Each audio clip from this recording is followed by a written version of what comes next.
Chapter 1. The Humble Beginning, Gaining Supreme Insight. At the Tai Xuan Sect, in the secluded quarters of the Servant's Peak, a young man clad in the attire of an outer disciple snatched a small cloth bag from a fellow servant, his face radiating arrogance and self-satisfaction. To have the opportunity to show reverence to young Master Wu is a privilege and a blessing for you. Maintain your diligence, I shall return next month. Hu Wei's expression darkened significantly, as if he had been forced to swallow a bitter pill, yet he dared not resist. He could only respond hesitantly, "Senior brother, understood." The outer disciple scoffed derisively. "I've heard you are the most handsome disciple on this Servant's Peak." "Huh, what good is good looks?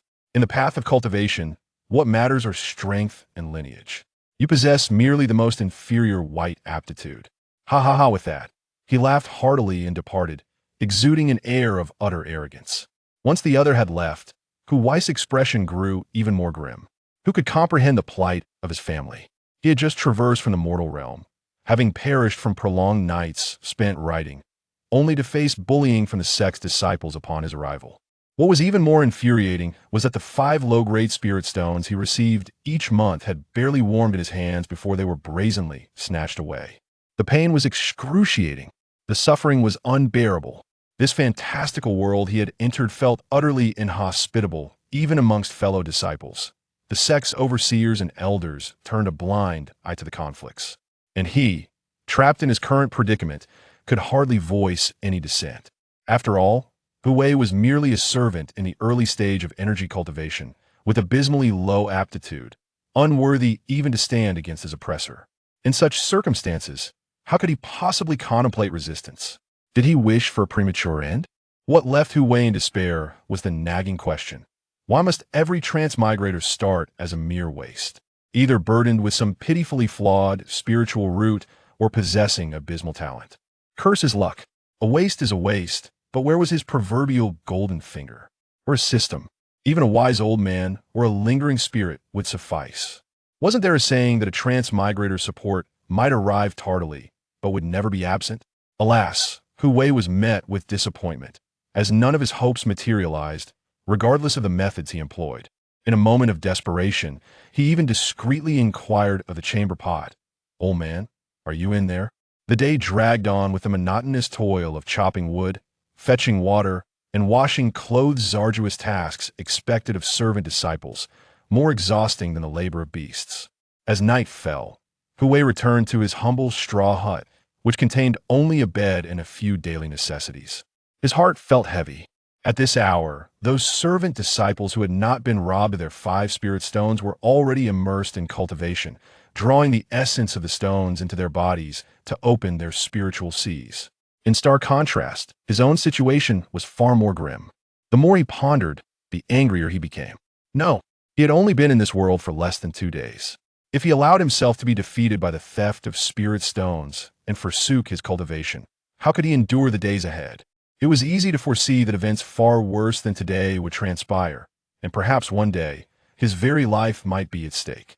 With these thoughts swirling in his mind, he felt a sense of urgency. Hu Wei, feeling a surge of determination, seated himself firmly upon the wooden bed, adopting a cross-legged position, and endeavored to relax his mind and body. Once he had adjusted his state, he closed his eyes and began to practice the technique passed down by the Tai Xuan Sect, aimed at sensing the presence of the celestial spiritual energy. This technique is known as the Tai Xuan Qi refining method. Unbeknownst to him, the act of cultivation revealed surprises he had not anticipated. What is happening? Why is this cultivation process so effortless this time? Hu Wei voiced his skepticism. Having inherited the memories of his predecessor, he was aware that the individual had encountered numerous obstacles during their cultivation journey, primarily due to a lack of profound understanding of the significance behind the technique of drawing energy into the body, leading to various complications. Yet, at this moment, he felt none of those hindrances. How peculiar!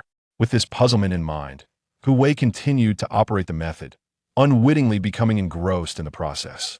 He soon perceived the spiritual energy from the Zai Peak converging towards him like a gentle drizzle, nourishing his entire being, prompting him to take a deep, refreshing breath.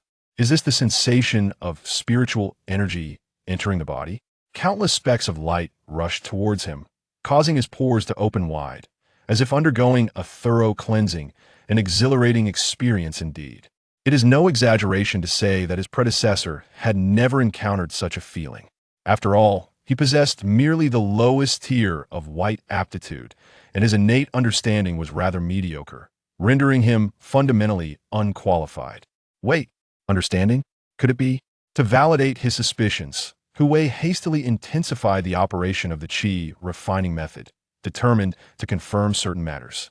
As time progressed, the celestial spiritual energy flowed like a gentle breeze, gradually intensifying, ultimately surging into Hu Wei's thatched cottage and rushing into his body. It was astonishingly rapid. Alarmed, he hastily activated the Tai Xuan qi refining method, directing the influx of spiritual energy to impact his dantian, seeking to establish a spiritual sea. This process proceeded smoothly. Hu Wei could not ascertain how many times the impact occurred, but eventually, through his relentless efforts, the spiritual sea was breached, radiating a glimmer of white light. However, it remained diminutive, akin to a grain of sand, coalescing into a small white. Wait, I think I've discerned what my golden finger is. If my conjecture holds true, it must be supreme understanding. With this thought, Hu Wei's breath quickened, his blood surged with fervor, and he felt an exhilarating rush of excitement.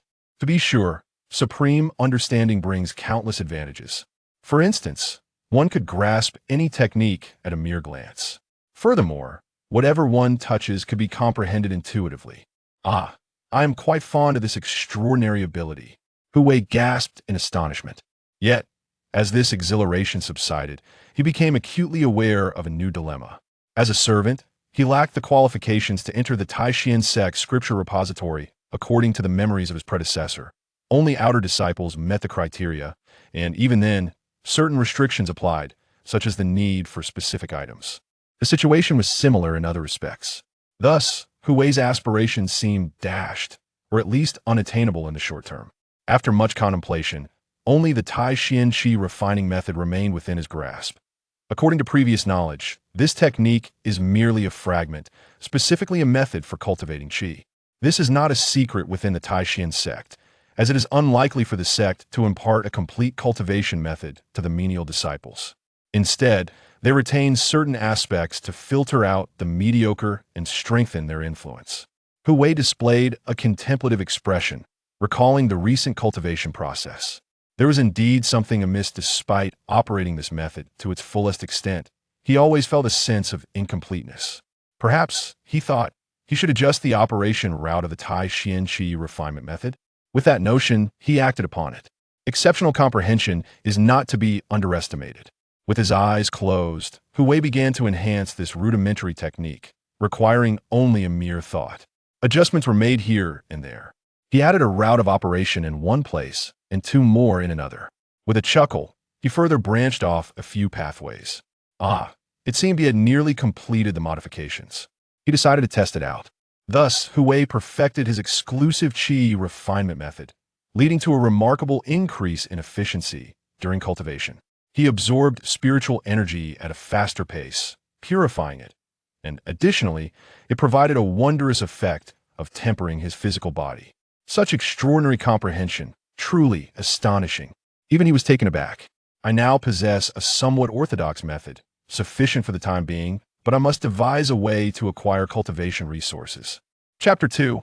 A change in position, the alchemy room. In the blink of an eye, 3 days had passed.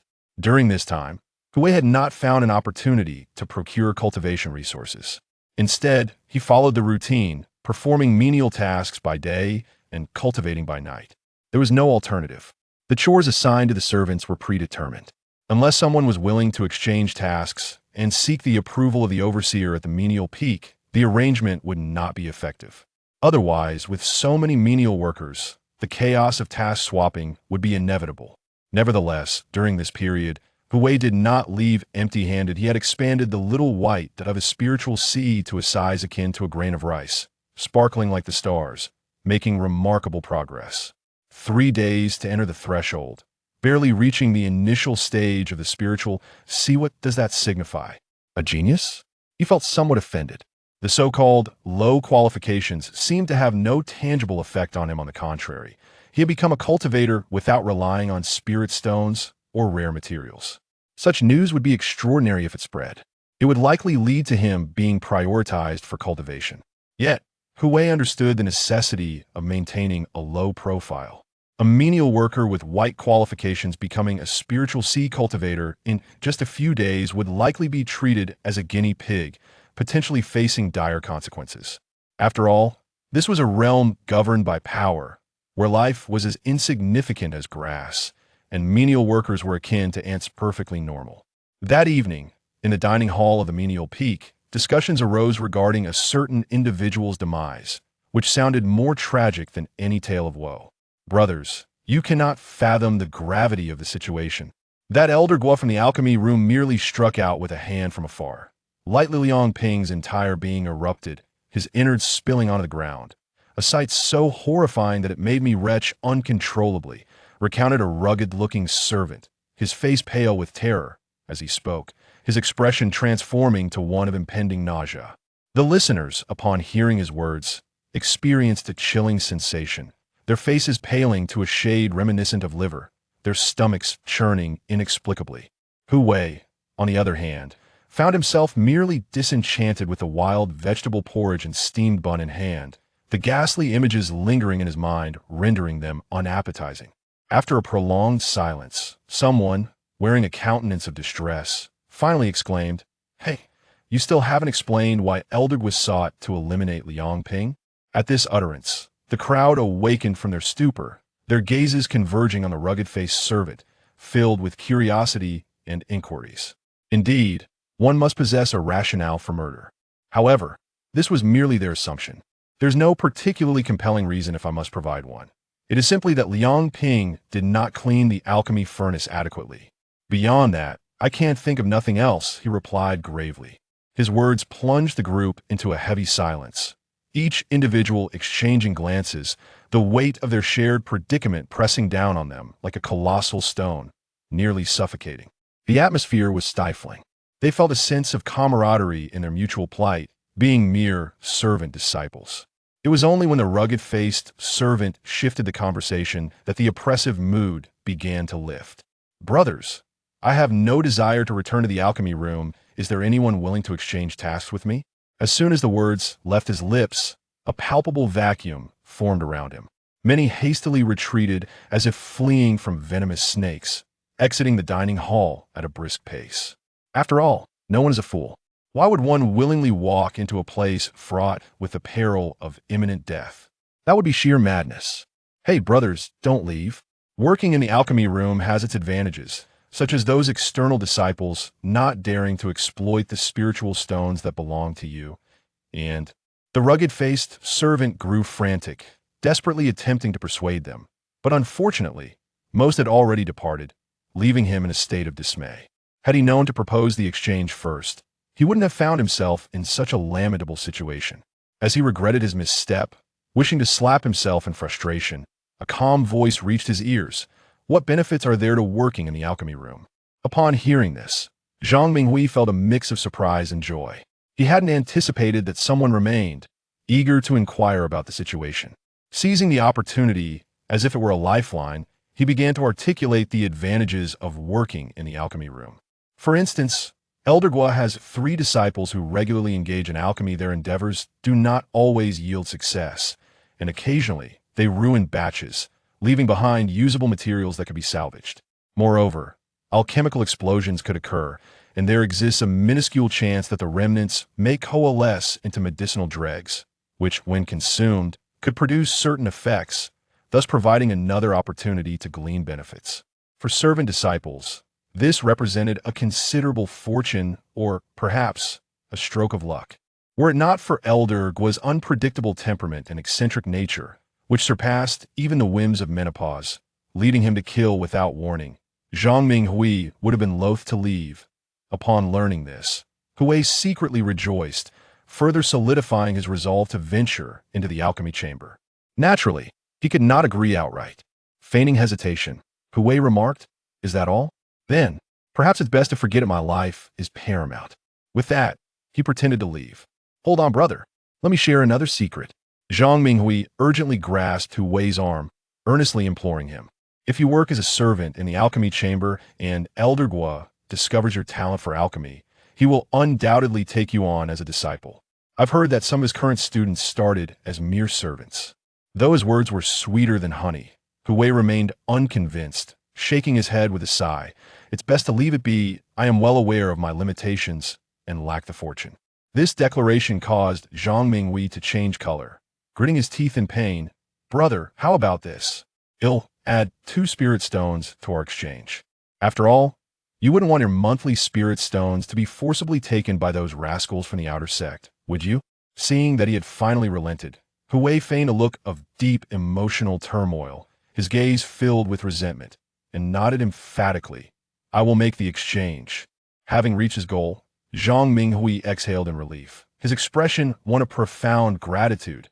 "Brother, you are truly like a rebirth of my parents." Upon hearing this, Hui teasingly replied, "Then let me hear you call me father." Zhang Minghui, "Huh, you truly have a sense of humor, brother. Since you've agreed, let us not delay, we should promptly report to the steward." To this, Hui had no objections. Under the cover of night, the two sought out the steward of the servant peak, successfully completing the exchange of their positions. Since it was a mutual agreement, the process went smoothly. Of course, the main reason for this was Zhang Minghui's generosity in offering 2 spirit stones to the other party, as their tokens needed to be rain-fused with identity. Upon exiting the steward's modest residence, Zhang Minghui, visibly pained, retrieved 2 spirit stones for Hui, having wisely waited until after the exchange to present them. Once Hui accepted them, Zhang Minghui quickly found an excuse to leave, looking as if he had committed some grave misdeed. Hui merely smiled, unperturbed by his demeanor.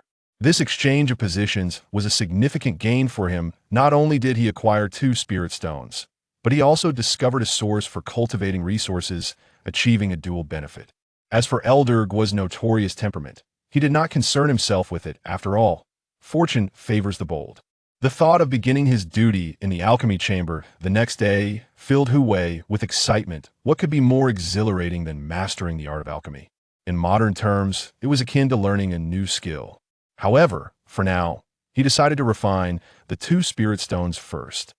Chapter 3, Alchemy. It seems not so difficult. On the following morning, in the alchemy chamber, Hui arrived early. To be candid, he was profoundly astonished by the Tai Xuan Sect. The reason being that the journey from the servant peak to the alchemy chamber required traversing 2 miniature teleportation arrays. Moreover, the sect was adorned with towering peaks, some grand and imposing, while others were ethereal and mist-laden, resembling a celestial paradise, as picturesque as a painting. This clearly indicated that the Tai Xuan Sect possessed considerable strength. It was certainly not a minor sect. Upon Hui's arrival at the alchemy chamber, he found 2 individuals already present, both clad in coarse linen garments. One appeared fair and clean, while the other had a dark complexion and a robust physique, presenting a striking contrast that was rather amusing. Hui presented his token to confirm his status as a newcomer assigned to assist in the alchemy chamber. Newcomer, you are to clean the alchemy furnace. Remember, it must be immaculate. Not a speck of dust can remain, otherwise you shall meet the same fate as Liang Ping yesterday, utterly obliterated.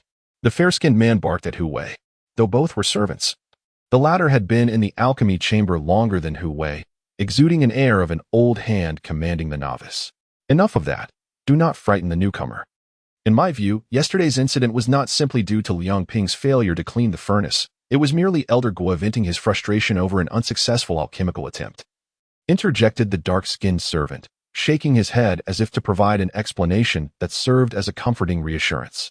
However, his words hinted at an unsettling truth that such acts of violence were not unprecedented. Enough of your cleverness. The fair-skinned man rolled his eyes, then taunted. Zhang Minghui is truly timid. He even sought someone to switch jobs overnight. You must have been duped by him, right? In response, Hui offered an embarrassed smile. He mentioned the benefits here, so I decided to switch. Upon hearing this, the 2 sighed and nodded, silently branding Hui as naively gullible, and chose not to elaborate further. Their silence, however, did not deter Hui from speaking. Brothers, I have heard that Elder Gua has 3 disciples who come here daily to practice alchemy. May I inquire when they might arrive? The 2 exchanged curious glances, followed by expressions of incredulity. They thought to themselves how straightforward the lad was, eagerly anticipating the rewards of the alchemy chamber. Yet, they refrained from further comments. Recognizing their shared predicament. Be patient. The arrival times of those three disciples are unpredictable, sometimes early, sometimes late, and occasionally not at all, the fair-skinned man responded coolly. The dark-skinned man echoed the sentiment. While both sought to acquire more resources for cultivation, such as semi-defunct medicinal materials or alchemical remnants, their previous companion had been Zhang Mingwei. Having collaborated for a while, they had developed a sense of camaraderie. Now, with Hu Wei in the mix, there was an element of uncertainty and risk that none would readily accept with a smile. In truth, the two had indeed misjudged Hu Wei's intentions. His inquiry stemmed from a desire to observe the alchemical techniques of Elder Guo and his three disciples. After all, with such exceptional insight at his disposal, he would learn swiftly. However, the response he received, he merely shrugged and nodded. Subsequently, he took the initiative to enter the alchemical chamber. The alchemical room was spacious, divided into inner and outer sections. The outer area showcased a variety of labeled herbs, meticulously preserved in specialized vessels to prevent the loss of their properties. Despite this, a fragrant aroma wafted through the air, invigorating those who inhaled it. Yet no one dared to approach, unless they were courting danger. The inner chamber housed the alchemical furnaces, both large and small, in considerable quantity. Upon pushing open the door crafted from rosewood, Hu Wei was greeted by a magnificent, four-legged, square furnace. It emanated an ancient and venerable aura, a testament to the passage of time, exuding a sense of grandeur and unmatched presence. Nearby stood three smaller, temple-like three-legged furnaces, equally impressive, about half a meter in height. Additionally, around the walls of the inner chamber were several small furnaces, presumably for the alchemist's personal use or for refining lower-quality foundational elixirs, such as qi-restoring or qi-gathering pills. Faced with this spectacle, Hu Wei had to suppress his rising excitement. He was eager to begin his apprenticeship in alchemy, for mastering the craft was merely a matter of time. What did it matter if he had to wait a little longer? However, Hu Wei did not anticipate that upon making contact with the first furnace, a chilling sensation coursed through his hand, simultaneously triggering his exceptional insight. With a hum, he was taken aback as a brilliant emerald light surged from his palm, swiftly penetrating his body. In the next moment, his eyes shimmered with brilliance, and vivid images unfolded in his mind like an old film played in slow motion, leaving him in awe. Was this the art of alchemy? A figure appeared, a gray-haired elder standing before the furnace, casually summoning silvery flames from the ground, which flickered energetically. Beside him were two youthful figures, one male and one female, presumably the elder's disciples, assisting by handling the herbs. The alchemical process commenced. The elder, clearly a seasoned alchemist, skillfully manipulated the flames while directing his disciples to add the ingredients one by one, expertly refining them. The entire procedure was remarkably adept and proceeded smoothly. Ultimately, the elixirs were completed, vibrant in color and perfectly rounded, producing a rich fragrance that indicated their high quality. As this scene faded, a whisper of emerald light lingered in Hu Wei's mind. Coming back to his senses, he discovered the spirit-level fire control technique. As the name suggests, this was a remarkable ability to manipulate the alchemical flames, capable of summoning spiritual fire for one's use, far superior to the basic fireball technique. It dawned on Hu Wei that such extraordinary insight held even greater potential. He marveled, his heart brimming with wonder.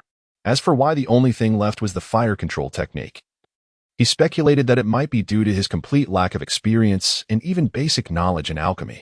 However, he felt indifferent. After all, was there not an alchemical furnace nearby? A few more attempts would suffice. Of course, prior to that, the furnace needed to be cleaned, for he was currently a mere laborer and could not afford to neglect his duties. Primarily, it was better to avoid unnecessary complications. By biding his time and allowing for growth, he believed things would turn out well. Thus, after thoroughly cleaning all the alchemical furnaces in the refining chamber, Hu Wei once again obtained the fundamentals of alchemy in the compendium of herbs, yielding significant rewards. The only drawback was the absence of practical experience. Yet, this posed no real issue. He could rehearse in his mind, with the aid of his exceptional comprehension. The entire morning was spent blending and delving into the methods of alchemy, and he felt as though he was on the verge of becoming a proficient alchemist. Alchemy, it seemed, was not so difficult after all. He even mused to himself about it. At noon, the fair-faced individual entered the alchemical chamber for inspection. And upon confirming that Hu Wei had cleaned everything thoroughly, he finally breathed a sigh of relief. After their midday meal, Elder Guo's three disciples arrived. Chapter 4. Waste? The bribe. Another newcomer has arrived. The disciple of Elder Gua, two young men and a woman, all in their 20s, exuded an extraordinary aura. Upon entering, they immediately noticed the unfamiliar visage of Hu Wei. Among them, the rather handsome young man fixed his gaze on him and jestingly remarked, "Brother Zhou has a keen eye. This junior indeed just reported for duty today." The fair-faced one quickly flattered, hovering around the trio with a demeanor of sycophancy. "Sister, brothers, shall we, as per tradition, assess whether this newcomer possesses any talent for alchemy?" The dark-faced one echoed, similarly. Upon hearing this, Hu Wei realized that Zhang Minghui was not merely speaking nonsense. At least the statement about being accepted as a disciple by Elder Gua if one possessed alchemical talent appeared to hold some truth. MHM. The man referred to as Brother Zhou nodded slightly, his demeanor somewhat condescending. It was no surprise. After all, he was an alchemist. Regardless of his rank, his position was remarkably elevated. "This junior, you should not delay, come forward quickly. Brothers Zhou and Wang, along with Sister Lin, wish to assess your alchemical talent. Hurry and pay your respects." The fair-faced man beckoned to Hu Wei, his tone laced with a hint of dissatisfaction, as though reproaching Hu Wei for his sluggishness. At that moment, Hu Wei hastened to present himself before the crowd, bowing at a 45-degree angle as he spoke. "I, the servant disciple Hu Wei, pay my respects to Brother Zhou, Brother Wang, and Sister Lin." Observing this, Brother Zhou and Brother Wang merely nodded indifferently, offering no words. It was Sister Lin, however, who regarded Hu Wei with a trace of astonishment. "Oh? Early stage of the Spirit Sea realm, you are quite exceptional among the servants." At her words, the fair-faced and dark-faced men slightly altered their expressions. The previously aloof Brother Zhou now regarded Hu Wei with newfound interest, while Brother Wang appeared inexplicably surprised. It was not that these two were incapable of noticing, but rather they lacked the keen observation of women and had not previously cast a discerning glance at Hu Wei. From their perspective, he was merely a servant, unworthy of attention, hence they had failed to notice him promptly. The one most astonished was Hu Wei, though his predominant feeling was one of wariness. After all, having his recent cultivation stabilized by the refinement of 2 spirit stones the night before, seen through by another was far from favorable news. At this juncture, Sister Lin shifted her line of questioning, casually inquiring, "How long has junior brother Hu been a disciple?" "Over half a year," Hu Wei replied honestly. Upon hearing this, Sister Lin nodded gently.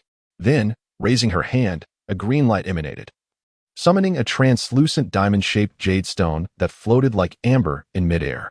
Placing her hand upon it, she declared, "Observe closely."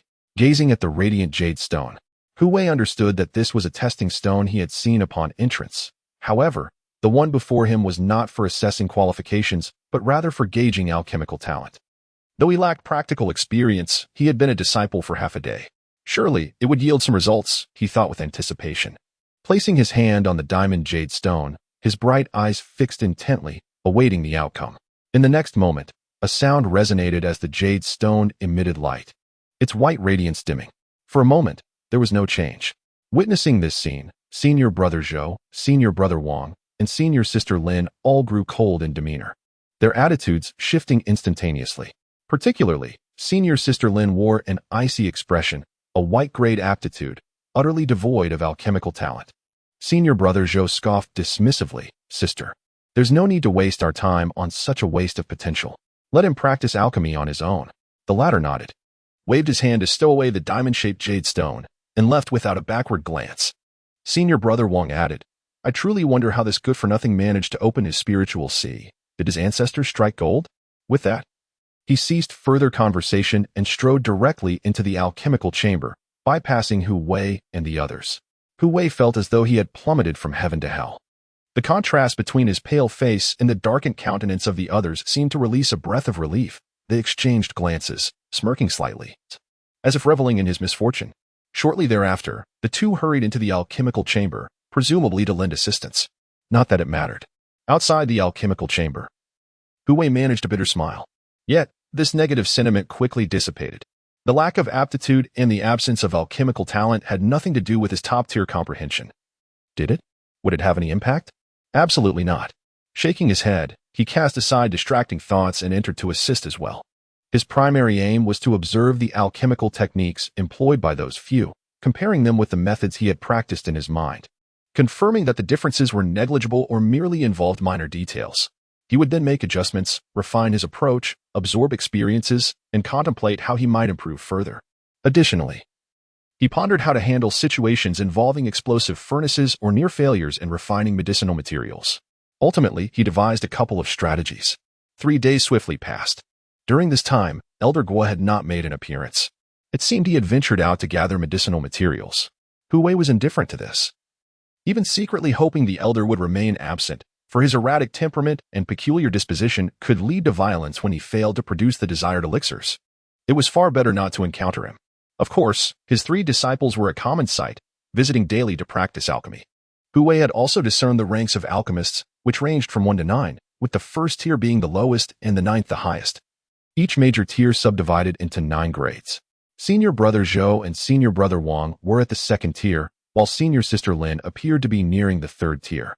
Neither particularly high nor low, their status was nonetheless comparable to that of inner sect disciples.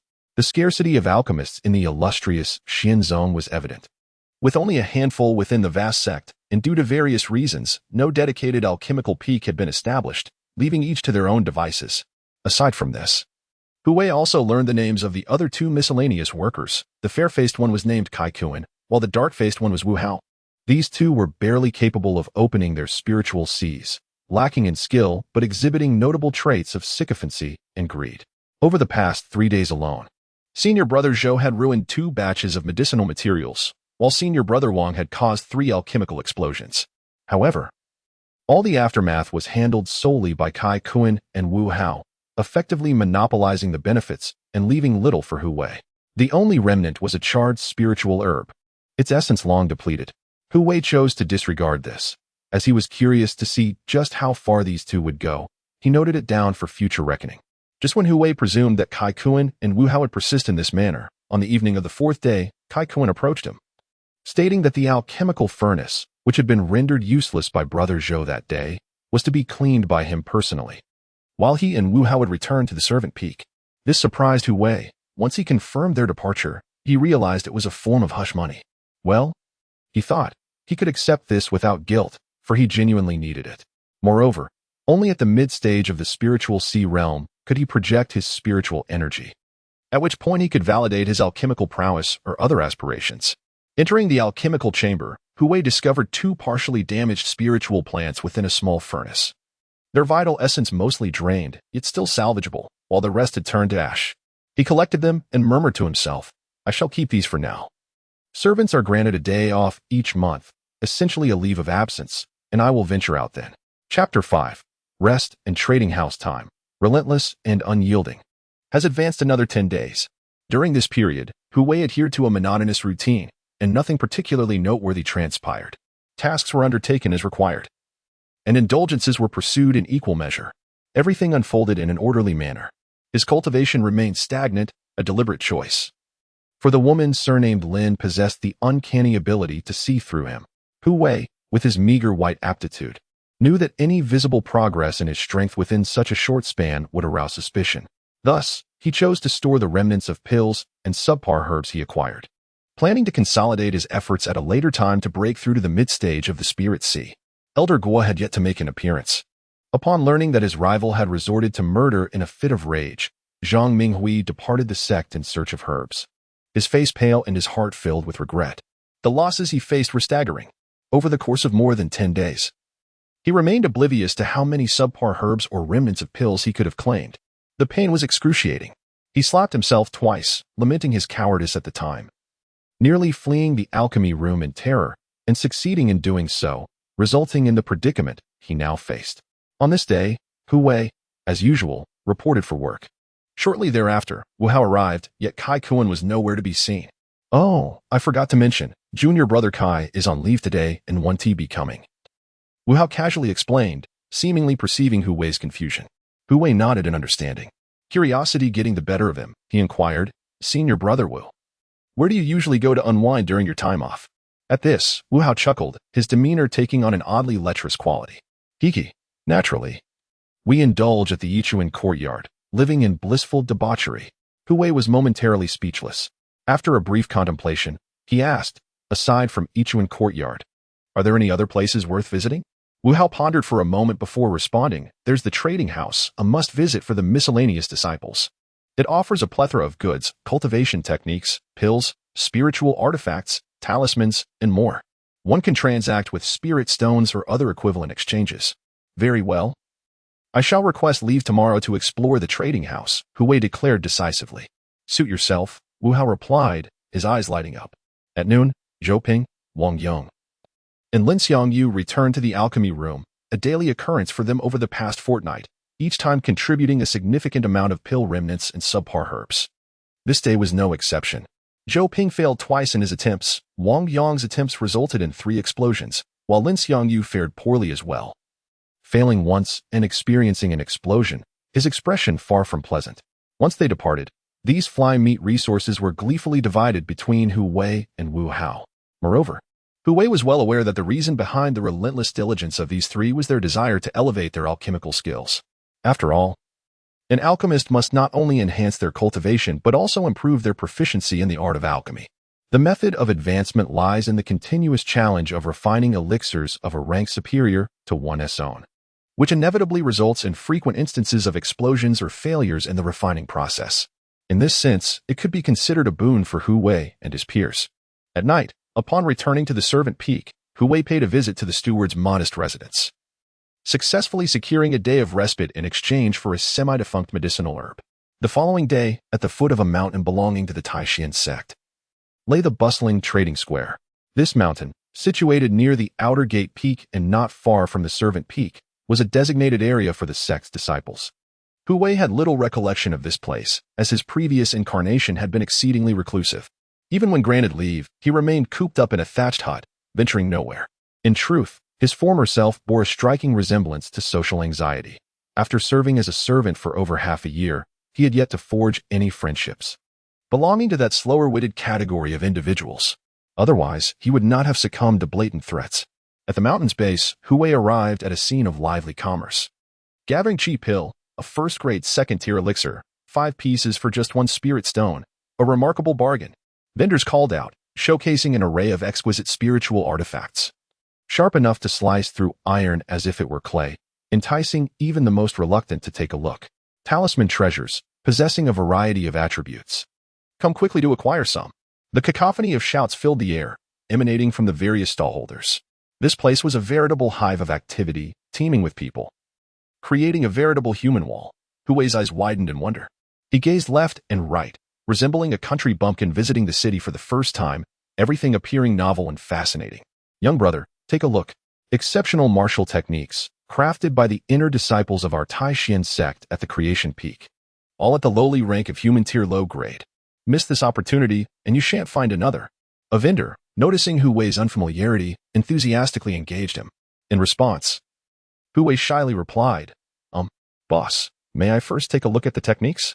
They're all from the Tai Xuan Sect disciples, and I wish to learn. Upon hearing this, the vendor's expression froze. Oh, I see. A freebie seeker, he exclaimed. You can't see anything unless you exchange it for spirit stones or treasures of equivalent value. Otherwise, you'll have to seek your education elsewhere. The vendor waved his hands dismissively. Hu Wei replied, I possess neither spirit stones nor treasures. Then be gone. Why even look? Hey, how do you know I was merely looking? Good heavens, who do you think you are, to call me a mere trifle? You stand right there.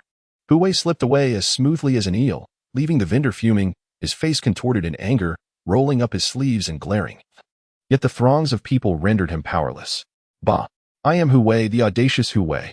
Will I allow you to take advantage of me? Not far off. Hu Wei grimaced. Yet soon he found himself in a predicament. Being in such a place without spirit stones was genuinely challenging, though he possessed a dozen semi-defunct medicinal herbs. He feared others would dismiss them. Perhaps I should browse a bit longer. If all else fails, I shall devise another plan, he mused with a faint smile, acknowledging that a single coin can indeed thwart a hero. To his astonishment, the world he inhabited was much like this. Without spiritual stones, one could accomplish naught. Hu Wei, in fact, had ventured forth in search of a technique capable of concealing his cultivation. He was not deterred by the fact that this method originated from the esteemed Tai Xuan Sect, for one could easily modify it with superior comprehension. Yet, he had yet to locate a vendor. Adopting a tranquil mindset, he began to meander through the bustling marketplace. The trading square was expansive, stretching several miles in circumference. However, it was a veritable melting pot of individuals. Here, amidst the menial workers, one could also find outer disciples, and perhaps even glimpse inner disciples, as well as esteemed seniors from the Tai Xuan Sect. As Hu Wei ambled along, his gaze was captivated by the myriad of items displayed, leaving him both dazzled and covetous. Why does that stall attract so few onlookers? He pondered, a sense of curiosity igniting within him. Approaching the stall, he discerned it was a purveyor of spiritual artifacts.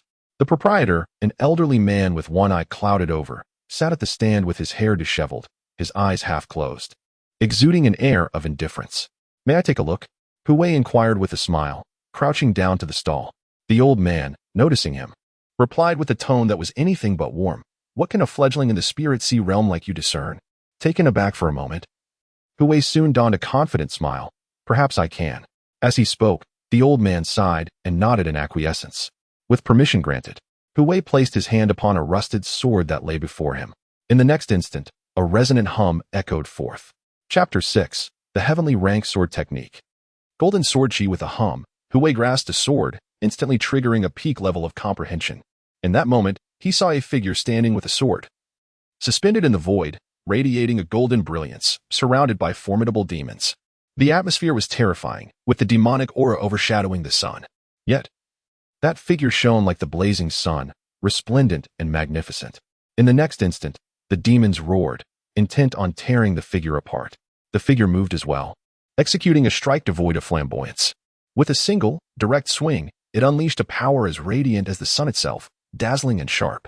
The force erupted from the center, annihilating countless demons into ashes. As the scene began to dissipate, a strand of golden light and a wave of sword chi surged into Hu Wei's body, becoming an integral part of him. The Great Sun Sword Technique. Hu Wei was overwhelmed with astonishment. In his mind, the golden light transformed into hundreds of characters, shimmering with brilliance, illuminating the name of the technique. His shock stemmed from the revelation that the Great Sun Sword Technique was indeed a heavenly rank martial art. Hu Wei could hardly fathom that such a prestigious technique had come to him so effortlessly, as if he were dreaming. "What have you disowned?" The blind old man at the trading stall furrowed his brow slightly, seeming to grow impatient. He observed Hu Wei, who was merely staring blankly at the exquisite sword, devoid of any further action, resembling a blind man with his eyes wide open. Snapping back to reality at the sound, Hu Wei, still in disbelief and swallowing hard, could only muster two words: "Good sword." The old man chuckled derisively. "Of course, the spirit artifact I sell cannot be inferior. It took considerable effort to unearth it from the tomb. You can either exchange it for an equivalent treasure or purchase it for 3,000 high-grade spirit stones. No haggling." It became clear why he had no customers. After all, the exorbitant price had likely spread, deterring potential buyers. Who could afford 3,000 high-grade spirit stones? Hu Wei found himself at a loss for words. Reluctantly, he set down the sword, recognizing it as a truly exceptional weapon, despite its unremarkable appearance. Yet he could not afford it. With a glimmer of inspiration, Hu Wei pointed to another spirit artifact. "I would like to examine this one." It resembled a hand, oddly shaped and rusted, crafted from a peculiar material. As he grasped it, he once again triggered his peak level of comprehension. However, before the images in his mind could fully form, the blind old man snatched it away. "Go look elsewhere. Don't linger here and disrupt my business. There are no customers." Thus, Hu Wei was dismissed. He bore no resentment, retreating with a grin, for he had gained immense benefits from the blind old man, a heavenly rank sword technique and a wave of sword chi. He felt quite pleased. With a hissing sound, a green light streaked across his mind. Hu Wei was taken aback, walking while glancing around. It was then that he discovered it was a mid-tier auxiliary technique known as Cloud-Seeking Hand. However, rather than being a complete martial art, it resembled a skill akin to martial techniques, as it was incomplete. This might be attributed to Hu Wei's inability to perceive the complete imagery, resulting in a diminished understanding. Discontent brewed within him, and he contemplated shamelessly returning for another look. Yet, the blind elder exuded an aura that suggested he was not to be trifled with. Possibly a senior from the Tai Xuan Sect. After some reflection, Hu Wei decided against it. "I shall return," he resolved. He then devoted several seconds to thoroughly mastering the Cloud-Seeking Hand. Indeed, it was merely a martial technique, and a rather inconsequential one at that. As its name suggests, it emphasized stealthily acquiring what one desired without drawing attention. It could be regarded as somewhat lackluster. Just as he was at a loss for words, an inexplicably familiar figure caught his eye. Upon closer inspection, He recognized it as the outer sect disciple who had forcefully seized his possessions. 5 spirit stones. Although they were of the lower grade, they rightfully belonged to him, having been snatched away by another. Had he possessed the strength at that moment, he would have never tolerated such an affront. Now, it presented an opportunity for him to hone his skills. Hu Wei smirked coldly, determined to reclaim his spirit stones and perhaps acquire some additional treasures in the process. The trading square bustled with activity, with individuals traversing alone or in pairs. Coincidentally, the outer sect disciple was now part of a group, trailing behind a young man, stripped of the arrogance he had once displayed. Instead, he assumed a subservient demeanor. Presumably, the elegantly dressed young man was the young Master Gua he had mentioned that day. Hu Wei paid no heed to this dynamic as he strolled confidently toward the group. He fixed his gaze intently on the disciple who had pilfered his spirit stones. As they brushed past one another, he executed the cloud-seeking hand. Contrary to expectations of a collision, only a fleeting shadow passed by, leaving everything appearing utterly mundane. He even caught snippets of their conversation. Young Master Gua, for the secret realm expedition in 3 months, you must take us along to broaden our horizons. Indeed, my brothers are suffering, even as outer sect disciples. Our strength falls short of the requirements to venture into the Tsangmang Mountains for training. Hu Wei did not catch every word, as he intended to make a swift exit after his successful endeavor. In a secluded corner, he grasped a small fabric pouch, surprisingly hefty. Upon opening it, he was astounded to find at least 30 spirit stones within. Hu Wei's eyes sparkled with delight. This was a significant windfall. Not only had he reclaimed his stolen spirit stones, but he had also received an additional 20 or so. Ecstatic, he resolved to quickly locate a stall selling techniques to purchase what he desired and leave this place post-haste. With this thought in mind, Hu Wei extracted all the spirit stones, tucking them into his garment, while keeping the pouch separate. He then made his way toward the area where techniques were being sold. After a brief inquiry, he successfully acquired a technique capable of concealing one's cultivation level for the modest price of 15 spirit stones. This technique, known as the art of concealment, is of the initial grade of human rank and can obscure one's strength by an entire realm. The proprietor of the technique stall, an elderly outer sect disciple nearing 50, was pleasantly surprised by his promptness and suggested, "Junior brother, would you be interested in the introduction to Tai Xuan?" This piqued Hu Wei's curiosity. He was astonished, having heard that the introduction to Tai Xuan was a technique reserved for those who had ascended to outer sect discipleship. It was said to encompass profound methods for unleashing spiritual energy and transforming it into form, representing a qualitative leap in cultivation. However, he never anticipated that it would be available for sale, as such an act was undoubtedly against the sect's regulations. "Junior brother, you may be unaware." With the vendor's elucidation, Hu Wei began to grasp the rationale behind this occurrence. The introduction to Tai Xuan had been made available for trade out of consideration for the servant disciples, once branded as lacking in talent. The prospect of a comeback to enter the outer sect for cultivation appeared bleak. Thus, it remained unclear who initiated this trend of selling the text, but once it began, it spiraled out of control. The Tai Xuan Sect turned a blind eye to the situation, viewing the introductory text as inconsequential, perhaps even a means to unearth hidden talents overlooked by the assessment stones. Having made the purchase, Hu Wei felt little trepidation. After the exchange of payment for the item, he departed. The technique stall owner chuckled. "Ha! Silly boy, just a servant disciple, buying the art of concealment in the introductory text. Do you truly believe you are exceptionally gifted? Ha ha ha, this is too amusing. With your mere entry-level cultivation in the spiritual sea realm, what can you possibly conceal? Do you even possess anything to hide?" Meanwhile, on the other side, a shocked expression crossed the face of the outer sect disciple who had snatched Hu Wei's spirit stones. "Where are my spirit stones?" The sky seemed to fall around him as he realized the gravity of his actions. Chapter 7. Pinnacle of the Spirit Sea Realm, Alchemy. In the afternoon, Hu Wei sought a secluded spot for cultivation along the path back to the Servant's Peak, within a dense thicket rarely trodden by others. He settled cross-legged beside a grand tree.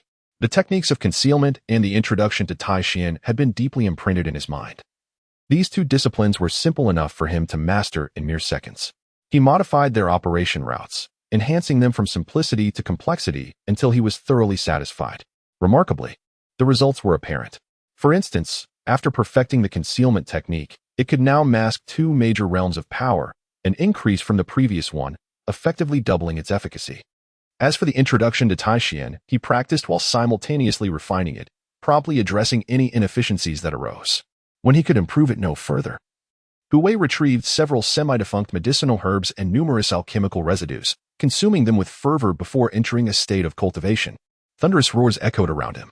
In mere moments, the surrounding spiritual energy surged frantically from all directions, converging like a tidal wave, a truly astonishing spectacle.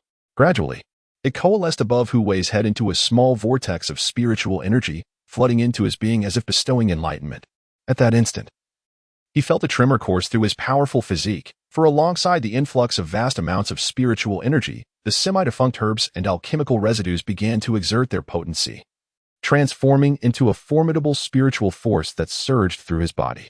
The shackles of his cultivation shattered instantaneously, and his realm began to ascend rapidly, mid-Spirit Sea realm, late Spirit Sea realm, until he finally reached the pinnacle.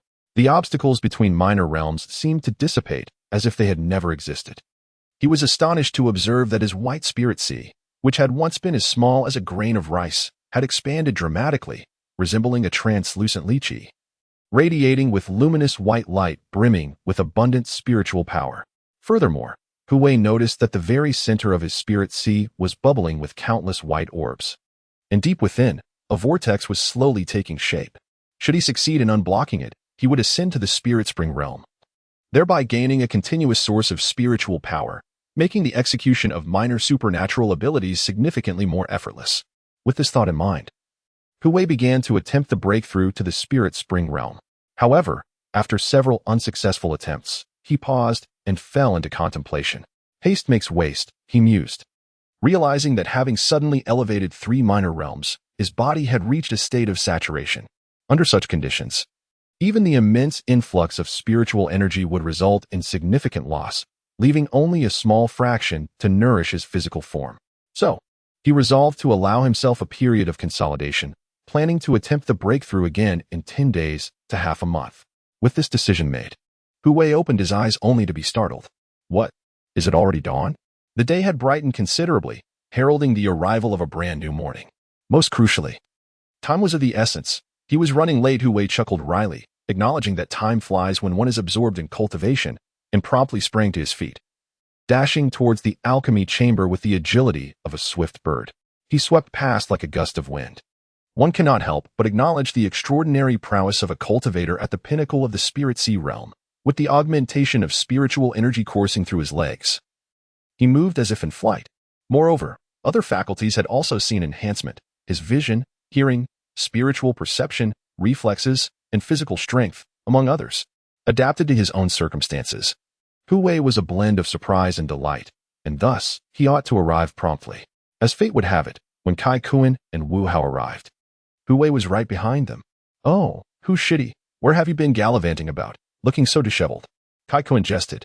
After spending over 10 days together, the three had become somewhat familiar with one another, though their relationship remained rather ordinary. Just as Hu Wei was about to respond, Wu Hao interjected with a laugh. "Look at his frantic appearance. Where else could he have been yesterday during his day off, but at the Yichuan courtyard? Impossible. Hu Shitty is quite innocent. Have you forgotten that whenever we mention the Yichuan courtyard, he shyly walks away, blushing?" Tai Xuan replied with a smirk. "That's just his bashfulness." Wu Hao roared with laughter, though the grin on his face appeared rather lewd. Tai Xuan chuckled as well. Only Hu Wei stood there, blushing profusely, and made his way towards the alchemy chamber. This display, of course, became fodder for the two lecherous friends, and the little farce came to an end. Little did they know, the current Hu Wei was vastly different from before. Technically, he now met the criteria for promotion to the outer sect. If he so desired, he could become an outer sect disciple at any moment. However, it was wiser to remain low-key for now. Nurturing his growth was far more crucial than anything else. Speaking of the outer sect, as noon approached, amusing news began to circulate among the outer sect disciples. The previous day, one of the outer sect disciples had visited the trading market and, for reasons unknown, lost a spirit stone without any awareness, only realizing it when he attempted to make a purchase for a particular elixir.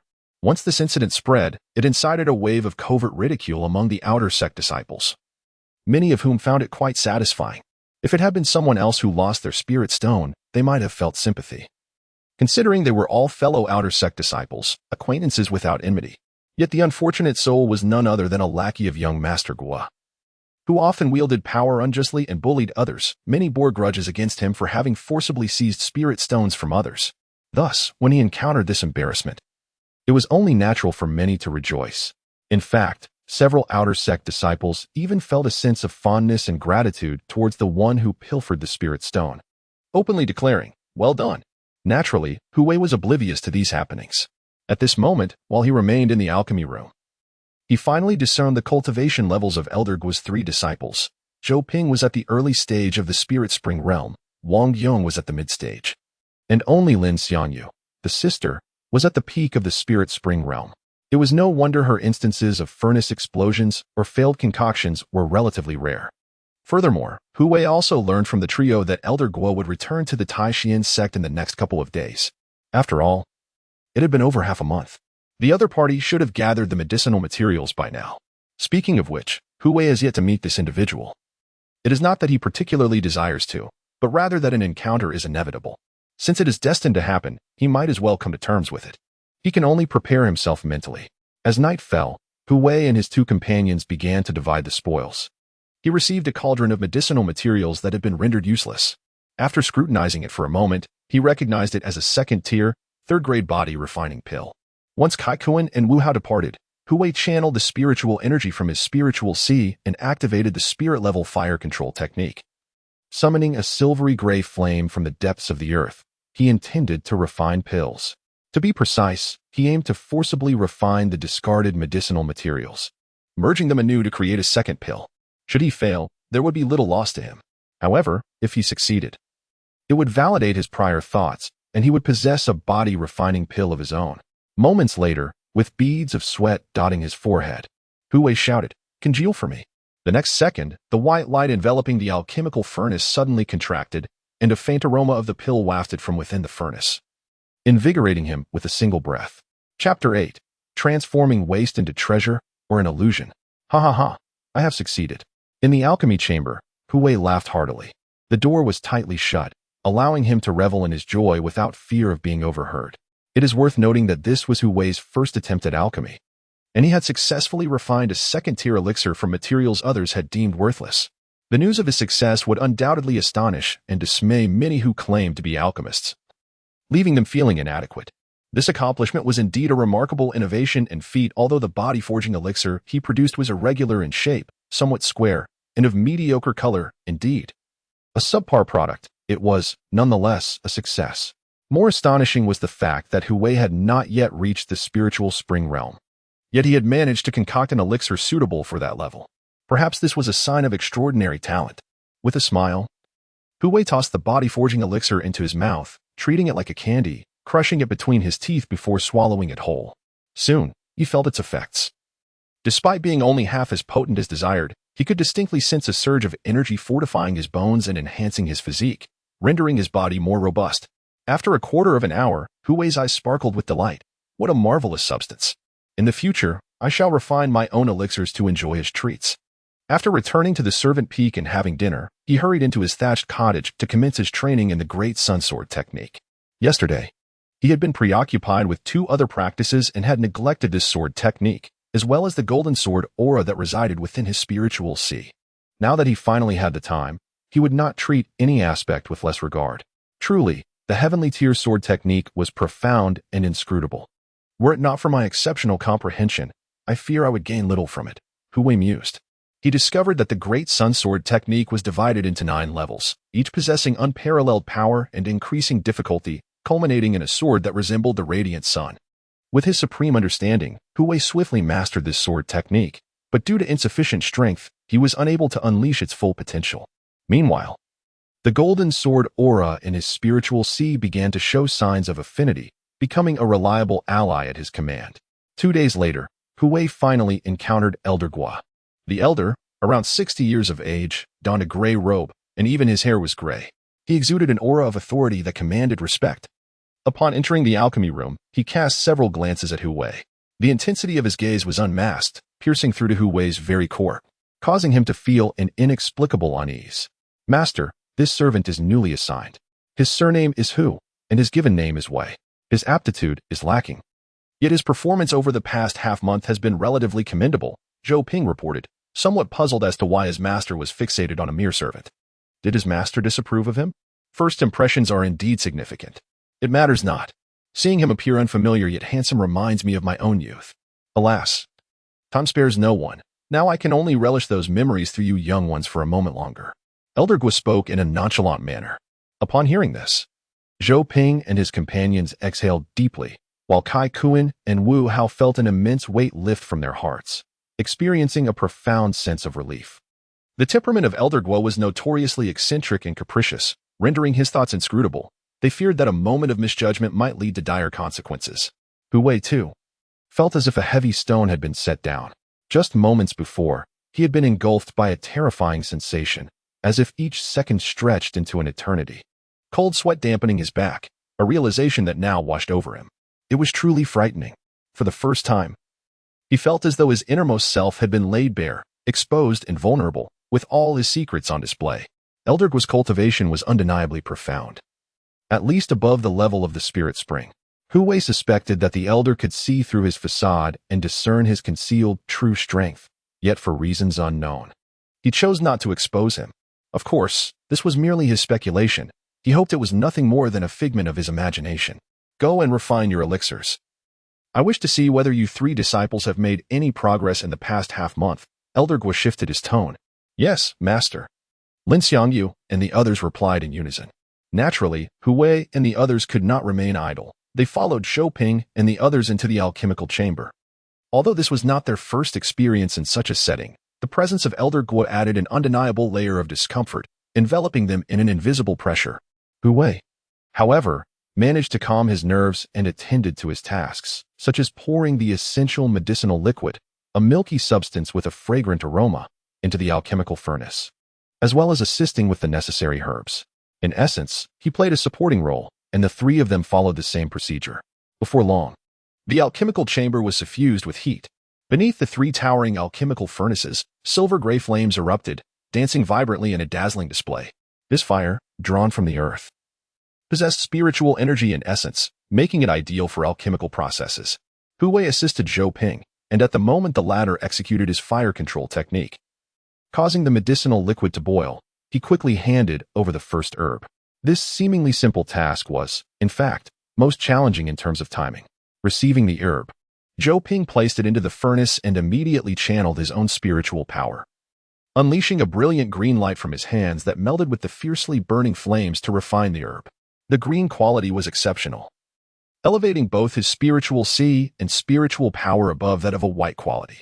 2.5 minutes later, the herb had been refined to a quarter of its original form. Hu Wei then presented another herb, dragon tongue grass. This spiritual herb was not genuinely from a dragon but merely resembled one in shape. Its name was said to derive from the lair of the 9th-tier great demon, the flood dragon. Its corrosive saliva, upon dripping onto the weeds over the years, allowed them to survive and eventually flourish as dragon tongue grass. It was one of the ingredients needed for crafting a 2nd-tier, 3rd-grade body refining pill. Zhou Ping took it and placed it into the furnace. The refining time lengthened. Witnessing this, Hu Wei shook his head internally, lamenting the loss of yet another batch of spiritual herbs. If he was not mistaken, Zhou Ping was bound to fail once again. As time passed, his predictions proved accurate. The body refining pill was once again rendered useless by Zhou Ping. Even during the critical moment of pill formulation, his extravagant display of a chi-replenishing pill proved futile, for he could not muster the focus required for a successful concoction, ultimately resulting in a disheartening failure. This was fundamentally a matter of insufficient cultivation. How could this be? This senior brother Zhou found it difficult to accept, his expression a mixture of bewilderment and despair. He simply could not fathom why, despite his ample preparations, he still faced defeat. Bang! On another front, Wang Yong also experienced a catastrophic failure. Hu Wei glanced over briefly, immediately discerning the cause, a flaw in his technique. The other party was attempting to refine a 2nd-tier, 4th-grade true essence pill, reputed for solidifying true essence upon breaking through to the late stages of the spiritual spring realm. While his cultivation was barely adequate, his impatience led to repeated failures. Among the 3, only Lin Xiangyu succeeded in her endeavor. A delightful aroma of the pill wafted through the air, rich and fragrant. With a radiant smile, she wiped the sweat from her brow and retrieved a dark red, polished pill from the furnace, a perfectly crafted 3rd-tier Linglong pill. Upon witnessing this, Elder Guo's previously grim countenance softened slightly, and he instructed, "Follow me." With that, he strode towards the exit of the alchemy chamber. casting a seemingly casual glance at Hu Wei as he passed through the doorway. Chapter 9. The Spirit Spring Realm, the outer sect in turmoil at that moment. Hu Wei felt a profound unease within him. The sensation was more distressing than if he had been slain on the spot. It was as though a thorn had embedded itself deeply in his heart, refusing to be extracted. Fortunately, after Elder Guo and his companions departed, they did not return. As night descended, Hu Wei and his companions divided the remnants of medicinal herbs and elixir dregs before each returning to their respective duties at the servant peak. Ah, is that not the brother who exchanged positions with me? It's quite rare to see you, a mocking voice suddenly echoed, laced with derision. As it materialized before Hu Wei, he focused his gaze and recognized Zhang Minghui. It was no wonder he would say such a thing, after all. More than half a month had passed since their last encounter. So it is you, Hu Wei replied nonchalantly. Is there something you need? Upon hearing this, Zhang Minghui approached him, a cold smirk gracing his lips. Nothing of great importance, but I heard that Elder Guo has returned. Since we fortuitously crossed paths, I thought it prudent to remind you to exercise caution. These words carried a deeper meaning. They were neither a threat nor an expression of concern, but rather a manifestation of schadenfreude and anticipation. The last servant who had incurred Elder Guo's wrath had not been forgotten. His demise remained vividly etched in memory. Zhang Minghui, filled with regret and jealousy over the benefits Hu Wei had reaped in the alchemy chamber, feigned concern. Hu Wei understood the underlying sarcasm. In truth, he owed Zhang Minghui a debt of gratitude for his fear of death, had they not exchanged jobs that fateful night. His rapid progress to the pinnacle of the Spirit Sea realm within just over half a month would not have been possible. He had unexpectedly acquired the heavenly grade Great Sun Sword technique, along with the cloud-seeking hand and the introductory texts of the Tai Xuan that were exclusive to outer sect disciples. Rather than wasting your energy feigning concern for others, you should contemplate how to prevent the spirit stones allocated next month from being snatched away, Hu Wei retorted coldly. Upon hearing this, Zhang Minghui's expression darkened, as if he had bitten into something foul, his face paling to an extreme. Hu Wei had no intention of engaging further. It was a mere squandering of breath and time. With that, he strode away, leaving Zhang Minghui alone amidst the wind, momentarily disoriented. Yet, he quickly regained his composure. Gritting his teeth, let us see how long you can remain arrogant. When Elder Guo inevitably fails in alchemy again, it will be your demise. However, as time passed, Zhang Minghui's anticipation turned to numbness, even leading him to question his very existence. 1 day, 2 days, 3 days. 10 consecutive days passed without any news from the alchemy chamber regarding Elder Guo's intentions to refine elixirs. His mental state began to unravel. How could this be? Once the medicinal materials were gathered, they should have commenced the alchemical process. It was not just Zhang Minghui who felt bewildered. Hu Wei was equally perplexed. Ever since Elder Guo returned to the Tai Xuan Sect and cast a few more glances his way, there had been no unusual behavior from him. This continued for nearly half a month, leaving them both utterly baffled. Yet, as time wore on, Hu Wei chose to set aside his concerns. With the golden sword energy from the Sea of Spirits as his trump card, he harbored no fear of his adversary resorting to violence as a means of venting their frustrations. For over 10 days, he adhered to a methodical routine, diligently engaging in his practice and labor. Life was both tranquil and monotonous, yet his vigilance remained unwavering. Moreover, Hu Wei had surreptitiously refined medicinal pills on several occasions.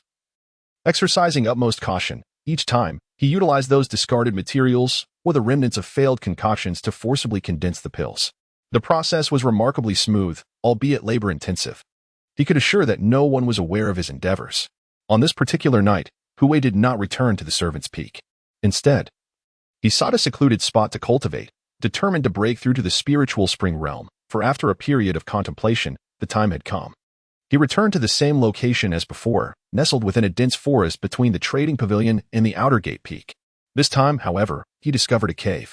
He then produced 2 pills, a second-tier, 3rd-grade body refinement pill and a second-tier, 4th-grade true essence pill, along with some half-damaged medicinal materials and pill remnants, which he promptly consumed.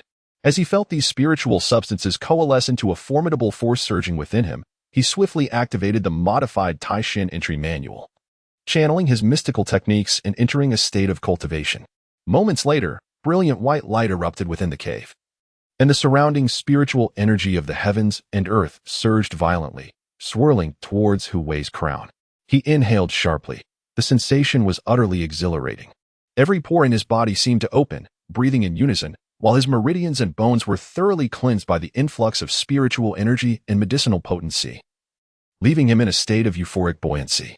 Following this, his internal organs received nourishment, becoming translucent and radiant. Of course, the most significant transformation occurred within the Sea of Spirits. The White Sea began to swell and boil, initially resembling bubbling water, but as it expanded, it took on the tumultuous aspect of the ocean, with waves crashing violently. At the very center of the Sea of Spirits, a vortex began to form, akin to a hurricane, striking deep into the abyss of the sea. "Break for me," Hu Wei commanded. Throughout the night, he was unaware of how many times he had attempted to breach the spiritual spring realm, until the medicinal potency of the pills dwindled and the absorbed spiritual energy grew scarce. In a state of urgency, he finally succeeded. With a resounding burst, a spring emerged from the depths of the sea, radiating dazzling white light. An unending flow of white liquid surged forth. This was the liquefaction of spiritual power, a phenomenon only achievable upon advancing to the spiritual spring realm, gushing forth from the spring with relentless vigor. Just as Hu Wei broke through to the spiritual spring realm, in a cave adorned with several luminous pearls located at the outer gate peak, a figure seated in meditation suddenly opened his eyes with a swift motion. Instantly, a glimmer of brilliance flashed in his gaze, and an inexplicable, formidable aura pervaded the cave. The young man, appearing to be in his early 20s, raised an intrigued smile. How fascinating. Someone has broken through to the spiritual spring realm. Who could it be? Simultaneously, in another cave, a muscular young man sprang to his feet, his eyes ablaze like torches. With a swift motion, he made his way to the entrance of the cave, gazing in a particular direction. Ha ha ha, the spirit spring realm? It has been quite some time since anyone has entered this stage. Tomorrow, I shall inquire who has achieved this breakthrough and seek a sparring match with him. The following day, the outer sect buzzed with activity.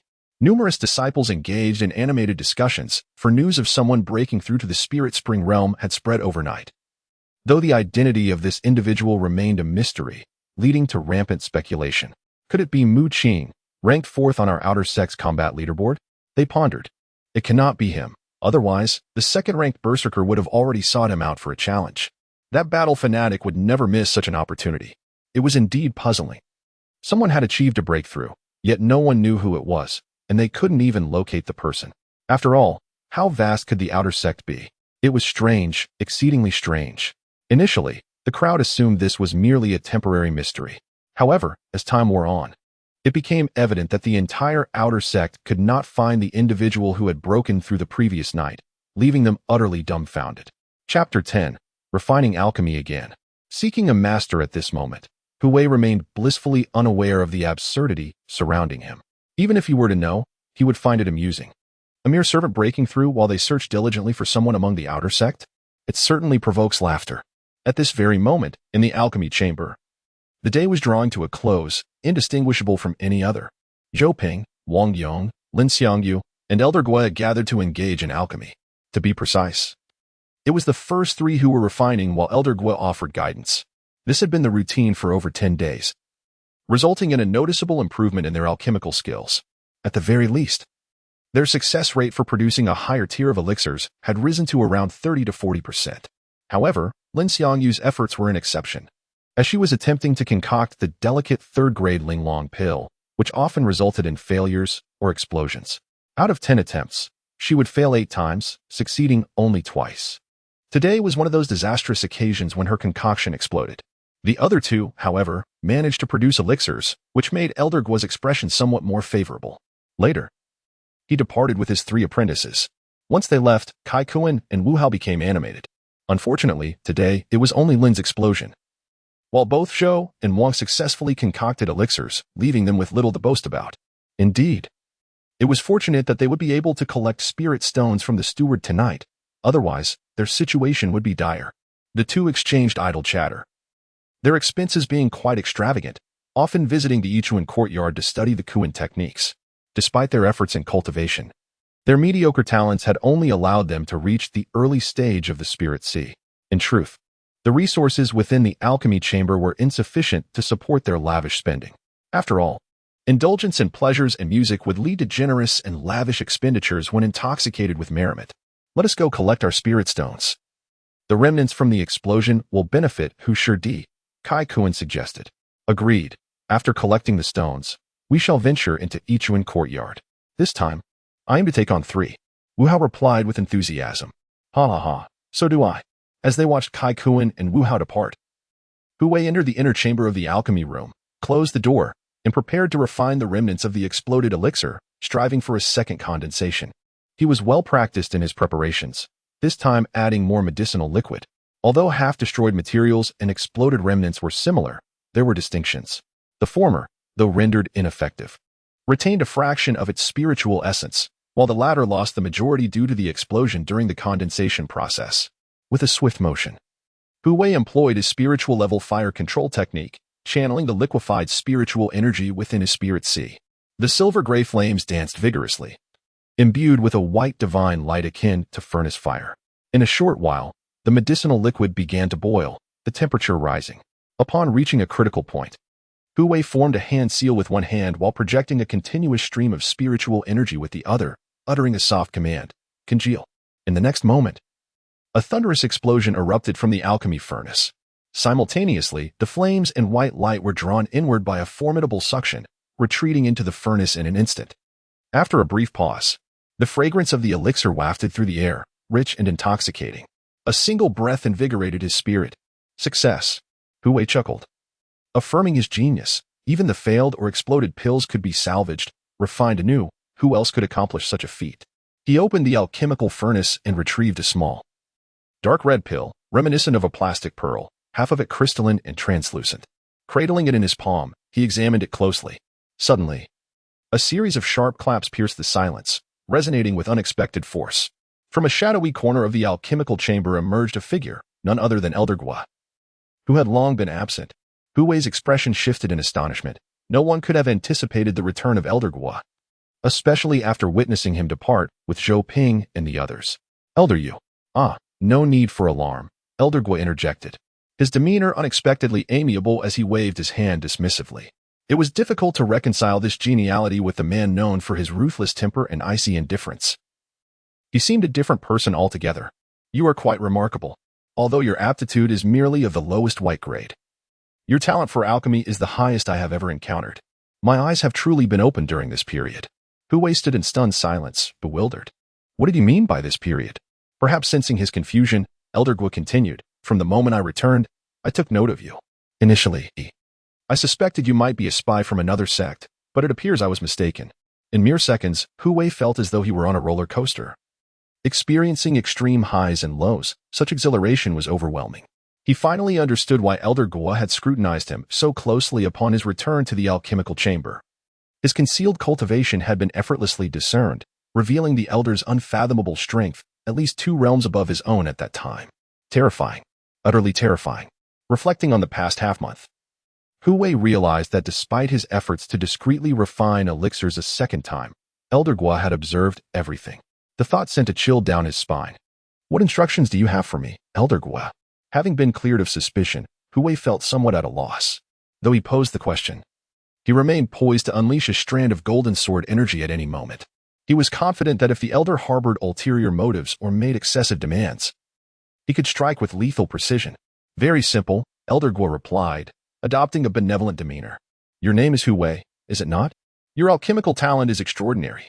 Should you choose to become my disciple, I shall impart all my knowledge to you. With your innate abilities, I believe that in time, you shall surpass me in the art of alchemy. These words left Hu Wei astonished. Was it truly that simple? He had anticipated that his exceptional insight would be revealed. It seemed that Elder Gua merely believed in his potential as an alchemist. With this thought in mind, he contemplated his future. Hu Wei stepped forward, respectfully bowing at a 90-degree angle, and said, Disciple Hu Wei pays his respects to the master. Upon hearing these words and witnessing this scene, Elder Gu's aged face instantly blossomed with a smile, as if the wrinkles had been smoothed out, making him appear a decade younger. He burst into hearty laughter, exclaiming, Ha ha ha. Splendid, splendid. At last, I have found a disciple worthy of inheriting my legacy. It was evident that he was genuinely elated. After all, Hu Wei's alchemical skills were remarkable. Even the ability to refine pills twice from a single furnace explosion was unprecedented. Elder Gu saw a glimmer of hope for survival. He assisted Hu Wei to his feet and said, Good disciple, as night has fallen, you may temporarily return to the outer peak to rest. Tomorrow, I shall arrange for you to officially assume the identity of an alchemist. To this, Hu expressed no dissent, bowing in acknowledgement. I shall heed the master's arrangement. Elder Gu's delight was palpable, his smile wide as he replied, Very well. I shall take my leave now to prepare a grand gift for you tomorrow, along with other matters. Disciple respectfully sees off the master, Hu said, watching Elder Gu depart the alchemy chamber. Lost in thought, he murmured to himself. Does this old fellow truly believe I am unaware of the fact that I lack the innate talent for alchemy? Chapter 11. Coercion and plunder night had not yet reached the hour of the boar when Hu arrived at the modest residence of the steward at the miscellaneous servant's peak. He collected the spiritual stones he was due, carefully stowing them in a small cloth pouch. At this hour, it was still considered early, marking the end of the workday for many of the servants. The area was bustling with activity, a sea of faces beamed with the joy of labor's rewards. Among them, Hu was particularly elated. Having received his share of the servant's benefits, he anticipated even greater fortune awaiting him the following day, not to mention the lucrative opportunities presented by the alchemists. Soon, he would no longer be burdened by menial tasks. This was indeed a trifecta of gains. The mere thought of being able to visit the trading square at his whim filled him with exuberance. As for Elder Gu, that cunning old fox, Hu resolved to remain vigilant while observing the unfolding situation, confident that he would manage just fine. Nevertheless, an urgency to enhance his own strength nagged at him. True freedom could only be attained through personal power. Quickly, the outer sect rascals are coming, several of them. Suddenly, panic erupted as this alarming news spread. Akin to a bomb detonating amidst the crowd, faces turned ashen, and people instinctively recoiled in fear, paralyzed by the dread of an impending threat. Unfortunately, escape was not an option, for several figures advanced with a swaggering confidence towards the steward's residence, in stark contrast to the coarse garments of the servants. The outer sect disciples donned bright, distinctive attire that exuded an air of superiority. None of you are permitted to leave. Due to my recent financial constraints, I must regrettably impose upon you for a moment and borrow some spiritual stones, declared the leading disciple with a sinister grin, his eyes gleaming with avarice. With dozens present, the prospect of acquiring 5 spiritual stones from each servant promised considerable gain for the 4 of them. Ha ha ha, Brother Deng is truly astute, directly cornering them here. Tonight, we shall reap a bountiful harvest. Indeed, you all heard that, right? Those who know what's good for them should promptly surrender their spiritual stones and scram. Otherwise, do not blame us for our lack of courtesy. The other 3 outer sect disciples chimed in, their laughter dripping with arrogance, reveling in their perceived dominance over the multitude of servants, inciting gritted teeth among many. It was infuriating. Time and again, they were subjected to such exploitation. After toiling for an entire month, they found themselves mere fodder for others' greed. Who could endure this? Some could no longer contain their outrage. A brave servant stepped forward, emboldened by the crowd, and shouted, How dare you? You have the audacity to commit such brazen acts of coercion before the steward's residence. Do you not fear the repercussions of your actions? His clever retort aimed to amplify the situation, invoking a sense of intimidation while invoking the name of the steward as a means of seeking protection. However, there was no escaping the stir this commotion would inevitably cause. The other party could not pretend to be deaf and mute. Moreover, someone had already gone to seek assistance. The steward of the servant peak soon made his appearance. The individual was a middle-aged man with a distinctive handlebar mustache, somewhat short and plump, exuding an air of greasiness and an inexplicable lewdness. Steward, a few outer sect seniors are attempting to forcibly seize our spiritual stones. You must intervene on our behalf, pleaded one of the servants. Indeed, these outer sect seniors have gone too far, daring to act in front of your residence. This clearly shows a lack of respect for you. Others chimed in, their voices rising in a cacophony, embellishing the situation with exaggerated tales, their intentions unmistakable, seeking his protection. Initially, many believed that the outer sect ruffians would be deterred by this display. However, the disciples led by Brother Deng remained remarkably composed, even greeting the steward of the servant peak. Brother Deng, with a smirk, questioned, Steward Luo, will you stand up for them, or will you adhere to our old customs? Upon hearing this, the expressions of the dozens of servants transformed dramatically, their eyes filled with disbelief and horror. A small portion remained oblivious, yet equally bewildered. Amidst their expressions of impending doom, Steward Luo surprisingly revealed a flattering smile, slightly bowing as he said, Brother Deng, you jest, their young master was people, so naturally it follows the old customs. He clearly understood the gravity of the situation. After uttering these words, He adopted a defeated demeanor and walked away toward his small residence without looking back. Witnessing this scene, despair engulfed the servants. If even the steward of the servant peak had been swayed by these outer sect rascals, or perhaps was colluding with them, what could they possibly do? Ha! Hand over your spiritual stones obediently, or you shall face a severe beating. As the steward's figure vanished, the outer sect disciple beside Brother Dang revealed a sinister grin. With a wave of his hand, the other two understood and strode towards the multitude of servants, intent on seizing their spiritual stones. Brother Dang, too, was stirred into action. Ever since he inexplicably lost his spiritual stones over half a month ago at the trading post, life had been quite miserable for him, but he had managed to endure. Oh, is that not the most handsome fellow from the servant peak? You're here too? Ha. Then let us do this together to spare me another trip tomorrow. He suddenly recognized a familiar face in the crowd. It was Hu Wei, who had been robbed a month prior, prompting him to unleash a merciless laugh. Yet, to his astonishment, the other party responded with a cold slap. Quick, too quick to evade. A sharp crack echoed as Brother Dang stumbled, followed by him crashing to the ground, utterly stunned. This scene also left the other three outer sect disciples, who were in the midst of forcibly seizing the spiritual stones from the multitude of servants, momentarily dumbfounded.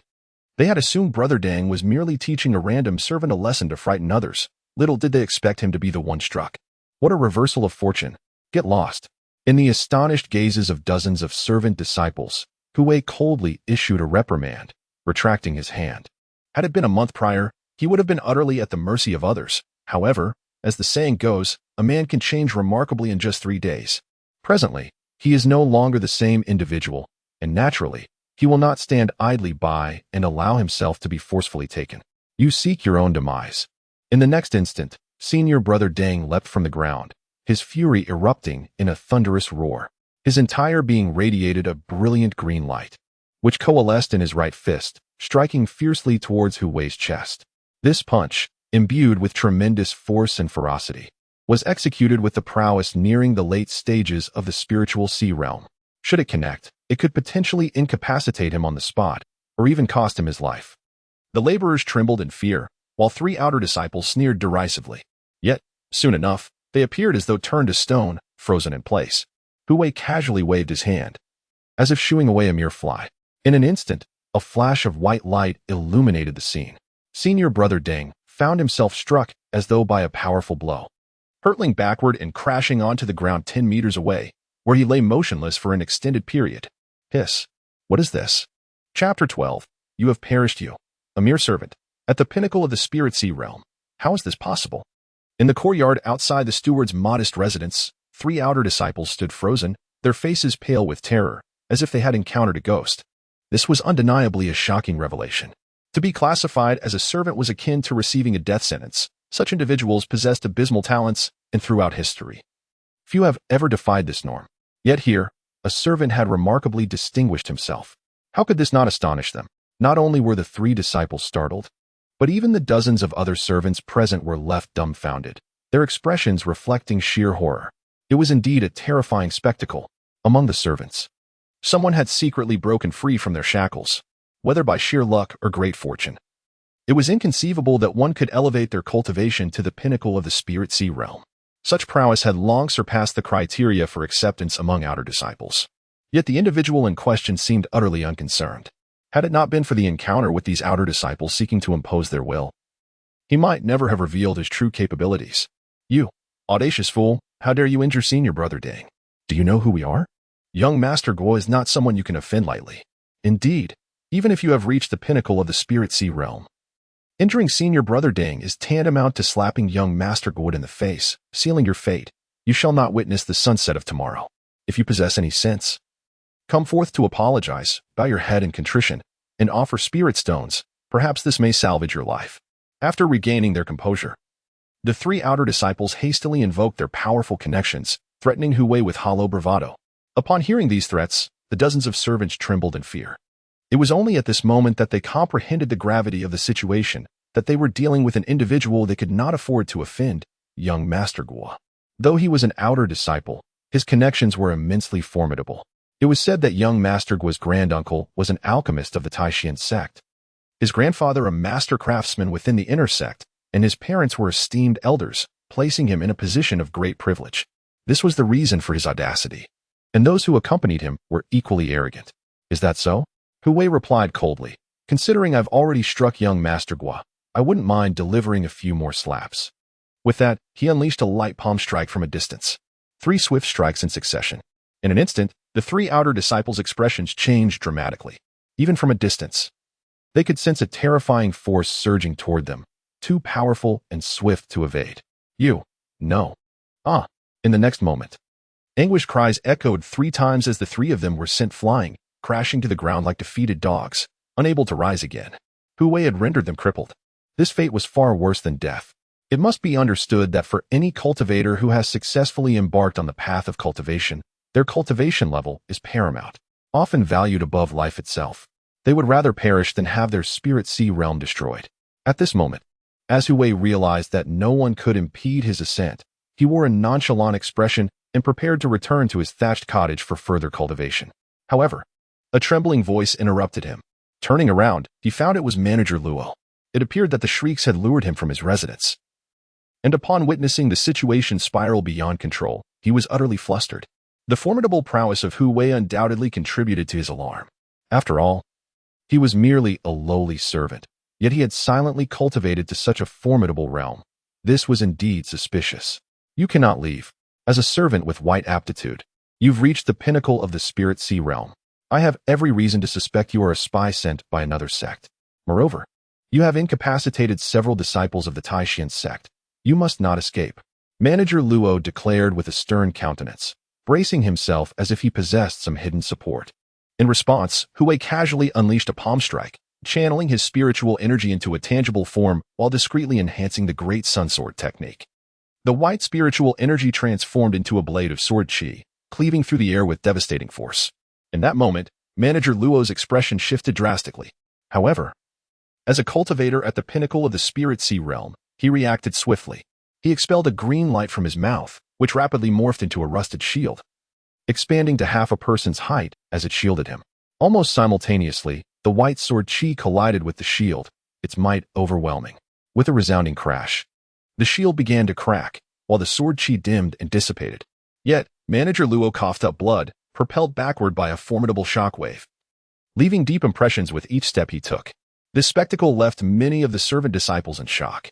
While they could somewhat accept his earlier defeat of 4 outer disciples, it was unthinkable that the manager of the servant peak, a figure of authority, could not overpower a mere servant. Moreover, Hu Wei appeared so effortless in his victory, it was terrifying. You dare to defy authority? Manager Luo seethed, incensed by his injuries and the loss of a second-tier 9th-grade quasi-spirit artifact. His entire being radiated green light as he summoned all his strength to confront Hu Wei. However, Hu Wei merely cast a disinterested glance at him, seemingly indifferent to the threat, before settling down on the ground to meditate. At this juncture, returning to the thatched cottage was of little consequence, for they were both within the servant peak. In truth, if given the choice, Hu Wei would have preferred to incapacitate Manager Luo, as the latter had colluded with the outer disciples when spiritual stones were forcibly seized from the servant disciples, turning a blind eye to the injustice. Hu Wei had suffered from such tyranny himself. Yet, Manager Luo had only spoken harshly. A lesson was sufficient. After all, this was still the Tai Xuan Sect. Although killing was out of the question, Hu Wei suddenly glanced at him and inquired, Manager Luo, have you ever tilled the fields? Upon hearing these words, Manager Luo was taken aback, his face a portrait of astonishment. What does that mean? Hu Wei smirked. You are utterly pathetic. Manager Luo, infuriated, coughed up blood, overwhelmed by the indignity of being mocked and scorned by a mere servant in his lifetime. Fortunately, the other party showed no intention of fleeing. Otherwise, he would have been at a loss, as he certainly could not resort to desperate measures. Yet, he was no match for them. As events unfolded, the throng of servants who had narrowly escaped began to disperse, realizing that this was no longer a place for them to linger. For what was about to transpire was beyond their capacity to engage. In but a moment, the servants vanished without a trace. In the open space outside the managerial residence, only a few figures remained: Hu Wei, Manager Luo, and 4 outer disciples who lay unconscious on the ground, their spiritual seas rendered ineffective. Of course, there were also the attendants of the manager's estate. You quickly go to the Outer Peaks Tianhao Cave and inform young Master Guo of the situation here. Request his decision. Swiftly, Manager Luo commanded one of his subordinates, his voice tinged with urgency. The man, trembling in fear, glanced at Hu Wei. Seeing him unfazed, he was about to comply. However, at that moment, a voice, cool and detached, resonated through the air. Chapter 13. The Direct Disciple and the Compensation of Manager Luo. What transpired? A figure emerged in the skies above the miscellaneous peak, radiating a brilliant blue luminescence, resembling a resplendent azure rainbow, strikingly conspicuous. Upon closer inspection through the glow, an elderly man could be discerned standing amidst the azure light. With his head of gray hair and donned in a gray robe, his expression was one of indifference, exuding an imposing aura befitting a person of high status. Could it be Elder Yao? Manager Luo gazed upward, his astonishment palpable as he recognized the individual before him to be Elder Gue, a renowned 4th-tier, 7th-grade alchemist, a person of considerable prestige and elevated standing. Hence the title of Elder Yao. It is indeed I, Elder Gue replied, nodding from his lofty position. He then descended gracefully from the heights. Upon realizing that it was truly Elder Yao, Manager Luo was simultaneously astonished and elated, hastily performing a profound bow, resembling a sluggish insect. He subsequently pointed an accusatory finger at Hu Wei, outlining his transgressions. Esteemed Elder Yao, this individual. He succinctly recounted the events of the evening, accusing Hu Wei of being a potential spy for another sect, suggesting immediate confinement and rigorous interrogation. Particularly at the conclusion of his account, Manager Luo's gaze turned sinister, his expression menacing, as if to convey, "You are doomed." Once he finished, Hu Wei leisurely inclined his body in a respectful greeting to Elder Gue. Merely performing a seated bow, Disciple Hu Wei pays my respects to my master. Upon hearing this, Manager Luo was visibly taken aback. Yet, before Elder Gue could respond, he burst into uproarious laughter. Ha ha ha, you've got to be kidding. Elder Yao is your master? This is undoubtedly the funniest joke I've heard this year, bar none. However, in the next moment, Elder Gue smiled and nodded, replying, Indeed, my dear disciple need not be overly formal. Ah. Manager Luo was left utterly dumbfounded. Truly, it is real. He felt as though a million wild horses were galloping through his mind, realizing he had struck an iron plate. Confusion soon followed. When had Elder Yao taken on a disciple from the ranks of the miscellaneous workers? Why had he not heard any prior news regarding this matter? To this, Elder Gue replied with a faint smile. Hu Wei is my recently accepted direct disciple. Tomorrow morning, I shall arrange for his new identity token. Upon hearing this confirmation, Manager Luo felt as if struck by a bolt from the blue. His complexion drained of color, his mind buzzing, momentarily rendered speechless. He had offended the direct disciple of Elder Yao. What was to be done? It's a misunderstanding, a misunderstanding. He stuttered nervously, genuinely frightened. For standing before him was the 4th-tier alchemist, Elder Gue. It was no exaggeration to say that a single word from him could dictate his fate, wielding life and death with ease. Elder Yao, as the saying goes, ignorance does not incur guilt. The matter is not severe enough to warrant such dire consequences. I implore you to show mercy and let this pass. Manager Luo concluded, slapping his own face in a desperate attempt to maintain a smile. His expression both grotesque and comical. In that place, the sound of continuous slaps echoed resoundingly. Elder Gue cast a placid gaze upon Hu Wei and said, My dear disciple, handle this matter on your own. No sooner had the words left his lips than a soft thud echoed in the air. Manager Luo had already knelt before Hu Wei. Junior brother Hu, no, senior brother Hu, please, show mercy and forgive my transgressions this once. As a token of my contrition, I present to you 100 spirit stones. I sincerely hope you will graciously accept them. He was astute, promptly choosing to humble himself before Hu Wei, genuinely offering compensation. Though his heart ached at the loss, he found himself with no alternative. With the situation reaching this point, and with the other party kneeling and offering gifts, Hu Wei graciously accepted the gesture. After all, he mused, Manager Luo's life was a matter he could reclaim at any moment. Your kindness is overwhelming. I cannot accept such generosity. Hu Wei feigned modesty, yet he eagerly received the heavy pouch presented by Manager Luo.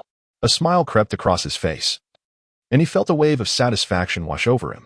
It is well deserved, he thought. Meanwhile, Manager Luo, as he rose, struggled to maintain a semblance of a smile, wiping away the cold sweat that beaded on his forehead, appearing exceedingly abject. Noting that the matter was nearly resolved, Elder Gue chose not to linger, leaving with a parting remark, My dear disciple, I have prepared a grand gift for you to collect tomorrow. Thank you, master, Hu Wei replied. Elder Gue smiled, shook his head, and took Hu Wei's servant identity token before soaring into the sky, departing like a streak of rainbow light. With the matter concluded, Hui left without a backward glance. He finally grasped the caliber of Elder Gua. He was of blue aptitude. It is important to note that the classification of cultivator's aptitude ranges from white, green, yellow, blue, cyan, purple, gold, to the exceedingly rare red. White represents the lowest and red the highest. However, legends speak of gold as existing only in tales, suggesting that individuals of red aptitude are virtually unseen. Thus, it is evident that blue aptitude is not to be underestimated. At the very least, it was the highest Hui had encountered thus far. No wonder Elder Gua's cultivation was so unfathomable. As Hui's figure faded from view, Manager Luo's subordinates dared to speak. Master, these 4 individuals. Manager Luo immediately displayed impatience. Send them back to the outer gate peak overnight, lest they remain here as an eyesore. His frustration was understandable. For these few insignificant individuals had cost him 100 low-grade spirit stones, an amount he had painstakingly saved to trade for a top-tier human-level technique. Just like that. It was gone. Understood. Back in the thatched hut, Hui settled onto the wooden bed, silently reflecting on the combat prowess he had displayed. Employing the Great Sun Sword technique, I can easily overwhelm my peers in the same realm. Not too shabby, indeed. After all, this was merely a day of his true cultivation, and the strength he had exhibited could not be deemed particularly formidable, yet it was far from weak. Additionally, he had acquired 100 spirit stones. He would save them for future use at the trading post. The sightless elder lingered in Hui's thoughts. Yet it was not the man himself that captivated him, but rather his mystical artifact stall. As he contemplated the forthcoming transformation in his circumstances, which promised to be for the better, a surge of excitement surged within Hui. Soon, apart from alchemical pursuits, he would relish newfound freedom. Where would he not be able to venture? However, the mere thought of Elder Gua instilled a sense of doubt within him. It was inconceivable that the elder remained oblivious to Hui's demonstrated aptitude for alchemy, even if one were to concede the barest possibility. His intrinsic white-grade talent was glaringly evident. Yet, what nefarious intentions did that old schemer harbor? It is crucial to acknowledge that in this world of fantasy, benevolence seldom arises without ulterior motives. The perilous nature of existence here renders any overt kindness highly suspect. Fortunately, every situation bears duality. The prowess Hui exhibited tonight would undoubtedly compel Elder Gua to offer him support, perhaps even concocting justifications on his behalf. This consideration spared Hui from considerable hassle.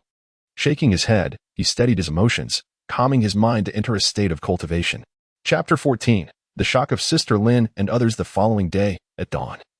Before a cave dwelling abundant with spiritual energy on the outer sect peak, for individuals, supported by others, arrived in a state of utter desolation and despair. These were none other than Brother Deng and his companions. Upon awakening to the grim realization that their spiritual seas had been rendered void, leaving them worse off than ordinary mortals, they were engulfed by an overwhelming sense of loss, the pain almost unbearable. Consequently, they hastily summoned assistance to transport them to the location of young Master Gua, resulting in the scene before us. Young Master. Outside the cave, Deng Wan called weakly, his entire demeanor conveying profound weakness, appearing far more pitiable than a woman enduring her monthly tribulation. Before long, a youth clad in resplendent attire emerged from the cave. He appeared to be around 15 or 16 years old, yet exuded an extraordinary presence. This was young Master Gua. Guaxintai. What has happened? Upon noticing the feeble breaths of Deng Wan and the others, devoid of any fluctuation of spiritual energy, his countenance darkened. His expression so grim it could have dripped with water. In the Tai Xuan Sect, who was unaware that these individuals were his subordinates? To have harmed them was tantamount to slapping Guaxintai's face. After all, one must consider the master when striking a dog, let alone the fact that these individuals had been incapacitated. Young Master. Last night we went to the miscellaneous disciple peak to collect spiritual stones and encountered resistance from a miscellaneous disciple. Deng Wan recounted the event succinctly, of course, embellishing the tale. Young Master, that individual concealed his true cultivation level while posing as a miscellaneous disciple, harboring ill intentions. Upon discovering his formidable strength and his claim of being one of your subordinates, he dismissed us entirely. That brash young man even exclaimed that if it weren't for his background, the so-called waste Guaxintai would have been beaten to death countless times already.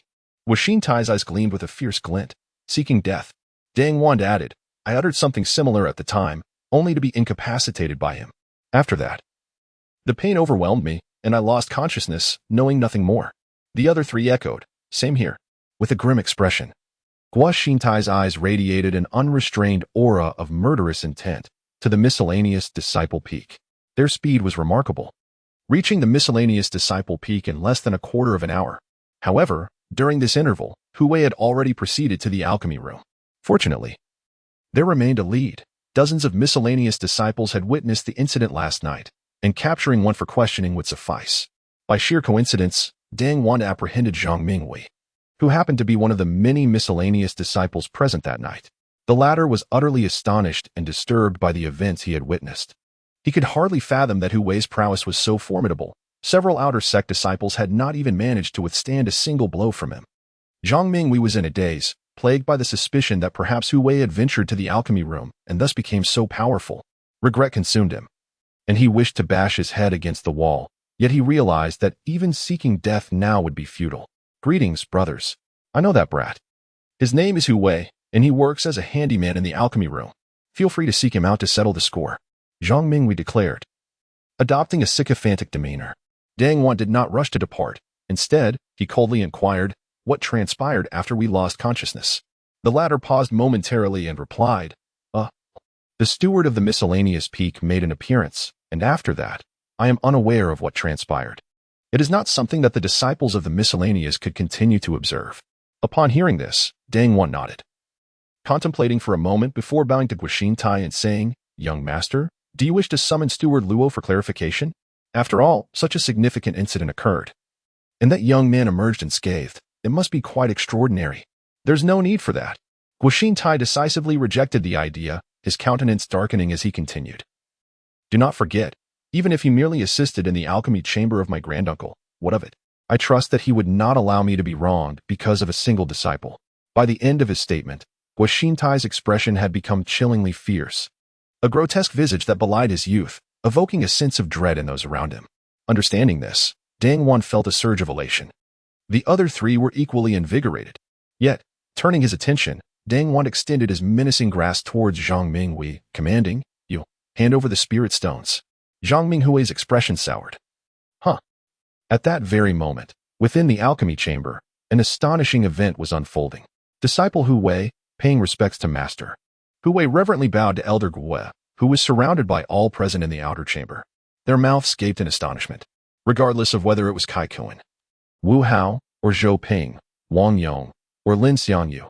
They were all left speechless, overwhelmed by disbelief. Splendid. My dear disciple, no need for formalities." Elder Guo's laughter resonated, as though he had regained 20 years of youth, his face glowing with vitality. Indeed, in his eyes, Hu Wei's worth surpassed that of any of his current disciples. The nearly third-tier Linglong pill had been obliterated in the furnace, yet he managed to refine it anew. Albeit with only half the efficacy, such skill was undeniably heaven-defying. This alone rendered the other three utterly incomparable, even unable to catch a glimpse of his back. "Master, you." Lin Xiangyu was the first to regain his senses, hesitating with a look of confusion as he regarded Elder Guo. The other two shared his bewilderment, for it was all too sudden and unexpected. Have I startled you with this surprise?" Elder Guo appeared to be in excellent spirits, a rare smile gracing his features. "This is my newly accepted direct disciple, someone you have all been acquainted with for a month or so. No need for further introductions." "What? A direct disciple?" Wang Yong exclaimed in shock. The other two also exhibited a shift in expression.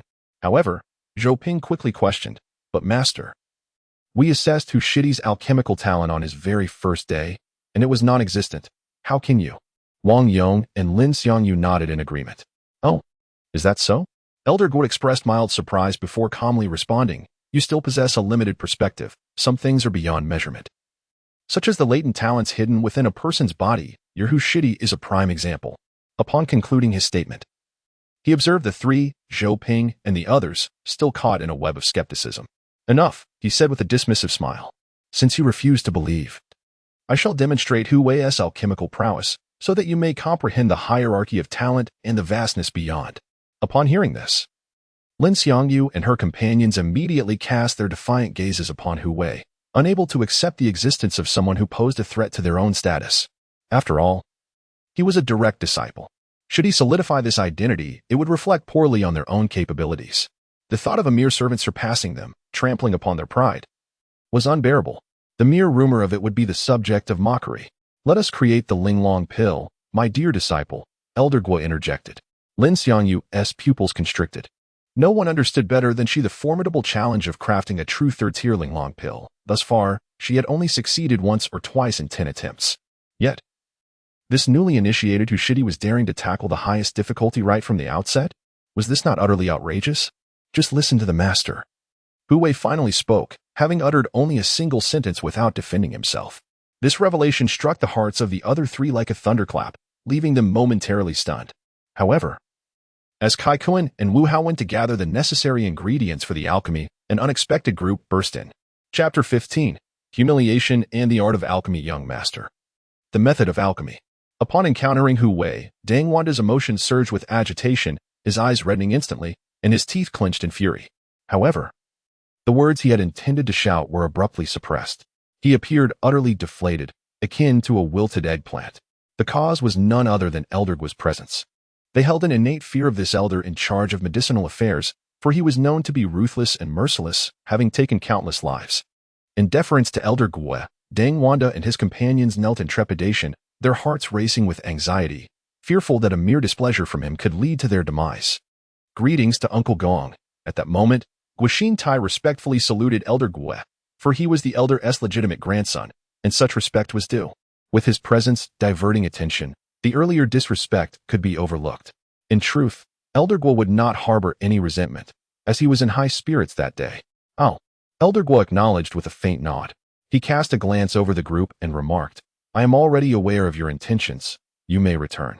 Upon hearing this, Guoxin Tai was taken aback. Dang Wanda gasped in surprise.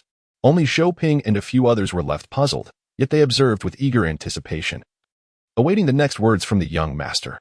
As they expected, Guoxin Tai frowned and pointed at Hu Wei, saying, Uncle Gong. This servant humiliated Dang Wanda and his companions in a public setting last night. Surely, you do not intend to shield him? The implication was clear. Hu Wei had indirectly slapped his face, and the incident had spread, prompting a demand for an explanation. Elder Guo remained silent, yet Zhou Ping, Wang Yong, and Lin Xiangyu were utterly astonished, exchanging incredulous glances. Early that morning, rumors had circulated among the outer sect that multiple disciples had ventured to the servant peak to collect spirit stones, only to be incapacitated by a mere servant. Zhou Ping and the others had initially dismissed it, as alchemists seldom delved into the sect's gossip. Yet, considering the current circumstances, wasn't this fellow at the mid-level of the spirit sea realm? Wang Yong whispered to the others. It seems he has been concealing his true strength, Lin Xiangyu replied, narrowing his eyes. However, more astonished than them were Kai Kuan and Wu Hao, although they had indulged at Yichuan courtyard after receiving their spirit stones the previous night. Upon their return, they had heard of this incident. Discovering that the central figure was Hu Wei, the same individual they had labeled as docile upon his arrival at the alchemy chamber, was utterly unbelievable.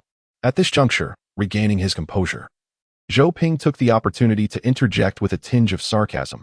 Young master, you may not be aware, but Hushidi is now the master's newly accepted direct disciple.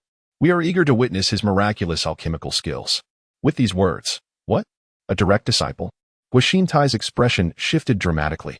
Dang Wanda and the other three widened their eyes in shock, cold sweat instantly streaming down their faces. The minor servants of their spirit sea, who had been discarded, were unexpectedly taken as direct disciples by Elder Yao. How could this grudge ever be avenged?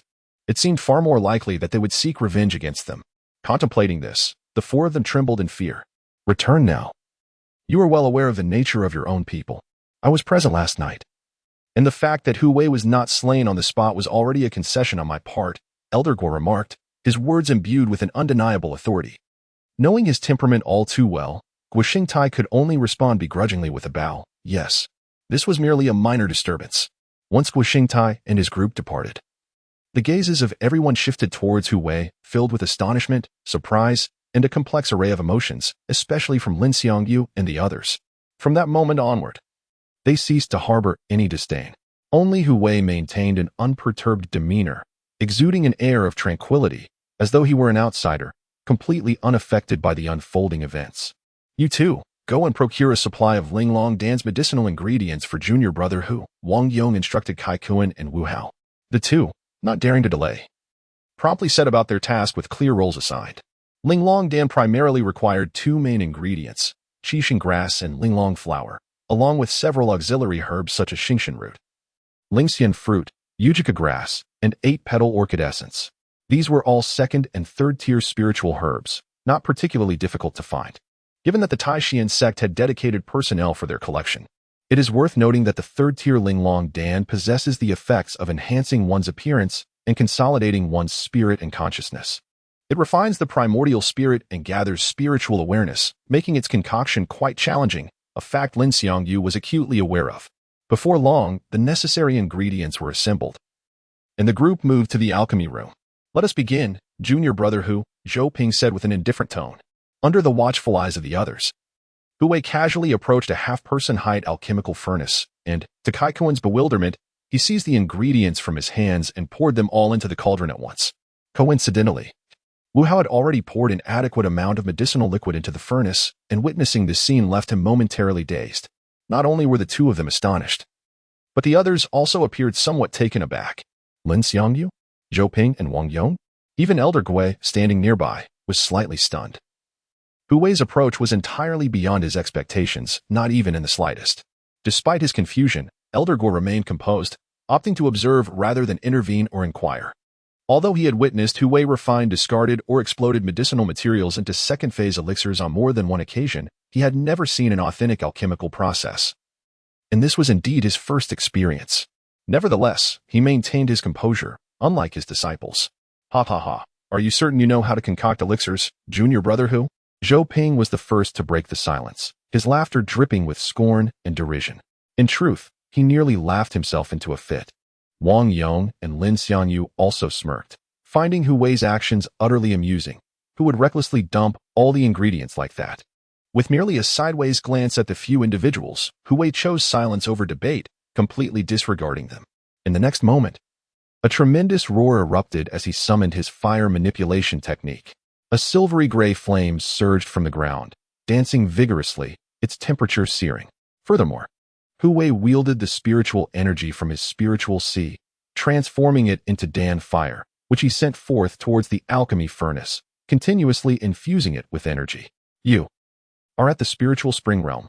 The fluctuation of spiritual energy startled Lin Xiangyu and the others. Although they had anticipated that Hu Wei had concealed his cultivation, they could hardly fathom that he had elevated his prowess to such a level. It was utterly astonishing. A mere white-graded servant had managed to evolve to this extent, breaking conventions and shattering constraints. They could not comprehend how he achieved it. In light of this realization, Lin Xiangyu suddenly cast a furtive glance at Elder Gui, convinced that her master would not arbitrarily accept a servant as a personal disciple. Was it truly solely due to his talent in alchemy? Lost in her thoughts, Lin Xiangyu experienced an epiphany. The secret surrounding Hu Wei must be the key that her master sought.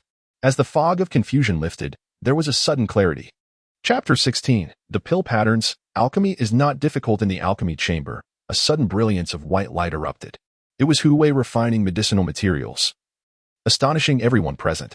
This was not a mere singular process. Rather, it was a display of multitasking prowess, as he resolutely refined everything in one go. Such an audacious act was beyond comprehension, yet he managed to achieve it. It is crucial to recognize that this particular step in the alchemical process is the most challenging. As each type of herb requires a different level of refinement, a moment's negligence could result in failure or even an explosion of the furnace. Moments passed. Could he truly emerge unscathed? How was this possible? The level of control he displayed was terrifying. Was this the innate talent for alchemy? Lin Xiangyu and the others gasped in disbelief. They had never envisioned such a day when they would be repeatedly astonished in mere moments by the alchemical techniques of a mere servant disciple. Among the crowd, only Elder Gui stood apart. His reaction transcended mere astonishment, accompanied by a distinct emotion, excitement, fervor, and an exhilarating surge of blood. Elder Gui's eyes gleamed ever brighter as he gazed at Hu Wei, as if he were beholding a rare treasure, with glimmers of avarice and longing subtly flickering in the depths of his gaze. At last, they reached the stage of pill fusion. Beads of sweat glistened on Hu Wei's brow as he uttered a low command. "Congeal." In an instant, the spiritual energy of heaven and earth surged violently, flooding in like a tidal wave, all absorbed by the alchemical furnace, visually akin to being swallowed and then rapidly contained. Before long, a fragrant aroma wafted through the air, refreshing and invigorating. Those who inhaled it felt their spirits lifted. It succeeded. Lin Xiangyu stammered, her face a canvas of astonishment. The nearly perfect third-grade Linglong pill had been refined so effortlessly, it felt like a dream, utterly surreal, especially considering the fact that he hailed from a humble background. Yet, as difficult as it was to accept, at that moment, they could only silently acknowledge the truth. I wish to see the pill. Zhou Ping and Wang Yong were momentarily speechless, but once they regained their composure, the former spoke, still somewhat unconvinced. After saying this, he lifted the lid of the alchemical furnace, only to be frozen in place. It was not that the pill had failed to materialize, rather. Nestled within the furnace lay a nearly flawless, perfectly rounded, dark red Linglong pill. This was undoubtedly of superior quality, as its hue was more vibrant than that of the Linglong pill refined by senior sister Lin. And its faint aroma indicated that the medicinal properties were fully contained within the pill. Gasping in awe, Wang Yong drew closer, noticing the same detail, which elicited a sharp intake of breath. His reaction caught the attention of Lin Xiangyu and Elder Gue, who approached out of curiosity. With a single glance, both revealed their astonishment. Lin Xiangyu, unable to contain her surprise, retrieved the Linglong pill to examine it closely. However, as she turned it over, her pupils constricted in disbelief, mingled with confusion. This is. Just as she uttered these words, Elder Guo beside her snatched the Linglong pill away, his aged face unable to mask the shock. The pill patterns. This is indeed the pill patterns. Upon glimpsing the reverse side of the exquisite elixir, a peculiar pattern emerged, silver hooks and iron strokes, robust and powerful, seemingly born of nature itself, embodying an air of profound mystery. It resembled a symbol of extraordinary significance, yet remained inscrutable to the eye. Master, is this the elixir pattern recorded in the scriptures? Lin Xiangyu inquired. Indeed, Elder Guo responded, his countenance radiant, and displaying an uncommon patience as he continued. You are aware of the vast and profound patterns of the world. Perhaps you have even encountered them. Similarly, the art of alchemy has given rise to elixir patterns. Yet those capable of producing such patterns are exceedingly rare. Furthermore, the scriptures allude to another phenomenon. Legends speak of extraordinary occurrences when crafting supreme elixirs, accompanied by the thunder of elixirs upon their completion. Such individuals are even more elusive. Lin Xiangyu nodded, grasping only fragments of understanding. Elder Guo refrained from elaborating further and cast a glance at Hu Wei, his eyes unmistakably shining with admiration. Excellent, excellent. This elder has worthy successors, ha ha ha. Hu Wei, keenly aware of the dynamics at play, absorbed the knowledge and marveled at the intricacies of alchemy. To think he had even produced an elixir pattern, his innate insight was indeed formidable. Master, you flatter me. I merely stumbled upon success, Hu Wei humbly replied, aware that his true desire lay in survival. The incident had unfolded unexpectedly, and being caught by Elder Guo left him with little choice but to act as he did. Very well, very well. My diligent disciple remains humble and composed. Excellent. You three should take heed and learn from him. Do you understand? Elder Guo expressed his satisfaction. In response, Zhou Ping, Wang Yong, and Lin Xiangyu echoed in unison, their complex expressions reflecting a mix of emotions, yet their dissatisfaction and skepticism dissipated, replaced by a sense of capitulation. Who could remain unconvinced? After all, Hu Wei had successfully produced an elixir pattern, solidifying his status as a direct disciple. Come, come, my dear disciple. Take this, an extraordinary gift from your master, along with your identity token, attire, and the introductory text of the techniques. With a wave of his hand, Elder Guo conjured a series of items that materialized before Hu Wei, a smile gracing his lips. Upon examination, the most striking among the offerings was a crimson-hued elixir, radiating a vibrant glow. Upon closer inspection, it turned out to be a third-tier breakthrough elixir. This is a precious item. With it, once your cultivation reaches the pinnacle of the spiritual spring realm, you may directly transcend to the spiritual bridge realm. Your innate talent is lacking, and alas, there is little I can do. This is all I can provide, Elder Guo added, indirectly clarifying for the other three. Indeed. Only in this manner could one make sense of it, for despite Hu Wei's exceptional alchemical talent, his insufficient inherent aptitude remained a significant limitation. Thank you, Master. I will strive to improve, Hu Wei replied, neither confirming nor denying the implications, allowing them to speculate as they wished. With a wave of his hand, he accepted everything. Naturally, such an attitude was tantamount to acquiescence. In any case, Lin Xiangyu and the others seemed to release a breath they had been holding, as if a stone that had weighed upon their hearts had finally fallen. They thought to themselves, indeed, the heavens are just. When a door opens, a window must close. Otherwise, this newly promoted disciple would be far too formidable. Well, let us engage in free activities today. Zhou Ping, Wang Yong. You may also take Senior Brother Hu to the task peak and inform him about the daily responsibilities of a newly appointed alchemist. I shall take this exquisite elixir for further study, Elder Gua stated before departing. His mention of Senior Brother Hu is indeed appropriate, for in the realm of the accomplished, the adept becomes the teacher. Whoever excels in the art of alchemy is deemed a senior brother. It is merely a title. Just as Hu Wei was about to inquire about the daily life of an alchemist, Zhou Ping hesitantly spoke up. Who? Senior Brother Hu. How is it that you, with no foundational knowledge or common sense in alchemy, can suddenly concoct a near third-tier elixir? Hu Wei shrugged and replied nonchalantly, Oh, I just learned by watching. It's not that difficult. Zhou Ping, Wang Yong, and Lin Xiangyu. Chapter 17. Merit Points. Digging underfoot? Is it really possible to learn just by observing, Brother Hu? Have you never practiced? In the alchemy chamber, Wang Yong persisted. The two individuals beside him immediately perked up their ears, eagerly awaiting Hu Wei's response. It was quite disheartening. To think one could master it merely by watching? Is there anything more absurd? Oh, I have indeed practiced on more than one occasion, Hu Wei replied nonchalantly. Using the medicinal materials you've ruined or the residue from exploded furnaces, I simply add some medicinal liquid and refine the elixir a second time. This statement left the trio utterly speechless, their minds racing with exclamations of disbelief. The most astonished were Kai Kun and Wu Hao, who never imagined such a transformative approach could exist, turning waste into treasure to compensate for their own lack of aptitude. Their faces flushed a deep shade of crimson as they exchanged glances, promptly leaving the alchemy chamber, their expressions suggesting, I feel a bit unwell, I shall take my leave. At this moment, as if fearing disbelief from the others, Hu Wei conjured a radiant light in his hand, revealing the exquisite Linglong Dan, resembling a plastic pearl, which he had concealed in his spiritual sea. Behold, this is the Linglong Dan I successfully refined yesterday after the explosion in Senior Sister Lin's furnace. It only possesses half the potency, hence its smaller appearance, he elaborated, with both testimony and physical evidence at hand. And given that the elixir adorned with alchemical patterns had been taken by Elder Gua, the trio could not help but feel a surge of respect. They seemed to understand why their master held Hu Wei in such high regard, insisting on taking him as a personal disciple. Zhou Ping exclaimed, Brother Hu, you truly deserve this recognition. I am in awe. Wang Yong added, I am equally impressed. Even Lin Xiangyu spoke gently. Brother Hu will undoubtedly become a prominent alchemist in the future. By then, you must not forget us. To this, Hu Wei merely smiled, considering their words as playful jest.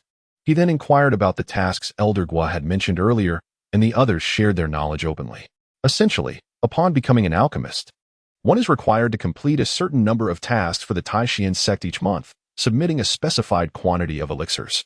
For instance, a first-tier alchemist must complete 3 tasks each month, yielding 3 first-tier elixirs, depending on their grade. Thus, one earns 3 merit points. This standard applies similarly to alchemists of other tiers. Moreover, external disciples are also obligated to undertake tasks. There is no upper limit on the number of tasks. The more one accomplishes, the more merit points they earn. Merit points allow access to the Tai Xuan Sect's scripture pavilion, where one can peruse various cultivation techniques. Additionally, one can visit the weapon forging peak to select weapons of varying grades, or even spiritual tools. They may also choose materials for refining their own treasured artifacts from the spiritual material hall, though this requires knowledge of forging methods, typically chosen by those ranked on the external combat leaderboard. In summary, merit points hold significant value. Hu Wei grasped this clearly, whether as an external disciple or an alchemist. One must contribute to the Tai Xuan Sect, for the sect does not support the ineffectual. This stood in stark contrast to the responsibilities of the miscellaneous workers. Due to the exhausting toil of menial labor, one can only earn a meager 5 spirit stones each month, with the cultivation technique limited to drawing qi into the body, while being vulnerable to the whims of others. Unless a grand opportunity arises, this life is destined to remain unchanged. All right, I understand. I shall visit the task peak this afternoon to take a casual look. You may continue with your own affairs, Hu Wei remarked. Lin Xiangyu and the others could only nod in agreement. In the outer sect, the events of the previous night at the menial labor peak had spread like wildfire, primarily due to many disciples' innate susceptibility to gossip. A rebellion of the menials? The spiritual seas of Deng Wanda and his companions were rendered useless. And the steward Luo from the menial labor peak was injured by their hands? What a remarkable development. It had been years since such novelty was heard. Indeed, it was said that a menial with peak spiritual sea strength had hidden himself well, had Deng Wanda and his peers not attempted to seize spirit stones from him. They would not have discovered how long he had concealed his prowess. In my view, this should be the work of spies sent by other sects infiltrating our Tai Xuan Sect, though their intentions remain unknown. However, the elders of the Punishment Peak would soon extract the truth from him. Numerous outer sect disciples engaged in animated discussions. Their routine, aside from fulfilling sect tasks, venturing out for trials, or immersing themselves in cultivation, included a weekly morning dedicated to listening to the outer sect elders elucidate complex cultivation dilemmas. Compared to the life of menial laborers, theirs was undeniably delightful. Lingya, the place where outer sect elders impart their teachings, was abuzz at noon. Some outer sect disciples, arriving late from their excursions, could not resist interjecting upon hearing the chatter. "Hey, your news is terribly outdated. I heard that the menial not only faced no repercussions, but was also taken under the wing of the old medicine man as a personal disciple. Otherwise, he would have been taken away by the brothers from the Punishment Peak long ago." "Really? Is there such a twist?" they questioned, skepticism evident. Just then, another outer sect disciple, fond of gossip, joined the fray, a female disciple. "What is this? Your information is so lacking. I heard that early this morning." Master was stormed in with his 4 subordinates, all of whom had their spiritual seas crippled, seeking to confront that menial, only to be met with failure and scolded by the old medicine man. How interesting, that old medicine man actually defends a menial, not only accepting him as a personal disciple, but also reprimanding his own grandson. This is clearly unusual. It was said that this menial possessed exceptional alchemical talents, surpassing even the old medicine man's 3 disciples, and was regarded by Elder Gua as a potential heir. Oh, this means I must seek to befriend him, a future high-ranking alchemist still in his youth, with boundless prospects. The outer sect disciples began to take an interest in Hu Wei, each nurturing such thoughts and planning to act upon them. In contrast to their outdated information, at the Danxia Hall, also located in the outer sect, a woman of age yet retaining her charm exclaimed in astonishment, "What did you say? That old man took a menial capable of refining pill patterns as his personal disciple?" "Indeed, Master, it is the elder of medicine who has propagated such tales, claiming that the individual in question comes from a humble background. Yet in the art of alchemy, they surpass all others, as if fearful that their prowess might go unnoticed." In response stands a young woman, perhaps in her 20s, possessing a striking beauty and adorned in a flowing white gown, exuding an ethereal grace. This matter undoubtedly stems from Elder Gua, with intentions that are rather straightforward. He has taken under his wing a prodigy of remarkable talent in alchemy, and has personally overseen the alteration of their identity token. Humph. That wretched old man remains as revolting as ever, unchanged through the years, much like a dog that cannot forsake its filth, truly detestable, the woman remarked with a cold scoff. It is evident from her words that she harbors some grievances against Elder Gua, suggesting that their enmity is far from trivial. "Chinga, go and ascertain the background of that lowly worker. If feasible, bring him over to my side, for that old fool seeks to vex me. Does he? Humph. Should my plan succeed, I shall turn the tables and vex him in return." "Yes, Master." Chapter 18. The Spirit Character Cave in the Trading Square. As for the matters at hand, Hu Wei was naturally oblivious. At this moment, he was selecting a cave dwelling on a mountain peak named Chuxiu, a privilege reserved for those who aspire to become alchemists. Upon exiting the alchemy chamber, 2 apprentices had been waiting outside for quite some time, ready to escort Hu Wei, presumably at Elder Gua's behest. One must admit, the arrangements were quite meticulous. Unlike the dwellings of outer disciples, the caves designated for alchemists exuded a greater sense of independence, with an environment uniquely saturated in the rich, swirling essence of spiritual energy. As if enveloped in a delicate mist, the Spirit Character Cave felt particularly appealing to Hu Wei. He ultimately chose this cave, although it was hewn from rock. It boasted a spacious interior, illuminated by a luminous pearl that cast a daylight-like glow even in the midst of day. The decor was simple yet unpretentious: stone table, stone chairs, stone bed, and a pot of spiritual tea. Everything was kept to a minimum. After all, as cultivators, extravagance was unnecessary. The most remarkable aspect was that this Chuxiu peak was uninhabited, which solidified Hu Wei's final decision. "Yes, Brother Hu," the 2 apprentices responded in unison, and promptly entered the cave to prepare it for his stay that evening. In truth, there was not much to tidy up. in less than half a tea session. The two emerged from the cave, respectfully inviting Hu Wei to enter and inspect for any discrepancies. He casually glanced around, then, with a smile, shifted the topic, saying, "Let us prepare some food. I'm hungry." Of course, they hurried off to make the arrangements. Taking advantage of this interlude, Hu Wei examined all the items Elder Gui had bestowed upon him, which included alchemist robes, a medicinal compendium, an identity token, third-tier breakthrough pills, and an introductory manual on cultivation.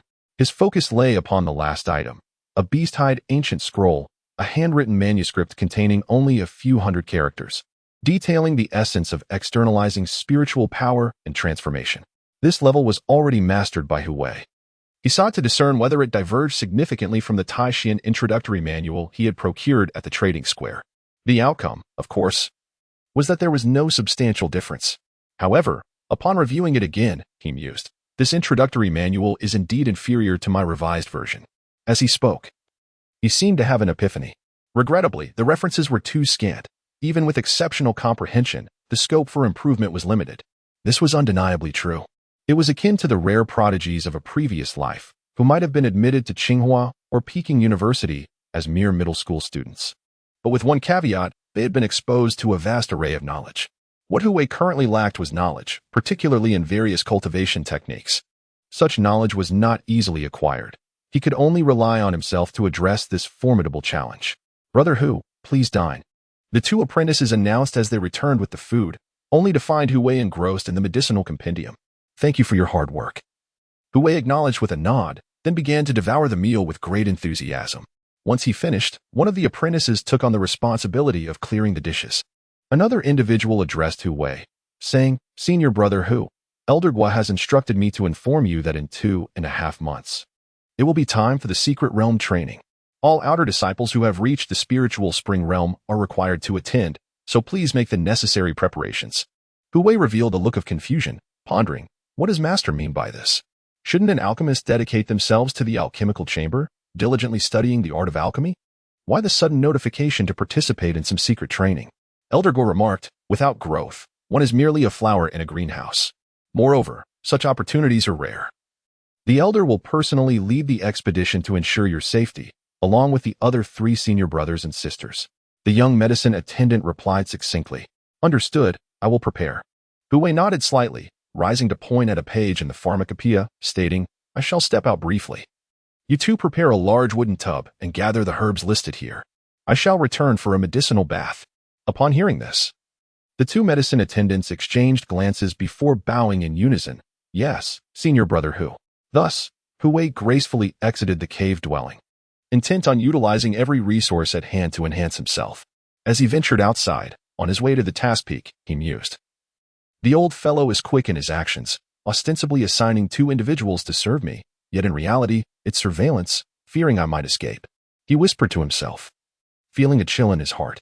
Shortly after, the bustling task peak erupted in astonishment as someone accepted 30 to 40 alchemical tasks below the 3rd tier all at once, an audacious act. "Brother Qian, who is this person? He is incredibly reckless." A disciple inquired of another at the task exchange, curiosity piqued. After all, alchemical tasks have deadlines, typically spanning 2 to 3 days, and cannot be stacked. No one has ever taken on such a multitude at once. In instances like Hu Wei's, the maximum grace period extends to half a month. To concoct 30 or 40 different grades of elixirs within 15 days is unfathomable. Either he is reckless or simply out of his mind. Of course, there exists another possibility. He is exceedingly confident in himself. "I don't recognize him. He seems unfamiliar, but his identity token reveals his name." "Hu Wei," Brother Qian responded.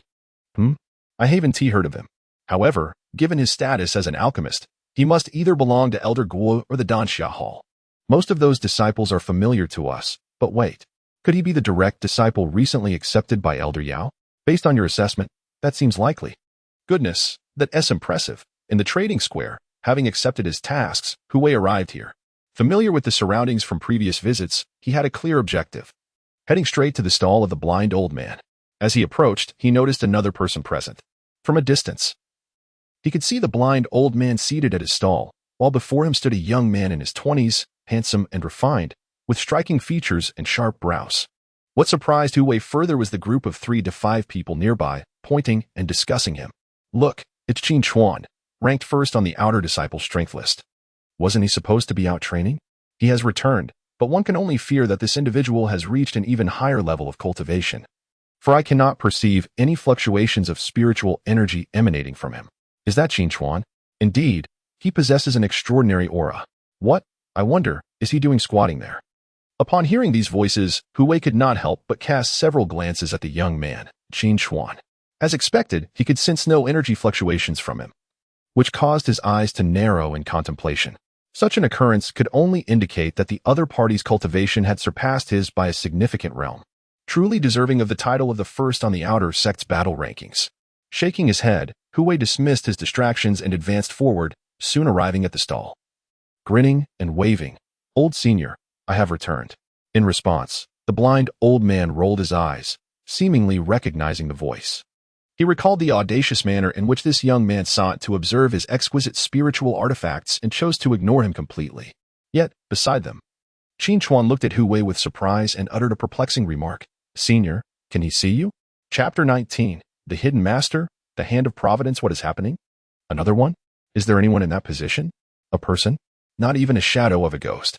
Do you think there might be some unseen malevolence lurking there? Perhaps Qin Chuan and that fellow can perceive it, which is why they are drawn in like moths to a flame. Indeed, there is merit to that thought. A handful of outer disciples who had noticed Qin Chuan grew increasingly apprehensive, swallowing hard and involuntarily retreating a few steps before turning to flee. However, they had barely moved when the blind elder subtly waved his hand. An invisible force emanated forth. The bodies of those few trembled, their expressions first clouded in confusion, then transformed into clarity, as though their memories had been wiped clean. Look, it is indeed Qin Chuan, the foremost ranked disciple of the outer sect. Wasn't it said that he had gone out to hone his skills? He has returned, and one can only assume his cultivation has ascended to new heights. For I can sense no fluctuations of spiritual power from him. Is that really Qin Chuan? His demeanor is undeniably extraordinary. But what is he doing squatting there? They once again turned their attention to Qin Chuan, their faces reflecting astonishment, pointing and whispering among themselves. Everything reverted to the moment when Hu Wei first appeared. Such a method caused Hu Wei's pupils to constrict. He has encountered a true master, a hidden powerhouse, no less. Meanwhile, Qin Chuan appeared entirely unfazed. He even shrugged, seemingly resigned. "Those fated to meet me shall naturally do so," the blind elder remarked at this juncture, as if responding to Qin Chuan's earlier inquiry. Upon finishing, he directed his gaze toward Hu Wei, as if he could see him, and irritably stated, "Young man, what are you doing here again? Didn't I tell you that if you cannot present 3,000 top-grade spirit stones, do not trouble me? Come now, senior, you exaggerate. In the entirety of the Tai Xuan Sect, which disciple could possibly produce 3,000 top-grade spirit stones at once? Moreover, most cannot even perceive your presence." Hu Wei retorted with a calm smile. This statement left the blind elder wide-eyed, casting a sidelong glance at Qin Chuan, and once more grumbling, "You two must be brothers, for your words are remarkably similar." The latter merely shook his head with a smile, opting for silence. "It is merely a matter of fact," Hu Wei added playfully. The blind elder, as if coming to terms with reality, chose not to linger on that topic. Instead, letting out a deep sigh and nodding to himself, "There are too many who are destined to be unrelated to me. In this vast Tai Xuan sect, there are only you two from the outer sect, and even fewer from the inner sect, just one girl, not to mention others. Alas, in this transient world, all beings shall eventually awaken and return. What kind of situation will that bring?" This statement rendered Qin Si, "I believe that the opportunity to observe the artifacts sold by esteemed predecessors is indeed a blessing." To this sentiment, Qin Chuan surprisingly found himself in agreement. He casually picked up an artifact from the stall, examining it with great seriousness despite its rusted appearance. For he understood that this sword was extraordinarily remarkable, potentially linked to ancient celestial battles, albeit significantly degraded over time. Regrettably, he could not afford it. Seeing this, Hu Wei hurriedly imitated him, reaching for a hand-shaped artifact, successfully triggering an unparalleled enlightenment. In an instant, boom, a vivid image materialized in his mind, depicting a vast and desolate world, where the somber sky appeared overwhelmingly lonely, and everything was tinged in a dull brown hue, life itself seemingly extinguished. The next moment, a colossal hand descended from the heavens, compressing the sky and even the world, stirring the clouds and annihilating the void. evoking a tumultuous chaos. The sheer magnitude of this power was terrifying. Gods would be slain before it, and even the Buddha would fall. The visual impact was profoundly shocking, radiating brilliance that filled Hu Wei's perception. As the vision concluded, a strand of light remained, indelibly marking his consciousness. The heavenly tear, the hand of the divine. This was the rank and name of a cultivation technique, leaving Hu Wei both astonished and elated. Not long ago, the Great Sun Sword technique had already satisfied him. Yet he had now encountered a technique beyond the heavenly tier. How frightening, truly terrifying. Just who was this blind old man? Thus far, Hu Wei only knew that the individual was a concealed powerhouse, likely a wealthy one, but the rest remained a mystery. Youngster, have you disowned something? The voice of the blind elder brought him back to reality, sounding less impatient than before, more neutral. Hu Wei looked up to find Tai Xuan regarding him with a peculiar expression, deep in thought. He grinned and remarked, exquisite beyond compare. This statement raised the eyebrows of both men, though they could not fathom its significance, concluding it must pertain to the unusual shape of the artifact Hu Wei observed. Resembling a hand, hence its exquisite nature. After all, such bizarre artifacts were indeed rare. Even the blind elder had encountered them only a handful of times. Very well. If you wish to see more, there will be no opportunity henceforth. There are far too few individuals of merit here. It is truly mundane. Time to change locations. What? You intend to leave? Hu Wei was taken aback, first displaying a look of disappointment, before adding, Senior, since I may not have the chance to see you again. Could you allow me to view these artifacts to my heart's content? The blind elder replied, Get lost. Hu Wei had no choice but to relent, saying, All right then. He understood when to withdraw, primarily fearing that continuing to gaze would reveal too much. After all, the blind elder was no ordinary individual. Perhaps he had already exposed himself. It was a matter of how these two would interpret the situation and what actions they would take. This lad is peculiar. He seems to possess the ability to glimpse into these semi-divine artifacts and gain benefits from them, Tai Xuan remarked while watching Hu Wei's retreating figure. They were referred to as semi-divine artifacts, yet they had long since lost their former divinity. Nowadays, they were comparable to top-tier spiritual artifacts, with their power diminished to a mere fraction of their original might.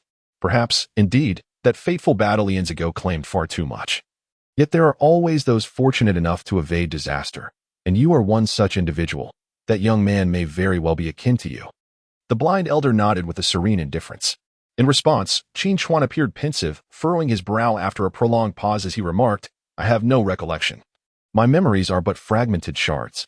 In the past, my true essence was vanquished by adversaries, leaving only a wisp of my spirit to escape, resulting in the loss of many things. Why ponder so deeply? Instead of speculating about others, it would be wiser to focus on oneself, reincarnating and cultivating anew. For until one has fully matured, all remains shrouded in uncertainty. The blind elder scoffed coldly. Upon hearing these words, Tai Xuan gradually nodded. He then rose, declaring, I shall take my leave. With that, he departed, leaving behind a figure of elegance. Yet, the blind elder was momentarily dazzled within his perception. Tai Xuan's silhouette transformed into a blazing figure of fire, growing ever larger as he receded, until it loomed immense and majestic. What a remarkable lad, ha ha ha. Chapter 20, Medicinal Bath, Body Refinement Zhuxiu Peak, Spirit Character Cave Dwelling. With a hissing sound, Hu Wei, clad only in a pair of large shorts, submerged himself into a large wooden tub. Instantly, the medicinal liquid rippled, sending waves cascading outward, and he inhaled sharply. This was a bath for tempering the body. Although the materials used were all of the first rank, their combined effects were not to be underestimated. After all, Hu Wei was merely an ordinary mortal, with a physique comparable to that of a first-layer body-refining practitioner. Despite having previously consumed a body-forging pill, its effects were only partial, although his physical strength had increased somewhat. It was not substantial. However, now the situation was transforming. Hu Wei could finally refine his body. As he soaked in the medicinal concoction, his flesh began to undergo metamorphosis, the essence of the herbs seemingly scorching his entire being from the outside in, layer by layer. First, his skin and flesh, then his meridians, bones, and finally his internal organs, delving deep into his very essence. The pain was excruciating, an agony beyond ordinary endurance. Cold sweat streamed down Hu Wei's forehead, his brow furrowed tightly. His facial muscles contorted, yet he gritted his teeth, resolutely battling through the torment. In spite of the unbearable agony that threatened to render him unconscious, he persisted, even managing to utter a few obscenities. The large wooden tub bubbled, the medicinal liquid boiling vigorously, its colorful essence rising like steam from boiling water, filling the air with a rich fragrance that continually stimulated Hu Wei's heavy head, keeping him tethered to a sliver of consciousness.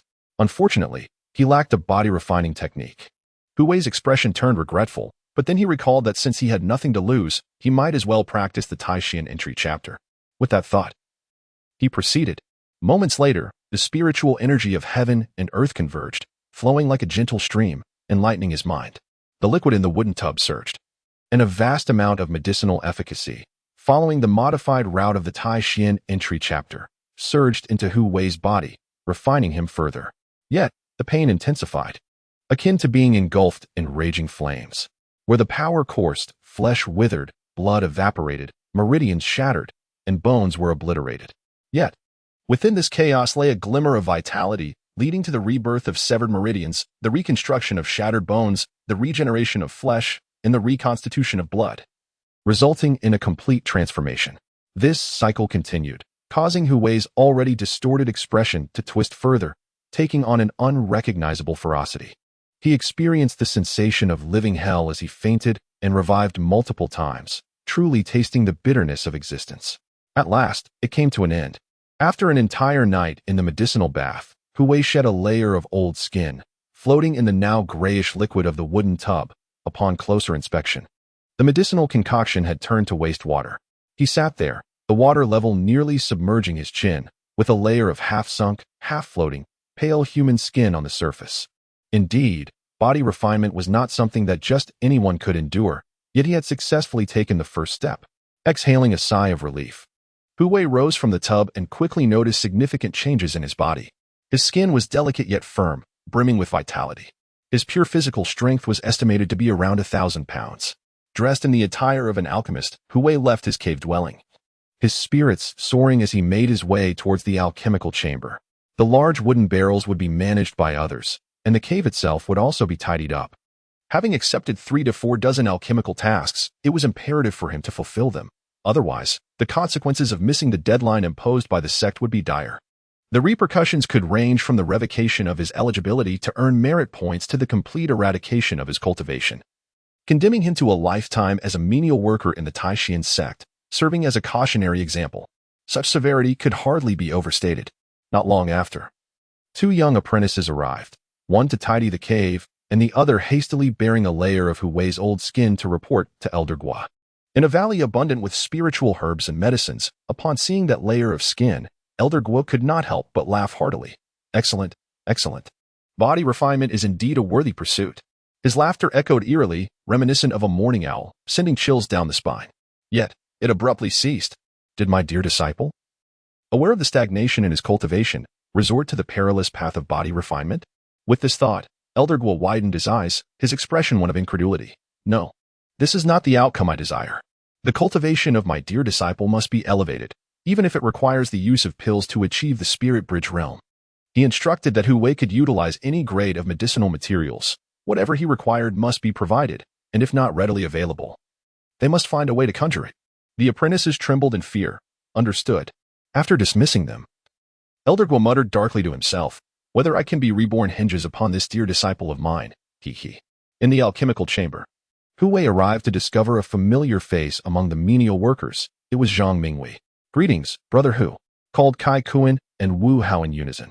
Behind them, Zhang Mingwei stood momentarily stunned, seemingly struggling to comprehend the scene before him.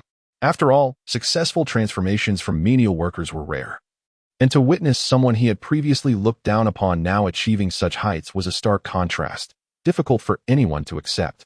It was only when Kai Kuan discreetly nudged Zhang Minghui's back that he snapped back to reality, mechanically responding, Hu, Brother Hu. In response, Hu Wei merely expressed mild surprise, then, as if nothing were amiss, instructed the group, prepare the materials for the gathering chi pill, the chi restoration pill, the true essence pill, and so forth. Deliver them one by one into the alchemical inner chamber with haste. No need to assist me inside. The entire morning, Hu Wei successfully refined a total of 6 pills, each of second-tier quality, ranging from 3 to 4 stars. This accomplishment represented only a fraction of the 3 to 4 dozen alchemical tasks he had undertaken, yet the progress was undeniably significant. In the afternoon, Lin Xiangyu and the others arrived, stepping into the alchemical inner chamber only to be taken aback. Goodness, brother Hu, 7 pills. Are these all the fruits of your labor this morning? Zhou Ping exclaimed, unable to conceal his astonishment. Hu Wei merely nodded in acknowledgement. 7, indeed. The lowest among them is a second-tier, first-grade gathering chi pill. This remarkable achievement will sustain me for several days of alchemical work. Wang Yong marveled upon hearing his affirmation. Even Lin Xiangyu softly praised, Brother Hu, you truly possess extraordinary talent. In just one morning, you have concocted 7 different grades of elixirs, achieving a perfect success rate. I must admit, I am in awe. You flatter me, senior sister, Hu Wei responded with a serene demeanor. Such humility from you, junior brother. Lin Xiangyu suddenly changed the subject. I heard you accepted nearly 40 tasks at the mission peak yesterday? Word is spread throughout the outer sect. Indeed, Hu Wei nodded. Ah, brother Hu is simply formidable. With your alchemical prowess, completing these tasks will be a breeze. Within 10 days, you shall surely succeed. Junior brother Hu is truly exceptional. Zhou Ping, Wang Yong, and Lin Xiangyu were all astonished, feeling an inexplicable sense of inferiority. Although they were fellow disciples, their camaraderie was superficial, merely a formality. After exchanging a few pleasantries, they returned to their respective alchemical endeavors. By afternoon, Hu Wei had successfully produced 5 more elixirs, marking 1/3 of his alchemical task's completion. If this pace continued, he would undoubtedly be able to proceed to the mission peak within 3 days to finalize the tasks and acquire merit points. Chapter 21. Truly Understanding Romance. Yet you remain unwilling. Dusk enveloped the landscape, as the setting sun cast its molten golden rays, creating a cool shade amidst the towering peaks of the Tai Xuan Sect. Yet, when one gazed upward, the clouds in the sky blushed a radiant crimson, exhibiting an exquisite beauty. In the midst of such splendor, Hu Wei found himself captivated. But an unexpected visitor approached. Who could it be? It was a female disciple, slender and graceful, with a bosom full and a visage pure, her enchanting large eyes sparkling. Clad in a flowing white gown, her voice resonated like a lark, evoking the tender feelings of first love. Pray tell, which peak do you hail from, senior sister? And what brings you to me? Hu Wei responded with an expression as tranquil as a still pond.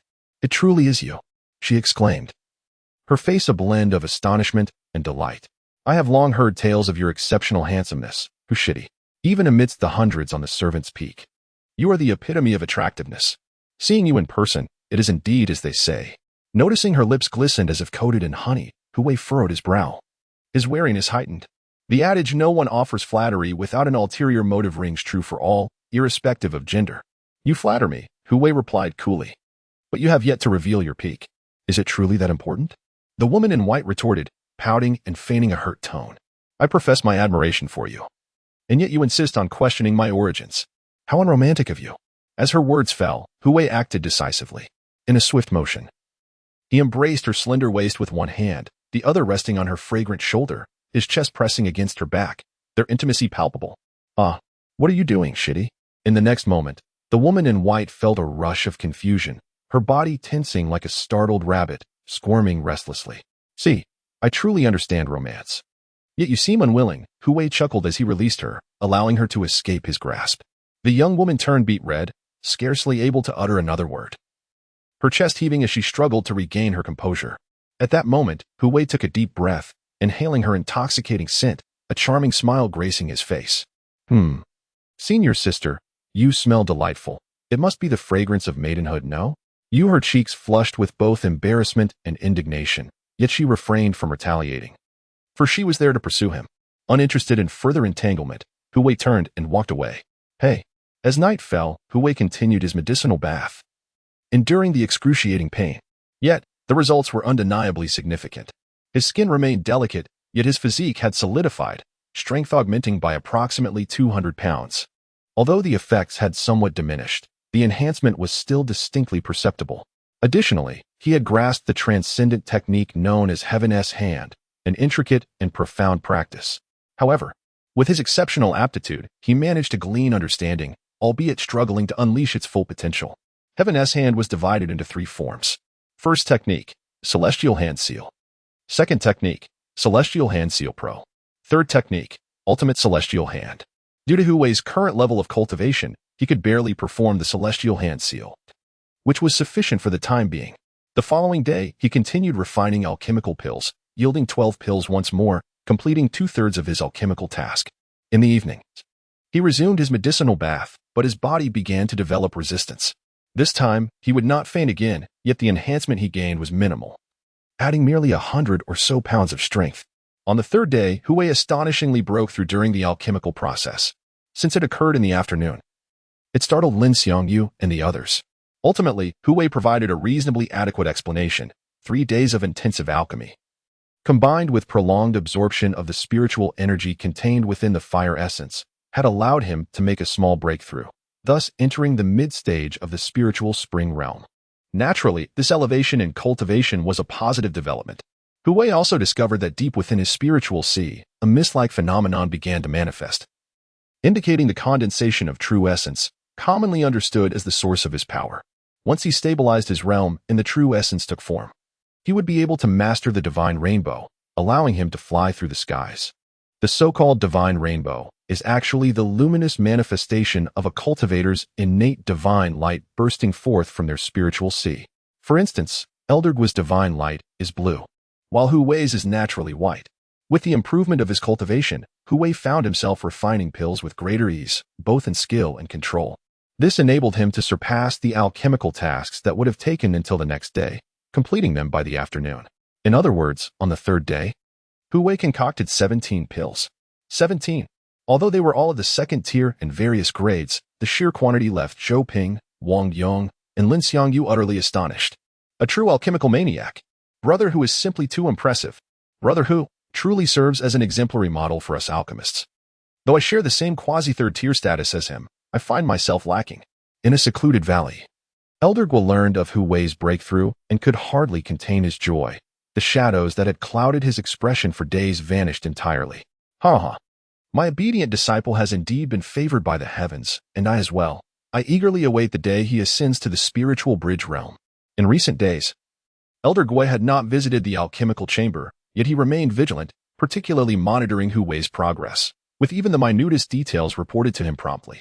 At this moment, Elder Guo sat casually, rifling through ancient texts, the floor littered with various antiquarian books. His gray-white hair fell loosely around him, his demeanor indifferent.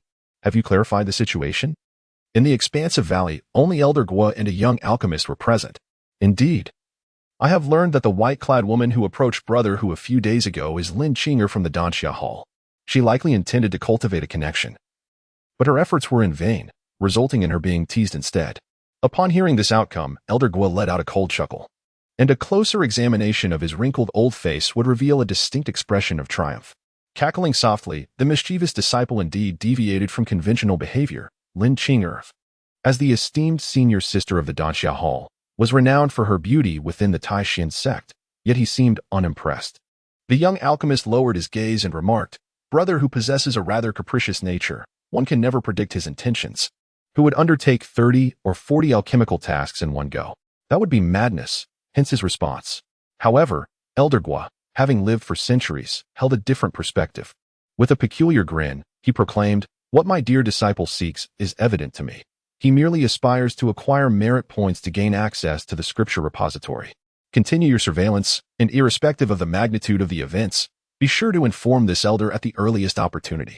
Indeed, as Elder Guo had articulated. Early the next day, Hu Wei proceeded to the Task Peak's handover point, submitting a total of 41 alchemical tasks and amassing 62 merit points, 1 for each first-tier task and 2 for each second-tier task. Among these, 20 tasks were of the first tier and 21 of the second tier, thus accounting for such a substantial accumulation of merit points. Furthermore, to avoid drawing undue attention, Hu Wei refrained from inscribing any alchemical patterns on his elixirs, a deliberate choice indeed. Nevertheless, the quality of the potions remained commendable, with the least of them being of medium grade. Brother, is everything ready? At the handover point, Hu Wei inquired calmly, casting his gaze toward the disciple holding his identity token. This individual was none other than Brother Qian, who, upon hearing the question, responded in a daze, just a moment. In a short while, the transaction was completed. As Hu Wei received his identity token and turned to depart, he left behind an elegant silhouette. Throughout this encounter, Brother Qian maintained a stunned expression, as if he had witnessed a ghost, lingering in disbelief and tranquility. Chapter 22, The Alchemy Maniac. The Scripture Pavilion at the Break of Dawn. A shocking piece of news reverberated from the task peak. A newly initiated disciple named Hu Wei had completed the handover of 30 to 40 alchemy tasks in the morning. This was akin to a bombshell, igniting a tremendous uproar. Goodness, it was only the 4th day? This meant that Hu Wei had accomplished an astonishing number of 30 to 40 alchemy tasks in merely 3 days. Outer disciples stood in disbelief. A freak. An alchemy maniac. Fortunately, I am not an alchemist. Otherwise, this immense pressure would have fallen upon me. Ha ha ha, if that is the case, the disciples of Danxia Hall must be utterly astounded. Elder Yao has taken in a maniac of alchemy, and now he has produced such remarkable results. Who could possibly rival him? This news swiftly spread among the outer disciples, nearly becoming common knowledge. Most of the outer disciples marveled, proclaiming that Elder Yao had indeed shown remarkable insight by accepting such a prodigious disciple with extraordinary alchemical skills. A small faction, however, donned expressions of amusement, reminiscing about a few days prior when young Master Guo, the favored grandson of Elder Guo, had aggressively sought trouble with Hu Wei, only for the encounter to fizzle out without incident. These two, one an esteemed disciple of Elder Guo, the other his favored grandson, had a history of grievances, and should they cross paths again, it was uncertain what kind of sparks would fly. In the Tianzi cave. Upon hearing these rumors, Guo Xintai's complexion darkened as if he had ingested something foul. His demeanor turned increasingly sinister. He was a proud and ruthless individual. Since that day when Hu Wei had publicly embarrassed him, he had harbored a lingering resentment, yet out of deference to Elder Guo, he had refrained from confronting him. What could his uncle possibly be thinking? Given his temperament, he should not exhibit such leniency towards a mere disciple, going so far as to admonish his own grandson for him, even if he was a so-called direct disciple. Guo Xintai pondered, or rather, brooded over this state of affairs that had arisen multiple times. He meticulously recalled the events of that day, and with each recollection, a sense of unease settled deeper within him. Ultimately, he sensed an opportunity. That lad who, originally a lowly servant, had been discovered and valued by his uncle for his extraordinary alchemical talent. This could only imply, as this thought crystallized, he felt as though he had grasped a significant insight. Since open retaliation was not an option, why not resort to more covert methods? I shall not need to dirty my hands directly. Surely, there would be no issue with that. A cold smile crept across Guo Xintai's face as an almost flawless plan began to form in his mind, one that would allow him to distance himself from Hu Wei. Meanwhile, at the scripture pavilion, Hu Wei arrived without having eaten breakfast. After navigating through layers of scrutiny, he finally stood before the scripture pavilion. It was a grand edifice, steeped in ancient charm and exuding a majestic aura, resembling a towering spire. At first glance, it evoked a sense of being awestruck, stirring an inexplicable trepidation within. The scripture pavilion seemed to embody a certain force, reminiscent of the renowned celestial mountains from a previous life. Encountering it for the first time was undeniably exhilarating. An array of formations. Hu Wei understood this intuitively. He then proceeded towards the grand entrance. The guardian of the scripture pavilion was a drowsy old man, unkempt and draped in an exceedingly worn black robe, faded and somewhat disheveled in appearance. However, Hu Wei dared not harbor even the slightest disdain. He approached respectfully and bowed, declaring, "Disciple Hu Wei pays his respects to the elder." Upon hearing his voice, the elder lifted his eyelids slightly, perhaps taken aback by Hu Wei's attire. Typical of an alchemist, his gaze exhibited a flicker of surprise, but it swiftly returned to a placid demeanor. The identity token, he uttered in a tone devoid of any emotional fluctuation.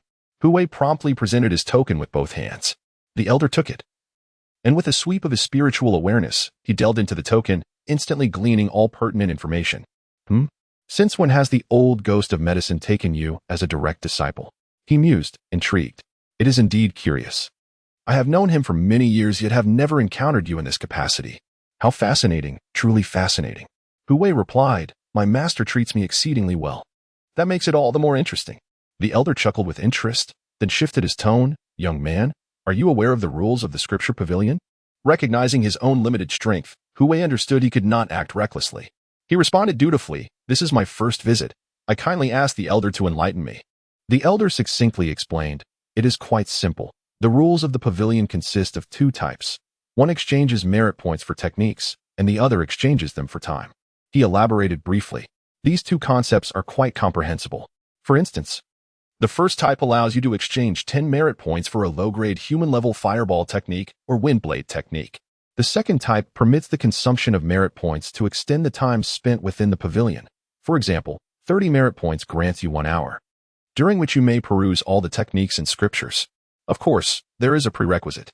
Given Hui's current merit points, he could only access the first level of the pavilion, and he would have to choose either 6 low-grade human-level techniques or 2 hours of time. He quickly resolved.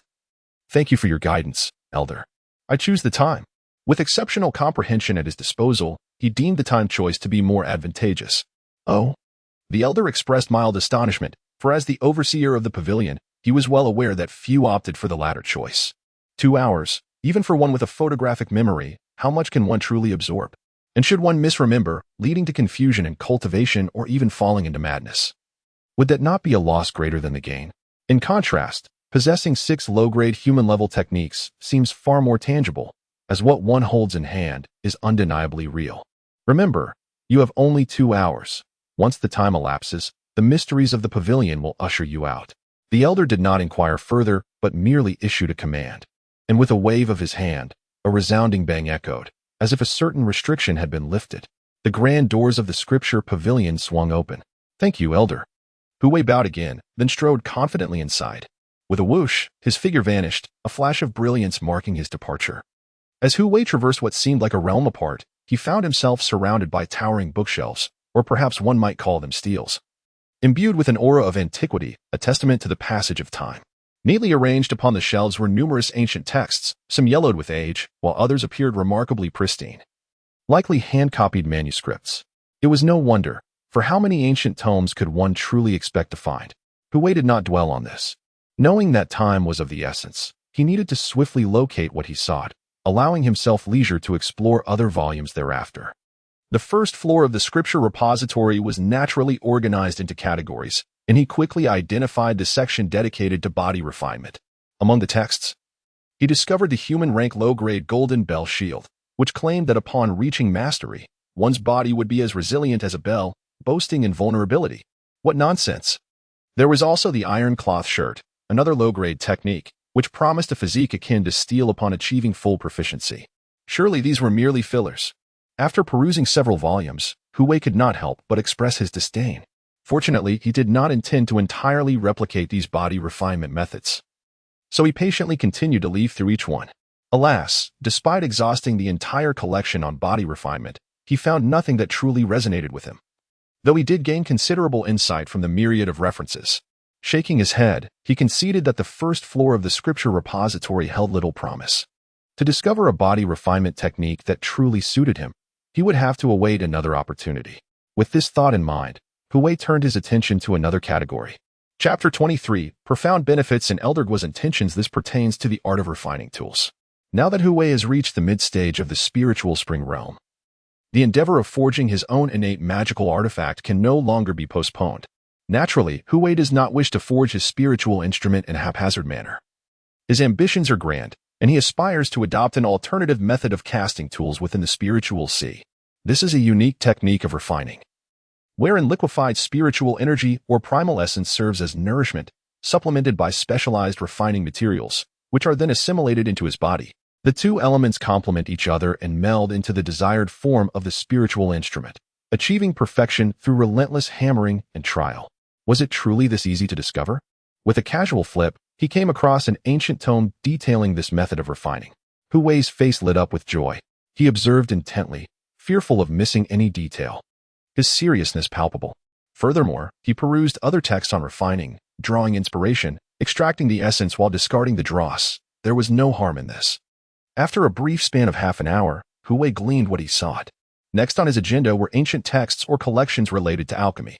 The few foundational texts on alchemy and a compendium of herbs he had acquired from the alchemical furnace, as well as the pharmacopoeia bestowed by Elder Gua, no longer sufficed for his burgeoning ambitions. It was time for an advancement. Remarkably, Hui managed to find another comprehensive alchemical compendium of pinnacle human tier quality, replete with vast knowledge, including methods for independently developing elixirs. At this stage, it was undoubtedly useful to him. He continued to explore other alchemical texts, each proving to be immensely beneficial. At this moment, Hui finally found leisure to delve into other subjects, such as sword techniques, cultivation methods, body techniques, and secret arts for concealing one's true cultivation level. Notably, he stumbled upon a unique technique titled Foundations of Tao Patterns, which captured his attention due to its unprecedented nature. Little did he expect that once he began reading, he would become utterly immersed. Tao patterns, profound and unfathomable, are rich in depth. Even the foundational section spans dozens of pages, with each variant differing remarkably in function. By employing Tao patterns to arrange formations, one can unexpectedly ensnare foes or effortlessly eliminate them, showcasing an unparalleled intricacy. At this juncture, Hu Wei activated his exceptional comprehension and began his studies. 2 hours passed, neither long nor short, yet it slipped by silently. When the time was up, Hu Wei felt himself being forcefully drawn out of the scripture pavilion by a powerful pull, which was indeed the essence of Tao patterns, profoundly enigmatic. The pavilion's 3 levels corresponded to heaven, earth, and humanity, symbolizing the hierarchical arrangement of techniques, a layout that was distinctly tiered. In his heart, Hu Wei realized that he had only entered the human tier area, where much of the content was merely foundational or fanciful, and could not be compared to the likes of Great Sun Sword technique or Hand of the Celestial. Here he stood, still at the entrance of the scripture pavilion. The elder in the black robe, upon witnessing his sudden transportation, sensed an inexplicable difference in Hu Wei at first glance.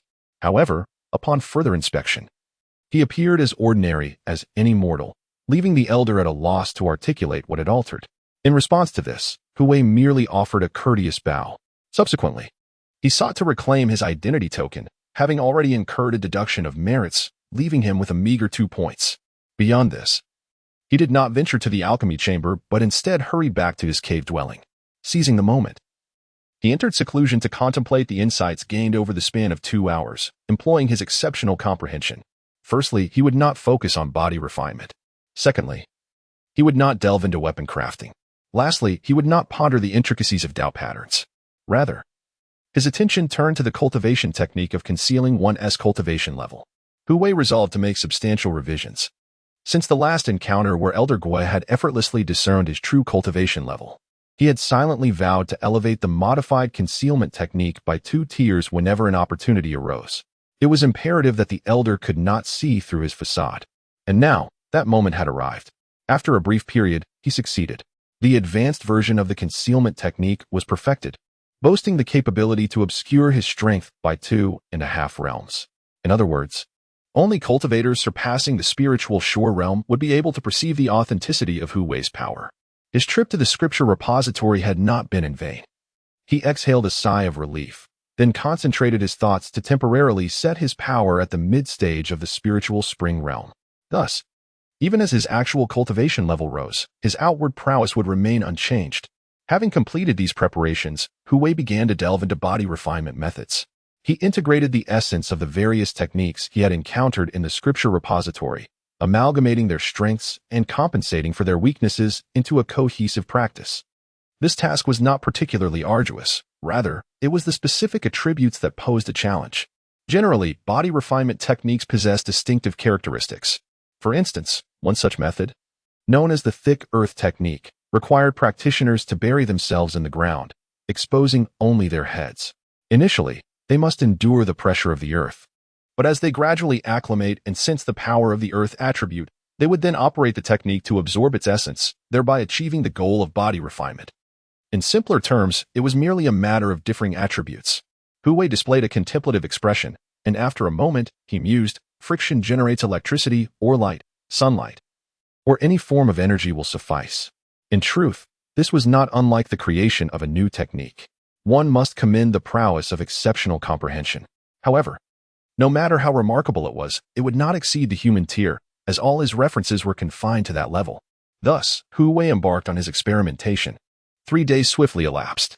During this time, numerous individuals from the outer sect sought out Hu Wei.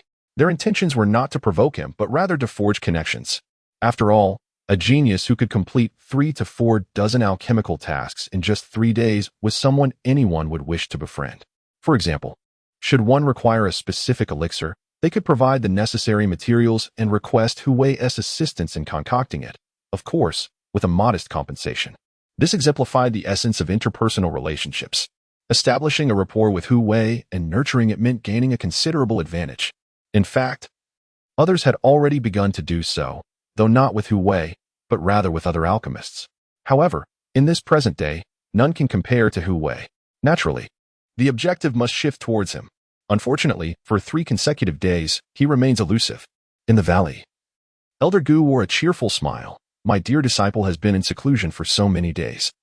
It seems he has exchanged for the comprehensive alchemy manual in the scripture pavilion and has delved deeply into its studies.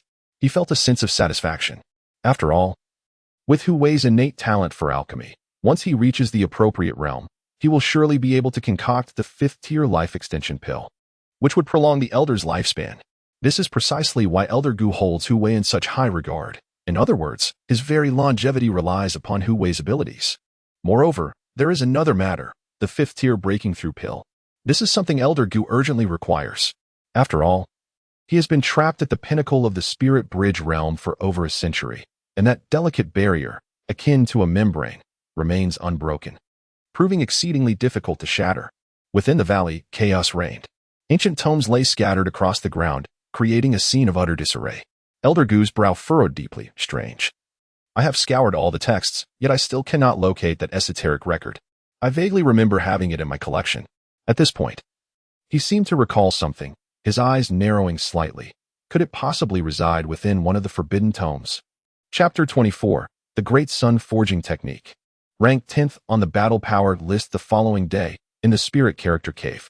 After 3 days of dedicated effort, Hu Wei not only mastered the body refining methods found in the scripture pavilion, but also infused them with the attribute of sunlight, successfully creating his own body tempering technique, which he named the Great Sun Forging Technique.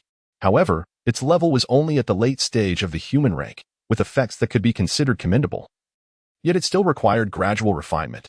Moreover, he had comprehended the foundational aspects of the Tao patterns to a remarkable degree. The profundity of each symbol was such that even the slightest addition could alter its effects dramatically. Truly, the Tao fruits were enigmatic, Hu Wei marveled. Were it not for his exceptional understanding, he would have struggled even to comprehend their intricacies.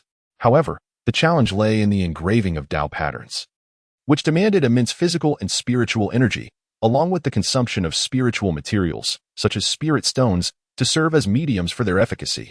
Following the records in the foundational text on Tao patterns, he spent several nights engraving a basic isolation formation, only managing to complete a third of it, nearly exhausting himself in the process. Patience was required. Having been absent for several days, he now needed to prepare for his next endeavor in weapon forging. It was best to head to the task peak, where earning merit points through alchemy was the simplest route. With this plan in mind, Hu Wei departed from his cave. At this moment, it was already the morning of the 4th day. The sun blazed fiercely. As Hu Wei emerged into the sunlight, his original Great Sun Forging technique activated autonomously, immediately absorbing the power of the sun. He felt the heat coursing through his body, with his blood accelerating, cleansing his meridians and achieving the effect of strengthening his bones and refining his essence, prompting him to involuntarily draw in a refreshing breath. Consequently, Hu Wei walked slowly, meandering leisurely, his body growing increasingly warm, resembling a furnace as he endured the sweltering heat. Visually, he appeared no different from an ordinary person, save for the distinctive temperature. Additionally, upon closer inspection, his eyes bore the remarkable sight of white flames flickering within them. Moments later, with a sudden jolt, Hu Wei's body surged forward, reaching the pinnacle of the first level of body refining. The Great Sun Forging technique indeed proved its worth. Of course, his recent medicinal baths had not been in vain. Although the efficacy of the first-tier herbs had diminished over the past few days, they had nonetheless laid the groundwork for his body refining, leading to the current enhancement. Clenching his fist, he took a moment to savor the sensation. He now possessed at least the strength of an ox, equivalent to 2,000 pounds. Was this the standard for the first level of body refining? It is worth noting that body refining encompasses various realms, divided into 9 levels. Beyond that lie the legendary divine, holy, and celestial bodies, as well as ancient, mysterious physiques. Such individuals are exceedingly rare, yet they do exist, albeit with great difficulty in encountering them. At the very least, Hu Wei had not heard of any such news within the Tai Xuan Sect, perhaps due to his infrequent excursions outside. Having spent quite some time in the sect, I have only ventured to the trading square, the scripture pavilion, the servant peak, the alchemy room, and a secluded corner of the outer gate. Other places remain a complete mystery to me. The process of body refinement continues, and Hu Wei feels the vibrations within his bones. However, he dares not allow the Great Sun body forging technique to continue its operation, hastily interrupting it, which allows him to finally breathe a sigh of relief. Fortunately, this area is relatively deserted, and the two young alchemists are preoccupied with other tasks, ensuring that no one witnesses this scene. Before long, Hu Wei arrives at the task peak, a bustling place teeming with activity. Regardless of the weather, be it windy, rainy, or stormy, this peak always remains lively, with a steady flow of individuals. Ah, you are Hu Wei, brother Hu, aren't you? Suddenly, a voice inquires tentatively. The recognition stems from Hu Wei's alchemist attire, coupled with his unfamiliar face and handsome features, allowing him to be somewhat distinguishable. Yes, that's me. And you are? Hu Wei replied, his expression one of confusion. Logically, he should not be well known. In fact, he hardly had any notoriety. It seemed unreasonable for someone to recognize him so easily. Indeed, it is brother Hu. What an honor it is to finally meet you in person. The speaker, a young outer sect disciple with an ordinary appearance, radiates excitement. Greetings, brother Hu. Ah, thank you, Hu Wei responded, somewhat bemused. After pondering for a moment, he inquired, friend, do you have any guidance for me? Upon hearing this, the young disciple appeared flattered and quickly replied, brother Hu, you are too modest. I could never presume to instruct you. I merely wish to request your assistance in refining a second-tier, 7th-grade breaking through pill. I will provide the materials and offer you 50 spirit stones as compensation. I sincerely hope you can accommodate this request. Hu Wei was taken aback by these words. Refining pills. He had not anticipated such a development. At this moment, it dawned on him. It must be due to the news of him having refined 41 pills in 3 days on the previous occasion. Such an accomplishment indeed spread like wildfire. Though Hu Wei had not given it much thought at the time, driven as he was by the desire to earn merit points. Yes. If brother Hu feels that 50 spirit stones is insufficient, I can add 10 more. This is all I possess, the outer disciple said, his expression revealing some hesitation. Yet he still gritted his teeth in resolve.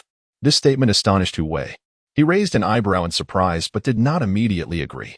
Instead, after a moment of contemplation, he asked, with so many alchemists in the sect, you have numerous options to choose from. Why do you specifically seek me? Just as the young outer disciple was about to respond, another voice interjected. This question is quite simple. It is because brother Hu is a quasi-third-tier alchemist and a direct disciple of Elder Yao in the realm of alchemy. If you claim to be second best, who would dare to assert they can compare with you? Following the voice, Hu Wei turned to see a young man in his 20s, striding confidently towards him, flanked by 2 other outer disciples. The individual exudes a striking charisma. Adorned in a delicate yellow python robe, with a tall and slender figure, gracefully holding a folding fan, reminiscent of an elegant young gentleman, surely of considerable standing. As he approached, he cast a disdainful glance at the outer sect disciple who had recognized Hu Wei, scoffing derisively, how dare you present a mere 50 spirit stones? If you wish to request brother Hu to concoct the necessary elixirs, you ought to be prepared to offer at least 10 medium-grade spirit stones. Upon hearing this, Hu Wei regarded him with renewed interest. 10 medium-grade spirit stones, while seemingly modest, equated to 100 low-grade spirit stones. Indeed, this represented a ratio of 1:10. Moreover, the spiritual energy contained within medium-grade spirit stones is far more concentrated and refined, a quality that low-grade stones cannot rival. The young outer sect disciple's face turned pale under the public humiliation and scorn, but as he recognized the newcomer, his expression shifted dramatically. You are Fong Jing, ranked 10th on the outer sect's battle prowess list. Ha ha. Indeed, I am the very Fong Jing you speak of.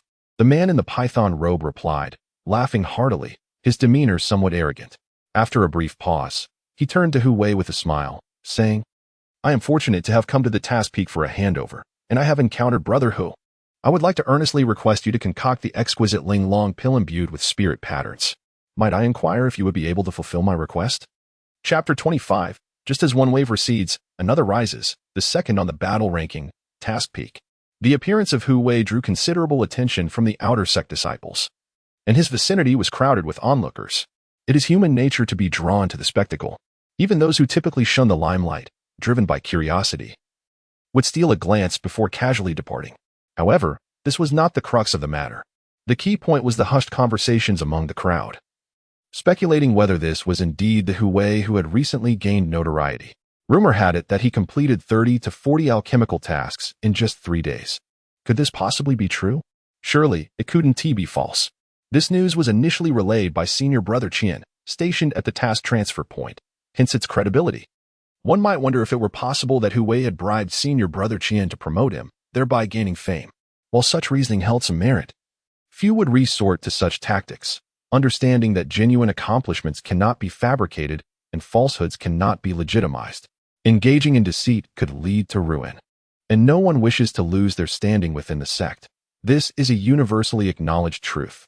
As Fang Jing's words settled, the pressure was directly transferred to Hu Wei. He was acutely aware that the daily routine of an alchemist involved not only fulfilling sect tasks, but also accepting commissions from others. This could lead to endless complications, as it is impossible to satisfy everyone, potentially causing offense. Thus, he faced a daunting dilemma. The outcome could only be twofold: either accept the commissions from the outer disciples, gaining some benefits but sacrificing his freedom, becoming a mere alchemical machine, or refuse them, creating a rift that could deepen into animosity. In such a situation, anyone else might acquiesce to Fang Jing's request or publicly refuse him, thus embarrassing him and allowing for a heated exchange. However, it was Hu Wei who confronted this quandary. Facing Fang Jing's request and observing the anticipation in his expression, he smiled lightly and said, "I am honored by your regard, senior brother Fang, and I would be glad to concoct the Linglong pill for you. This is certainly no issue." His initial words elicited a satisfied expression from Fang Jing. Yet, the latter's countenance quickly shifted as Hu Wei's tone changed. "However, regarding the remuneration, 10 mid-grade spirit stones may not suffice, would it not?" Upon finishing, he chuckled lightly. "To request my alchemical services, one must at least demonstrate sufficient sincerity, perhaps by transferring a few merit points to me." This declaration not only astonished the onlookers, but also darkened Fang Jing's expression. Merit points. Was his appetite not too grand? After all, the utility of merit points far exceeded that of merely hiring Hu Wei for alchemy. Who would have imagined that Hu Wei sought this? "Do you not think this request excessive, brother Hu?" Fang Jing retorted coolly, regaining his composure, his demeanor now indifferent. The spectators were abuzz with speculation. The essence of the matter is that Hu Wei's demands were excessively unreasonable, wholly disproportionate to any potential benefit. In response, Hu Wei merely shrugged nonchalantly, stating, "I do not feel the same. I have already made my requests, and whether you agree or not is entirely your concern."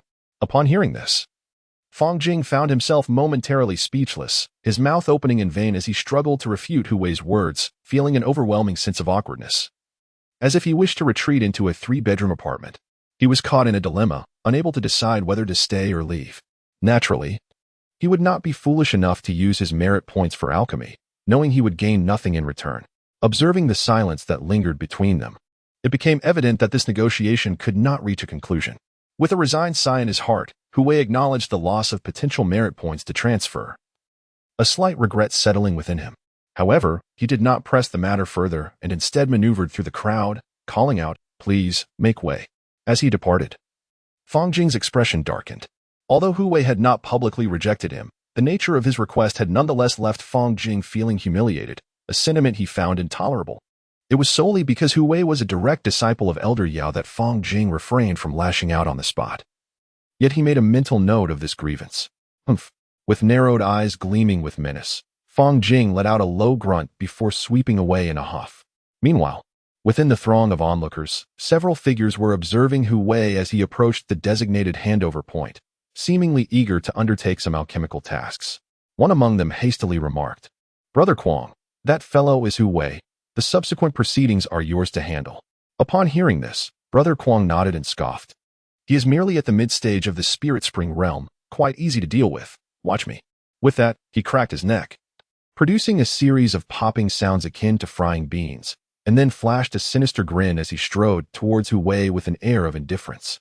Indeed, just as one wave of tension seemed to subside, another arose. The onlookers had not yet dispersed when they spotted a hulking figure, imposing as an iron tower, advancing menacingly towards Hu Wei. Instantly, the flames of gossip ignited within their hearts. "Look, that man is the second-ranked warrior on the Outer Sect strength leaderboard, known as the Mad Dragon, the Berserker. His presence here surely promises an exciting spectacle." Hiss. It appears the Berserker is also seeking out Hu Wei. Could it be that he intends to request alchemical assistance? Unlikely, as I have never heard of this battle maniac needing pills. He is more often found seeking sparring partners. Amidst their murmurs, the Mad Dragon had already arrived behind Hu Wei. With a boisterous motion, he placed his massive hand, resembling a fan, upon Hu Wei's shoulder and boasted in an arrogant tone, "So you are Hu Wei, huh?" His grip was formidable. Had it been anyone else, they would likely have cried out in pain. After all, the Mad Dragon not only possessed late-stage spirit spring realm strength, but was also a body cultivator. His physique robust enough to be described as having skin as tough as copper and bones as strong as iron, being at the third level of body refinement. However, Hu Wei merely frowned, shaking off the Mad Dragon's hand with a surprising force, leaving the latter momentarily astonished. If you seek Hu for alchemy, simply state your intent.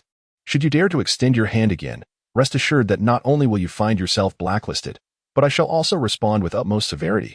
The previous individual who sought his alchemical expertise did not fare well. That incident occurred merely moments ago.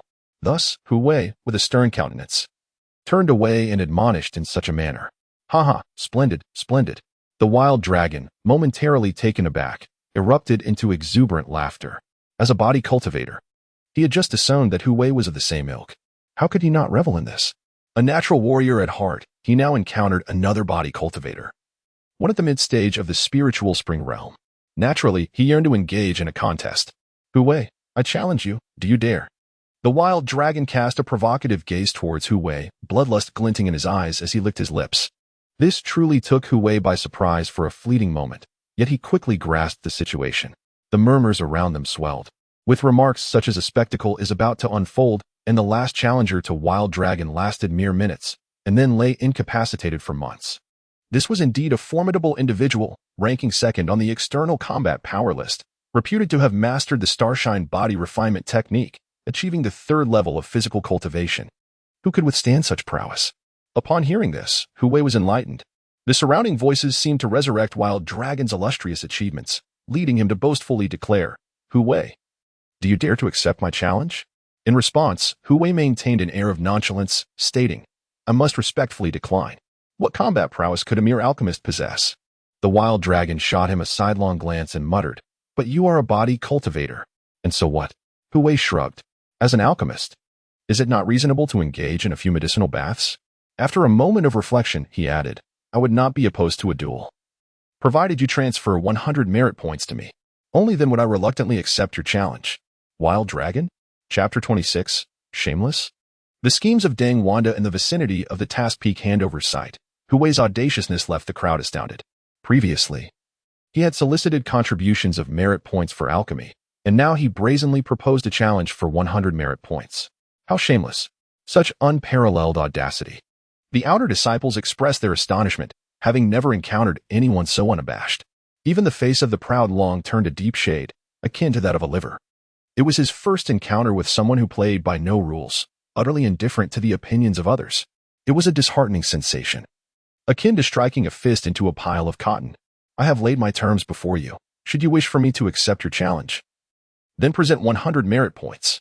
I am at your service at any time," Hu Wei reiterated, his mischievous grin inciting a desire to reprimand him.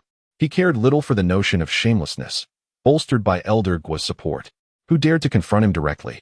The earlier incident with Fang Jing served as a stark reminder. Hu Wei continued his quest for tasks, leaving the proud Long in a state of disarray. However, it was only a fleeting moment before he slinked away, and the spectators gradually dispersed, losing interest.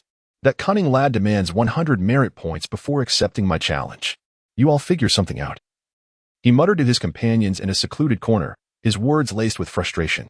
Upon hearing this, the others paled slightly. 100 merit points could suffice for them to exchange several techniques or elixirs at the scripture pavilion. It was no wonder that the proud Long found himself at a disadvantage. "What shall we do? If young Master Guo discovers that we failed to complete the task and allowed Brother Long to vent his frustrations, what fate awaits us? We must devise a plan quickly. If Hu Wei accepts the task and departs, when will we have the opportunity to restore our spiritual seas? What options do we possess? Can you truly produce 100 merit points? That lad is indeed a formidable opponent." Dang Wanda observed the other three as they fretted like ants on a hot stove, his own expression sour. Though he too felt the urgency, he managed to maintain his composure. At that moment, the proud Long, fixated on Hu Wei, urged, "If we miss this opportunity, the prospect of restoring our spiritual seas will become increasingly distant and uncertain." Upon hearing these words, Dang Wanda and his companions were consumed by anxiety. Perhaps necessity would breed ingenuity. Suddenly, Dang Wanda exclaimed, "Go, Summon that individual who sought Hu Wei's assistance with alchemy earlier. Make haste. After sharing his plan with the others, their faces lit up with newfound hope. Even the proud Long's eyes gleamed with anticipation.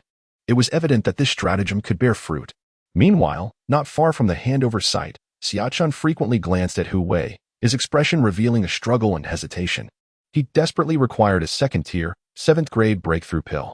However, he had also heard Hu Wei's demands for merit points. Though he was unsure of the exact amount required for transfer, Xiachun possessed a mere 10 merit points, painstakingly earned through arduous tasks, insufficient for an exchange at the Scripture Pavilion, where prices were clearly marked. A second-tier, 7th-grade breakthrough elixir is priced at 15 merit points, and he is still a little short. Originally, Xiachun believed he had a chance to ask Hu Wei for assistance in refining the elixir, as long as he offered a corresponding price. He could even kneel to plead for help, and there was a good chance Hu Wei would agree. However, unexpectedly, Fang Jing emerged halfway and disrupted the matter. How infuriating. So intolerable. Yet, he found himself powerless against Fang Jing. Frustrating. Exceedingly frustrating. Just as he was seething with rage, a hand suddenly rested on his shoulder. Exerting considerable force and displaying a lack of courtesy, Xiachun was instantly irked and turned to confront the source, but upon recognizing the individual, he deflated like a wilted eggplant. Come here, I have something for you to do. The speaker was Zhuijun, one of Guoxin Tai's sycophants, who had previously been rendered powerless by Hu Wei. Nevertheless, he remained arrogant due to his backing. Zhuixixiang W, what is it? Xiachun dared not defy him and could only muster the courage to inquire. You'll find out once you come over. Before long, Xiachun approached Hu Wei, who had just accepted 50 alchemical tasks and was about to leave the handover point. Hu Shixiang, regarding the alchemical commission earlier, if I present you with satisfactory merit points, would you assist me in refining the elixir? Indeed. Hu Wei's eyes lit up as he nodded, thinking that at last someone had taken the bait. Then, how many merit points are required? Xiachun asked cautiously. Upon seeing his demeanor, Hu Wei instantly understood. This fellow was a miser. As an outer disciple, he could only produce a maximum of 70 spirit stones, and his expression conveyed that it was a painful sacrifice. How many merit points could he possibly offer? How many do you have? With that thought, Hu Wei refrained from answering and redirected the question back to Xiachun. 10 points, Xiachun admitted, feeling embarrassed. In response, Hu Wei pondered for a moment before revealing a broad smile. 10 merit points for a second-tier, 7th-grade breakthrough elixir is a fair price. Is it true? Xiachun's frown transformed into a smile, but he soon exhibited a troubled expression, as if another problem had arisen. Hu Shixiang. We still lack the most crucial ingredient for the breakthrough elixir, might I ask? Hu Wei chuckled. No worries, once you gather the ingredients, you can come find me anytime. Xiachun became anxious. No, Hu Shixiang. What I mean is, could you accompany me to the Guiyang mountain range to procure that ingredient? You mean, you know where the blood spirit mushroom is? Hu Wei furrowed his brow and inquired. As an alchemist, he naturally understood the ingredients required for the second-tier breakthrough elixir, as the comprehensive herb guide and pharmaceutical compendium were not merely for show. Coincidentally, the blood spirit mushroom was one of the primary ingredients and critically important. Yes, but unfortunately, my strength is insufficient, and I dare not venture alone into the Guiyang mountain range, which has long been occupied by demon clans. Even a small portion of them is beyond my capability to contend with, Xiachun said, his face filled with disappointment. In other words, if Hu Wei did not lend his assistance, this transaction would fall through, for he would never dare to enter the Guiyang mountain range alone. That place lies beyond the Tai Xuan Sect, yet it is not too distant, merely 30 miles away. For a cultivator at the mid-stage of the spiritual spring realm, with favorable circumstances, a round trip could be accomplished within an afternoon, thanks to the ability to traverse on the divine rainbow. Senior brother Hu, I implore you. I kneel before you. Xiachun, seeing Hu Wei remain silent for a moment, suddenly knelt before him, desperation evident as tears nearly brimmed in his eyes. I possess only 73 spirit stones, my entire fortune, which I offer to you, senior brother Hu. I earnestly hope you will grant my request. Sighing, Hu Wei relented, a smile breaking across his face. Well, who could resist aiding others, given my compassionate nature? At these words, Xiachun momentarily froze, his heart brimming with displeasure. Yet, he ultimately refrained from expressing it. Instead, he feigned consideration for Hu Wei. Senior brother Hu, to avoid delaying your alchemical tasks, I propose we set off immediately. I have a general idea of the blood spirit grass's location, and with your assistance, our journey shall surely be smooth, allowing us to return by tonight. Hu Wei smiled. There is no rush. First, transfer your merit points to me, and then present the spirit stones with both hands. We can set off afterward. Xiaochun hesitated. Very well. Chapter 27. Collusion. The intuition of the mad dragon. In the afternoon, two figures departed from the Tai Xuan Sect. As outer disciples, they naturally possessed this privilege, albeit requiring a mere notification. In truth, any disciple undertaking tasks could leave at any moment, provided they returned within the stipulated time frame. For instance, those engaging in external training had a maximum of half a month. In the case of Hu Wei and his companion, they were allowed 5 days. One could say that the authority of outer disciples was substantially greater, far surpassing that of the previous laborers. Completing a certain number of tasks each month allowed them leisure for the remainder of their time. Additionally, they could receive as many as 50 spirit stones monthly, a tenfold increase compared to the laborers, along with other cultivation resources. Of course, this was contingent upon one's aptitude. Speaking of which, Hu Wei had yet to leave the Tai Xuan Sect. The primary reason he acquiesced to Xiaochun's request was largely due to this fact, rather than any sympathy or being swayed by the other's sincerity. Nevertheless, one must not forget that a fee was certainly to be collected. 10 merit points and 72 low-grade spirit stones had already been pocketed. With the principle of collecting payment before undertaking the task firmly in mind, whether the endeavor would ultimately succeed was of no concern to him. Brother Hu, we shall head northward. In a short while, we should reach the Guiyin mountain range, Xiaochun remarked, glancing around as if guilty, quickly averting his gaze. Hu Wei noticed the other's unease, subtly furrowing his brow before instinctively heightening his vigilance. Both were mid-stage spiritual spring cultivators. Thus they soared through the skies on a rainbow of divine light. Their speed was swift, and before long, they had distanced themselves about 5 or 6 miles from the Tai Xuan Sect. Hu Wei relished the sensation of the vast landscapes beneath him, feeling a surge of ambition as he piloted the divine rainbow for the first time, experiencing a sense of dominion over all. After flying for a while, a sudden roar of wind erupted, accompanied by a high-pitched cry of a crane emanating from behind them. They beheld a colossal white crane darting through the air, carrying 4 figures upon its back. Furthermore, in front of the crane, a towering figure emerged, muscles bulging, commanding a brilliant blue divine rainbow with unparalleled speed, akin to a bolt of lightning. He was the Mad Dragon. Ha, just try to escape. His arrogant proclamation resonated, shaking the very air. Unmistakably the voice of the Mad Dragon. Even from a distance, it pierced Hu Wei's ears with clarity. At that moment, recalling Xiaochun's earlier guilty demeanor, he could no longer remain oblivious to the unfolding situation. Did you dare to collude with them? Hu Wei glared furiously at Xiaochun. The latter, however, appeared panic-stricken and remorseful. Brother Hu, it's not my fault. I was coerced. They threatened to take my life if I didn't comply. Thus, it became evident that this was Deng Wanda's method. Under the compulsion to use Xiaochun as a pawn, they devised a plan to exploit the shortage of a crucial herb required for the concoction of the breakthrough pill, compelling him to lure Hu Wei into their trap. They would follow closely behind, waiting for the opportune moment to strike. As long as they could distance themselves from the Tai Xuan Sect, they would achieve their aim of avenging young Master Gua. At present, only one final step remained. Upon hearing their words, Hu Wei's fury transformed into a derisive smile. Assisting tyranny? How dare you? Faced with such individuals, he decided to take the initiative. The two were already within striking distance, and he struck with unanticipated ferocity. A resounding thud echoed as Xiaochun, caught off guard, emitted a blood-curdling scream. With a powerful blow from Hu Wei, whose strength was at the mid-stage of the spiritual spring realm, Xiaochun was sent sprawling, blood gushing from his mouth as he plummeted like a severed kite. In his line of sight, Xiaochun plunged into the forest below, where his demise was all but certain. Witnessing this scene, the pursuing Kuang Long was greatly astonished. He had not expected such decisive action from a mere alchemist. Hadn't that boy been a mere servant just a month prior? Logically, he should possess little combat experience.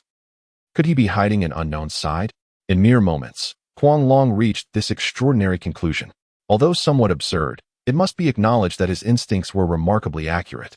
Before long, Kuang Long closed in on Hu Wei, with only a few hundred meters separating them, an expanse that seemed both distant and immediate. At that moment, Hu Wei, having already liberated himself from the constraints of the Great Sun forging body technique, felt his blood boiling. Beneath the blazing sun, his body gradually became enveloped in a golden hue. From a distance, he resembled a golden war deity. "Ah, young man, you indeed harbor secrets." Kuang Long's expression shifted slightly, his gaze darkening as he spoke in a low voice.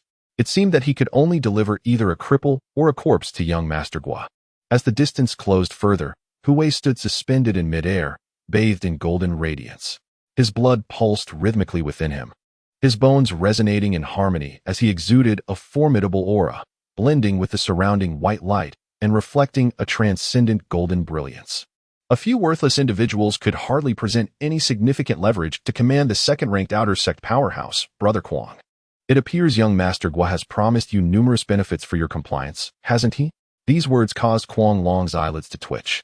Something was amiss. Indeed, it was exceedingly amiss.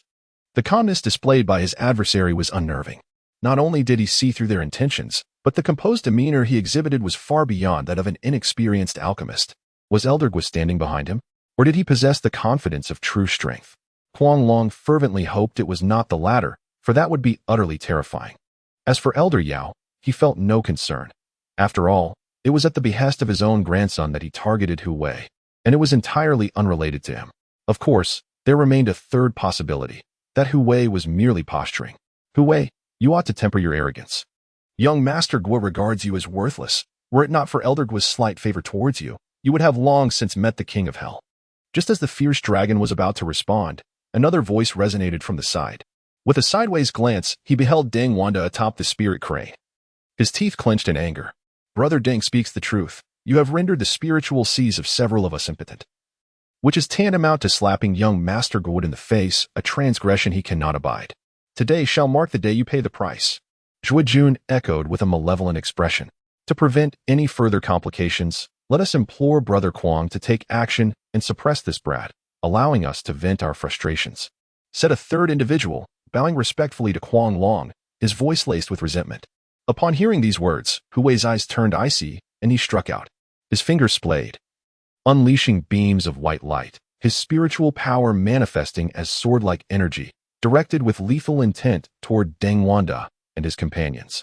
However, he was immediately thwarted. Kuang Long moved, his entire being aglow with brilliant blue luminescence, akin to a celestial blue comet, charging forth with sheer physical might. His hand resembling a giant fan as it crushed each of the 5 sword energies effortlessly. "Brother Hu, surrender. You are no match for me," he sneered. "In that case, I shall incapacitate you first," Hu Wei retorted, refusing to be deterred. In an instant, he surged forward like a white rainbow, his physical prowess pushed to its zenith. Charging directly at Kuang Long, the latter nearly burst into laughter at such a foolish approach. This was the first time he had witnessed such a simplistic tactic. Attacking one's opponent with their weaknesses was akin to a mantis attempting to block a chariot, self-degradation in the face of overwhelming might. With this in mind, Kuang Long employed the same tactic again, meeting Hu Wei with pure physical force. Yet, in the next moment, his expression shifted dramatically. Chapter 28, A Single Strike to Obliterate. Zhang Minghui perishes. A sudden darkness enveloped the expanse above the forest, a fleeting moment caused by the abrupt depletion of celestial energy, swiftly returning to normal as though nothing had transpired. In an instant, an enormous handprint materialized, exuding an unparalleled and terrifying might. This was the celestial handprint. Hu Wei understood that his stepping stone was the mad dragon. The earlier provocation by Deng Wanda and his cohorts was merely a ruse to direct their ire towards those 4, all in preparation for this lethal strike. How is this possible? At that moment, the mad dragon was rendered pale with fear. The proximity left him no avenue for escape. There was no time for contemplation. He could only muster all his strength to activate the star radiance body refinement technique, enveloping himself in a resplendent blue light akin to the brilliance of the stars, swiftly coalescing into a protective blue shield. Simultaneously, 2 beams of light separated from his body, one a sword and the other a shield, both spiritual weapons of the mad dragon, now surging forth to confront the colossal handprint. In addition, he unleashed a punch, employing a formidable earth-grade martial art, the Crimson Flame Tiger Fist. Upon its execution, a resounding tiger roar erupted, and a fierce phantom of a tiger's head materialized. Alas, all efforts were in vain. In his line of sight, the sword shattered. The shield disintegrated, and the menacing tiger visage evaporated into nothingness. Even the mad dragon himself, upon colliding with the celestial handprint, felt his entire arm shatter in an instant. followed by the fragmentation of his upper body, his form splintering like glass. He met an untimely demise, plummeting from the heavens. This cannot be, absolutely impossible. Did Brother Kwong really perish, just like that? Run. All transpired in the blink of an eye. By the time Zhuijun and the others processed the events, it was far too late. They could only witness the gradual dissipation of the celestial handprint and the horrifying sight of the mad dragon exploding into several pieces as he fell. In the next moment, the startled white crane emitted a shrill cry, abruptly darting forward with astonishing speed, fleeing in the opposite direction of the Tai Xuan Sect. Its massive frame, measuring 3 meters in length with a wingspan of 5 to 6 meters, rendered sharp turns detrimental to its velocity. It could only circumvent Hu Wei and escape. Run? Hu Wei scoffed at the scene, unleashing the white divine rainbow to pursue. Ultimately, the 4 individuals in the spirit crane fled for 7 or 8 miles, only to be overtaken by Hu Wei. They all perished beneath the Great Sun Sword technique, their corpses bearing expressions of sheer terror, having met an untimely end. Goodness gracious. The celestial handprint is indeed formidable. It lives up to its reputation as a technique beyond the heavenly tier, utterly devastating. Having completed this grim task, Hu Wei expressed his admiration. He chose not to continue towards the ominous Yin mountain range or return to the Tai Xuan Sect, but rather retraced his steps to scavenge for corpses, beginning with Xia Chan. The sight of the other's body was horrifying. It was nearly reduced to a bloody pulp. In summary, Hu Wei rummaged through a pile of mangled clothing and retrieved a blood-soaked bag, a low-tier storage pouch with a capacity of approximately 3 cubic meters. In fact, a cultivator's spiritual sea could also store items, functioning similarly to spatial treasures, although it was typically reserved for the storage of spiritual objects, such as spiritual weapons. He couldn't help but scoff at his meager possessions, which consisted solely of materials for refining second-tier breakthrough pills. With a dismissive thought, Hu Wei stowed the pouch away and proceeded towards his next destination, the site of the fallen corpse of the mad dragon. After some time, he successfully located it in the woods.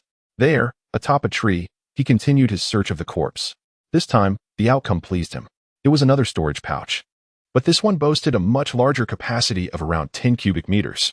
Inside, he discovered a mound of low-grade spirit stones, estimated to number in the thousands, alongside numerous medicinal herbs, predominantly related to body refining. Many were third-tier, and there were even a dozen fourth-tier herbs. It was no wonder. The mad dragon possessed a physique of the 3rd stage of body refinement, and it was evident that preparations for advancing to the 4th stage were underway. Additionally, he found 2 pills for enhancing strength, the 3rd-tier 2nd-grade essence pill, which concentrated the source energy to make the spiritual power in the sea more refined, and the 3rd-tier 5th-grade pulse condensation pill, which accelerated the condensation of meridians to improve cultivation between minor realms. Now, all of these treasures fell into Hu Wei's hands. However, he found no techniques among the spoils, a fact that did not concern him. After he finished looting, he buried the corpse, mirroring his actions with Xia Chan, before returning to another crime scene several miles away. Due to the incompetence of Dang Wanda and his companions, they held no treasures. After burying them, Hu Wei turned his attention to the corpse of the spirit crane. His gaze lingered, and he nearly drooled at the sight. The spirit crane was remarkably plump, promising delectable flesh. As a spiritual beast of the Tai Xuan Sect, it was typically reserved for the outer elders of the sect, with no room for ordinary individuals to even dream of riding it. Yet now, a spirit crane lay before him, an irresistible temptation, especially since he had not tasted meat in quite some time. With this thought, Hu Wei dragged the spirit crane's body to a nearby water source, where he built a fire. Using the Great Sun Sword technique, he sliced off a hefty chunk of leg meat, plucked the feathers, and cleaned it, preparing for a barbecue. Soon, the area was filled with the crackling sounds of cooking, accompanied by the mouth-watering aroma of roasted meat. How delightful! Unfortunately, the conditions were limited. He lacked seasonings like pepper, which would have made the meal even more enjoyable. Hu Wei muttered to himself, watching the succulent crane legs sizzle and drip with grease, his mouth watering in anticipation. Unable to resist, he tore off a piece and placed it in his mouth. With a gentle bite, an exquisite sensation enveloped him. The meat was not only rich and flavorful, but also contained a significant amount of spiritual energy. Indeed, this was a spiritual beast, even if it possessed weak abilities. Comparable to a cultivator in the late stages of the spiritual sea realm, it was far superior to ordinary wild beasts, and its flesh was undoubtedly extraordinary. Hu Wei began to indulge in the feast, savoring the flesh of the spirit crane with unrestrained delight. With each bite, he felt an exhilarating surge of vitality coursing through him, radiant light flashing from his mouth and nostrils with every breath he took. He sensed himself being filled to the brim, an overwhelming power surging within, inexhaustible in its essence. Recognizing the necessity to cultivate, he seized the moment, aware that neglect could lead to catastrophic consequences. Hastily, Hu Wei seated himself cross-legged and commenced the practice of the Tai Xuan entry treatise, guiding the robust spiritual energy within him to forge a spiritual sea and gather true essence. This meditation persisted throughout the night. The following day, within a valley of the Tai Xuan Sect, chaos reigned. "What did you say? My obedient disciple has not returned to his cave abode for the entire night? It was only through your inquiries that we learned he departed the sect yesterday afternoon." Elder Guo's expression darkened, his gaze piercing and lethal, directed at the two trembling herbal apprentices kneeling before him. "Why, yes," they stuttered, voices quaking with fear. "Incompetent fools." Elder Guo's words were laced with icy disdain. "Do not incite the elder's wrath. Senior brother who was entrusted by an outer disciple named Xia Chun to accompany him to the Guoyin mountain range in search of medicinal materials. He will return within 5 days." One of the apprentices stammered stubbornly. Upon hearing this, Elder Guo rose, uttering not a word as he departed. In the alchemy chamber, he arrived, and Zhang Mingwei, having cracked a smile, met an untimely fate. Chapter 29, The Pinnacle of the Spirit Spring Realm, Undercurrents in Motion Boom. After a night of cultivation, Hu Wei successfully broke through 2 minor realms, soaring into the pinnacle of the Spirit Spring Realm. At this stage, his spiritual sea expanded to the size of an adult's fist, with liquefied spiritual energy coalescing into a mist-like form, shimmering white and layered, resembling an ethereal illusion. This was the power of the origin. Furthermore, deep within the spiritual sea, a bridge vein began to take shape, laying the groundwork for his ascension to the spirit bridge realm. Once solidified, it would extend as his cultivation progressed, forming a bridge that reached the spiritual shore. At that moment, should he navigate through the mist, it would herald a transformative rebirth akin to a butterfly emerging from its cocoon. However, it was still premature to dwell on such prospects. "Almost. It seems I must resort to the breaking boundary pill," Hu Wei mused. Despite feeling several times more powerful than before, his expression remained stoic. The third-tier breaking boundary pill was distinct from the second tier. It was specifically designed for breaking into the spirit bridge realm. The second tier was merely for minor realms. This explained why Xia Chun begged on his knees, imploring him to concoct a second-tier breaking boundary pill. After all, the efficacy of such pills was quite substantial, significantly loosening the constraints of one's realm, making breakthroughs more attainable. Setting aside distractions, Hu Wei cast a crystal-clear pill into his mouth, the very third-tier breaking boundary pill gifted by Elder Guo when he accepted him as a disciple. Moments later, a crisp crack echoed, audible only to Hu Wei. His eyes sparkled with realization, for he understood that the membrane separating the realms had ruptured. At present, he found himself lacking in spiritual energy. This posed no challenge for him, as he had yet to finish the crane meat. He promptly kindled a fire and resumed his barbecue. Thus, after 2 days of contemplation, Hu Wei began to attempt the breakthrough to the spirit bridge realm. Yet, unbeknownst to him, tumultuous currents swirled within the Tai Xuan Sect during those 2.5 days. First and foremost was Guoxintai, who was in a state of panic.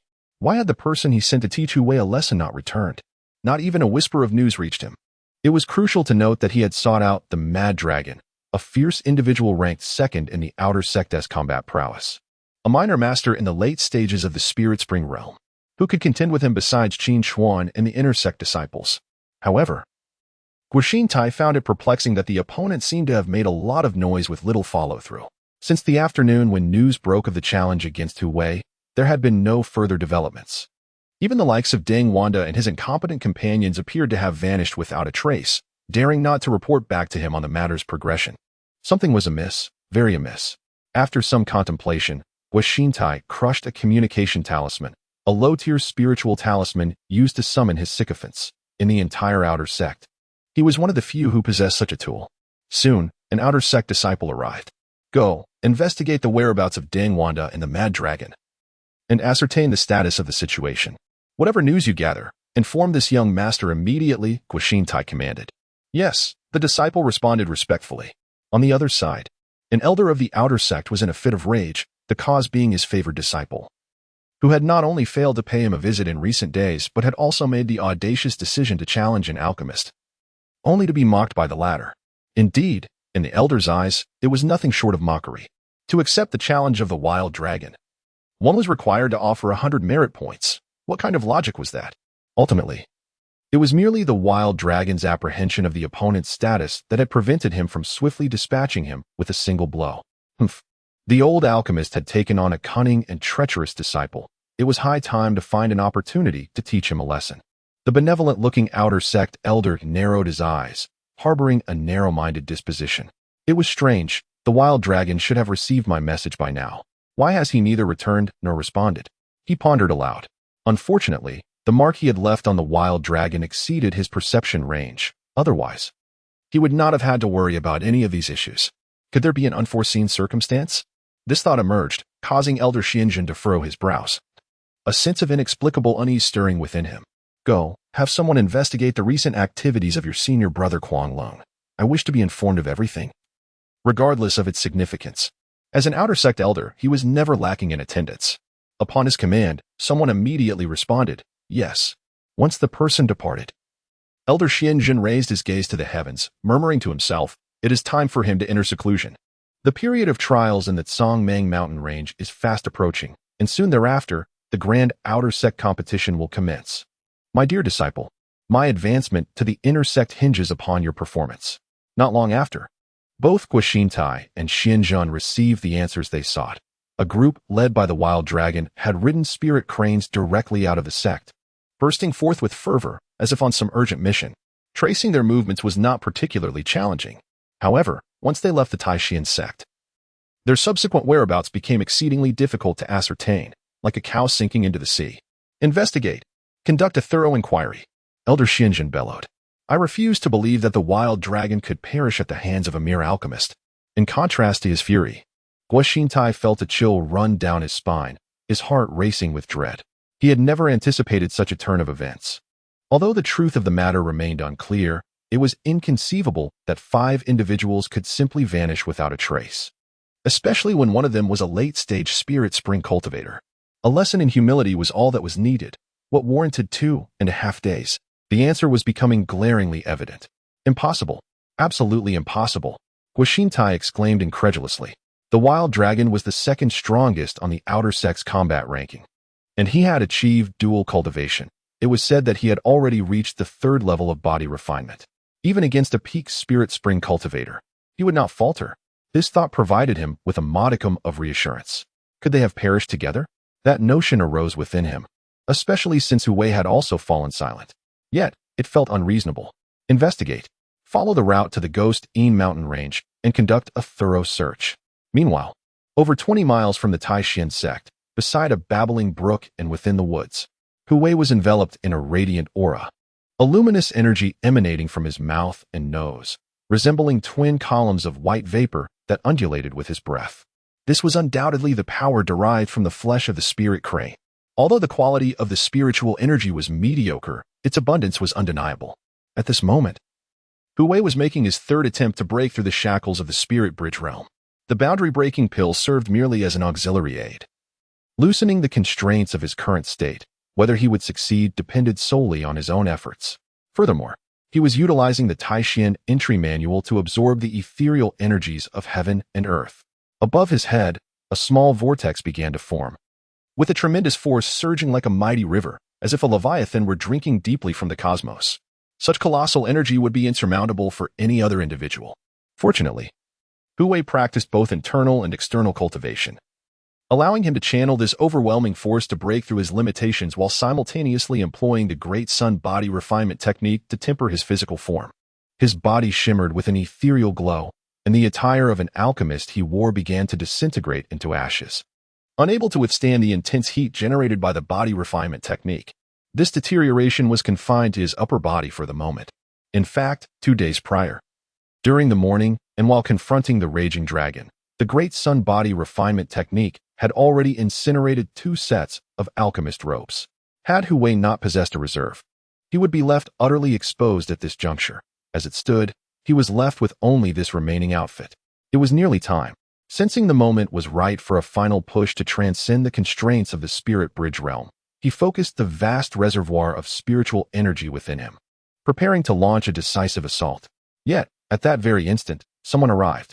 Chapter 30. Invitation to Glory. The Spirit Bridge Realm. The Spiritual Treasure. Here lies the treasure of heaven and earth. Above the dense forest, a faint vortex of spiritual energy could be discerned, drawing a figure to dive down with a countenance filled with mixed astonishment.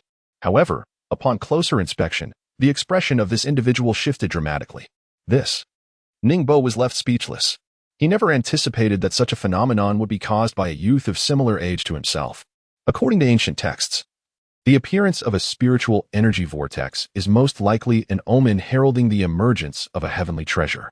Who would have thought that it could also be artificially created? This was astonishing. Surely, only someone with the aptitude akin to that of a golden legend could manifest such an anomaly during their cultivation, right? Just as this thought crossed his mind, a peripheral glance caused his breath to catch. White aptitude. In his line of sight, he beheld the figure of Ningbo, radiating a brilliant white light not far away, leaving him in utter disbelief. This completely overturned his understanding. The lowest level of aptitude. Yet, as his gaze roamed, he absorbed everything around him, and upon discovering the irregular corpse of the spirit crane, his eyes widened in shock. As if struck by a powerful jolt, this scene, combined with other clues, led him to realize. Hu Wei, is that you, Hu Wei? In response, Hu Wei's gaze remained icy, fixated on Ningbo with unwavering intensity, devoid of any other action. He was in the critical moment of a breakthrough, utterly immobilized. Of course, he could still speak, but it seemed unnecessary. His murderous glare sufficed. It truly is you. Ningbo's face broke into a delighted smile. This was indeed a stroke of fortune. He had followed Elder Xianjin's orders to investigate, and never expected the process to unfold so smoothly. The first to find Hu Wei. This imposing aura, the peak of the spirit spring realm. How could a waste with white aptitude possibly cultivate to such heights? Ningbo was filled with uncertainty, inexplicably bewildered. Although he had begun to suspect that the arrogant Long had likely fallen victim to Hu Wei's lethal hands, he felt no sorrow. In fact, he almost wanted to applaud. They were all disciples of Xianjin. Why should the arrogant Long be allowed to be the senior brother, monopolizing abundant cultivation resources while he received so little? This was unjust. In the world of cultivation, there is no such thing as fairness, only the law of the jungle. Deceit, the scramble for resources, and the supremacy of the strong. You are actually challenging the spirit bridge realm. At that moment, sensing the wave of energy that sent his heart racing, Ningbo gritted his teeth and spoke, his face shifting through shades of blue and red. This was an utter humiliation. A waste with white aptitude was daring to challenge the spirit bridge realm before him. What could be more demoralizing and unreasonable than what he currently witnessed? Heaven's favor. If not for your breakthrough occurring at this critical moment, I would not only be powerless against you, but might also meet my demise at your hands. But now, Ningbo, in a fit of rage, laughed mockingly, only to realize something, his expression becoming increasingly unpredictable. Yet he knew that time was not on his side. You must possess extraordinary adventures or perhaps secrets. Alas, they are not meant for me to monopolize at this moment. Therefore, I shall render you useless and then seize you to present my merits to Elder Xianjin. Upon finishing his words, he surged forward, his entire being radiating a mesmerizing emerald glow, converging upon his right fist. Like a cunning serpent emerging from its lair, he struck fiercely at Hu Wei's chest. This was the critical moment. Regardless of the nature of the tangible interference, the consequences could be dire. The slightest setback could lead to utter ruin, while the gravest could result in the obliteration of his spiritual sea. It must be said that Ningbo was a man deserving of punishment, fully aware of this reality, hence his malicious intent. In that fleeting instant, Hu Wei, realizing he could not summon the golden sword energy from his spiritual sea, fell into a state of genuine panic. He had never anticipated such a scenario, and beads of cold sweat quickly formed upon his brow. As he beheld the green fist drawing near, poised to strike, he gritted his teeth, determined to forcibly unleash the golden sword energy, even at the cost of his spiritual sea's devastation, in a desperate bid to deliver a fatal blow to his adversary. Yet, in that moment where time seemed to stretch, a resounding explosion echoed forth. Hu Wei had shattered his constraints, successfully ascending to the realm of the spiritual bridge. A brilliant white light erupted from him, dazzling and resplendent, accompanied by an exceedingly powerful aura, sharp and fierce like a blade's radiance. You. At nearly the same moment, the green fist struck fiercely against the chest of Ningbo, sending him hurtling backward in the wake of its overwhelming power. His body resembled a kite severed from its string, crashing down several meters away, colliding with trees and stones along the way, and coughing up blood in great gasps. How could this be? Ningbo felt as if his entire being had come undone. Blood trickling from the corner of his mouth as he lay on the ground like a lifeless dog. He made several attempts to rise, but each effort met with failure. Hu Wei's figure flickered, appearing before him as if he had teleported. In the realm of the spirit bridge, he was indeed extraordinary. It is no exaggeration to say that, with his formidable presence alone, he could easily vanquish cultivators of the spirit spring realm and below on several occasions. Speaking of which, I must express my gratitude. Had you not driven me to the brink of despair, I might not have been able to force a breakthrough. Hu Wei's expression remained indifferent as he looked down upon Ningbo. He stood bare-chested, his long black hair cascading down to half a foot, his skin glimmering and translucent, free from dust and impurities. One could faintly discern the veins and meridians pulsing beneath the surface, brimming with an immense vitality. Cough. Ningbo coughed up blood, a rueful smile gracing his lips. At this juncture, although he knew what fate awaited him, he still wished to make one last attempt. Would the fortunate benefactor, who gained from this calamity, choose to show mercy and spare this half-destroyed soul? Upon hearing this, Hu burst into a hearty laugh, his eyes glinting with an icy intensity. Ha! Release you? I shall cast you into the depths of hell. As he spoke, he unleashed the oppressive force of a formidable spiritual bridge realm expert, which initially surged towards Ningbo like an incoming tide. Gradually, however, it transformed into a tumultuous wave of overwhelming fury. It was evident that Ningbo was suffering immensely. He was immobilized, unable to advance or retreat. Writhing on the ground in agony, his cries echoing in despair. Blood gushed from his mouth, his complexion turned ashen, and his flesh convulsed in torment. Ultimately, he succumbed to death, his body shattered and mangled beyond recognition. Yet, this was merely the beginning. After Hu Wei rummaged through the opponent's storage bag, he flicked his fingers, transforming his spiritual energy into flames that reduced the bag to ashes. Alas, how impoverished. Only a mere handful of low-grade spirit stones. No wonder they sought to capture me to curry favor with Elder Xianjin. Contemplating this, Hu Wei fell into deep thought. In his earlier fury, he had merely wished to eliminate his adversary swiftly and, in doing so, test the extent of his own strength, forgetting to interrogate him about the circumstances that had transpired. However, it was not difficult to speculate. It must be related to the likes of the Mad Dragon and his companions. Days had passed in Guixin Tai.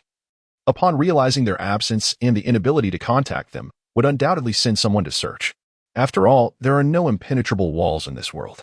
Hu Wei was keenly aware of this. Elder Xianjin, the master of the Mad Dragon? At this thought, he smirked. In the spirit bridge realm, it is death for anyone who dares to come. Yet, he also recognized the urgency of hastening the carving of the isolation array talismans. Otherwise, situations akin to today would inevitably recur. Shaking his head, Hu Wei dismissed his distractions, his figure flickering as he returned to his original position. Then he sat cross-legged, examining the conditions within his spiritual sea. This sword chi. Chapter 31. Strange transformations, the power of nature. As night descended, a figure sat cross-legged beneath a tree. Hu Wei radiated a luminous aura. His eyes gently closed, exuding an air of solemnity and handsome charm, yet his brow furrowed in perplexity as he introspected into his spiritual sea. At its core, the golden sword aura had vanished, seemingly dissolving within his spiritual sea, leaving a faint golden sheen that tinted the white waves of his spiritual energy, glimmering like ripples kissed by the twilight sun. What does this signify? The golden legend of the acquired realm? A forced alteration of my innate qualities? Surely not. Hu Wei inwardly protested vehemently. Yet, aside from such thoughts, he felt powerless to effect any change, as the golden sword aura had already fused with his spiritual sea. This perplexity left him utterly baffled. Just moments ago, it had resided at the center of his spiritual sea, only to elude him during his breakthrough due to an unforeseen restriction that nearly induced a fit of rage. Now, the outcome was distinctly surprising and confounding. His strength had increased, yet his trump card had vanished. Or could it be a peculiar transformation that accompanies a cultivator's ascension to the spirit bridge realm? Is it something that every practitioner experiences? Shaking his head, Hu Wei resolved to refrain from overthinking and instead considered consulting ancient texts upon his return. Perhaps they would hold the answers he sought. His gaze shifted to the sky above the spiritual sea, where a slender bridge vein appeared, shimmering in pale gold. remarkably solid in appearance, an embodiment of the spirit bridge realm. Strangely, through the bridge vein, a vague red light emerged above the spiritual sea, only discernible as a circular silhouette. Reminiscent of a rising crimson sun, an oddly captivating sight. What could this signify? In the end, Hui chose not to dwell excessively on the matter, opting to set aside what he could not comprehend, recognizing that since it had already manifested without apparent harm, it was best to leave it be for the time being. That night, Hui refrained from cultivation, dining, or even sleeping. Instead, he sat there, inexplicably enveloped in a state of ethereal tranquility. He observed the gentle stream flowing nearby, listening to the soft rustle of leaves stirred by the breeze, a soothing symphony that instilled an unparalleled sense of serenity within him. This state was extraordinarily wondrous. His mind and body felt liberated, transcending the boundaries of self and environment, a feat few could achieve, not even Elder Gua. Yet Hui not only succeeded but also transcended into an even deeper, inscrutable state of awareness, a sensation that could only be grasped intuitively, not articulated. Unconsciously, he closed his eyes, and in his heightened perception, countless specks of light appeared, carriers of the world's spiritual energy. Beyond that, they encompassed other elements, such as earth, fire, wind, and water. Hui remained unaware of these complexities. He merely found the scintillating dots quite intriguing, their numbers ever increasing, floating around him as if in a joyful dance. Inexplicably adorable. Why are you so bright, while that one beside you is so dim? How peculiar, he mused, observing the myriad of twinkling lights, resembling tiny sprites, with a look of curiosity, attempting to communicate with them. Yet, alas, there was no response. Instead, it deterred numerous luminous points. His face bore a contemplative expression. After a brief moment, he ceased to ponder the brightness or dimness of these points, instead liberating himself, embracing the notion of allowing them to either drift away or draw near, welcoming all with open arms. Time passed, though he could not ascertain how long. Eventually, some of the luminous points penetrated into Hui's consciousness, initially sparse, gradually coalescing into clusters, and then into throngs, numbering in the hundreds and thousands, all radiating brilliance. What is this? Hui found himself perplexed, yet he sensed no imminent danger, thus offered no resistance. However, soon he was left speechless. Within his perception, his thoughts surged forth, intertwined with those thousands, even tens of thousands of luminous points, expanding at an astonishing rate that left him astounded. In essence, it was a growth of unimaginable proportions, spiraling out of control. What on earth is happening? Hui was both astonished and bewildered. It seemed he had done nothing at all, merely encountered countless strange luminous points, and after failing to communicate, he had chosen to let them approach him. Aside from that, he had taken no further action. To his surprise, such an event transpired. This scene persisted for nearly half an hour. It was evident that light was gathering on Hui's forehead, a radiant white glow blossoming, akin to a meteor poised to launch, growing larger and brighter. This was utterly astonishing. Should there have been others present, they would surely have been left speechless. For this was the opening of the sea of consciousness, the condensation of what is referred to as the second life, one's primordial spirit. This was a monumental opportunity. Merely entering a state of enlightenment had yielded such bountiful rewards. If this were to spread, many would undoubtedly be consumed by envy and resentment. This illustrates the extraordinary nature of supreme enlightenment. As the brilliance upon his forehead became more restrained, a profoundly deep pool of light formed at the center of his brow, shimmering white and gently rippling, reminiscent of the ebb and flow of tides, eliciting a look of astonishment from Hui. The sea of consciousness. In just a few hours, those luminous points had elevated his thoughts into spiritual awareness, an extraordinary transformation, and it seemed he was not far from materializing this essence. How terrifying. It was the power of nature. Hui suddenly realized, his heart tumultuous with excitement. After regaining a semblance of composure, he endeavored to control his sea of consciousness, igniting his spiritual awareness, and then closed his eyes to expand his perception. It was a wondrous sensation, akin to having a divine perspective. Within his sight, a radius of approximately 500 meters became vividly clear. Even more astonishing was that with mere intent, Hui could magnify any corner of his surroundings. For instance, he now observed two mice chasing each other in a ravine 300 meters away, the male mouse pursuing the female, and upon catching up, a playful engagement ensued. Viewing this mouse chase left Hui feeling rather unimpressed and disinterested, prompting him to decisively shift his gaze. This spectacle truly lacked intrigue. How marvelous! Hui was overwhelmed with joy.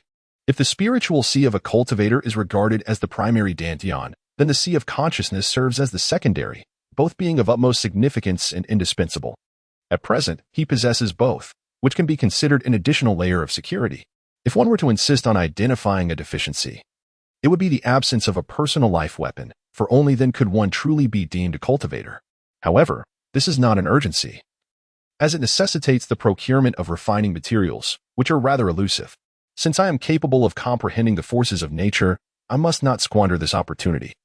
I shall continue to absorb those luminous points to fortify my sea of consciousness. Just as this thought ignited within Hu Wei, he sensed a figure advancing towards him. Has someone else found this place? His expression turned icy. He surmised that they were likely scattered across this area in search of clues. And it mattered little who they were. Hu Wei showed no mercy. As the individual drew nearer, he flicked his fingers, and the Great Sun Sword technique swiftly dispatched the intruder. A flash of sword light pierced the darkness, leaving no time for a scream before the unfortunate soul met their demise. Pitifully unaware that Hu Wei had not even taken the time to recognize them before their journey to the underworld commenced. Chapter 32. The profound sea of consciousness and transactions in the span of a single night, Hu Wei entered a state of communion with the natural forces thrice, causing his sea of consciousness to expand on 3 occasions. However, the efficacy of each experience diminished progressively. Nevertheless, his sea of consciousness, reminiscent of a small, pristine lake, grew ever deeper and more radiant, shimmering with a mesmerizing light and gentle waves. Of course, he had also eliminated several individuals, including a female disciple whose exquisite head fell victim to his Grand Sun Sword technique, resulting in a grim fate where her lifeless eyes remained open, blood gushing from the severed neck. As dawn broke and the sun ascended, Hu Wei, devoid of any fatigue, soared into the sky like a streak of white lightnings, alighting upon the summit of a 100-meter-high mountain, where he sat in meditation, embraced by the morning glow. The Grand Sun body forging technique activated autonomously, soon enveloping Hu Wei in a golden hue, rendering him akin to a celestial being descended upon the mortal realm. In truth, the current Hu Wei was a far cry from his former self. His vitality surged, his spirit invigorated. He was no longer the mere Kalami who had first crossed over, but had transformed into a being of significance, no longer a mere insect or cannon fodder. Though this may sound disheartening, it represented a profound evolution, a transition from insignificance to one of merit. For 3 consecutive days, he maintained this routine, forging his body by day and attuning to the natural forces by night. Remarkably, his newly attained realm solidified, and his body refining advanced to the 2nd level.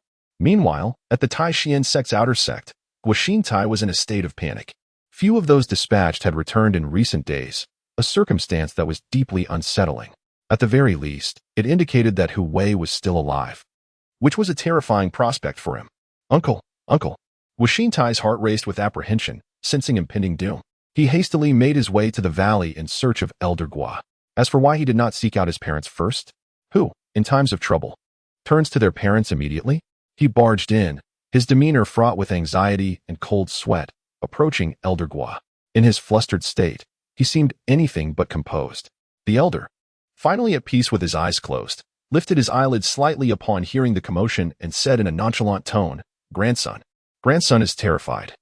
I beg for uncle's forgiveness," Guoxintai responded, resembling a timid kitten as he hurriedly wiped his brow. "What has transpired? You appear greatly agitated. It must be serious." Elder Guo inquired, his eyes now fully open. It is often said that no one knows a child better than their parent, yet in Guoxintai's case, it was his uncle who understood him best. Without exaggeration, Guoxintai squirmed.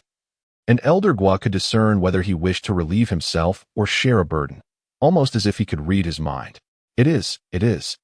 Guoxintai braced himself, reluctantly recounting the entirety of the events that had unfolded.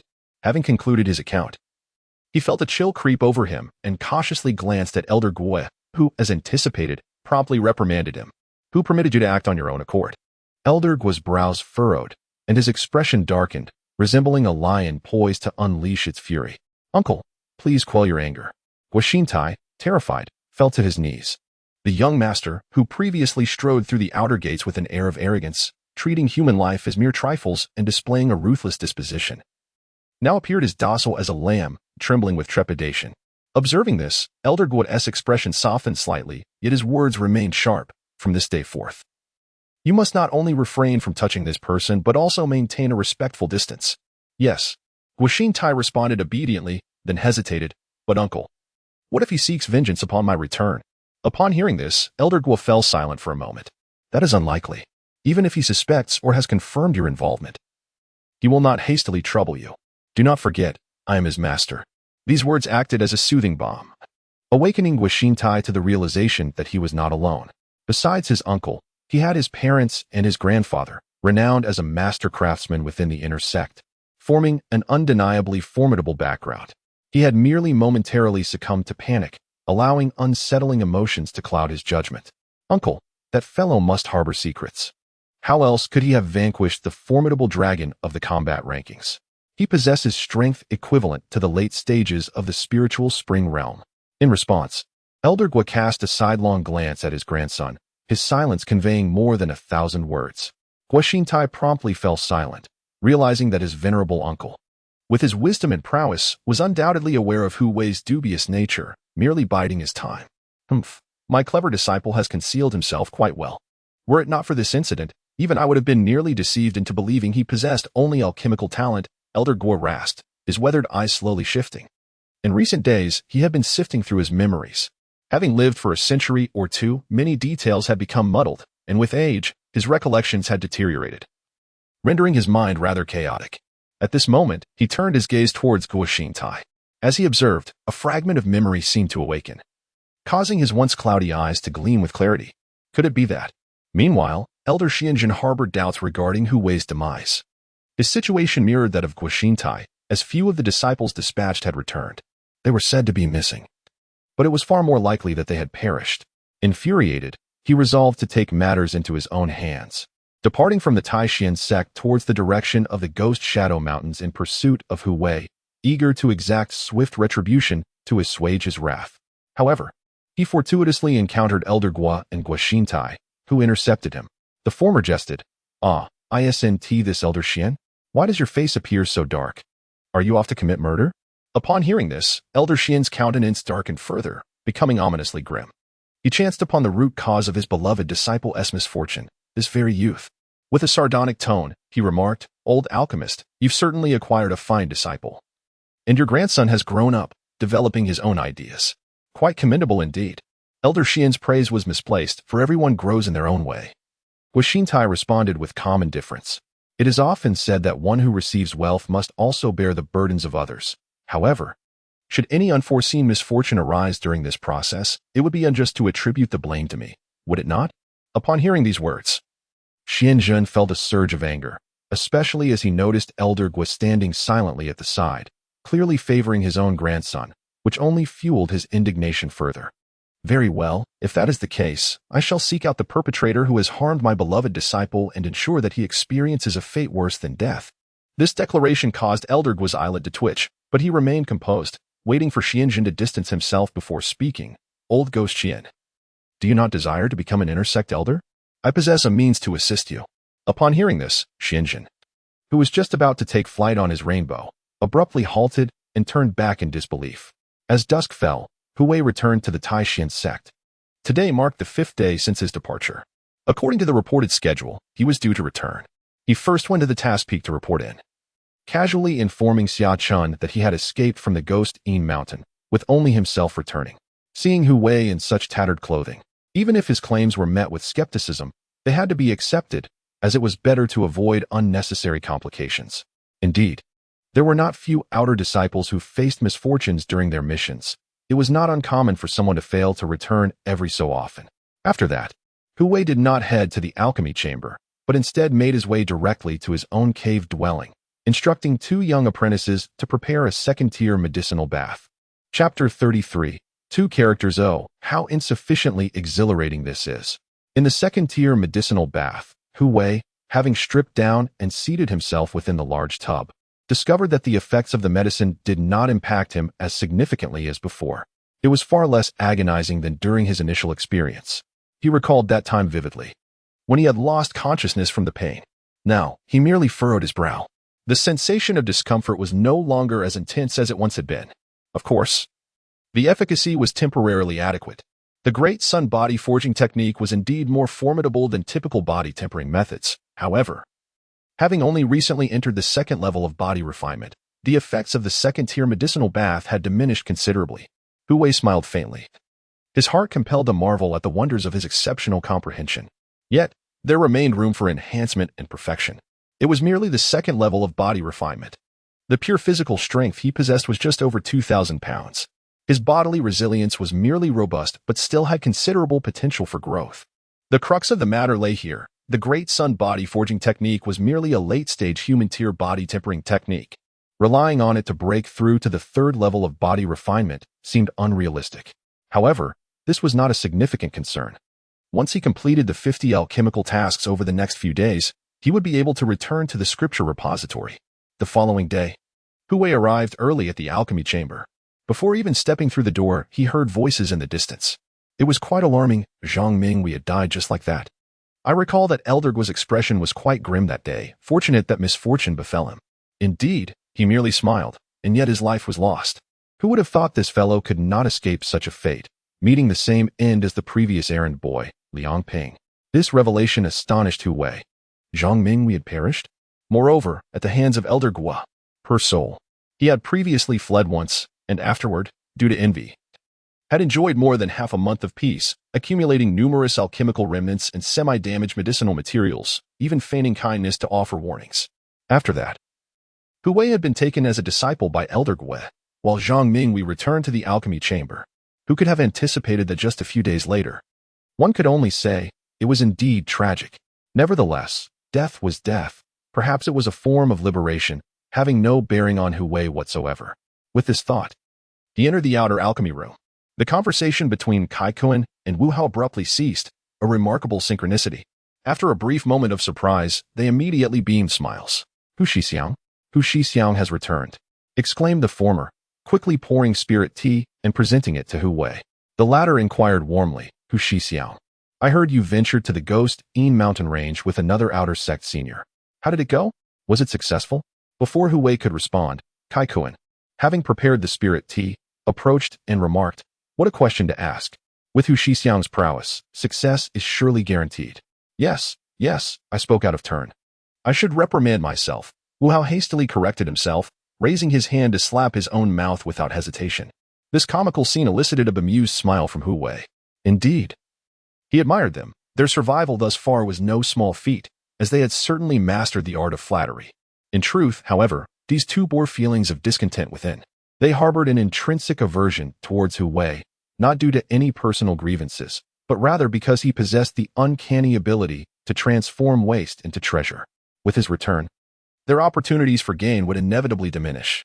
Following an unfortunate incident, that external sect senior had perished, leaving only me fortunate enough to escape. Hu Wei suddenly articulated this thought. As the words left his lips, the atmosphere seemed to solidify. Tai Xuan was momentarily speechless, while Wu Hao halted the motion of his hand, which was raised to slap his own face. In the alchemy chamber, an inexplicable awkwardness enveloped the space.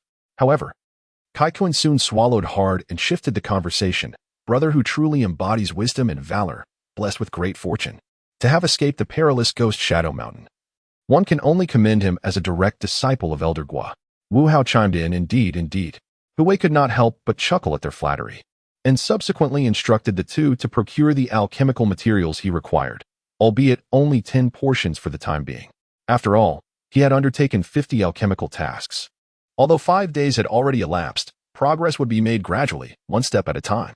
In the alchemy chamber, as Tai Xuan and Wu Hao delivered the 10 different alchemical materials, Hu Wei waved his hand, silently sealing their perceptions and allowing them to depart without needing to assist further. It was still early. Lin Xiangyu and the others would not arrive hastily. He certainly would not be ambiguous in his endeavors, directly employing his spiritual bridge cultivation to concoct elixirs. With a swift motion, Hu Wei deftly manipulated 2 alchemical furnaces simultaneously. Flames surged from the depths, dancing vigorously. Empowered by his formidable spiritual energy, the medicinal liquid rapidly boiled, bubbling like water on the verge of boiling, while an enticing aroma wafted through the air. In the next moment, with a mere thought, Hu Wei harnessed his potent spiritual awareness to manipulate the materials from afar, directing each herb to leap into the respective furnaces. It was a captivating spectacle, though regrettably, no one was present to witness it. Half an incense stick's time later, the elixirs were successfully formed, a second tier, third-grade true essence pill, and a second-tier, second-grade body-tempering pill emerged. Hu Wei glanced at them, noting each bore a distinct pill pattern. Astonished, he mused that with his enhanced prowess, his alchemical skills had evidently progressed. Despite his control, he could not circumvent this anomaly. With a resigned shake of his head, he persisted in his endeavors. Yet, the outcome remained unchanged. Even the least successful attempts yielded at least one illusory pill pattern. This predicament was indeed vexing. Hu Wei could only smile wryly, but he was unwilling to squander time and decided to continue his practice in this manner. Throughout the morning, he successfully concocted 13 second-tier pills, a pace that could hardly be deemed slow. He contemplated attempting to forge third-tier pills of the 7th or 8th grade. Believing he could succeed, this ambition was primarily driven by a desire for challenge, though the gap seemed daunting. By noon, Zhou Ping and his companions arrived, expressing surprise at encountering him after a considerable interval.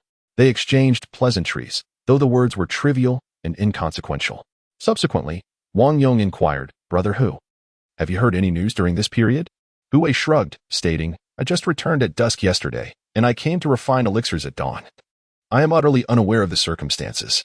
Wang Yong contemplated maintaining an air of mystery, yet Lin Xiangyu swiftly elucidated, "Word is spread that this year, the trials in the Kangming mountain range will not only involve the outer disciples of our Tai Xuan Sect.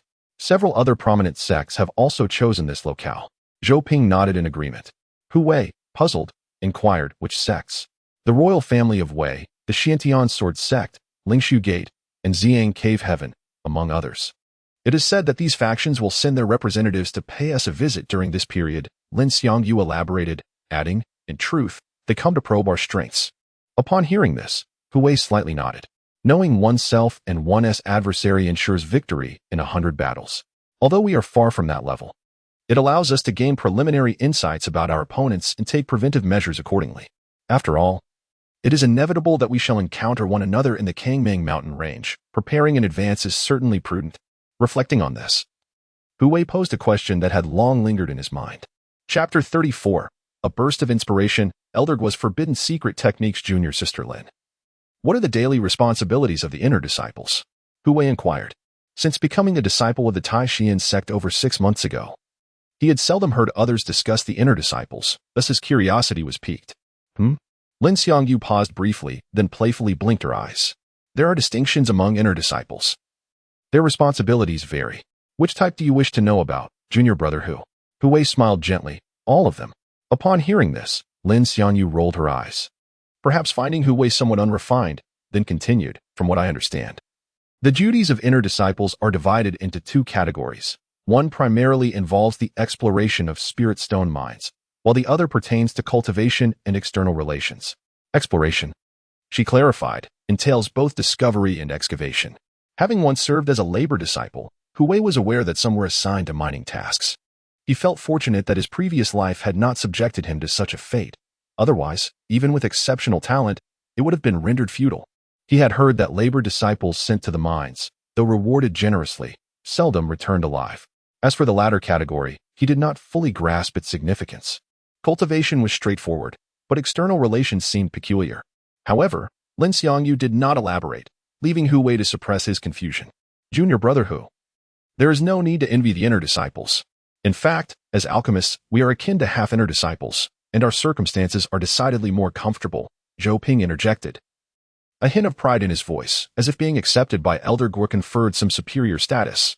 Indeed, at least we are spared from guarding the mines. It is said that some spirit stone mines are quite perilous. Although they may yield precious spirit stones, they also harbor lethal dangers. Even inner disciples are not exempt.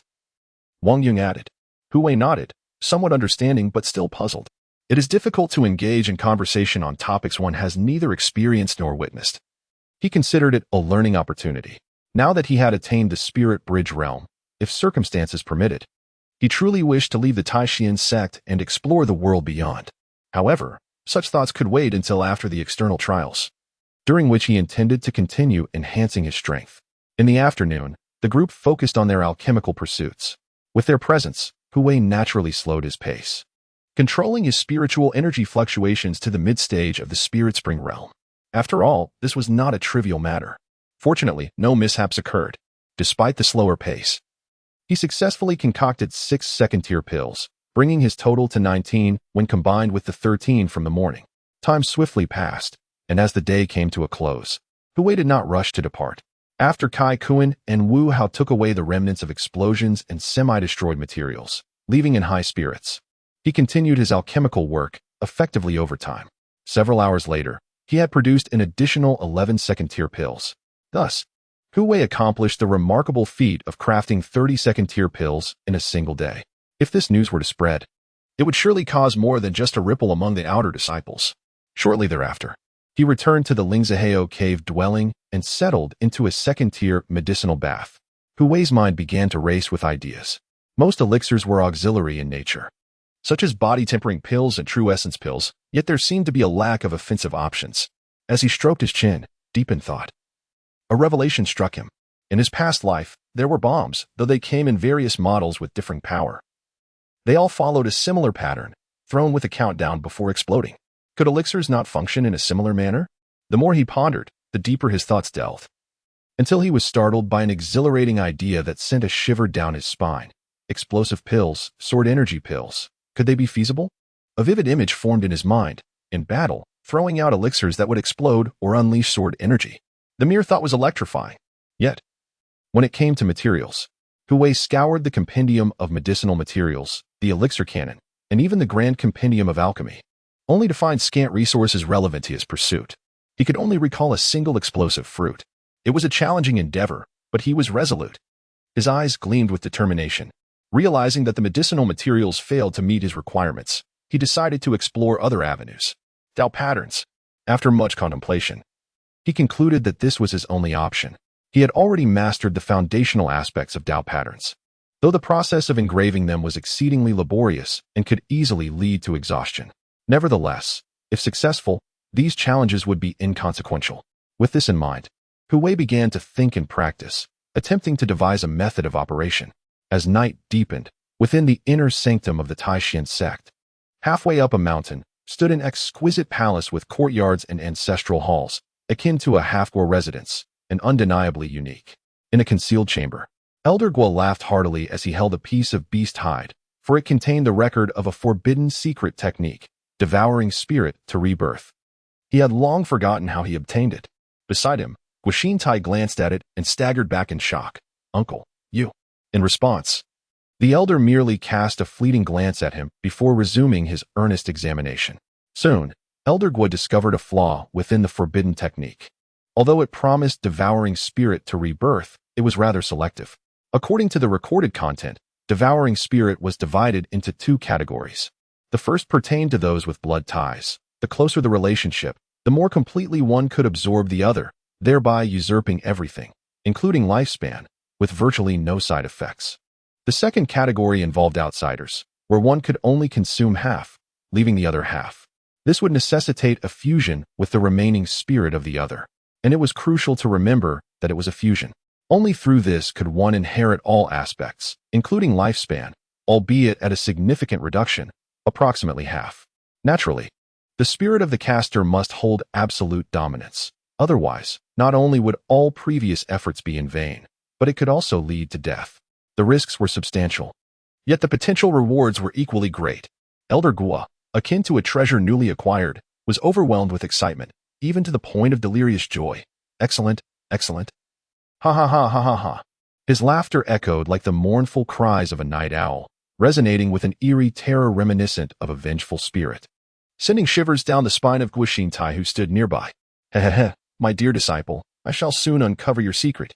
"Uncle, so you intend to?"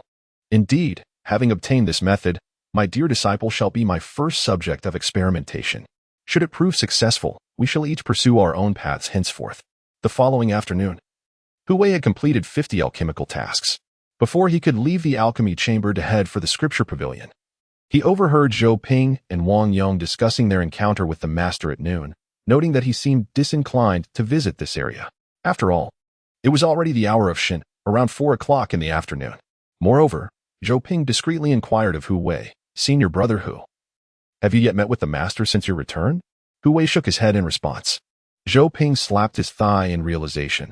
No wonder the master has not come to the alchemy chamber since returning. Hu Wei furrowed his brow. "What do you mean?" Zhou Ping continued, "This is your fault.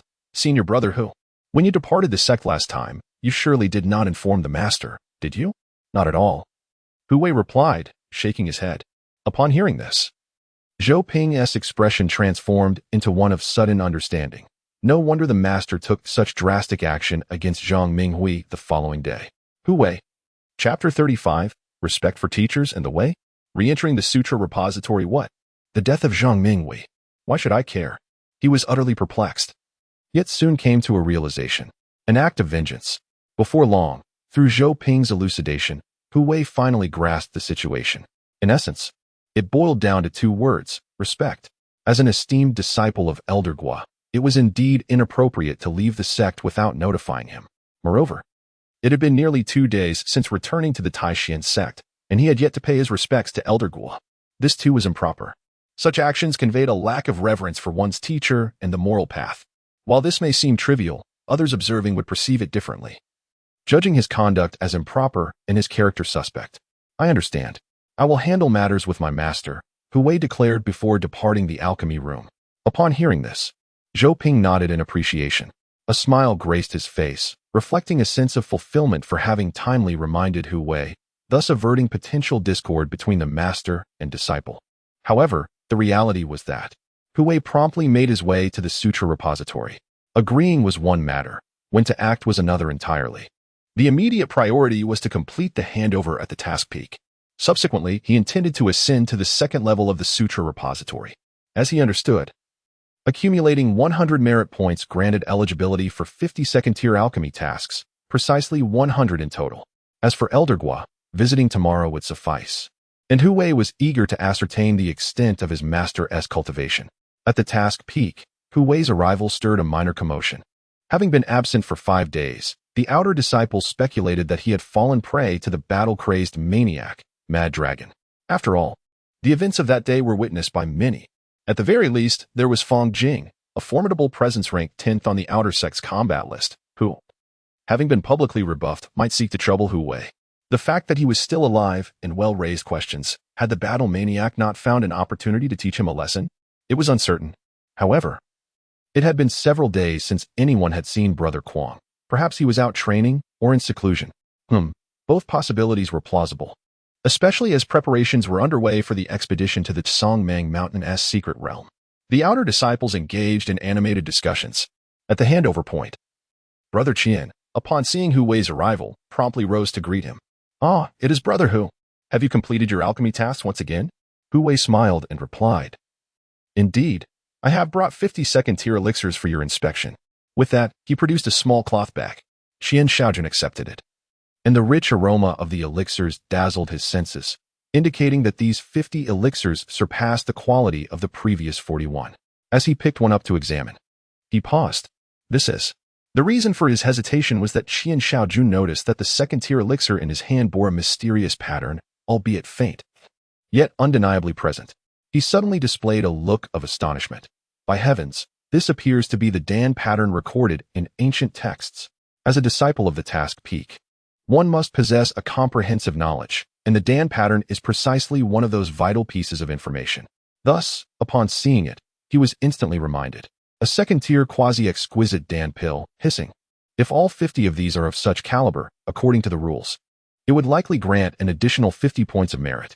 Upon hearing this, Hu Wei's eyes sparkled with excitement, disregarding the notion that fame brings trouble, akin to how a pig fears growing fat. After all, he had recently gained considerable renown, having completed the task of refining 41 pills in just 2.5 days. He grinned widely. That sounds splendid. Please, Senior Hu, allow me a moment to consult Elder Chun, Qian Shaojun remarked. Hu Wei nodded slightly, watching as he hurriedly carried a small cloth bag deeper into the task peak. Patiently waiting.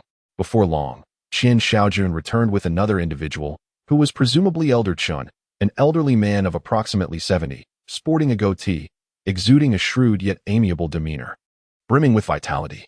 Indeed, he was a man of great accomplishment, and the discerning eyes of the old alchemist were as sharp as ever. To have you as a direct disciple is truly a stroke of fortune. Not at all. I owe my gratitude to my master. Had he not recognized my potential and accepted me as his disciple, I would surely remain a mere auxiliary, Hu Wei humbly responded. This was, of course, a modest remark.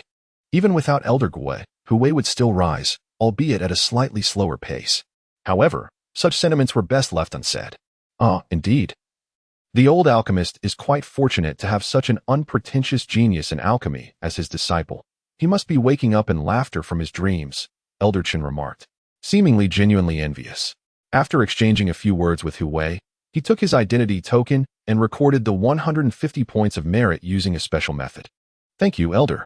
Should you ever need assistance in refining any required pills, do not hesitate to seek me out, Hu Wei said courteously. The Elder responded affirmatively, his smile widening as if he truly believed in the offer.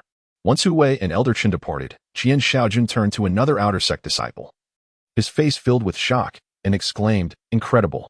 Hu Wei has actually refined the embryonic form of the Dan pattern recorded in ancient texts. All 52nd tier pills are of such a caliber, it's astonishing." This news quickly spread throughout the outer sect, leaving the disciples utterly speechless. In the scripture pavilion, Hu Wei hurriedly arrived. The same disheveled elder in black robes was present, once again dozing off. However, upon his arrival, the elder promptly awakened. "Ah, it's you again. Little fellow," the elder remarked in surprise. Hu Wei, with a cheeky grin, presented his identity token and confidently stated, "Greetings, senior. I wish to select the duration." "Oh." The elder took the token, probing with his spiritual sense. Upon discovering that Hu Wei had accumulated 162 points of merit, he could not help but view him with newfound respect. The records on the token indicated that he had contributed 52nd-tier quasi-exquisite Dan pills, having successfully refined the Dan pattern. Truly, heroes emerge from youth. 1 layer, 5 time periods? Inquired the elder in the black robe. Indeed, with 162 merit points, he could redeem them all, as each time period required 30 points, leaving some remaining. "No, I wish to proceed to the 2nd layer," Hu Wei promptly corrected himself. For him, the first layer of the scripture repository held little allure. It merely contained mundane techniques and arcane arts of the mortal realm, lacking in practicality.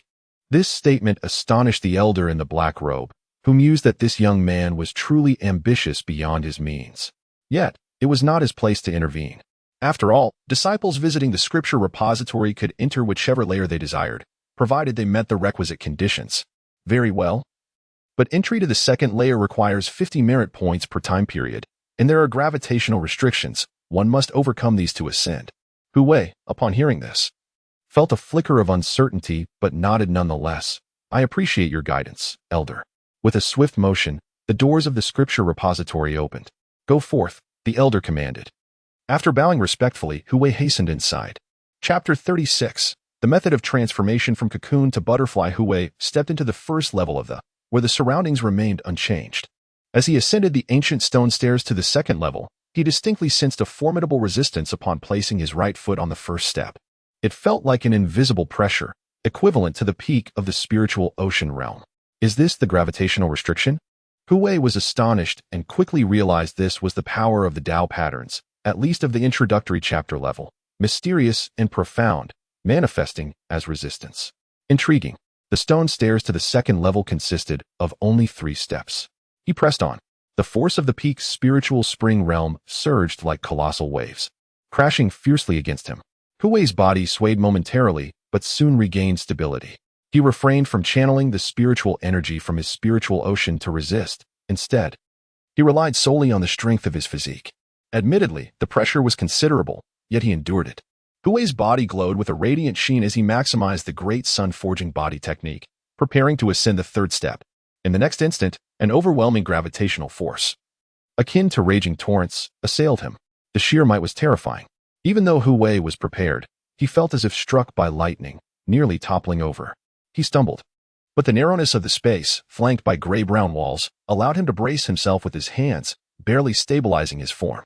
In the following moment, Hu Wei surged forward with the explosive power of the initial stage of the spiritual bridge realm. The gravity diminished several-fold. He moved like a dart, reaching the 2nd level. In turn to say, refining the body can be approached gradually. There is no need to waste time with you. Indeed, the gravitational restriction was beneficial for body refinement, and significantly so. However, the immediate priority was to locate the cultivation methods Hu Wei required, with other matters to be addressed later. The 2nd level of the bore is structure similar to the first, albeit with fewer martial arts manuals and a scarcity of bookshelves. For Earth-level divine abilities or secret methods were not commonplace. Hu Wei commenced his search. His primary focus was, of course, on auxiliary secret methods related to the manifestation of spiritual awareness, and to his delight, he quickly discovered one.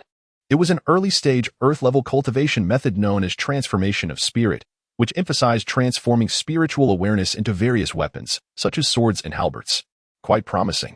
Upon further inspection, he stumbled upon another method, spirit control, which involved evolving spiritual awareness into an array of defensive instruments, including bells, towers, and jars. Each had its merits. Without hesitation, he acquired both, for only a child would limit himself to choices. With the primary selection resolved, he turned his attention to the secondary choice, body refinement techniques. Hu Wei ventured into this category and immediately spotted the mid-level earth technique, starlight refinement method, reputed for its ability to absorb starlight from the heavens for body refinement. Undeniably profound. Even capable of channeling starlight into martial techniques such as punches and swordplay. So that is how it is. He experienced a moment of enlightenment, realizing that the reason his forging technique was merely at the late human level was due to a lack of certain hardware. Now, upon comparison, the deficiencies became apparent. Certainly, it is not the mere addition of martial arts and swordsmanship that elevates one to the realm of earth-level mastery.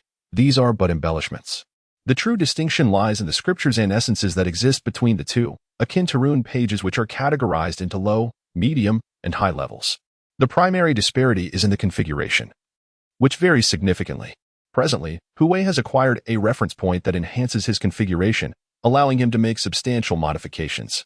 He thoroughly examined all the body refining techniques before venturing into other classifications, striving to learn as much as possible. Remarkably, not long after, Hu Wei stumbled upon a new revelation, a quasi-earth level technique known as the cocoon breaking and butterfly transformation method. Intrigued, he retrieved the aged, yellowed beast skin from the shelf, dusting it off before scrutinizing it with earnestness. To his astonishment, he discovered that this cocoon breaking and butterfly transformation method was an essential practice for the spirit shore realm. And only by reaching that level could one truly grasp its profound mysteries. It was said to facilitate a qualitative leap, much like the metamorphosis of a butterfly from its cocoon. Fortunately, he had accessed the second floor of the scripture repository. Otherwise, upon breaking through to the spirit shore realm without a cultivation method, he would have had nowhere to lament his fate. Hu Wei mused, feeling a sense of relief. 3 hours passed swiftly, during which he gained a wealth of knowledge. In addition to what he sought, he unexpectedly acquired the art of weapon forging, a method for refining one's life weapon within the spiritual sea, encompassing 4 distinct techniques that he duly noted, not as a verbatim replication but as a point of reference. Additionally, he discovered an introductory text on Tao patterns as well as the Great Compendium of Pills, along with quasi-earth level concealment techniques, among other treasures. As 3 hours slipped by, Hu Wei was teleported out of the scripture repository.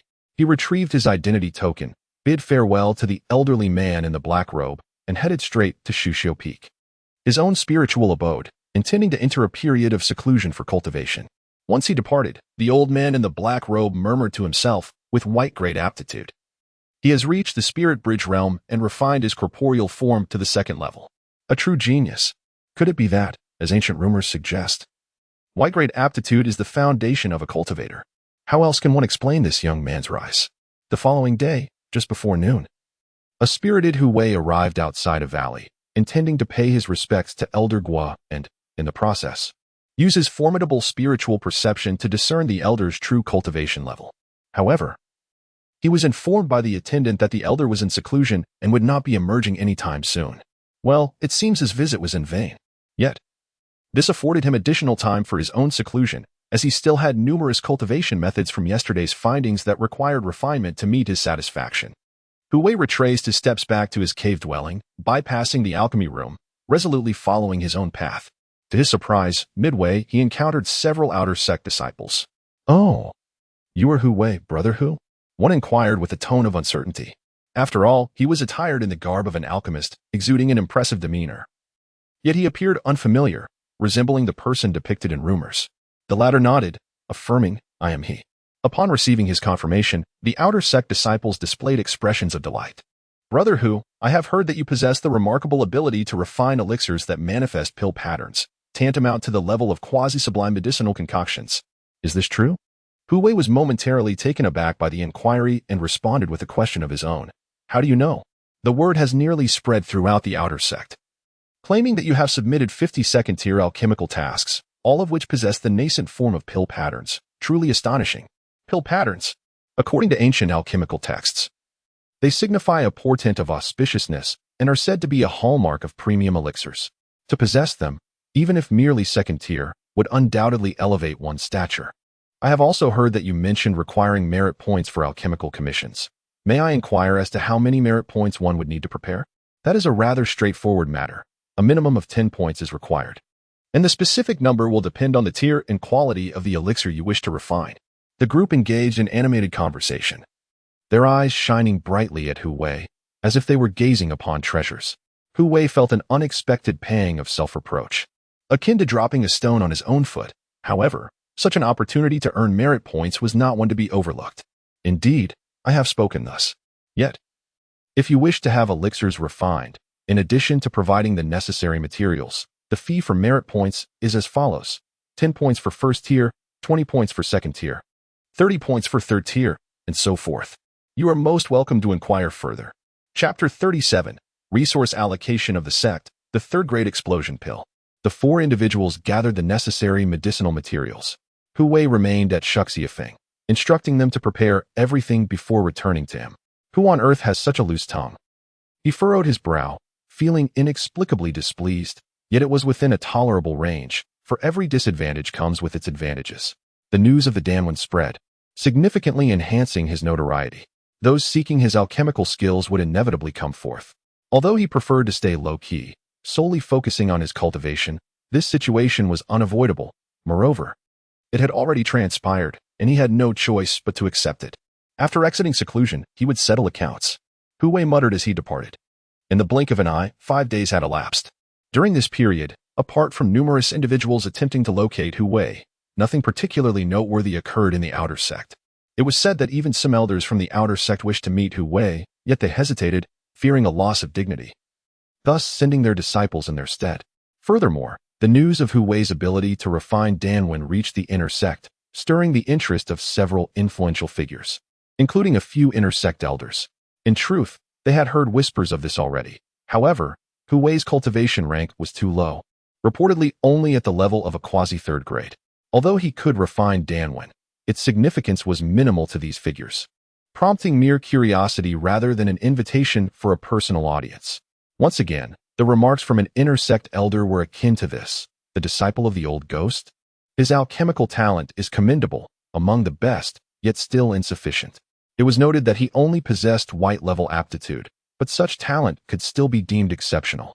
The vice sect master of Tai Xuan Sect commented on the matter. Even he had taken notice of Hu Wei, underscoring the impressive nature of Danwen.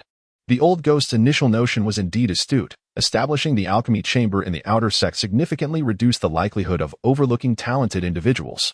With further cultivation, if one lacked aptitude, resources could be utilized to enhance their capabilities, ultimately determined by their own fortune. Over the span of 5 days, Hu Wei thrived in his practice. Techniques such as Hualing Shu and Yuling Shu became seamlessly integrated, providing both offensive and defensive capabilities, and he made notable improvements, managing to barely condense a nascent form of his primordial spirit, albeit at a considerable cost to his spiritual consciousness. Meanwhile, the Dari Zhu Tiju was transformed into a quasi-earth level technique, estimated to enable him to reach the 6th level of body refinement. While he also developed the De Rishan Quan. Of course, it was merely a name that included divine for a more impressive flair. Subsequently, other cultivation methods saw slight enhancements. For instance, the 4 techniques of weapon refinement were amalgamated into a singular method termed 4 realms refining 1 weapon. In essence, this was not unlike the creation of a new technique, albeit a rudimentary one. Due to his insufficient cultivation level, he could not transcend beyond the spiritual shore, and thus, true surpassing of the earth level was unattainable. It could only be said that his exceptional comprehension was extraordinarily remarkable. The breaking the cocoon to become a butterfly technique and the concealment technique remained largely unchanged, as both were inherently well-structured, saving him considerable effort. For the time being, he settled these matters. Hu Wei embarked on his exploration of Dao patterns. Having already mastered the foundational aspects, He had also nearly completed the intricate isolation formations. The next step was to delve into the introductory chapters. Yet he chose not to seclude himself. Instead, he methodically traversed the alchemical chambers during the day, researching the aggressive elixirs he desired, while immersing himself in medicinal baths at night, simultaneously tackling the introductory Tao patterns. It must be said, he made some groundbreaking progress. He discovered several runes, which, when inscribed together, possessed explosive properties, providing a remarkable solution to his quest for offensive elixirs. Additionally, there were singular sword energy runes. With this, the explosive elixir and sword energy elixir were already halfway to fruition. As long as Hu Wei could inscribe these two characteristics onto inferior spirit stones or the surfaces of medicinal materials, and add a set of triggering runes, great accomplishments could be achieved. He commenced the implementation. The first step was naturally to inscribe the runes that would detonate upon contact onto the spirit stones as a primer. Next, he meticulously engraved the triggering runes onto the medicinal materials, facilitating the refining process and allowing him to exert control, thus serving both isolative and concealing purposes.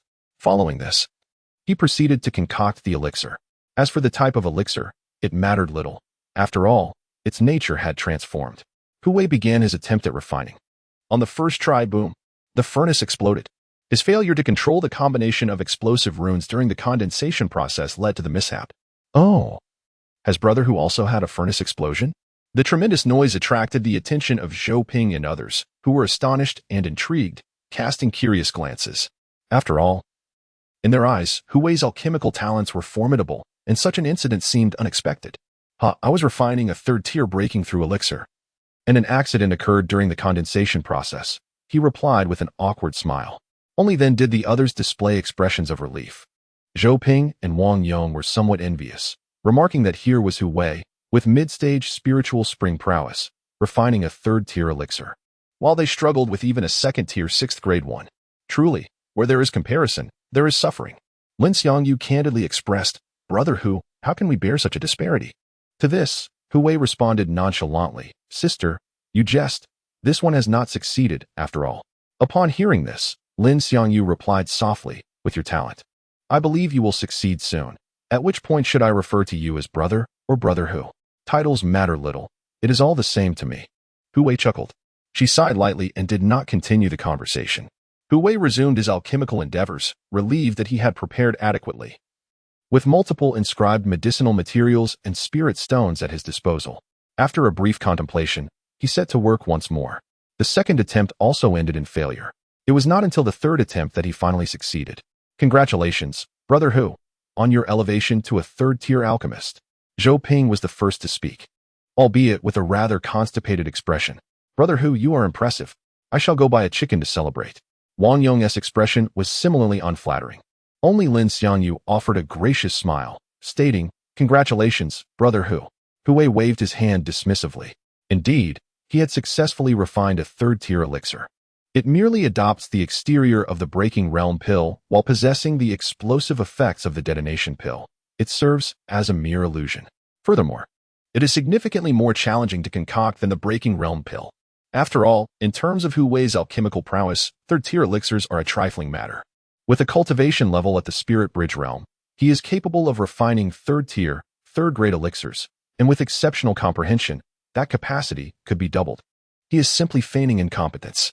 As the saying goes, if a disciple of white aptitude were to suddenly rise and reveal abilities beyond their apparent potential, even if merely at the spirit bridge realm, what would others think? On the 9th day, Elder Gua emerged from seclusion. Upon hearing this news, Gua Xintai hurried to the valley. The moment he laid eyes on Elder Gua, whose expression radiated joy, he confirmed that the elder had fully mastered the forbidden technique. He could hardly contain his excitement and inquired, Uncle, has the great task been accomplished? Are we set to act today? In response, Elder Gua replied with a calm demeanor. Chapter 38. The anomaly of Elder Gua and the third-rank spirit tool impatience is unwise in the confines of the sect, especially as I am eager to discern the extent of my beloved disciple's alchemical prowess, Elder Gua remarked nonchalantly in the valley. Upon hearing this, Gua Xintai displayed an expression of enlightenment. Indeed, even if my uncle were to master forbidden techniques, he must seek an opportune moment and place to act. Soon after, a young apprentice approached Elder Gua to report on Hu Wei's recent activities. Upon learning that Hu Wei had been avoiding those who sought his alchemical services, particularly disciples of various outer and inner sect elders, a bemused smile crept upon his face. How inscrutable are the thoughts of my dear disciple. Could it be that he lacks the acumen to cultivate his connections? Upon hearing this, Guoxintai pondered and inquired, Uncle, might it be possible that Hu Wei fears revealing his secrets? He was indeed correct. This was the primary reason for Hu Wei's actions. By avoiding contact with others, no one could uncover the secrets he harbored. As for connections, let them go to the devil. Such matters are of no concern for now. Quite right, indeed, Elder Guo acknowledged. Offering rare praise to his favored grandson, his face brimming with contentment. Guoxintai felt a surge of pride. However, when the apprentice reported that Hu Wei had recently ascended to the 3rd rank in alchemy, Guoxintai's expression darkened. Only Elder Guo was ecstatic, his eyes sparkling with delight. Excellent, excellent. In just half a month, this child has once again surprised me. At noon, Elder Guo arrived at the alchemy chamber. The moment Hu Wei laid eyes on him, he felt a chill run down his spine. For he finally grasped the true magnitude of the elder's power. He was at the pinnacle of the spirit bridge realm. Disciple pays respects to master, Hu Wei greeted.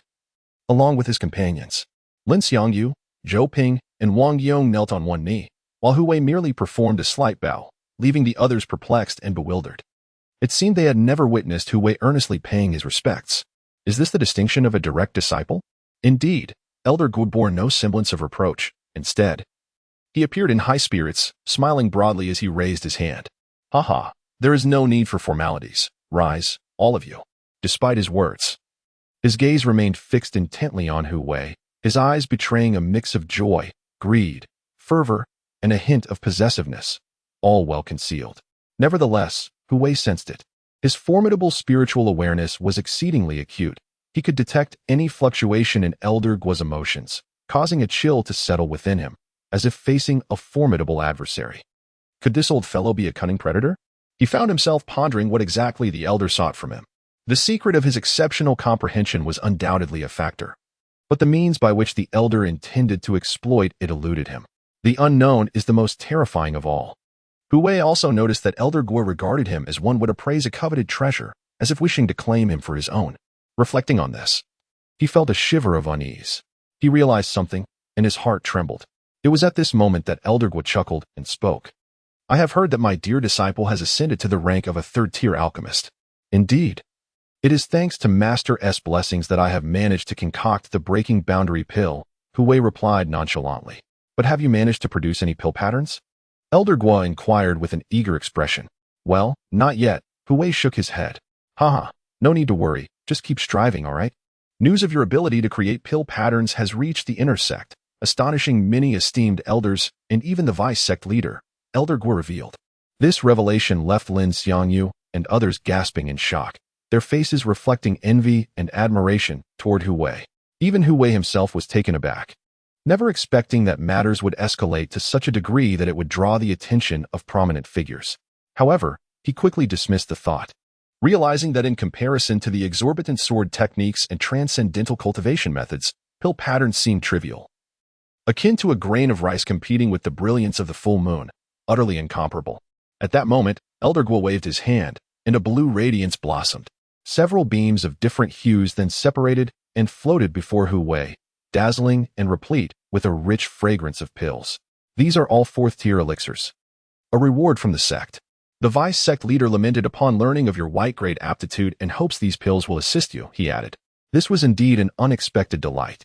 Hu Wei immediately recognized that among the 3 pills, one was the 7-star pill, capable of elevating one's prowess by a small realm, which was quite a valuable item.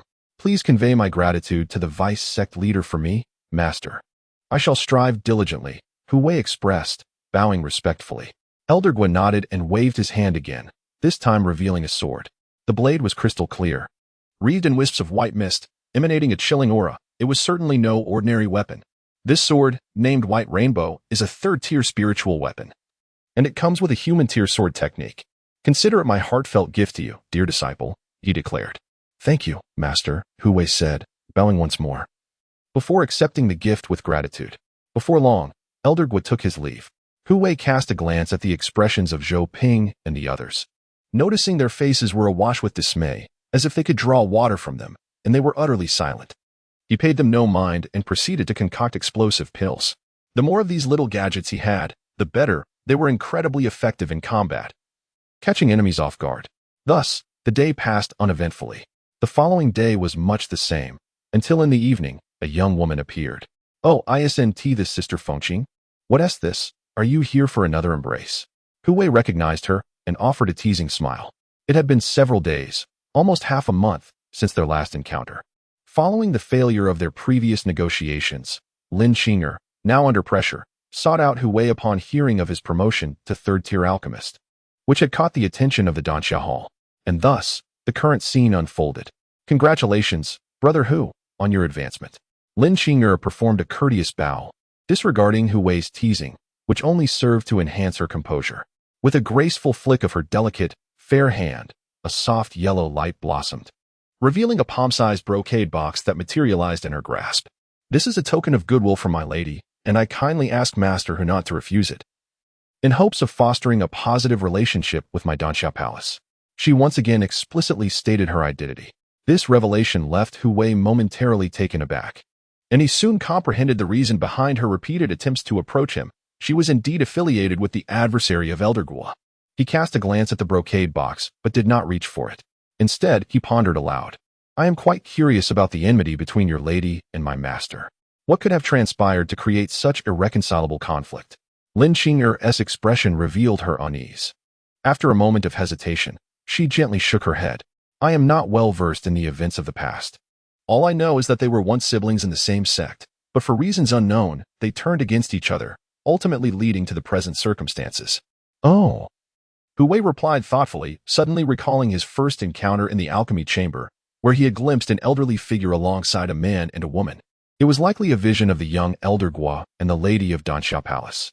"Master Hu, you must exercise caution, as far as I know. Elder Yao is treacherous and insidious." Lin Qing'er intended to convey more, but her words were abruptly interrupted by a voice.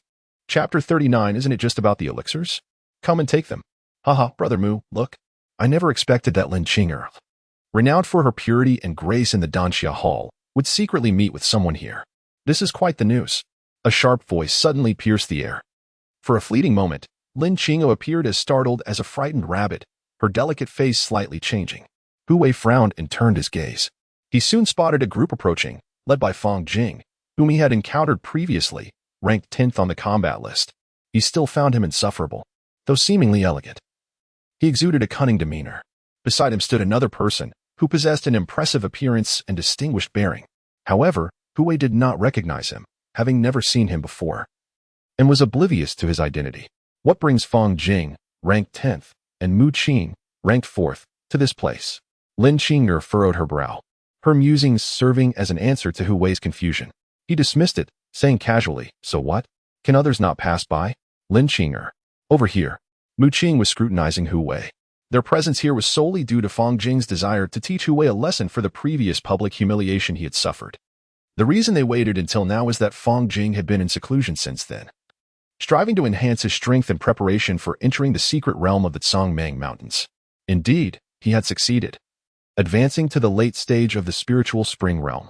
The first order of business upon exiting his seclusion was to gather intelligence on Hu Wei's daily routines, which were quite predictable. Unexpectedly, at the moment he intended to confront Hu Wei, Lin Qing'er approached him, seemingly quite familiar, as they arranged to stroll together. Catching them off guard. "Is that person Hu Wei?" Mu Qing inquired with intrigue. "Indeed, as long as we can subdue him. We shall have a dedicated alchemist crafting any elixirs we require." Feng Jing sneered wickedly. This was precisely why Mu Qing had allied with him. The allure was undeniable. The direct disciple of the elder alchemist becoming their exclusive alchemist, renowned for his talent, would surely astonish many if the word got out. Moreover, should they succeed, the elders backing both parties would be unable to voice any objections, as this was merely a contest between the younger generation. Interference from the older generation would only serve to embarrass them further. It is indeed rare for a disciple of white aptitude to elevate their prowess to such heights in the mid-stage of the spiritual spring realm. Mu Qing remarked with a smirk. Upon hearing this, Feng Jing scoffed. What combat prowess can an alchemist possess? It said his cultivation was forcibly elevated through elixirs. How hollow is that? Now it makes sense, Mu Qing realized. Having exchanged hushed words, Fong Jing and Mu Qing had approached Hu Wei, standing face to face, a mere 10 meters apart. Oh, is this not Brother Hu? Truly a hidden gem, able to win the favor of Sister Lin. Congratulations. I believe it won't be long before you embrace your beautiful lady. Fong Jing mocked with a sarcastic tone. So, you are indeed the illustrious alchemist Hu Wei, who has gained considerable notoriety in recent months. I have heard that you have even managed to refine pill patterns. It is a pleasure to meet you. I'm Mu Qing. Do not forget to invite me to the wedding feast when the time comes. Mu Qing jested, as their intention was to stir trouble. And thus their words were not laced with courtesy. Should they manage to subdue Hu Wei, the advantages would be plentiful. What nonsense are you spouting? There is nothing between me and Brother Hu. I urge you to keep your mouths clean and refrain from tarnishing Hu Wei's reputation. Lin Qinger exclaimed, her voice rising in urgency. Her cheeks flushed with a mixture of embarrassment and anger as she scolded Fong Jing and his companion while stealing glances at Hu Wei, eager to gauge his reaction. Yet, to her dismay, he remained unfazed, as if he were merely an observer of the unfolding drama. He exhibited neither haste nor uttered a word in his defense, appearing to be blissfully ignorant of the chaos around him, just as Fong Jing wore a smug grin. Believing Hu Wei was intimidated by him and Mu Qing, and was preparing to utter more disparaging remarks, Hu Wei made his move. With a wave of his hand, he delivered a light, yet impactful slap through the air. A flash of white light flickered as spiritual energy took form, rendering the slap almost tangible. The sound of the strike reverberated twice, catching both Fong Jing and Mu Qing off guard. They each bore a distinct 5-finger mark upon their right cheeks, standing dumbfounded in the aftermath of such an unexpected turn of events. The abruptness of it all left everyone astonished. No one had anticipated that Hu Wei would strike first. Even Lin Qinger had not expected it, considering he had not uttered a single word before delivering the blow. Who could have foreseen such an outcome? You are seeking death. After regaining their footing, the two, humiliated and enraged, glared at Hu Wei with murderous intent, their auras swirling ominously and cloaked in a faint yellow glow. They narrowed their eyes, poised to retaliate with force, ready to crush their opponent. However, just as Fong Jing and Mu Qing prepared to counterattack, Lin Qinger intervened. She unleashed the aura of her mid-stage spiritual spring realm, positioning herself protectively in front of Hu Wei. Her expression a mix of surprise and urgency. I warn you not to act recklessly. Turning to Hu Wei, she urged, Brother Hu, you must leave, quickly. This scene deepened the coldness of Fong Jing and Mu Qing's expressions, darkening them to the point where they seemed about to drip with malice. Here stood a seemingly worthless individual with white aptitude, who had not only struck them, but was also being shielded by Lin Qing, renowned as the most beautiful woman in the outer sect. This was beyond demoralizing. Yet, what shocked them further was that Hu Wei did not retreat. Instead, he calmly pushed Lin Qing aside, stating nonchalantly, if they speak disrespectfully, then let them be struck. Hearing this, Lin Qinger was momentarily taken aback. While Fong Jing and Mu Qing glared at Hu Wei with a murderous intensity, their fury palpable. Before they could voice their anger, Lin Qinger urged, But Brother Hu, you are no match for these two. Hu Wei, unperturbed, interjected, I am aware, but who said I intended to fight them? They merely seek the elixir. So let them come and take it. The three were momentarily stunned by his words. Hu Wei chuckled softly and continued, by coincidence. I was recently promoted to a third-tier alchemist and happen to possess quite a few third-tier breakthrough pills. If Brother Fong and Brother Mu do not mind, you are welcome to take them. Upon hearing this, both Fong Jing and Mu Qing were momentarily taken aback, even doubting their own understanding. Was this truly so effortless? Although they had received a slap, if they could obtain third-tier breakthrough pills and assert dominance over Hu Wei, threatening him to provide any pills they desired from this day forth, it seemed, not entirely unacceptable. Words alone were insufficient, unless you present the breakthrough pills now. Otherwise, Fong Jing sneered. Indeed, if you cannot produce them, you should be aware of the consequences. Just as Mu Qing uttered these words, his pupils suddenly contracted in astonishment.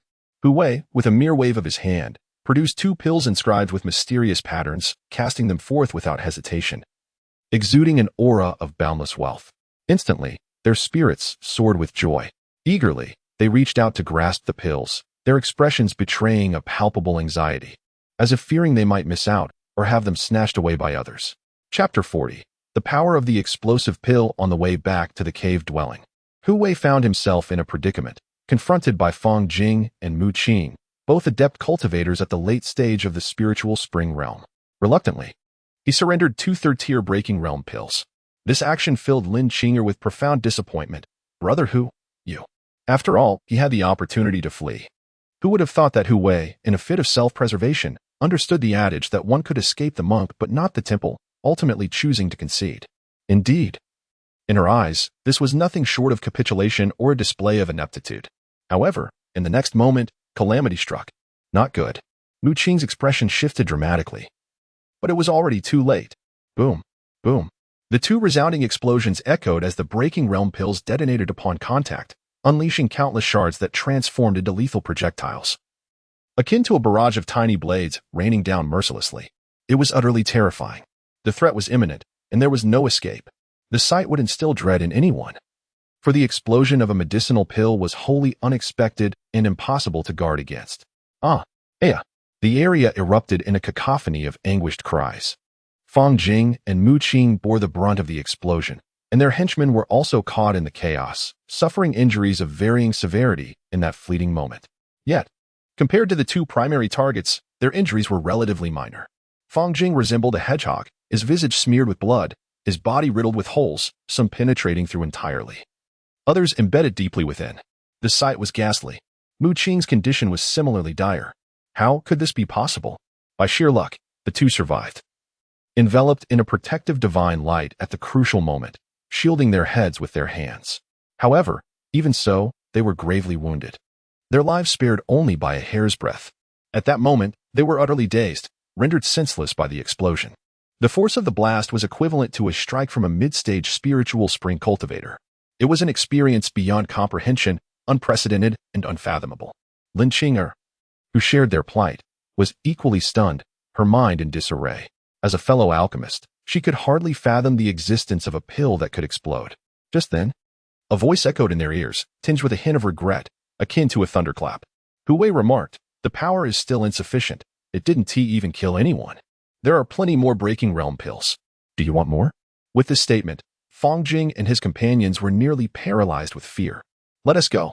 Quickly, they fled in disarray, akin to frightened dogs, hurriedly assisted by their lackeys, their desperation evident as they wished they could sprout additional legs. Observing this scene, Hu Wei made no attempt to pursue. They were within the confines of the Tai Xuan Sect, not outside its jurisdiction. Otherwise, he would have sent them all to meet the King of Hell.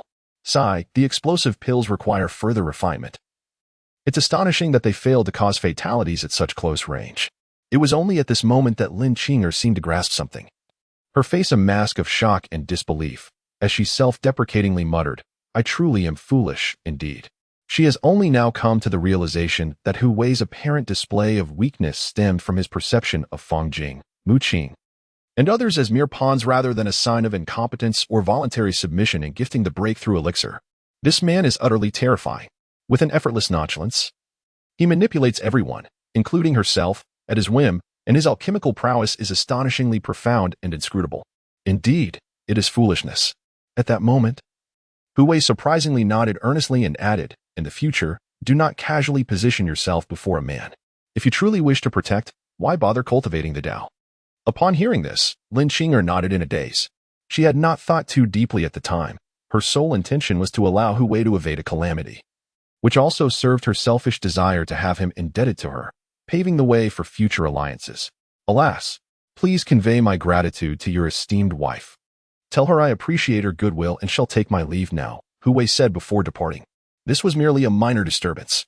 Few were aware of it, and even fewer would dare to divulge it. After all, it was quite humiliating. Fang Jing and Mu Qing, who had narrowly escaped with their lives, specifically instructed their subordinates to refrain from discussing the incident, lest they be unable to hold their heads high in the outer sect. It is no wonder.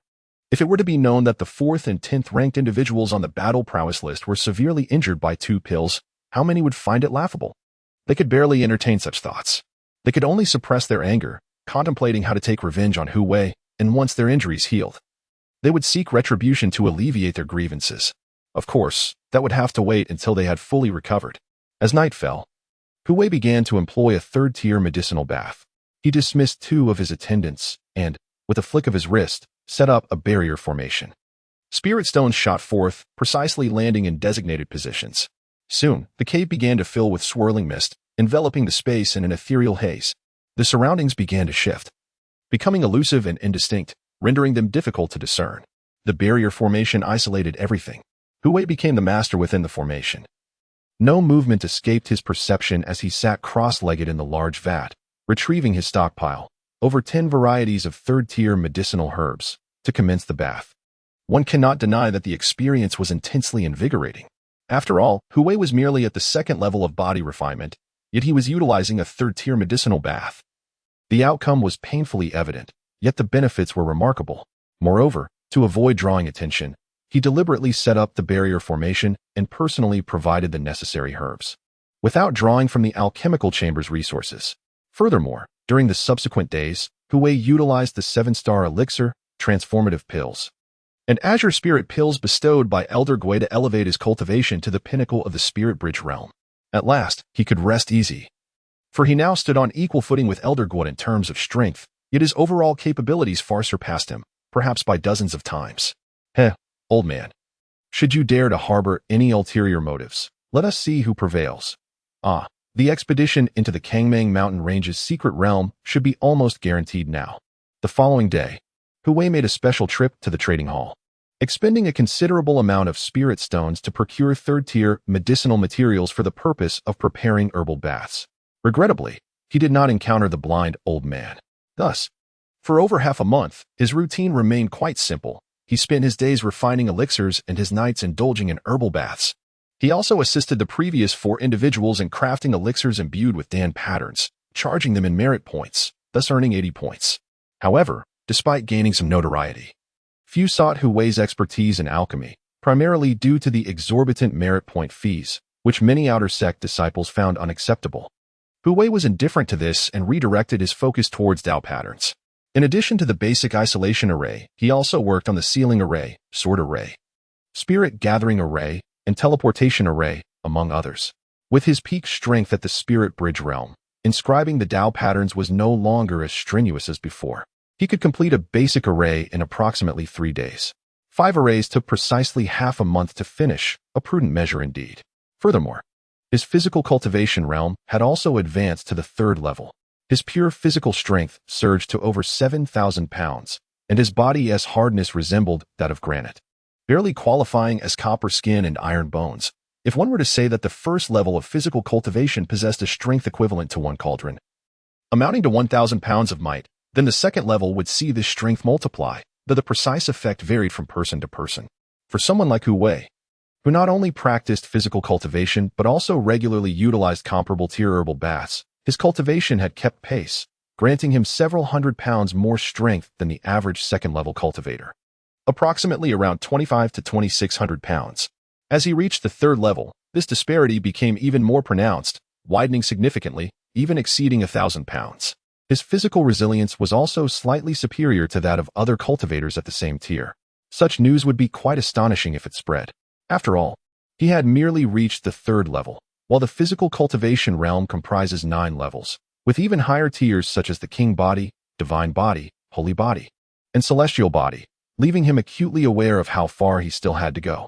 Yet, Hu Wei remained oblivious to the fact that during this past half-month, a rumor had begun to circulate among the outer sect. Chapter 41. The Betrayal of a Mentor. Do you truly lack self-awareness? What did you just say? Lin Qinger is pursuing Hu Wei?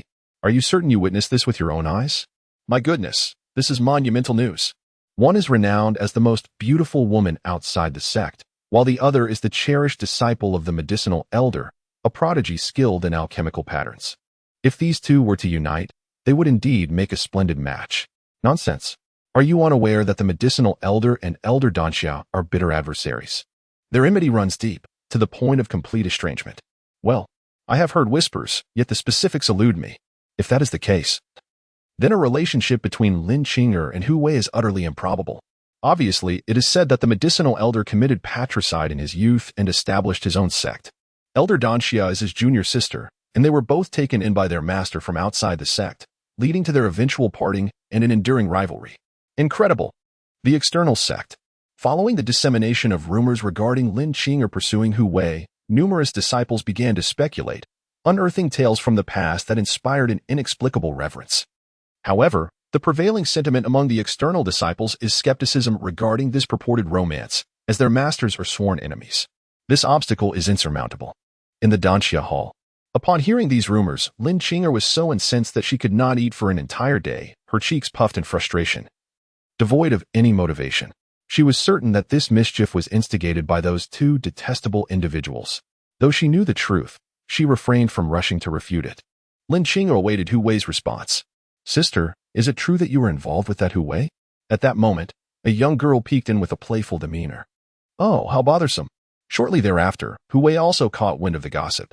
Upon learning that others were claiming Lin Qing'er was pursuing him, he merely chuckled. After all, it was obvious that this mischief was the handiwork of Fang Jing and Mu Qing, who had been severely injured by an explosive pill he concocted a fortnight ago. They must be plotting their revenge. This was beyond doubt. The rumors were merely a means to vex Hu Wei while simultaneously reigniting the feud between the medicinal elder and Elder Danxia, compelling them to keep a closer watch on their disciples. However, when Hu Wei heard a different rumor, his expression shifted to one of astonishment. He had not anticipated such a revelation. Patricide. No wonder that old man frequently resorts to violence, his temperament so volatile. It appears that his character is fundamentally flawed. Raised as an orphan, he achieved great success, only to ruthlessly eliminate the one who had nurtured him as both mentor and father. This speaks volumes. Of course, he did not fully accept every rumor as gospel. Yet, there is no smoke without fire. Every rumor bears a kernel of truth, and traces can often be uncovered, making verification feasible. Nonetheless, Hu Wei had already formed his own conclusions.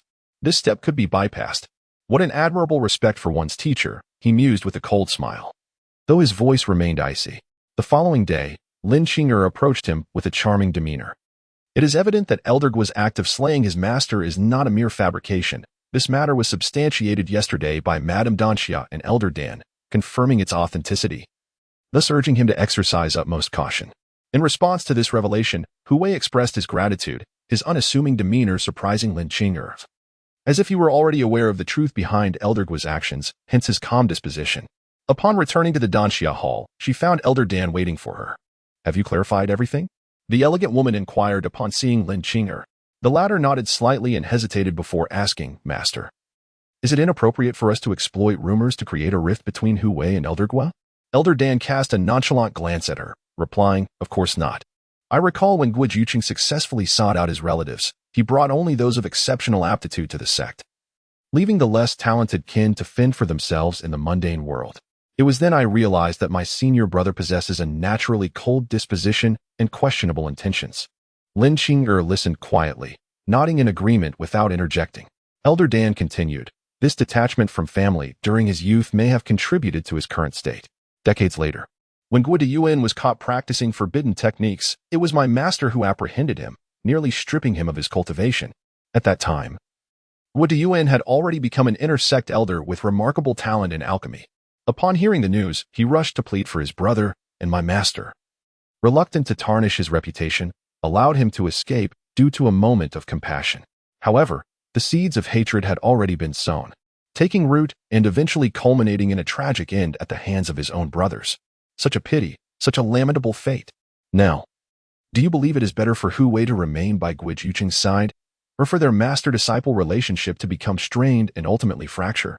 With my master's intentions clear, Lin Qing'er understood that even if Hu Wei eventually realized he had been manipulated, he would not harbor resentment but would instead come to express his gratitude. On this day, afternoon, Hu Wei continued his alchemical pursuits in the refining chamber. Shortly thereafter, Lin Xiangyu and the others arrived. Even Elder Guo made an appearance. Disciple pays respects to master. Hu Wei greeted him with a bow. Until a complete rift had been established, he maintained the necessary decorum. Having nothing else to do, I thought I might take a stroll here and observe whether my diligent disciple has made any progress in his alchemical skills, and if he requires my guidance. Elder Guo said with a benevolent smile. After several days, his gaze towards Hu Wei had grown increasingly brazen, although he concealed it well. The intensity of his desire was unmistakable, as if he wished to claim him outright. "Thank you for your concern, master. I currently have no pressing questions." Hu Wei replied nonchalantly. This attitude drew frowns from the other three. Though Hu Wei had attained the rank of a third-tier alchemist, surpassing them in skill, that alone did not justify his audacity.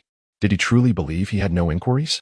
It was well known that questions regarding methods of refining beyond the second grade of the third tier, as well as the mastery of alchemical fire, were indeed significant matters. Contemplating this, Zhou Ping was the first to break the silence. Brother Hu, it is not that you lack questions, but rather that you harbor some skepticism and dissatisfaction towards the rumors concerning our master. Am I correct? Indeed, Brother Zhou speaks wisely. Wang Yong chimed in. You must not deceive yourself, Brother Hu. Those words from the outer sect should be taken with a grain of salt. Our master has served at Tai Xuan Sect for so many years, undoubtedly, there are a few rivals who wish to undermine him. The implication was clear, for instance. Regarding the Danxia Hall, Lin Xiangyu interjected unexpectedly. Noticing Hu Wei's silence, his expression grew increasingly indifferent. Elder Guo then seized the moment to inquire, what is your perspective on the rumors directed against your master? Hu Wei replied, I am observing with open eyes. This statement left everyone momentarily speechless. Zhou Ping, maintaining a serious demeanor, was about to speak when he noticed Hu Wei's expression turn grave. His gaze fixed intently on Elder Guo, articulating each word with precision. Does our master not discern the truth of these rumors?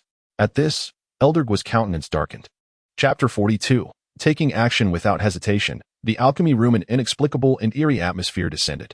As Elder Guo's countenance darkened, an invisible yet formidable sense of oppression enveloped the air, akin to a colossal stone pressing down, rendering those present breathless.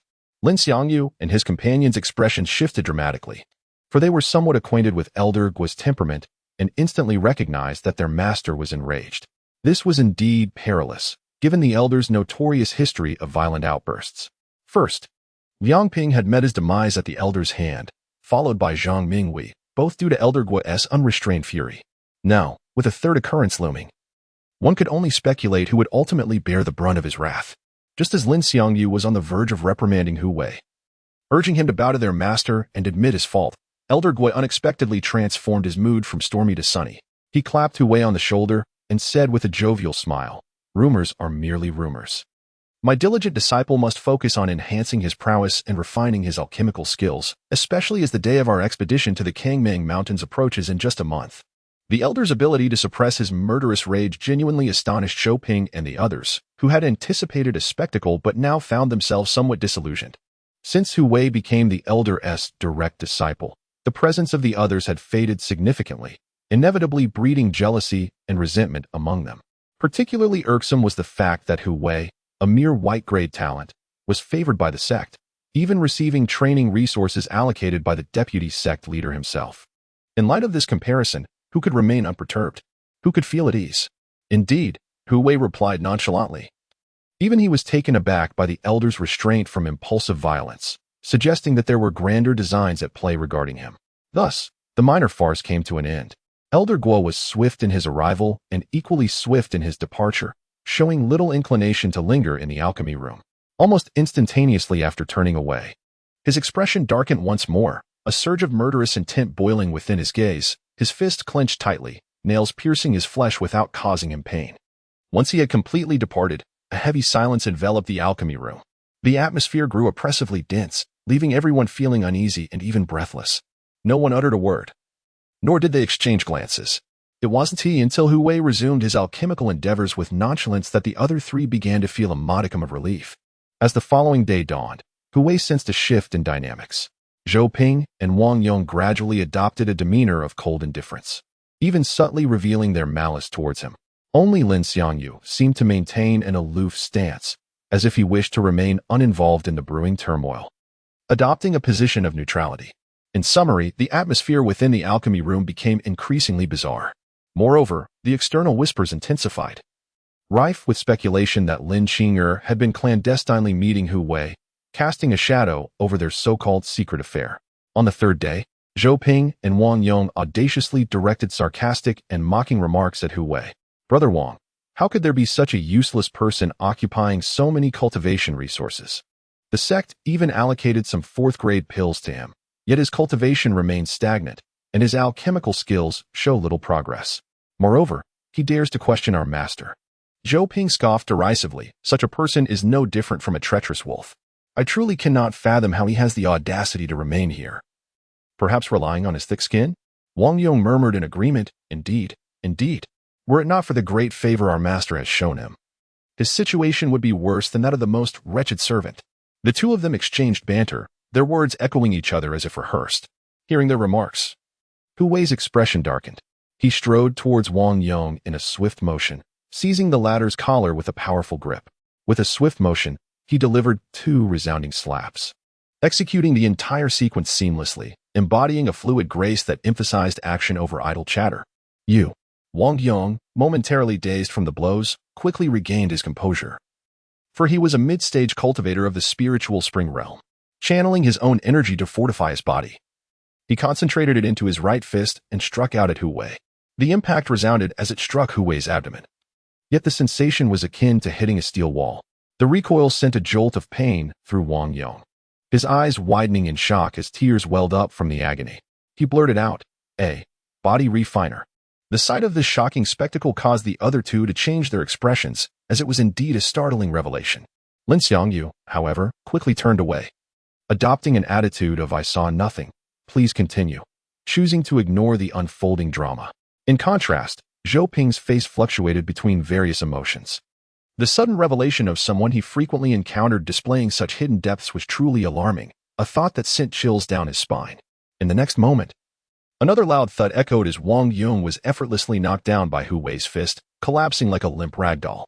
How deeply concealed, Zhou Ping noted, as Hu Wei's cold gaze shifted towards him, laced with meaning. However, before Zhou Ping could approach, he swiftly executed a peculiar footwork technique, leaving behind only an afterimage as his true self darted towards the alchemy chamber with astonishing speed, resembling a phantom. He dared not engage in combat, realizing that facing a body refiner in close quarters would be sheer folly. Recognizing the afterimage technique, Hu Wei, who had only glanced at it in the scripture pavilion, recalled it as a method of the human-level late stage and had deemed it too rudimentary to pursue at the time. Now, seeing Zhou Ping employ it, he wasted no time in mirroring the move, arriving before Zhou Ping even faster. The latter merely perceived a fleeting shadow, and by the time he discerned the situation, Hu Wei loomed before him like an impenetrable wall. "You two have trained." Before Zhou Ping could finish his sentence, a hand had already struck him, silencing his words with a sharp sting. "Ack!" he cried out, sent flying from the force of the slap. He collapsed heavily onto the ground, acutely aware of the swelling on one side of his face, accompanied by a pungent taste of blood in his mouth. Raising his head, he was seized with terror. For Hu Wei was advancing towards him, arm poised to strike. "Brother Hu, please, not here." The wails echoed like the cries of a slaughtered pig, relentless yet soon rendered indistinct. Hu Wei relentlessly targeted his foul mouth, employing sheer physical force for an extended duration. It was evident that Zhou Ping's lips had swollen grotesquely, with an uncertain number of teeth lost, resembling 2 dangling sausages, rendering him unable to open his mouth, only able to emit pitiful sounds. One side of his face bore a resemblance to that of a pig, a sight truly unbearable. After delivering the beating, Hu Wei departed, not out of fear of reprimand from Elder Gue, but rather to avoid lingering in the alchemy room, as it would only mar his mood. Meanwhile, he had sufficient stocks of both exploding pills and sword chi pills, each in ample quantities. "This is too much, far too much," Zhou Ping lamented as he rose, uttering something while using his foot to nudge Wang Yong awake. In comparison to his injuries, Wang Yong's were considerably lighter, sporting only a large bump on the left side of his head and bruises on his cheeks with distinct fingerprints, presenting a rather bizarre appearance. "Junior brother Zhou, you."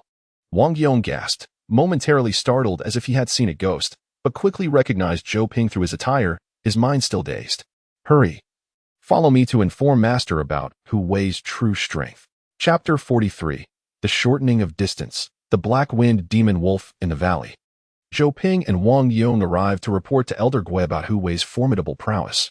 Upon hearing that the two of them could not even withstand a single move from Hu Wei, it would be disingenuous to claim that Elder Gue was not astonished. Mid-stage of the Spirit Spring realm? A body refiner? Guo Juqin was visibly moved, his eyes subtly shifting as if contemplating something, remaining silent for a moment. The old man realized that this young man must be concealing his true strength.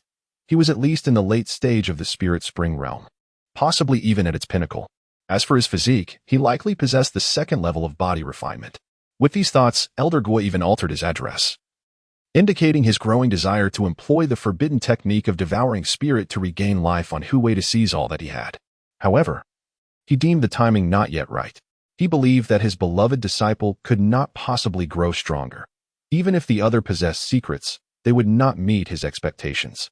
This was evident from Hu Wei's inability to refine pills beyond the 3rd rank, as his alchemical talent, no matter how high, was limited by his fundamentally low white-grade aptitude, clearly reaching its limits. Nevertheless, Zhou Ping and Wang Yong were utterly shocked. They quickly recalled that Hu Wei had concealed his true cultivation level before being accepted as a direct disciple, leading to a sudden realization. "We implore you, Master, to adjudicate on our behalf," Wang Yong lamented, bowing with a sorrowful expression. The reason for their provocation of Hu Wei ultimately stemmed from Elder Gui's orders. So it was only right to seek his judgment. "Rest assured, I have my plans. You both should tend to your injuries. When the day of trials in the Tsongmeng Mountains arrives, it will be the demise of my beloved disciple." Elder Guo waved his hand, bestowing them with medicinal pills, his eyes narrowing with intent. Yes. As night fell, within the spirit character cave dwelling, Hu Wei was immersed in a third-rank medicinal bath, awakening his peak comprehension. Seated within the large wooden tub, he mentally practiced various movement techniques. Besides the phantom step of the late human tier, he had also glanced at several techniques in the scripture pavilion, including the clone technique, gale flash, and the quasi-earth tier void escape technique, amalgamating them all at this moment, creating a new technique. It must be said that the challenge was considerable. Unlike martial arts, movement techniques encompassed a wider array of knowledge, such as the profound and ever-changing principles of Bagua and Tai Chi, which made it exceedingly complex. Hu Wei furrowed his brow, feeling dissatisfied with the iterations. Something seemed to be missing. Finally, inspiration struck, and he incorporated Dao patterns. Naturally, there are numerous attributes to these patterns, including various runes associated with speed. Unbeknownst to him, this addition succeeded. 5 nights later, still residing in the cave dwelling, Hu Wei sensed something and suddenly opened his eyes. In the next moment, a distant beastly roar reverberated through the air, perceptible from afar. Initially, it felt like an illusion, yet the sound soon manifested again. Upon careful discernment, it seemed to originate from the general direction of the Guiyin mountain range, affecting the outer sect in a way that only those with profound spiritual awareness could perceive. What transpired? He instinctively took a step forward, employing the skills he had recently acquired. Beneath his feet, peculiar patterns emerged, causing the ground to recede, creating an illusion akin to shrinking the distance. In just a few strides, he had traversed beyond the cave, a distance exceeding 20 meters. Yet, Hu Wei seemed oblivious to this. He gazed into the distance for a moment, then moved with an enigmatic gait toward the outer realms of the Tai Xuan Sect, almost vanishing with each step. When he focused again, his figure was already far off. Before long, Hu Wei found himself outside the Tai Xuan Sect. He sensed a powerful, bloodthirsty aura that sent a chill down his spine. Undeterred, he continued to stride through the air, his form rapidly disappearing from view. Approximately 10 miles away, the wind and sand raged violently, resembling a dark prison, akin to a towering tornado, leaving nothing alive in its wake. Ancient trees were uprooted, and massive boulders were crushed to dust. No object could withstand its wrath, creating a scene of utter terror. Damn it, if I were at my peak, you beasts wouldn't dare to show your ferocity before me. A mere sneeze from me would turn you to ash. In the distance, a foul-mouthed voice echoed within the Black Wind prison, startling Hu Wei, as it sounded oddly familiar, though he couldn't quite place it. Suddenly, a beastly roar shattered the night sky, akin to a thunderclap. Clearly, the creature was enraged, capable of understanding human speech, and having been provoked repeatedly. It was now filled with fury. The Black Wind prison contracted swiftly, as if to ensnare the wretched human. The Black Wind demon wolf. Hu Wei finally discerned the form of the beast, a wolf towering nearly 10 feet high, with its broad jaws and sharp fangs. It bore 2 bony spines along its back, exuding a chilling, eerie glow. Its eyes, gleaming with a green luminescence, were half a meter long and instilled a sense of dread. Its power was formidable, equivalent to that of a peak practitioner in the Spirit Bridge realm. And given the inherent strength of demonkind, even a practitioner of the Spirit Shore realm would struggle against it. As his thoughts settled, a booming voice resonated from afar, commanding, "Break it." Golden divine light erupted, manifesting as a terrifying sword beam that forcibly cleaved a gap in the Black Wind prison. Following this, a figure swiftly emerged. Good heavens!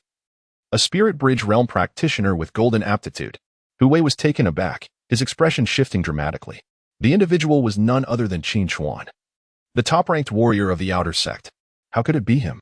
In his line of sight, after escaping the domain of the Black Wind demon wolf, Qin Xuan didn't fully flee. It seemed he had exhausted the spiritual energy within his sea of consciousness, making him an easy target for the beast, which pursued him relentlessly, narrowly escaping death several times. Hu Wei noted that this individual truly lived up to his reputation as the foremost in the outer sect, employing an array of techniques and divine abilities, all of which were at least of the earth grade, many of which Hu Wei had never witnessed before.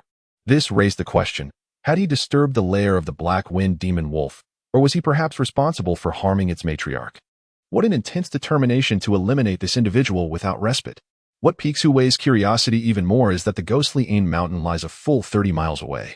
Yet the pursuit has relentlessly brought them all the way to the Tai Xuan Sect. This is clearly a sign of desperation. What are you waiting for? Run. At that moment, Qin Chuan came rushing towards them, appearing utterly disheveled, yet upon seeing Hu Wei, he shouted a warning. Alas, it was already too late. In the next instant, the power of the domain enveloped them. The terrifying Black Wind Prison unleashed a torrent of wind blades, mercilessly tearing through the air, creating a cacophony of shattering sounds, ripples spreading as if trembling in fear. The ground quaked, fissures forming with every inch. The destructive force was utterly horrifying. Roar. Behind them, the Black Wind Demon Wolf howled, its menacing visage radiating ferocity, as if proclaiming, "Death awaits all who dare approach." Little did it know, in that fleeting moment, Hu Wei's spiritual sea surged with vigor. Brilliant white light erupted, radiating with unparalleled intensity. The pinnacle of the spirit bridge realm was manifested. A sphere of crimson light resembling a radiant sun burst forth from within him, gently lifting his body into the air. Chapter 44. The setting sun over the long river. One person deceives the masses. This is a remarkable spectacle. Earlier, that golden sword aura had transformed into a crimson light, clinging to Hu Wei's spiritual sea when he broke through to the spirit bridge realm, just above the spirit bridge meridian. It resembled a newly risen red sun. At that moment, Hu Wei was unaware of its significance and, upon returning to the Tai Xuan Sect, neglected to consult ancient texts. However, now he seemed to comprehend its nature. It was likely a power akin to that of the Black Wind Demon Wolf's domain, the Black Wind Prison. At this very moment, Hu Wei soared into the air. The crimson sun also ascended slowly until it hovered above his head, expanding rapidly, as if a blazing sun had descended to the mortal realm, attaching itself to the sun divine sun. The spectacle was profoundly shocking. What was happening? Qin Chuan, fleeing ahead, suddenly felt as though it was bright as day. He turned his head in confusion, only to witness this scene, leaving him momentarily stunned and forgetting to flee. You, pinnacle of the spirit bridge realm. Good heavens.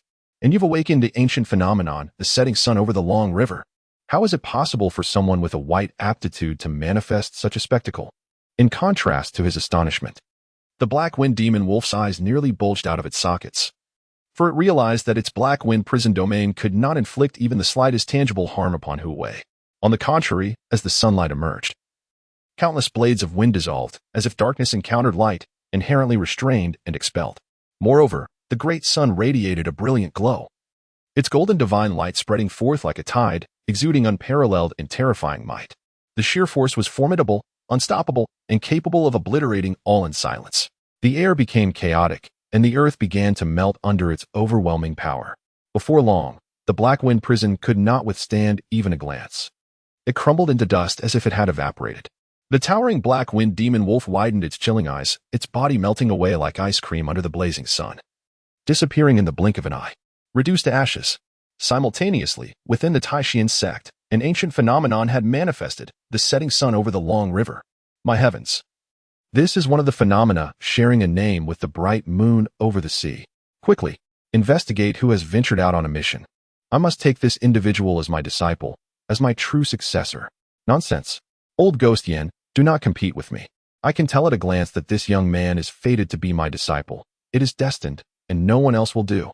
Uncertain if he was even a disciple of the sect, two inter-sect elders already bickered heatedly, nearly reaching the point of physical confrontation. The atmosphere was palpably tense.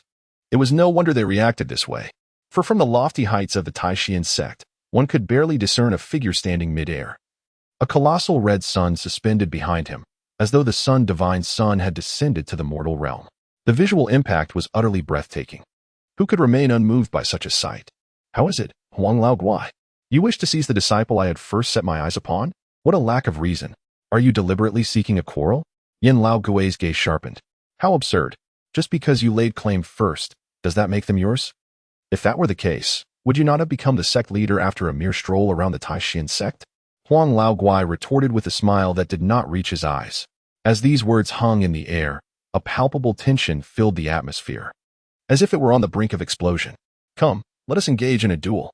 Whoever prevails shall claim the one with the extraordinary manifestation as their disciple. Bring it on. Do you think I fear you? However, just as the two were rolling up their sleeves in preparation for battle, a figure appeared silently. A voice, authoritative and commanding, followed. Elder Yin, Elder Huang, I implore you to remain calm. Upon hearing this, both men were taken aback. Greetings, Deputy Sect Leader, they exclaimed in unison. Hastily bowing, the newcomer bore a calm demeanor, neither joyous nor sorrowful, appearing middle-aged in a robe adorned with the yin-yang motif. The depth of experience was evident in his gaze, though he merely nodded in acknowledgement. Let us proceed to ascertain whether this individual is a disciple of our Tai Xuan Sect before reaching any conclusions.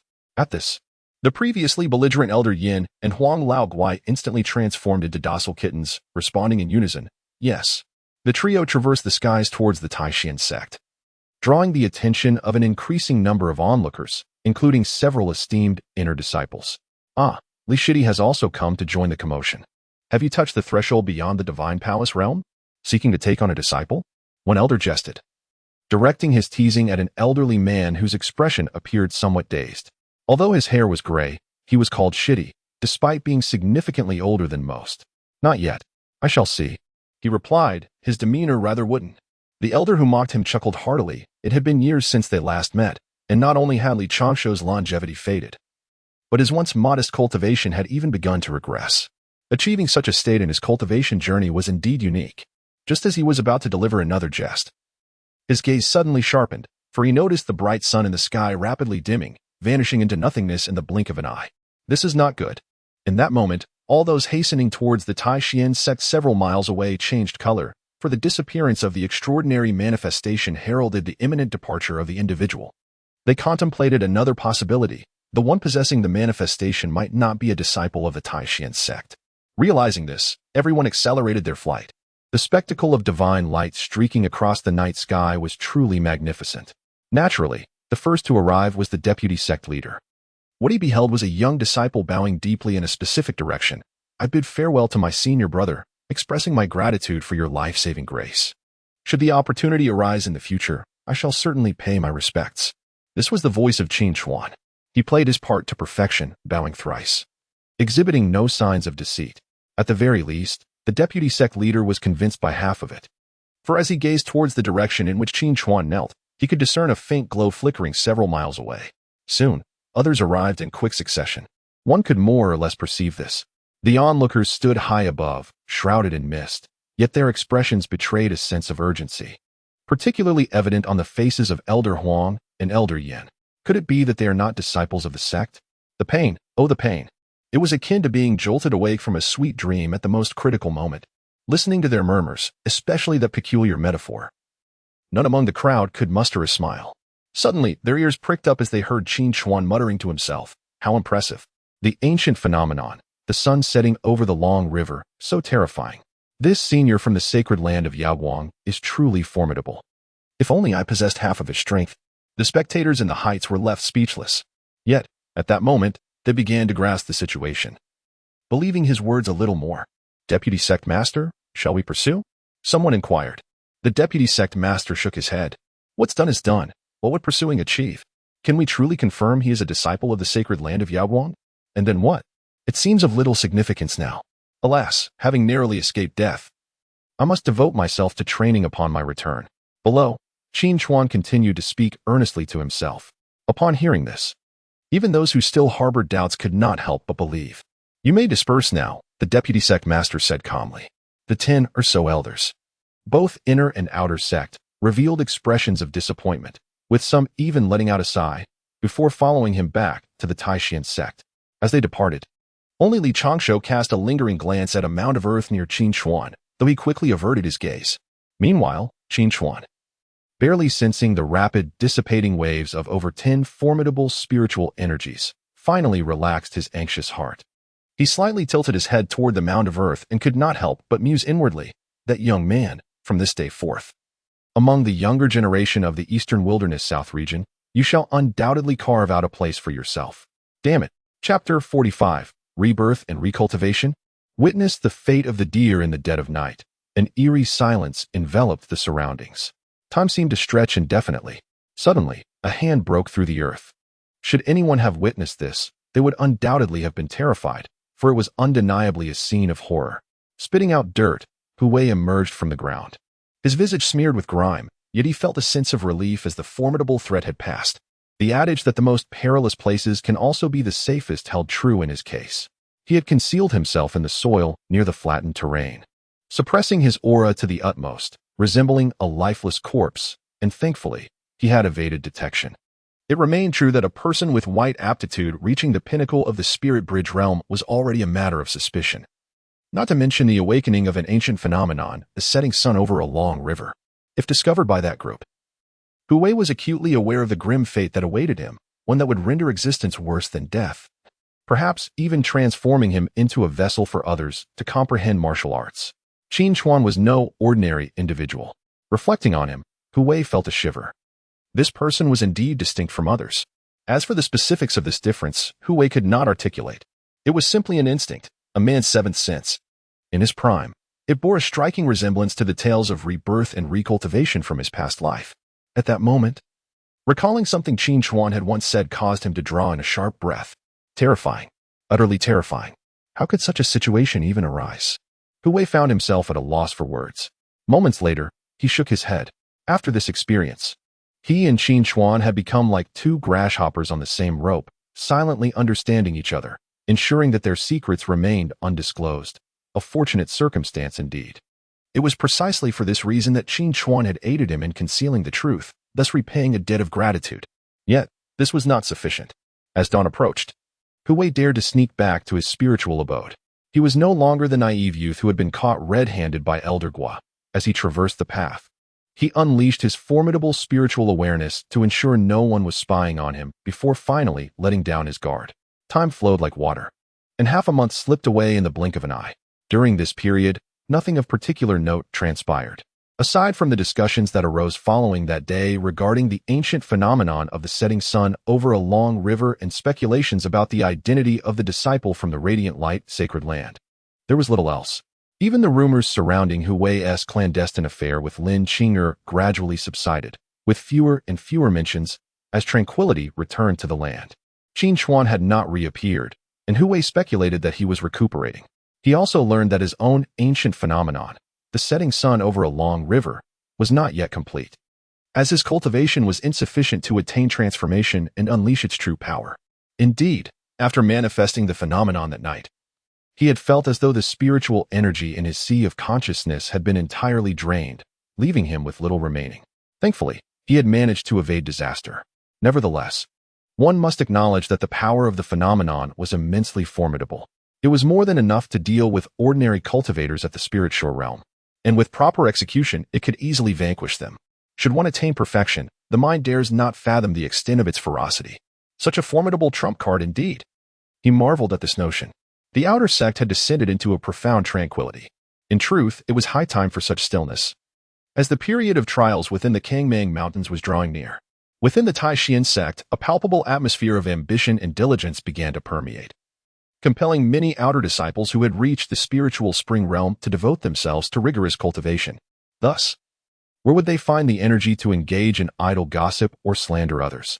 Of course, there remained topics of discussion. For instance, a piece of news that Lin Xiangyu had mentioned to Hu Wei in the alchemy chamber. It was said that this year, the secret expedition to the Kangmang Mountains was also chosen by the other four major sects, the royal family of the Wei Kingdom, the Xiantian Swords Sect, the Lingshu Sect, and the Xiang Cave. Moreover, it was rumored that these factions would likely dispatch representatives to pay a visit to the Tai Xuan Sect. However, given the current circumstances, none had yet arrived. Hence, the outer sect had been abuzz with discussions regarding this matter. Ultimately, rumors were merely that, rumors, and not wholly reliable. They likely would not come after all. Perhaps, the arcane arts of our sects are not so dissimilar, with the sole distinction being the disparity in strength among disciples. Indeed, this information could be easily gleaned without necessitating a journey. It is true. Embarking on such a trip might be less beneficial than remaining within one's own sect to diligently cultivate, especially with only 10 days remaining. Hu Wei silently nodded in agreement upon hearing this. It was a sound rationale. Yet, the choices of the four major sects remained unchanged. They would inevitably encounter one another within the Kangming Mountains, where the imbalance of numbers would render a violent clash unavoidable. The competition for cultivation resources in the ruthless world of cultivation was a given. The weak deserved their fate. And even the specters of hell would merely shake their heads in amusement at their lamentations. With merely 10 days left, Hui did not pursue intense cultivation. Each day, he engaged in alchemy, preparing various medicinal pills such as qi replenishing pills, healing pills, and bone-mending pills. Anything that might prove useful he ensured to have in ample supply. The remainder of his time was spent wandering about, as if in a state of introspection, allowing himself to settle. However, a curious phenomenon emerged. Those who had once assaulted him, Zhou Ping and Wang Yong, had taken to ingratiating themselves with him throughout this month, seemingly intent on mending their relationship. In every possible manner, they showered Hui with flattery and concern. The latter, however, chose to ignore their overtures. Yet, despite this indifference, the two continued their advances. Such unusual behavior must surely harbor ulterior motives. Hui outwardly feigned acquiescence, while internally he heightened his vigilance, sensing something amiss but refraining from acting hastily. It was likely that his master had instructed these two to adopt such behavior as a means to lull him into complacency. In other words, that old scoundrel might be contemplating an attack against him in the near future. His thoughts raced as he speculated. Suddenly, a spark of insight ignited in his eyes. He seemed to have an inkling of what Elder Guo intended to do next. He resolved to observe the unfolding events and see whose hand would ultimately prevail. To commit murder within the sect is an exceedingly unwise choice, unless one harbors intentions of betraying the Tai Xuan Sect. Coincidentally, Elder Guo harbored similar thoughts.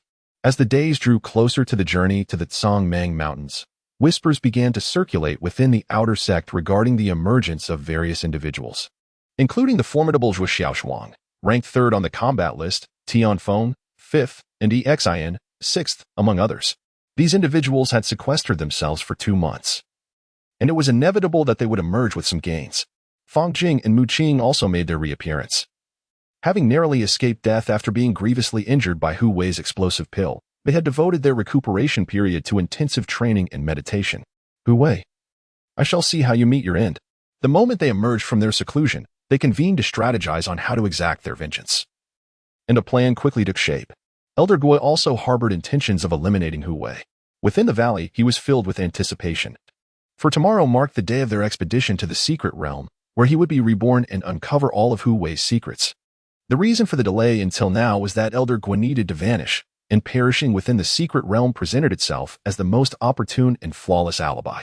On the final day, just before nightfall, as Hu Wei was about to depart the alchemy chamber, he turned around only to be confronted by a projectile hurtling toward his face.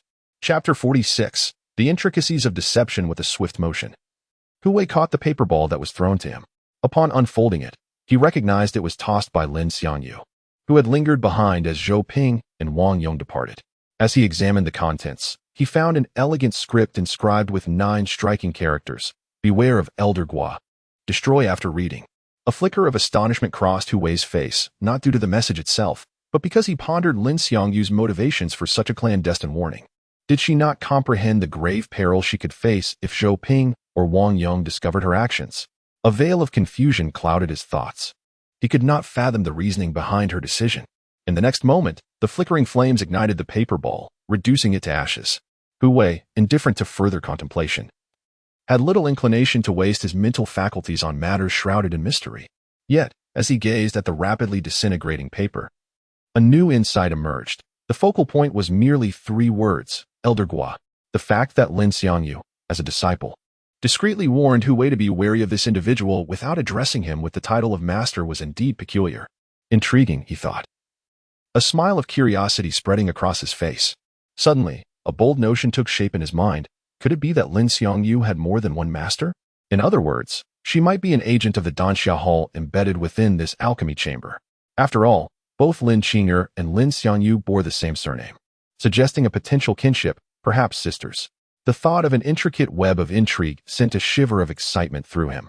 He chuckled softly, shaking his head at the fanciful idea, and departed the alchemy chamber. As the moon waned and the stars shifted, a night swiftly passed. The following morning, the outer sect buzzed with anticipation, for it was the day designated for the disciples to venture into the Kangming mountain range for their trials. All qualified disciples eagerly awaited this moment. It was said that the mountains brimmed with abundant resources and endless spiritual herbs, not to mention the treasures of heaven and earth. With a stroke of fortune, this expedition promised a bountiful harvest. Yet, such a blessed realm was not without its perils. Ancient texts chronicled that the Kangmang mountain range had been forged from the remnants of time immemorial, housing numerous ferocious beasts and even primordial entities of great might. In essence, danger lurked at every turn, and a moment's carelessness could threaten one's life. Despite these hazards, none of the outer sect disciples faltered. Rather, they brimmed with eagerness, fully prepared and awaiting their departure. At the Tai Xuan Sect's outer sect square, a sea of bodies filled the space. A vibrant throng of over 100 individuals gathered in anticipation. The atmosphere was alive with fervent chatter, yet thanks to the presence of several elder disciples maintaining order, the scene remained relatively organized. Amidst the crowd, Hu Wei stood, drawn to the outer sect square by the knowledge that entering the Kangmang mountain range would not entail a lengthy journey, although the secret realm lay 100 miles away. The Tai Xuan Sect possessed a teleportation array to facilitate their passage. As a second-rate sect in the southern region of the eastern wilderness, its profound heritage cannot be overlooked, as it indeed facilitates many aspects. After all, the teleportation array is connected to the periphery of the Tsongmang Mountains, allowing swift arrival in mere moments, provided everyone is present. It is rather peculiar that on this day, the battle-hungry madman remains in seclusion. Surely not. Did I not hear that Brother Kuang ventured out for training? Could it be that he has not returned? Though Kuang Long is known for his arrogance, he cannot be so reckless as to make us wait for him. Over 100 of us, can he? Who knows? I recall not having seen Brother Kuang in over a month. What if he is in a crucial moment of breaking through to the 4th level of body refinement? Whispers filled the air, and some grew increasingly impatient. The delay in departure was due to the absence of an outer disciple. If it were anyone else, it would be inconsequential. However, the case of Kuang Long, ranked second on the combat strength list, is an entirely different story. His contributions cannot be understated. It would not be an exaggeration to say he is worth 10 ordinary men. There is another saying that an outer elder once mentioned: to restrain the prince of the Wei royal family, who possesses a royal physique, only Kuang Long would suffice. This is because they are both body refiners. Upon learning this, Hu Wei found himself at a loss for words. It turns out that the reason for the delay in the square for over half an hour was due to Kuang Long. But how does one wait? After all, the other party has likely grown cold. Even the grass on their grave must be as tall as a child's knee by now. What is there to wait for? No. Not even a hair. Another half an hour passed, and as noon approached, many wore grim expressions, some displaying anger, nearly cursing the ancestors of Kuang Long. At last, a prospective inner elder appeared. Silence. Everyone, please be quiet. Due to Kuang Long's unexplained absence, he would not partake in this expedition to the secret realm. This announcement caused an uproar among many, though some appeared to calm down. With Elder Xianjin's decision, it was believed they would soon embark on their journey to the edge of the Tsongmang Mountains. Indeed, this proved to be the case. With Xianjin's appearance replacing Kuang Long's participation, 2 outer elders swiftly began leading the multitude of disciples to the teleportation array. Over 100 individuals were divided into 5 groups, with each trip accommodating a maximum of 20. The crowd proceeded in an orderly fashion. Hu Wei found himself in the last group, accompanied by Zhou Ping, Wang Yong, Lin Xiangyu, and others. According to Elder Gua, his disciples were to form a team to prevent getting lost and to ensure mutual support upon entering the secret realm. He raised no objections, but maintained a heightened sense of vigilance. Guo Xintai was in the 4th group, and to his surprise, he was accompanied by several celebrities, such as Tian Feng, ranked 5th on the combat strength list, and Exin, ranked 6th. Didn't that brat slap you in public, Guo Xiao? Would you like me to help you regain your honor? Tian Feng remarked, his gaze laced with disdain and mockery, occasionally glancing back at the waiting Hu Wei. Indeed, it is merely the mid-stage of the spiritual spring realm. Brother Tian and I shall subdue it, regardless of how rigorously you choose to interrogate, Guo Xiao. Exin echoed this sentiment. No need, Guo Xintai gently declined, for his uncle forbade him from engaging in any conflict with this individual. After all, he is a direct disciple of his esteemed elder. Guo Xintai feared that these two might jeopardize his uncle's plans, which would undoubtedly lead to his own severe repercussions. In the next moment, their group vanished into the teleportation array, as if they had instantaneously relocated, leaving no trace behind, as though they had never existed at all. At last, it was Hu Wei and his companion's turn. Standing within the teleportation array, which was merely a vast expanse etched with intricate patterns, spacious enough to accommodate dozens of individuals simultaneously. After a brief pause, Hu Wei, who had been meditating with his eyes closed, opened them, only to find an unusual expanse of space around him, as if Zhou Ping and the others had deliberately maintained their distance. They occupied 3 distinct positions, effectively barring the others from approaching. This prompted Hu Wei to furrow his brow, an ominous premonition emerging within his mind. Yet, before he could take any action, the teleportation array was activated. In an instant, he felt a disorienting sensation, as if he had traversed through centuries of time. When Hu Wei regained his senses, he was met with a rush of silvery gray powder, accompanied by the terrifyingly triumphant grin of Elder Guo. Chapter 47, Spirit Sealing Powder. The shocked and numbed Elder Guo. The silvery gray powder was not scattered by Elder Guo, but by Zhou Ping and Wang Yong, who took precautions. After all, they had heard their master speculate that Hu Wei's true cultivation level was at the peak of the spirit spring realm. To be safe, they resorted to this strategy. This powder, aptly named Spirit Sealing Powder, could, as its name suggests, seal the spiritual sea upon contact, causing the spiritual energy within the body to dry up completely. It was a fortunate misfire. At this moment, Hu Wei sensed the sealing of his spiritual sea. The flow of spiritual energy within him became sluggish, akin to a river running dry, severing all connection. It was terrifying. They had just arrived at the outskirts of the Songmeng mountain range, and they had already taken action. Even more alarming was the fact that Elder Guo was already waiting here. Under such circumstances, how could he hope for a turnaround? One could only say that experience is invaluable. The opposition was far too prepared. Moreover, the expressions of those besides Zhou Ping, Wang Yong, and Lin Xiangyu remained calm, indicating they were all in cahoots. The last group of over 10 individuals turned out to be mere pawns of Elder Guo, which was truly frightening. Despite Hu Wei's precautions, he was caught off guard. What was the intention of his master? The disciple was perplexed. He maintained his composure, his face darkening as he coldly inquired.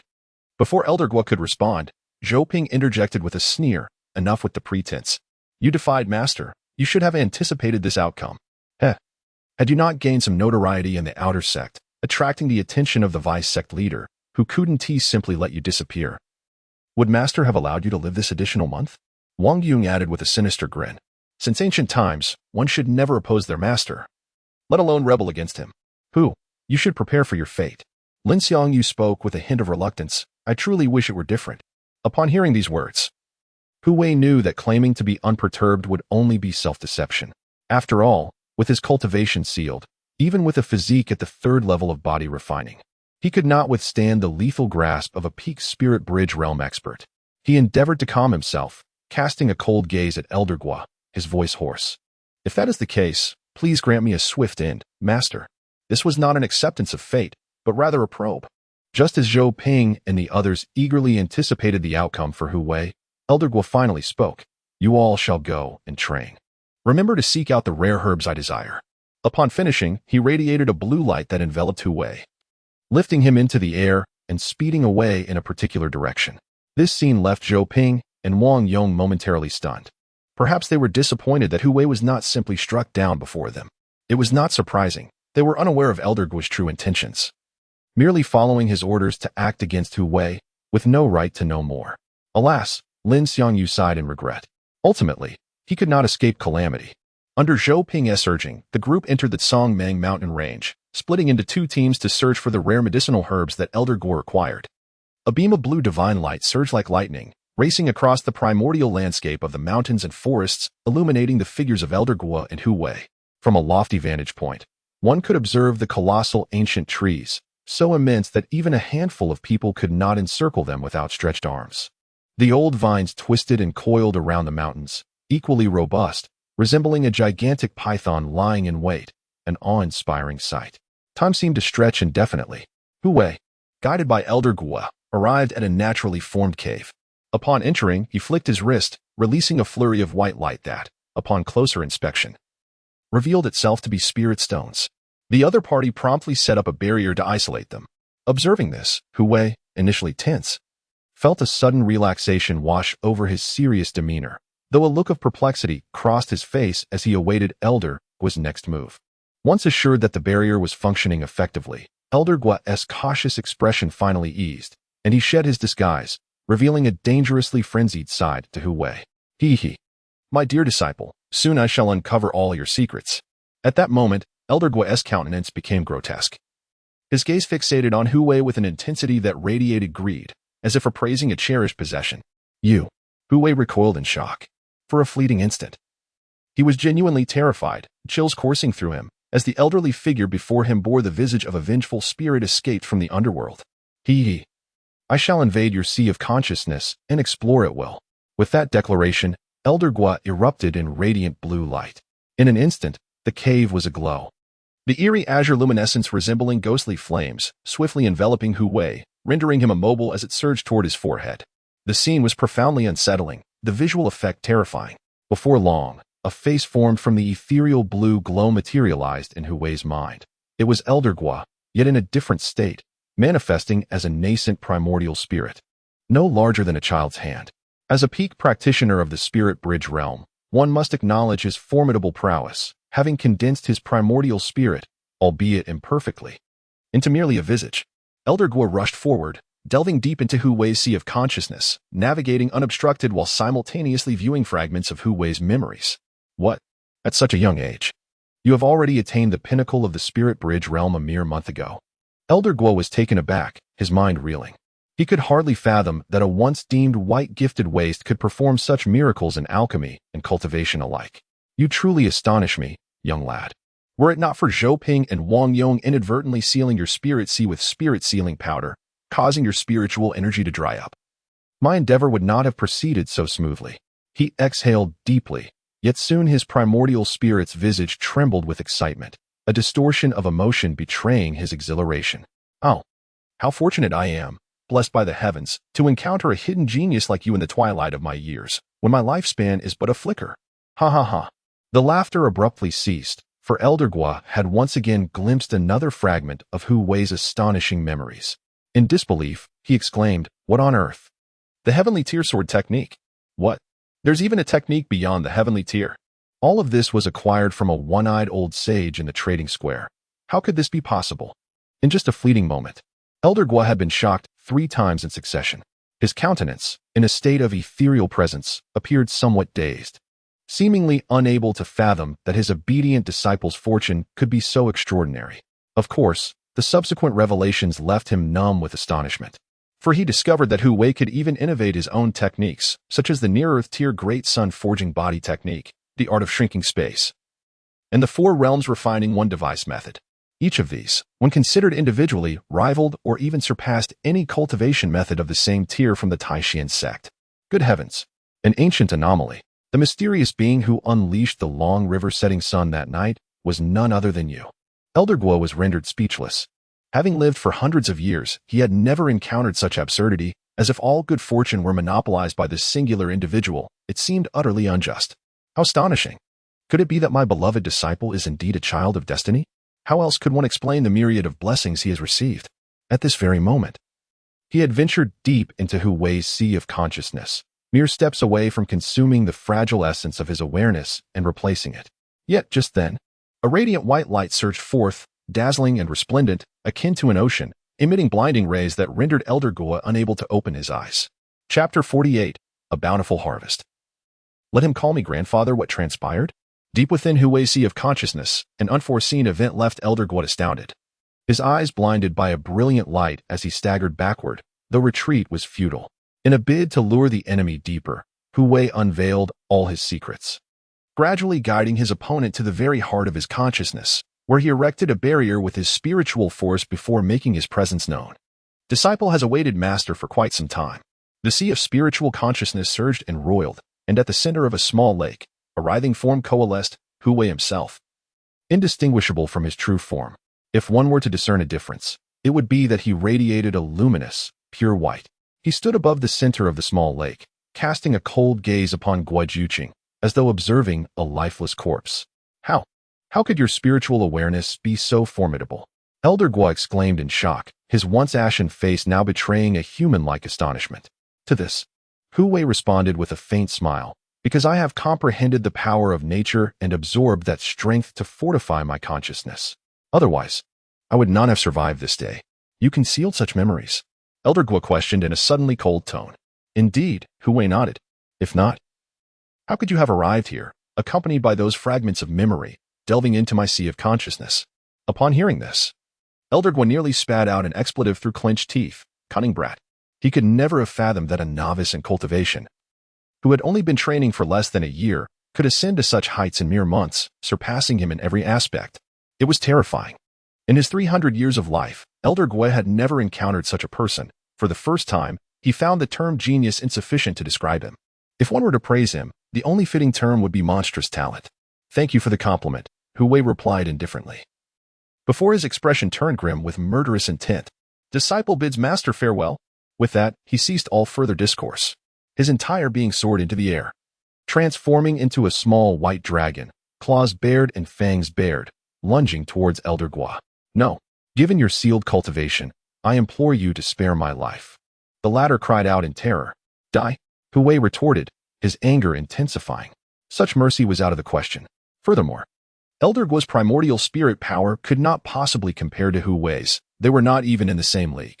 With no escape, he could only resist for a fleeting moment before being torn apart and utterly consumed.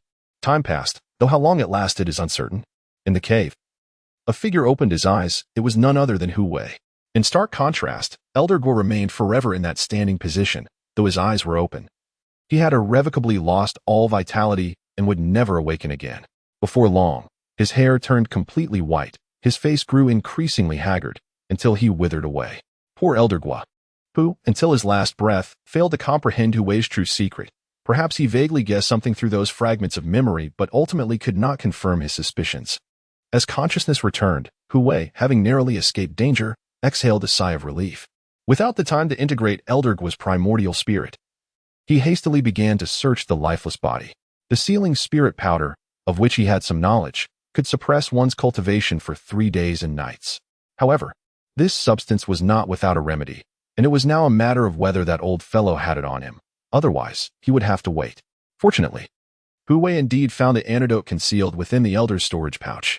With the Elder's demise, the restrictions vanished, allowing him access to the treasures once safeguarded. Elder Gua Juqing, as expected of a senior member of the Tai Xuan Sect, had thousands of inferior spirit stones in his storage, over 1,000 medium-grade spirit stones, and even several hundred superior-grade ones. In addition, there were various pills, including the 4th stage 2nd rank Qingling pill, the 4th stage 3rd rank Zhao Hua pill, and the 4th stage 6th rank Huang Long pill, among others. Numerous spiritual artifacts and treasures were present, alongside a plethora of medicinal herbs and foundational techniques, all at the 4th and 5th levels. In summary, it was a veritable trove of riches. Ha ha ha, old fellow, a lifetime of toil akin to that of an old workhorse. Yet all these fine goods have ultimately become mine. After consuming the antidote, Hu Wei felt his spiritual power replenishing and his spiritual sea unsealing. Unable to contain his joyous laughter. How delightful!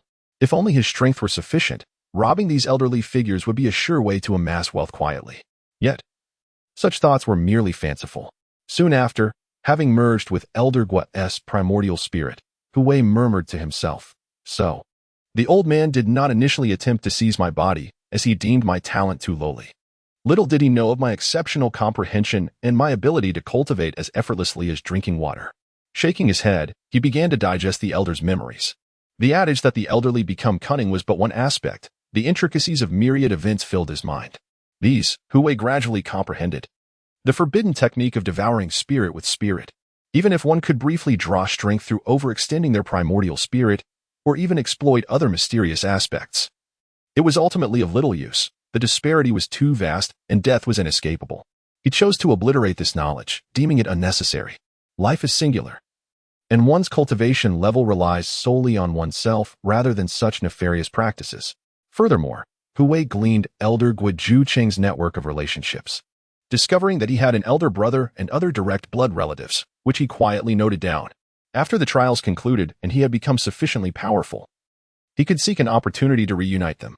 In the realm of cultivation, the gravest taboo was to leave no roots when uprooting enemies. If one were to eliminate an adversary, their entire family must be eradicated. This was particularly true since the elder brother, Guadiyan, had even assisted in a teacher slaughter incident. Having digested a considerable amount of information, the memories were a chaotic jumble. Hu Wei found little motivation to delve into every detail. What needed erasing was discarded, while valuable insights, such as cultivation techniques, were retained. He obliterated the corpse of Elder Gua, achieving a true annihilation of both body and spirit. Subsequently, he dismantled the barrier and emerged from the cave, only to discover that dusk had settled, heralding the onset of night. This locale was situated on a mountainside. A fierce wind howled, resonating through the air, causing Hu Wei's half-foot-long black hair to dance chaotically in the gusts. He gazed upward, where countless stars adorned the sky, shimmering with ethereal light, creating an enchanting spectacle. The spirit sea had been unsealed, and spiritual energy flowed unimpeded. Hu Wei discerned a direction and then ascended into the air. Employing a technique that allowed him to traverse distances swiftly, his figure appearing elusive and fluid. Yet, he was not aimlessly wandering, rather, he was hastening towards the northern expanse of the vast mountain range. According to Elder Gua's memories, Guoxin Tai would be searching for a particular medicinal herb in that vicinity. Accompanied by Tian Feng and Xin, prominent figures from the external sect's battle rankings. Since Guoxin Tai was also aware of Elder Gua's plans, he resolved to seek him out first. Perhaps he would humor him by calling him grandfather. He chuckled softly to himself. Chapter 49. Grandfather sends you on your journey. As night fell, an endless darkness enveloped the vast mountain range, shrouding it in a veil of mist, yet visibility remained intact. This was due to the peculiar flora that emitted a faint, ethereal glow, resembling the ambience lights of a bygone era, albeit in a kaleidoscope of colors, radiating a whimsical charm. In truth, cultivators possess night vision, thus the situation of being blind in the dark did not exist. Naturally, the luminescent entities were not solely the extraordinary flowers and grasses, they could also be ferocious avian beasts. In the northern regions of the vast mountain range, Hu Wei traveled unimpeded. Although he encountered fierce beasts, he refrained from slaying them, as he had not seen them guarding any celestial treasures and they were likely low-tier creatures, still devoid of awakened intellect. Nonetheless, he understood the importance of evading danger. Thus, upon his appearance, the predatory beasts scattered in retreat, and he chose to ignore them. They must be nearby, he murmured to himself, having already unleashed his formidable spiritual perception, akin to a divine perspective, encompassing the environment within a radius of 700 to 800 meters. Indeed, having absorbed Elder Gua's primordial energy, Hu Wei's spiritual sense had notably elevated. Now comparable to a late-stage cultivator in the spiritual realm, a rather unexpected gain. According to the memories of his opponent, Guoxin Tai would come to this area in search of small spirit ginseng aged over 300 years, a fourth-tier medicinal herb with its grade determined by specifics. This spirit ginseng, possessing nascent consciousness, had absorbed the earth's energy and other spiritual forces, thus it was capable of cultivation, primarily mastering earth evasion techniques, making it as elusive as an eel. At this very moment, Guoxin Tai and his companions were scattered near a thicket, where the spiritual energy of heaven and earth was thick, and the soil rich and soft, nurturing two small spirit ginseng. They had taken root within the underbrush, using it as cover, and had remained dormant for at least 200 years, now reaching the maturity of fourth-tier medicinal herbs. Of course, it was also possible that previous discoverers of the small spirit ginseng had deemed them too immature for harvesting. This was almost a rule for those venturing into the vast mountain range. Spirit herbs deemed too young must be left for future generations. I have sealed off this area. Those two spirit ginseng cannot escape. Guoxin Tai sneered from the southeast. The reason for his bold proclamation lay in Elder Gua's prior bestowal of a basic sealing formation, and he could not help but marvel at his uncle's foresight. By trapping the spirit ginseng with the sealing formation and significantly narrowing the scope, it would be akin to catching a turtle in a jar. It was merely a matter of time until they were captured. They could afford to wait. They're mine. Xin shouted, channeling his spiritual energy, which transformed into a blue streak akin to an iron chain, lashing out towards a specific spot in the thicket.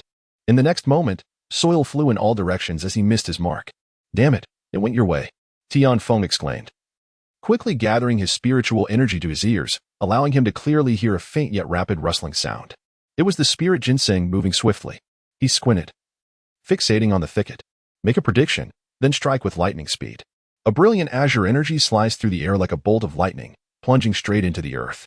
When it broke through the surface, a small spiritual ginseng was firmly grasped and brought forth.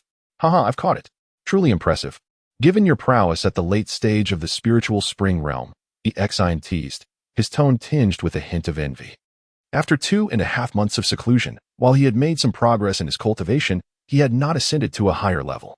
In contrast, Tian Feng had succeeded, and the gap between them had widened significantly. If this continued, the disparity would only grow. "It's nothing," Tian Feng replied with a faint smile, a hint of pride evident on his not-so-handsome face. He produced a storage bag and deftly placed the ginseng inside, sealing it before tossing it to Guoxin Tai. The latter smiled and inclined his hands in greeting, ready to catch it, when his expression suddenly changed. A piercing beam of pale yellow light shot in from the side. The sword energy striking with fierce intensity, instantly pinning the storage bag to a nearby tree trunk. "You are truly warm-hearted and hospitable. Knowing we would come here and preparing such a generous gift.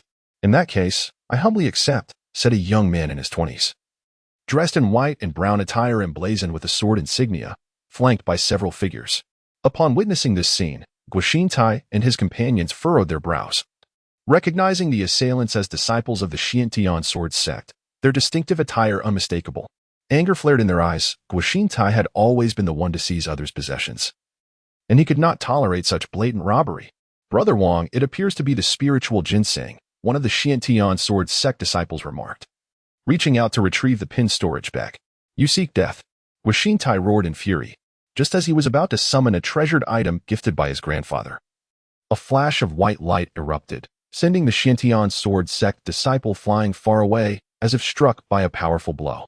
A spurt of blood escaped the disciple's lips, and his chest was visibly caved in, indicating serious injury. "You." The young man from the Tai Xuan Sect paled. In his line of sight stood a striking youth beneath the ancient tree, silently observing with a cold gaze that sent chills down their spines. The indifference in his eyes was terrifying. For reasons unknown, Wang Xinhe felt an intense fear, as if confronted by a ferocious beast poised to strike. "I apologize for the disturbance. We shall take our leave," he said, instinctively trusting his intuition. Without daring to draw his sword, he swiftly turned to flee. The other disciples of the Tai Xuan Sect, seeing Brother Wang hastily retreat without a backward glance, made a collective decision to follow suit.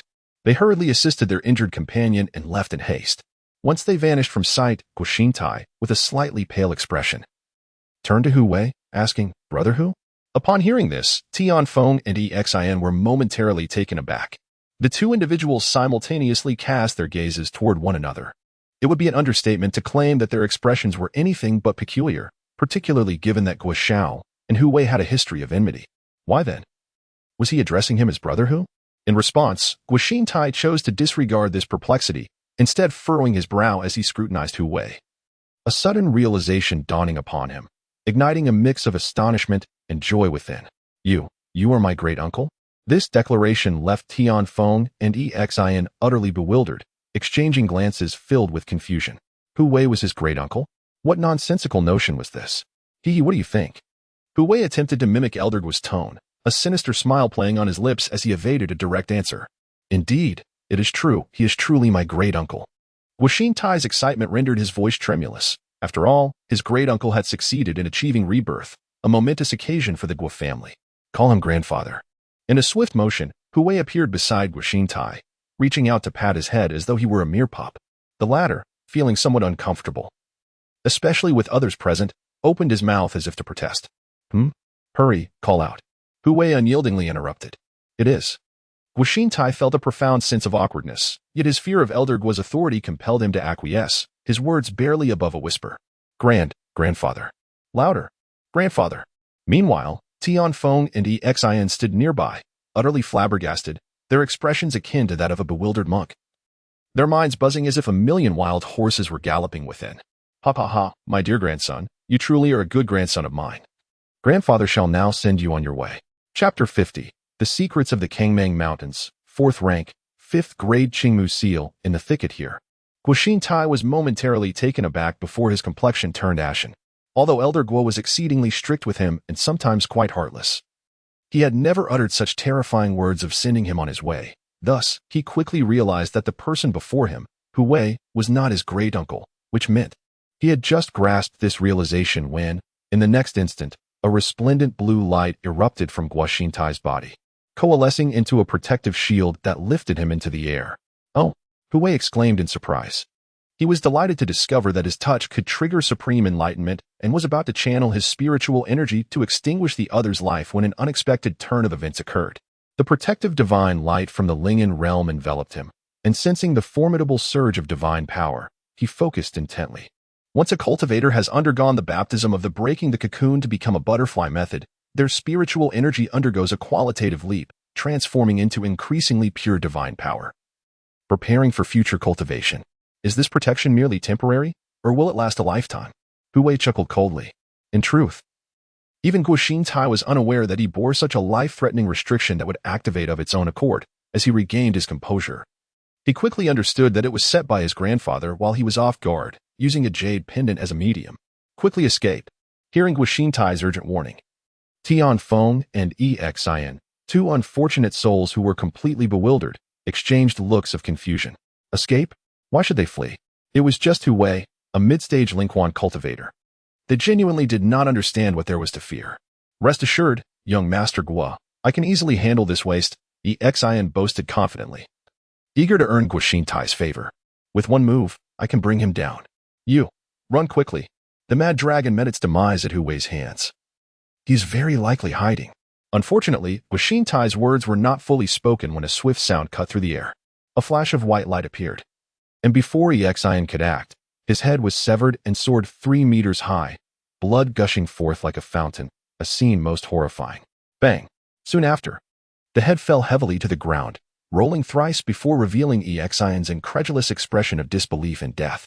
His headless corpse collapsed, raising a cloud of dust. You, peak of the Lingxiao realm. Tian Feng was struck with astonishment, his mind blank. He had witnessed Hu Wei's hand slicing through the air with a sword-like gesture. So casual that it was akin to slaughtering a chicken. Indeed, it was a single move, yet it was accomplished with just one strike. Brother Hu, this has nothing to do with me. I am not familiar with these people, especially that one surnamed Guo. Besides, we have no grievances in the past or present. Could you perhaps let me off this time? At the moment Hu Wei acted, Tian Feng, sensing the true extent of his power, panicked and hastily distanced himself. Eager to avoid calamity, he truly felt unfortunate. How had a person of white aptitude managed to reach such a realm, especially when they had always labeled him as waste? At present, when compared, are they not inferior to mere waste? However, Hu Wei is entirely unconcerned by this notion. Anyone who has harbored animosity towards him, regardless of age or gender, shall not be spared, provided his strength allows. With a swift motion of his hand, Tian Feng's eyes widened in shock as he met his untimely demise, his body severed, as he had yet to condense his primordial spirit in the spirit spring realm. His death rendered him beyond salvation, unless by the intervention of a celestial being. Young Master Guo, it is your turn now. Meanwhile, several disciples of the Tai Sword Sect had distanced themselves from the thicket, now traversing a rocky terrain. One disciple suddenly inquired of Wang Xianhe, Brother Wang. That person is merely in the mid-stage of the spirit spring realm. Why do you not dare to strike? Upon hearing this, the others turned their questioning gazes towards Wang Xianhe, seemingly awaiting his explanation. I am aware of your doubts, Wang Xianhe replied calmly, addressing their skepticism. Allow me to pose a question. As fellow mid-stage practitioners of the spirit spring realm, could you silently inflict severe injury upon junior brother Luo? And then appear beside that ancient tree? At this, the group fell silent, for this was a scenario they had not contemplated. The disciple who asked the question was left speechless, realizing he was incapable of such a feat after a brief moment of silence. One finally spoke up, Brother Wang. Where shall we go? That young man poses a threat. He is likely concealing his true strength, Wang Xianhe stated, then continued. We shall seek out Brother Jian Qi. With his prowess in the Spirit Bridge realm, he will undoubtedly assist the Tai Xuan Sword Sect in reclaiming its honor and avenging junior brother Luo. Over by the thicket, Guoxin Tai was in a state of panic. The protective shield emitted by the jade pendant he wore had grown dim under Hu Wei's assault. Though the strength of the Spirit Shore realm was formidable, it could not withstand several strikes from the blazing sword radiance, leading to a state of near ruin. Please, no. Hu Wei, let us make a deal. I shall reveal a secret regarding the Tsangmang mountain range if you spare me, Guoxin Tai pleaded, nearly in tears. Realizing that begging for mercy was futile, he resorted to this proposal in a desperate attempt to prolong his life. His will to survive was palpable. However, Hu Wei saw through his intentions. I know what you wish to convey. It is merely that the secret realm of the Tsangmang mountain range harbors an ancient deity known as the Tsang God. I have already gleaned this from your uncle's memories. There is no need for your further elaboration. Despair washed over Guoxin Tai. In the next moment, a beam of sword light pierced through his protective shield, and with a resounding crack, he plummeted from the air. Unfortunately, before he could fully descend, another sword light cleaved him in two, ensuring his complete demise. Hu Wei began to deftly plunder the storage bags of the three individuals, and to his surprise, they were indeed quite affluent. For instance, within Guoxin Tai's spiritual sea, he discovered a fourth-tier, fifth-grade treasure, a greenwood seal, likely a gift from his grandfather, Guodian. Regrettably, it lay dormant, for its owner was unable to unleash its true power, nor could he even perform the necessary rituals to activate it. Hu Wei erased its mark, absorbing it into his spiritual sea for nurturing, directly opting for the readily available, prioritizing convenience. As for Xian and Tianfeng, they were comparatively inferior. With merely over 100 medium-grade spirit stones and a few third-tier elixirs, their spoils paled in comparison to Guoxin Tai, yet they were better than nothing. After securing these items, Hu Wei cast a glance at the sword embedded in the tree. It immediately responded to his call and flew into his hand. His exceptional comprehension was activated. Before long, Hu Wei mused, the Earth-tier low-grade Xiantian sword technique indeed possesses its own intricacies. The 8 styles of Xiantian, with their powers stacking upon one another, culminate in the 8th style, reputed to possess the ability to split mountains and drain seas. He silently recorded the operational principles of this sword technique, along with its moves, continuously simulating, comprehending, referencing, and refining it in his mind, blending it with the sun sword technique to transform it into his own martial art. After a brief period, Hu Wei opened his eyes. 2 sharp beams of sword light radiating from them. He had gained insight. The legendary ancient deity, Song Shun. Was he truly entombed within this secret realm? Chapter 51. His Highness of Wei, ruthless slaughter in the memories of Elder Gua. Skepticism lingered regarding the ancient deity, Song Shun, said to be interred within the Kangmang Mountains. After all, he had traversed this region numerous times and had not uncovered even the slightest clue, let alone substantial evidence. Thus, it could be concluded that legends are ultimately mere tales. It was precisely for this reason that the Wei royal family, alongside second-rate powers such as the Tai Xuan Sect, Lingshu Gate, and Xiang Cave, chose this location for their trials. Despite the faint hope of discovering the deity's tomb, almost non-existent, akin to a mere wisp of a chance, it was enough to draw them here. Nevertheless, dwelling on such matters was futile. Guoxin Tai was deceased, and it was time to hunt down Zhou Ping and his companions. In the thicket, Hu Wei incinerated the bodies on the ground until they turned to ash, stowed away the storage bag containing small spiritual ginseng, and departed with steps that seemed to defy space itself. He was somewhat aware of Wang Yong and his companions' whereabouts. Had they not taken advantage of his momentary disorientation upon entering the teleportation array to launch a surprise attack, he would not have been captured alive by Elder Gua. Yet, fortune had smiled upon him, for he had acquired numerous benefits, spirit stones, elixirs, spiritual weapons, and techniques, everything one could desire.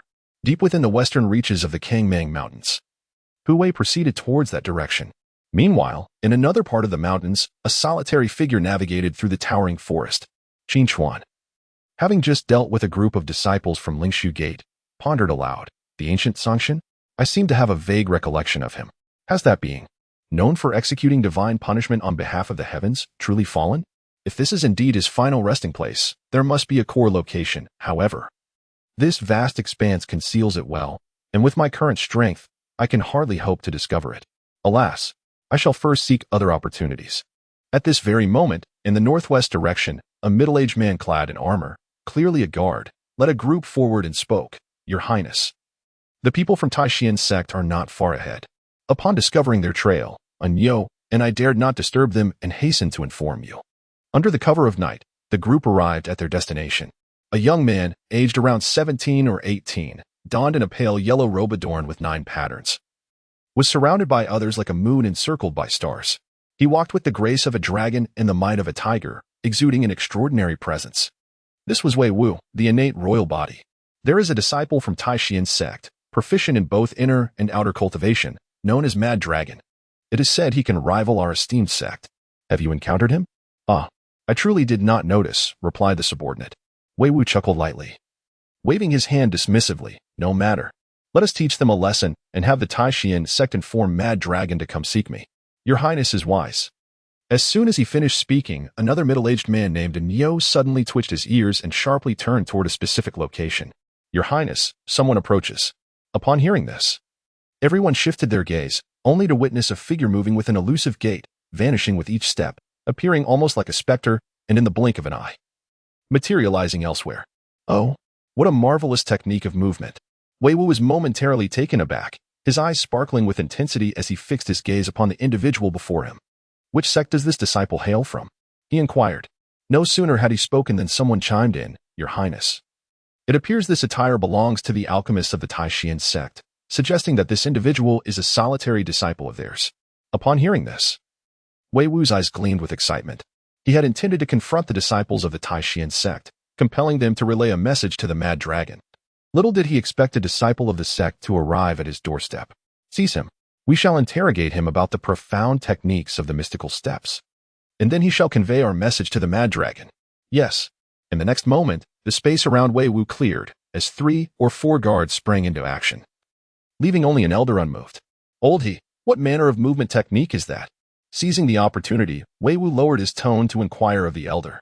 The elder squinted slightly and replied slowly, If I am not mistaken, it should be the technique of shrinking the earth to an inch.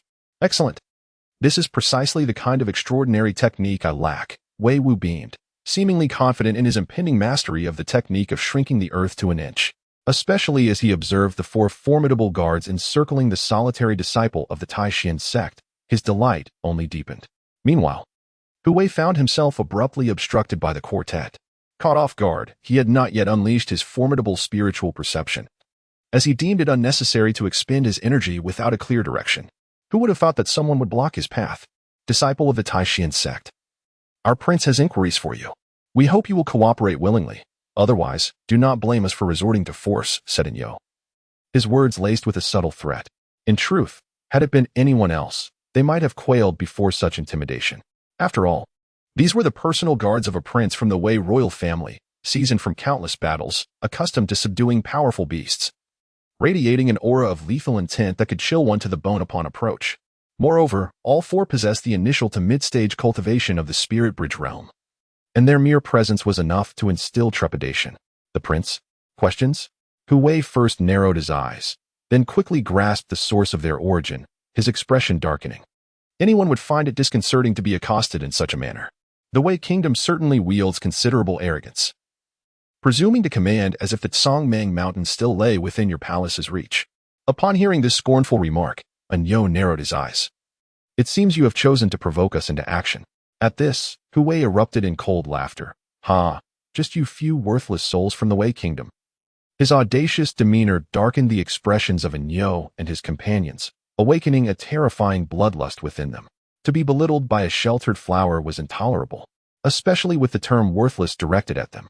After all, who did not know that the warriors of the Wei kingdom were survivors of life and death trials? However, just as the quartet prepared to act swiftly to apprehend Hu Wei and avoid wasting time, their expressions simultaneously shifted in alarm. For it was Hu Wei who made the first move. He unleashed 3 piercing rays of sword light from his fingers, indiscriminately attacking the other 3 guards, while his true form vanished from the spot. When he reappeared, he stood before Inyo. You, pinnacle of the spirit bridge realm. The latter was so terrified that his soul seemed to flee. This was because Hu Wei had swung the divine sun fist with tremendous force, striking down upon him. He had no time to react. Just as he intended to defend himself, a single punch obliterated his head, akin to a watermelon bursting, resulting in his immediate demise. The other 3 were not faring any better. The 3 rays of sword light surged with ferocity, their power terrifying and unstoppable, even though they managed to react in time. Summoning a shield, a spear, and a massive iron sword, it was all in vain. They were effortlessly shattered by the sword light, which was as formidable as a blazing sun, piercing through the bodies of the 3 guards and erupting in 3 clouds of blood mist. They met an untimely end. These individuals possessed commendable combat skills and extensive experience, yet they could not withstand the crushing weight of absolute power. Hu Wei's gaze shifted, casting a distant look towards the 2 individuals nearby, who were left dumbfounded and visibly tense. Chapter 52. A servant is a servant. I can slay even in the spirit shore realm. WH what? Old he. Am I mistaken? This person possesses merely the lowest white aptitude. Wei Wu's gaze was fixated on Hu Wei, his voice trembling uncontrollably. He could never have anticipated that his intention was merely to find a disciple of the Tai Xuan Sect to give a good thrashing, then have them relay a message to the Mad Dragon, thereby asserting his status as a prince of the Wei kingdom, superior to others. Little did he expect to inadvertently encounter Hu Wei. Noticing the remarkable agility displayed by Hu Wei, he harbored covetous thoughts and commanded several guards to bring him forth. Hoping to seize his method of instantaneous movement, while also intending to deliver a beating and send a message. Who could have imagined he had provoked a formidable opponent? In an instant, Anyo and his companions were slain. The other party now regarded him with a predatory gaze. Your Highness did not err. Oldie spoke in a low voice, his expression dark enough to drip with water. This child has concealed his cultivation, even I failed to perceive it. At such a tender age, he has already reached the pinnacle of the spirit bridge realm, and with his lowly white aptitude, he undoubtedly harbors a significant secret. This statement struck true. I share the same sentiment. Wei Wu, bereft of time to mourn for the deaths of the 4 guards, spoke with utmost respect. I implore you, Old He, to capture this individual alive. I wish to search his soul. As you wish, Your Highness. The latter nodded. At that moment, Hu Wei had already approached the two with a few swift steps, his formidable spiritual awareness capturing their dialogue, and his expression turned icy. So, the Prince of the Wei Kingdom, born of the royal physique, merely hides behind others? He scoffed.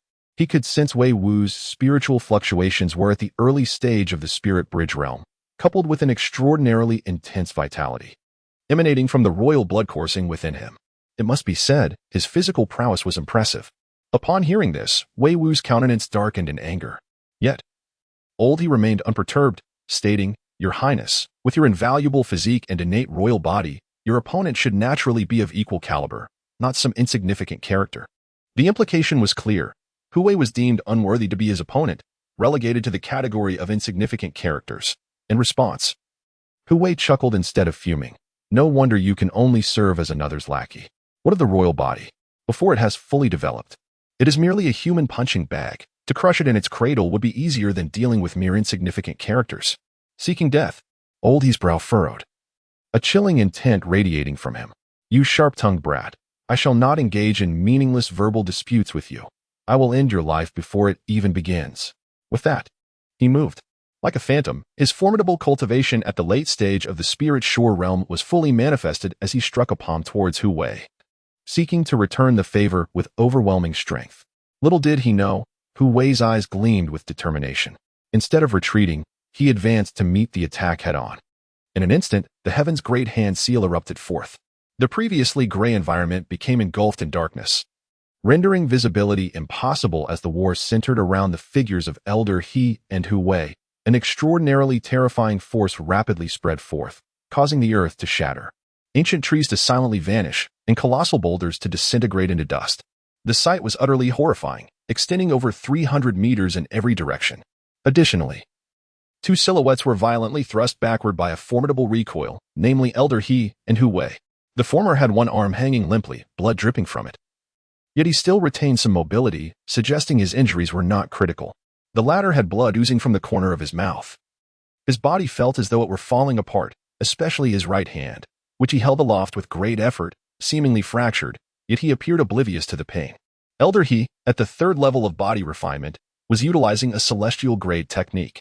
He was internally engulfed by waves of astonishment, realizing that despite the vast disparity in their realms, the opponent had withstood his full-force strike. This was evidently a testament to a tremendous gap in techniques. What chilled him even more was that Hu Wei was also a body refiner, having cultivated his physical prowess to the 3rd level. This was terrifying. At such a young age, despite his seemingly inferior aptitude, he had attained such remarkable achievements. To call him a wellspring of potential would not be an exaggeration, if left unchecked. As Elder He pondered this, Hu Wei interrupted with a hoarse voice, a cold smile gracing his lips. The 4th level of body refinement, the realm of spirit shore, is hardly impressive. Upon hearing these words, an inexplicable sense of foreboding surged within Elder He, as if the youth possessed some formidable hidden trump card, an ultimate move capable of slaying those of his caliber. And indeed, this was the case. With a thunderous roar, Hu Wei erupted with blinding radiance, soaring into the air as he unleashed his strange phenomenon, the setting sun over the long river. A gigantic sun emerged from his spiritual sea, rapidly expanding to the size of a small mountain, hovering behind him. The night was instantly dispelled, and boundless light illuminated the vast sky. The terrifying heat caused the earth to vaporize, and all surroundings within a mile silently dissolved and vanished. How could this be possible? Elder He was left utterly astonished. unable to fathom that the rumors circulating just a month prior outside the Tai Xuan Sect were indeed wrought by the very youth before him. The most unsettling aspect was that no one was aware, yet he had stumbled upon this truth so casually. This was not merely encountering a tough opponent, but rather a confrontation with an indomitable force. By the spirit shore realm, I can still slay you, Hu Wei shouted hoarsely, his voice akin to that of a sun god, albeit lacking in elegance. However, at this moment, no one paid heed to such trivialities. He wielded the power of his phenomenon against Elder He, as if a colossal sun were descending upon him. The scene was profoundly terrifying. This old wretch had forced him to reveal his trump card. He could not be allowed to live. No. Elder He desperately fled, employing the earth-level technique ghostly shadow steps, moving with ghostly swiftness. Yet, how could he possibly outpace Hu Wei's instantaneous teleportation? In mere moments, he was caught up with. And as the sun trembled, Elder He did not even have the chance to utter a sound before he was reduced to ashes. It was only at this moment that Wei Wu emerged from his profound astonishment, drenched in cold sweat, feeling utterly drained. It was little wonder he felt this way. In a display of extraordinary prowess, he engaged in a stalemate with Elder He, both combatants equally matched in their formidable cultivation, leaving onlookers in a state of agitation. Moreover, at this moment, Hu Wei invoked the ancient phenomenon of the long river and setting sun, unleashing a terrifying heat that felt akin to roasting Wei Wu upon a volcano, nearly paralyzing him with fear.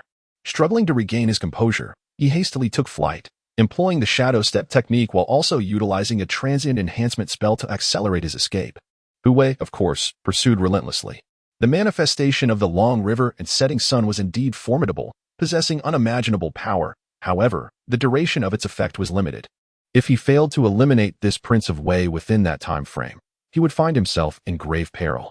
Ultimately, after pursuing for 2 miles, Hu Wei began to falter, and just as his spiritual energy was depleting and he was on the verge of fainting, he caught sight of a figure ahead. With a gentle tremor from the blazing sun, it was reduced to ashes. In the next moment, he collapsed onto the ground. Suddenly, a vortex emerged, swiftly consuming Hu Wei in the blink of an eye. Chapter 53, Not Dead, the wall paintings of the myriad races as dawn broke. The vast Kangming Mountains were anything but tranquil. Although the sun had set, several major sects were stirred into action, with both disciples and elders hastily making their way towards the source of the strange phenomenon. This was utterly astonishing. Was it not said that the individual possessing the anomaly was a disciple of the shaking light sacred land? Why then had they appeared here? How audacious of the Tai Xuan Sect to disseminate falsehoods to deceive us, while secretly sending this prodigious disciple into the Kangming Mountains for training, risking his very life in the process? This child must be in grave danger, compelled to reveal his trump card. We must locate him. If we can snuff out this threat in its cradle, even if the Tai Xuan Sect discovers the truth, they will have no choice but to concede defeat. We shall search tirelessly, leaving no stone unturned. Any suspicious figure must be apprehended. Better to mistakenly eliminate a few than to let one slip through our fingers. The elders from the various sects spoke with grim faces, as if they had all tasted a bitter fruit. This was understandable, for this was not their disciple. It was akin to a neighbor's child who excelled academically, gained admission to prestigious universities, founded a successful company, and married a breathtaking partner, basking in glory. Who would not feel envy? Yet, they found themselves unable to locate him, in the area that had been reduced to ruins, spanning a couple of miles. Visibility was nearly absolute. Not a shadow was seen, let alone a trace of a person. Unbeknownst to them, daylight had fully arrived. Members of the major sects lingered in the vicinity, exchanging subtle nods and greetings, while largely avoiding direct conflict. This behavior was evident among both disciples and elders alike, including those from the Tai Xuan Sect. Feeling the unfriendly gazes from disciples of the other sects, many were left in a state of confusion and unease. Zhou Ping and his companions shared this sentiment as they returned from ahead. Witnessing this scene, he felt as though he had inadvertently disturbed a hornet's nest, suddenly becoming an unwelcome presence, and not just from one sect, but several simultaneously. How peculiar. Surely they do not suspect that the enigmatic figure with the anomaly is one of our Tai Xuan Sect's disciples? Perhaps they truly do. For why else would they harbor such animosity towards us? Do not panic. They would not dare to act recklessly, especially with elders present, one of whom had reached the late stage of the spirit shore realm. The disciples of the Tai Xuan Sect whispered among themselves. Only a handful of individuals had come to this place within a 10-mile radius. Some were notably absent, such as Qin Chuan and Zhuo Xiaoshuang. Those who had ventured deep into the Kangming Mountains were scarcely seen, and the other four major sects were in a similar predicament. What could possibly be happening? The elder of the Tai Xuan Sect inquired. Wang Yong replied, I do not know. The elder furrowed his brow, pressing further. Where is Qin Chuan? He knows this matter best. If we summon him, we shall have answers. Upon hearing this, the crowd exchanged glances, seemingly unable to respond to his query. As most were unaware of Qin Chuan's whereabouts, only one timid female disciple spoke up. I saw senior brother Qin heading towards the deepest part of the area. At this revelation, the elder's expression shifted dramatically. What? Has he lost his mind? In the depths of the vast Kangmang Mountains, even the esteemed elders dared not venture. For it was the dominion of numerous fierce beasts and formidable demons. Yet, alas, the situation had come to this. Words were futile. Just as the atmosphere among the disciples of the Tai Xuan Sect grew tense, a sudden announcement rang out. Traces of a person possessing extraordinary phenomena had been discovered. This revelation was nothing short of earth-shattering. The eyes of all elder-level figures present instantly sharpened, akin to unsheathed swords, fierce and intimidating. In the next moment, they transformed into streaks of radiant light, soaring toward a designated location with an unstoppable momentum. Among them was also the elder of the Tai Xuan Sect. Eager to witness the identity of this enigmatic powerhouse, the disciples from several sects followed suit, albeit from a distance, too apprehensive to draw closer. Soon, the throng arrived at a dense thicket, enveloping the area.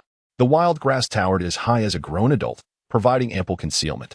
There, within the foliage, a figure lay hidden, utterly stupefied by the unfolding scene, instinctively covering himself, as his nine-pattern python robe nearly melted away. His disheveled appearance was pitiful, and he had never anticipated that merely experiencing the side effects of a cultivation enhancement method, having lost all spiritual power and taken a brief slumber, would lead to being surrounded by such a multitude. Old Gong. Among the crowd, members of the royal family of Wei were present, not too far away, particularly the elderly man at the center, whose hawkish gaze bore down on him, prompted Wei Wu to cry out, tears streaming down his face. Old Gong, I am here. Ignoring the peril, he took a leap, fervently waving his arms and shouting toward the royal entourage of Wei. In that moment, a torrent of terrifying beams of light surged toward Wei Wu, green, yellow, blue, and cyan, each imbued with immense power. Better to mistakenly slay than let escape. Fortunately, Old Gong heard his call. Though puzzled, he immediately flashed to the vicinity, intercepting the onslaught with lightning speed. Those attacks he could not deflect were absorbed by Wei Wu's royal physique, causing him to grunt and stagger back a few steps, further injuring his already wounded body. As they drew closer, Old Gong finally recognized the figure before him was none other than the prince. His expression morphed into one of horror and disbelief as he struggled to comprehend how any of the younger generation from several sects could inflict harm upon him. Your Highness, you have used the life-saving talisman, he stammered, his mind reeling. Wei Wu managed a weary smile, nodding in affirmation, though fatigue marked his face. Old Gong, it is wonderful to see you. As for Lord He has fallen. Had it not been for the life-saving talisman, I fear I would not have escaped a calamity myself. Upon hearing this, Old Gong's face darkened like coal. What on earth transpired? Did you engage with the one possessing extraordinary phenomena? Yes. Wei Wu began, but upon noticing the throng nearby, he stated, this is not a place for conversation. Ultimately, the onlookers could only watch indifferently as the royal forces of the Wei Kingdom carried away Wei Wu, whose disheveled appearance resembled that of a beggar, shamefully clutching his backside, hardly fitting the image of one capable of extraordinary feats. At this moment, in an unknown realm, Hu Wei gradually regained consciousness. Shaking his head vigorously, he attempted to clear his mind. Once he had gathered himself, he beheld a dimly lit environment, reminiscent of a grand palace. He could only recall exerting his powers until his spiritual energy was depleted, leaving his physical body utterly exhausted, before he succumbed to unconsciousness. What transpired thereafter was a mystery. Gasped, these murals. Rising to his feet, a look of astonishment washed over him. He found himself at what appeared to be the entrance of a grand hall, standing beneath an archway adorned with walls intricately etched with lifelike murals. His gaze fell upon an array of bizarre, yet terrifying beasts, their forms strikingly fearsome, resembling legendary creatures rather than mere demons, each possessing distinct characteristics. Chapter 54. Faults and Chaotic Stones, the wall paintings of the myriad races. The illustrations began to unfold along the walls at the entrance, extending endlessly before Hu Wei's astonished eyes. He found himself in this place for reasons unknown, yet there seemed to be a predestined purpose guiding him. Since he had arrived, he resolved to find peace in his presence here, reassured by the absence of immediate danger. With this thought in mind, he began to observe the murals. What lay before him was a protracted struggle, far beyond mere centuries or millennia, spanning an unfathomable duration measured in tens of thousands of years. The conflict between the myriad races and humanity was fierce. As for the cause, Hui remained ignorant. From the murals, he gleaned that despite the numerical superiority of the human race and the emergence of prodigious talents, they still faced overwhelming odds. As time passed, humanity teetered on the brink of extinction. Even if they escaped such a dire fate, they were often regarded as expendable vassals or mere prey by the ancient races. Then came a resplendent era, during which humanity began to rise. In their quest for survival, they intermarried, giving rise to several mysterious bloodlines that produced individuals of formidable physical prowess, such as the royal body, the battle body, the divine body, and the sacred body. Yet, even among the ordinary, one extraordinary being emerged, the celestial god. In such desperate times, a young man of the human race named Sangtian practiced diligently and made remarkable progress. Once he attained mastery, he began to act as a celestial enforcer. In this brilliant age of gold, talents flourished, and humanity stood united. Thus, rather than engaging in combat with the various powerful physiques of the time, he engaged in discussions of immortality and the Tao, sharing insights on cultivation and ultimately forging his own path. Through his solitary efforts, he safeguarded humanity and suppressed the myriad races, earning the title of Celestial God for his illustrious achievements. Then, the narrative of the murals encountered a rupture. During this interval, no one knew precisely what transpired, save for the celestial god himself, who regrettably did not share his knowledge through the murals. Upon reaching this point, Hui could only draw one conclusion. The myriad races were merciless, viewing humanity as mere sustenance. This world desperately required a guardian. Yet he possessed the self-awareness to acknowledge that he was not the one for the task. After all, how long had he been cultivating? What did it matter? If the heavens were to collapse, surely someone tall enough would support it. Moreover, having spent nearly a year in this realm, he had heard no mention of the existence of the myriad races. Perhaps he was simply uninformed. Unbeknownst to him, as he followed the murals, Hui had entered the heart of the palace. Suddenly, he became acutely aware of beams of light cascading from above. What could that be? In his line of sight, a dark, spherical object hung at the center of the palace, no larger than a palm, yet it radiated countless hazy beams of light, presenting an unparalleled spectacle. However, Hui could not identify this object due to his lack of knowledge in this domain. He had perused too few ancient texts. Truly fitting the adage, one only regrets the scarcity of books when the time to use them arrives. Of course, he was uncertain of its specific nature, but he was certain it was a treasure. Intrigued, Hui gazed at it intently. Although he sensed no immediate danger, he commenced consuming medicinal pills just to be prudent. The Qi supplement pill, the gathering Qi pill, the true essence pill, and others were consumed in haste, as if one were chewing on peonies, swallowed indiscriminately into the depths of his being. This act swiftly restored his spiritual energy. Gradually, an overwhelming sense of disorientation enveloped him. A profound yet solitary voice resonated within his mind, declaring, "I am the celestial god, who has protected humanity for millennia and engaged in endless battles. Yet, in the end, my strength has waned.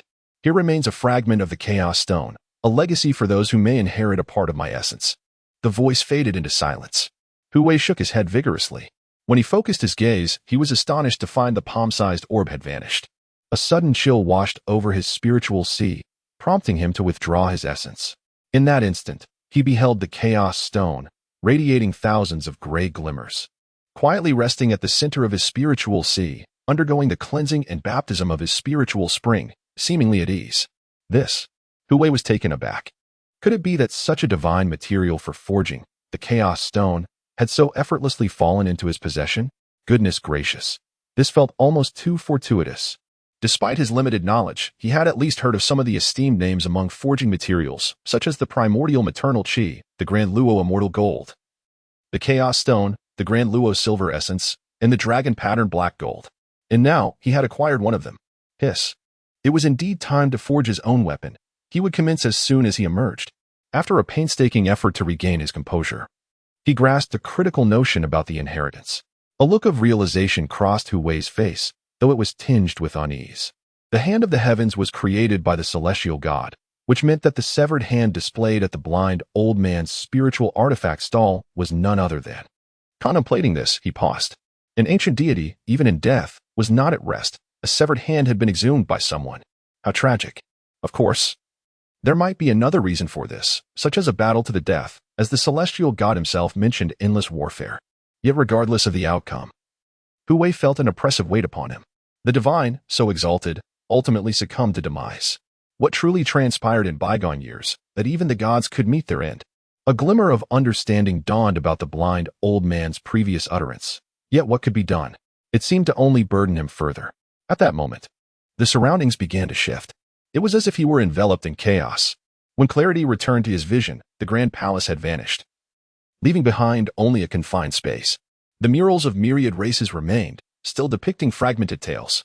However, the ground was now littered with something else, specifically, a multitude of bones.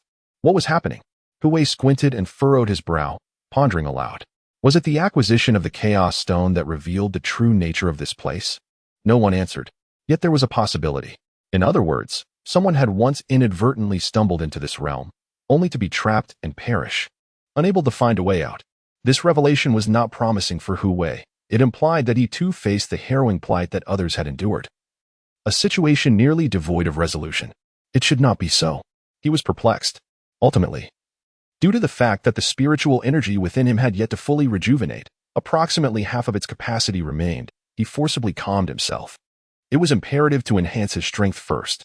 Hu Wei sat cross-legged and summoned several storage bags, beginning to select pills and herbs of at least the third tier, stuffing them into his mouth. His cultivation at the pinnacle of the spirit bridge realm was still insufficient, as evidenced by the two occasions when he had attempted to manifest extraordinary phenomena, both times hindered by a lack of spiritual power. This situation could not persist. Although a cultivator's spiritual sea expands with the elevation of their cultivation, ultimately resembling an immeasurable ocean, it must be approached step by step. The realm indeed constrains the size of the spiritual sea. Before long, Hu Wei entered a state of cultivation. Almost all of Elder Guo's stock had been consumed, and indeed, as a fourth-tier, seventh-grade alchemist, the pills he had crafted, though only of medium quality, were infused with remarkably potent spiritual energy. Additionally, there were numerous fourth-tier herbs. He immediately recognized that these were prepared by Elder Guo for the creation of the fifth-tier longevity pill, with the spiritual ginseng being one of the ingredients, which he also ingested. It is said that to break through to the spirit bank realm, one must encounter a misty barrier that must be traversed to successfully ascend. Failing to do so is not detrimental. One can retreat, but they would forever remain trapped at that bottleneck, as was the case with Elder Guo. I sincerely hope to avoid such a fate. Chapter 55, The Path Beneath One's Feet. The spirit shore realm in an unknown expanse of space, time eludes comprehension. A radiant white light bursts forth from Hu Wei's being, dazzling in its brilliance. He sits cross-legged on the ground, the elixirs within him fully refined, transforming into an immense force coursing through his limbs and vital organs. Hu Wei has long since commenced the modified version of the Tai Xuan introductory chapter, a technique perfectly suited for his ascension to the spirit shore realm, complemented by the transformation from cocoon to butterfly method. The two have seamlessly merged into one. Immersed in his cultivation, he finds that after sufficient accumulation, he effortlessly grazes the threshold of the spirit shore realm. However, just as he believes he can break through, a thunderous roar erupts. Mist billows forth, ensnaring his consciousness. He is instantly disoriented, losing all sense of direction as if he has become lost within himself. It seems he has encountered yet another trial. Truly, one fears what one must face. Perhaps this challenge is unavoidable. It is a fate shared by all. Only through reliance on oneself can one transcend and achieve the metamorphosis of cocoon to butterfly. Contemplating this, Hu Wei feels an inexplicable sense of equilibrium within. He begins to tread into the mist, guided solely by intuition, seeking an escape, determined to dispel all illusions and cross the ethereal bridge to the other shore. Yet, it proves far from simple. This method is evidently futile. Otherwise, Elder Guo would not have been ensnared for over a century, unable to progress, trapped in a dire predicament. In a desperate bid for survival, he sought an alternative route, attempting to usurp Hu Wei's essence through forbidden arts to prolong his existence. Fortunately, the latter proved to be more adept. Otherwise, it would have been a tragic end. How curious! What profound significance lies within this mist? Does it aim to compel cultivators to confront their inner selves and discern the path ahead?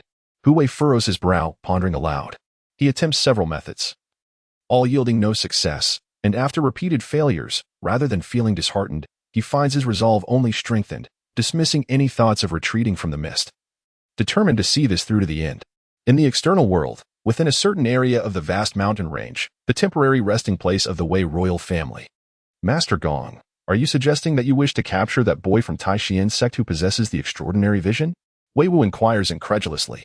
He has already relayed the entire sequence of events to his companion, expecting that Master Gong would shy away. Who could have anticipated such audacity? Indeed. Master Gong replies with unwavering confidence, a smile gracing his face. As your highness has mentioned, while that lad may wield the power of vision, it must surely deplete his entire reservoir of spiritual energy. Continuing, Master Gong chuckles, as far as I know. To manifest such a vision at the pinnacle of the spirit bridge realm is insufficient. Once exhausted, replenishing it becomes quite arduous.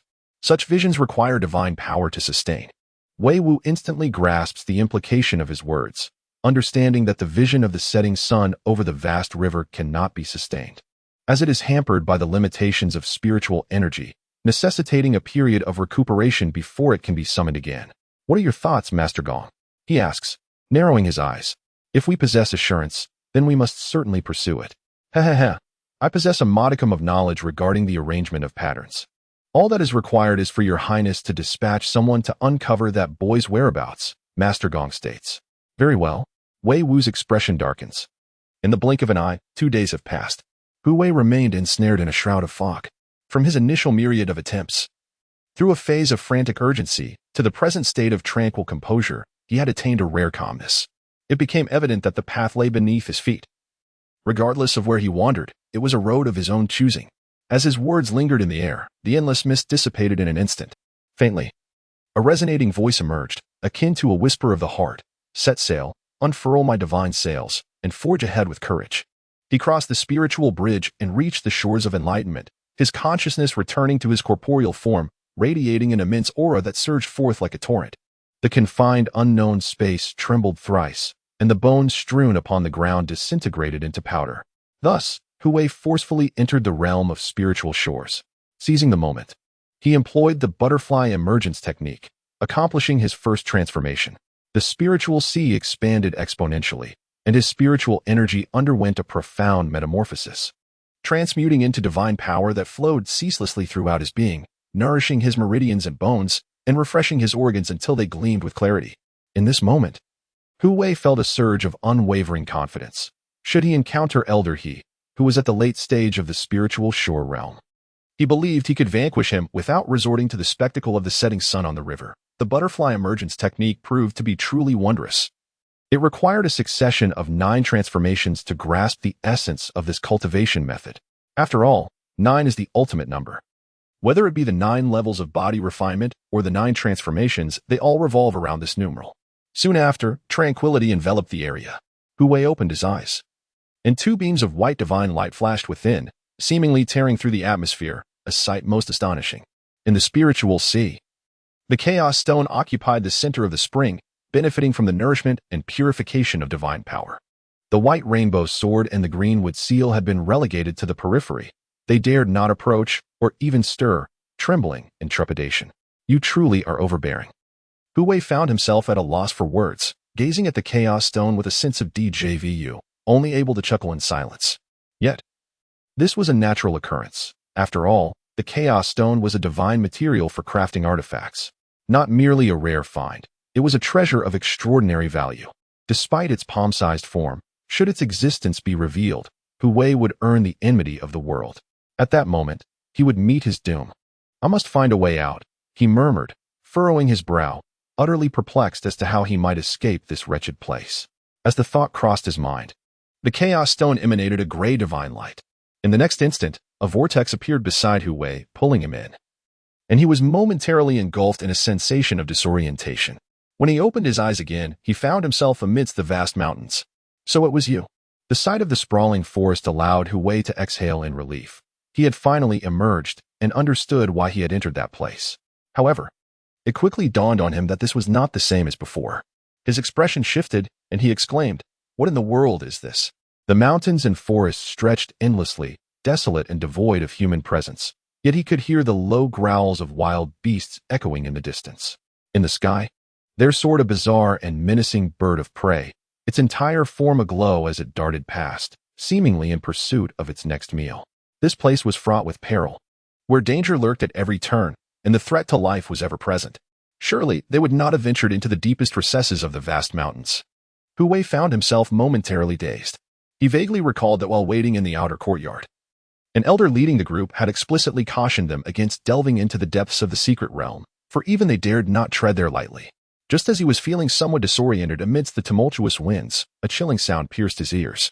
Simultaneously, a repugnant stench assailed his senses, overwhelming and nauseating. Hu Wei turned slightly to the side and beheld a colossal serpent, as thick as an adult's torso and measuring an astonishing 5 meters in length. Its vibrant scales shimmered in a riot of colors, and atop its head sprouted fleshy horns, while its fierce gaze, filled with predatory intent, locked onto him, revealing its gaping maw lined with sharp fangs. Saliva dripped from its jaws, and the air grew increasingly foul. Chapter 56. The Colorful Poison Dragon and the Dilemma of Choice. Truly, in the depths of the secret realm, an extraordinary serpent appeared, a pinnacle third-tier colorful poison dragon. Its potent venom rendered it comparable to an early-stage spirit shore realm fighter. Hu Wei remarked to himself. This was documented in the exotic beast section he had perused in the first layer of the Tai Xuan Sect scripture pavilion, alongside other related knowledge such as the fierce beast section. Hiss! In the next moment, the colorful poison dragon, flicking its forked tongue, lunged forward with the swiftness of a gale, enveloped in an overwhelmingly foul stench. Clearly perceiving Hu Wei as its prey, it aimed to bite him. Just right. I shall use you to hone my skills, he declared, remaining resolute and unyielding. Radiant white light enveloped his entire being as he prepared to withstand the toxic domain exuded by the dragon. He then struck with the Great Sun Divine Fist. Bang! Hu Wei narrowly evaded the dragon's terrifying bite, employing the shrinking earth technique to appear on the opposite side, and delivered a powerful punch to its massive head, sending it staggering back several yards. However, immediately following that was the dragon's sweeping tail. The air quivered as if it were being drawn in. This strike was formidable. Should it connect, it would likely shatter bones and sever tendons. Yet, Hu Wei, empowered by the Great Sun body forging technique, braced himself against the impact, his body gleaming with golden light. Utilizing his third-tier physique in conjunction with the technique's principles, he dissipated much of the colossal force. Then, with a deft flick, the colorful poison dragon was sent flying like a kite severed from its string, landing several dozen meters away with a thunderous crash, leaving behind a long trench and a cloud of dust. Hiss! This spectacle was witnessed by a group of passers-by, who, despite the distance, gasped in astonishment.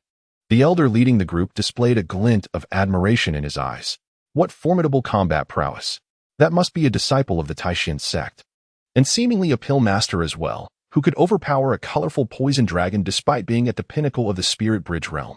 He marveled. Indeed. Hu Wei had suppressed his cultivation, revealing only his peak spirit bridge realm strength to temper himself against the colorful poison dragon. Such a rare opportunity stirred his excitement. Master, this individual possesses considerable strength. Could we entice him, or perhaps employ other methods, to have him lead the charge and unlock that gate? A young man beside the elder inquired, seeking to minimize casualties on their perilous expedition into the vast mountain range, aiming for that sacred ground. Certainly not. The elder began to respond, but his expression suddenly shifted. Quickly, the dragon is enraged. The group moved swiftly, departing just as hastily, failing to notice that Hu Wei possessed only white aptitude. Though their intentions were not pure, they did not act against him. Indeed. Meanwhile, the colorful poison dragon surged forth like a tempest, its furious horns raised high. The distance of several dozen meters was closed in mere breaths, rumbling like a road roller. As it approached, the dragon opened its maw, releasing a vibrant cloud of poisonous mist, dazzling in its kaleidoscopic hues, spreading rapidly. One could witness the immediate wilting of flora in its wake. Even the stones have turned pitch black, and the soil beneath is no different. Everything in the surroundings is steeped in a heavy stillness.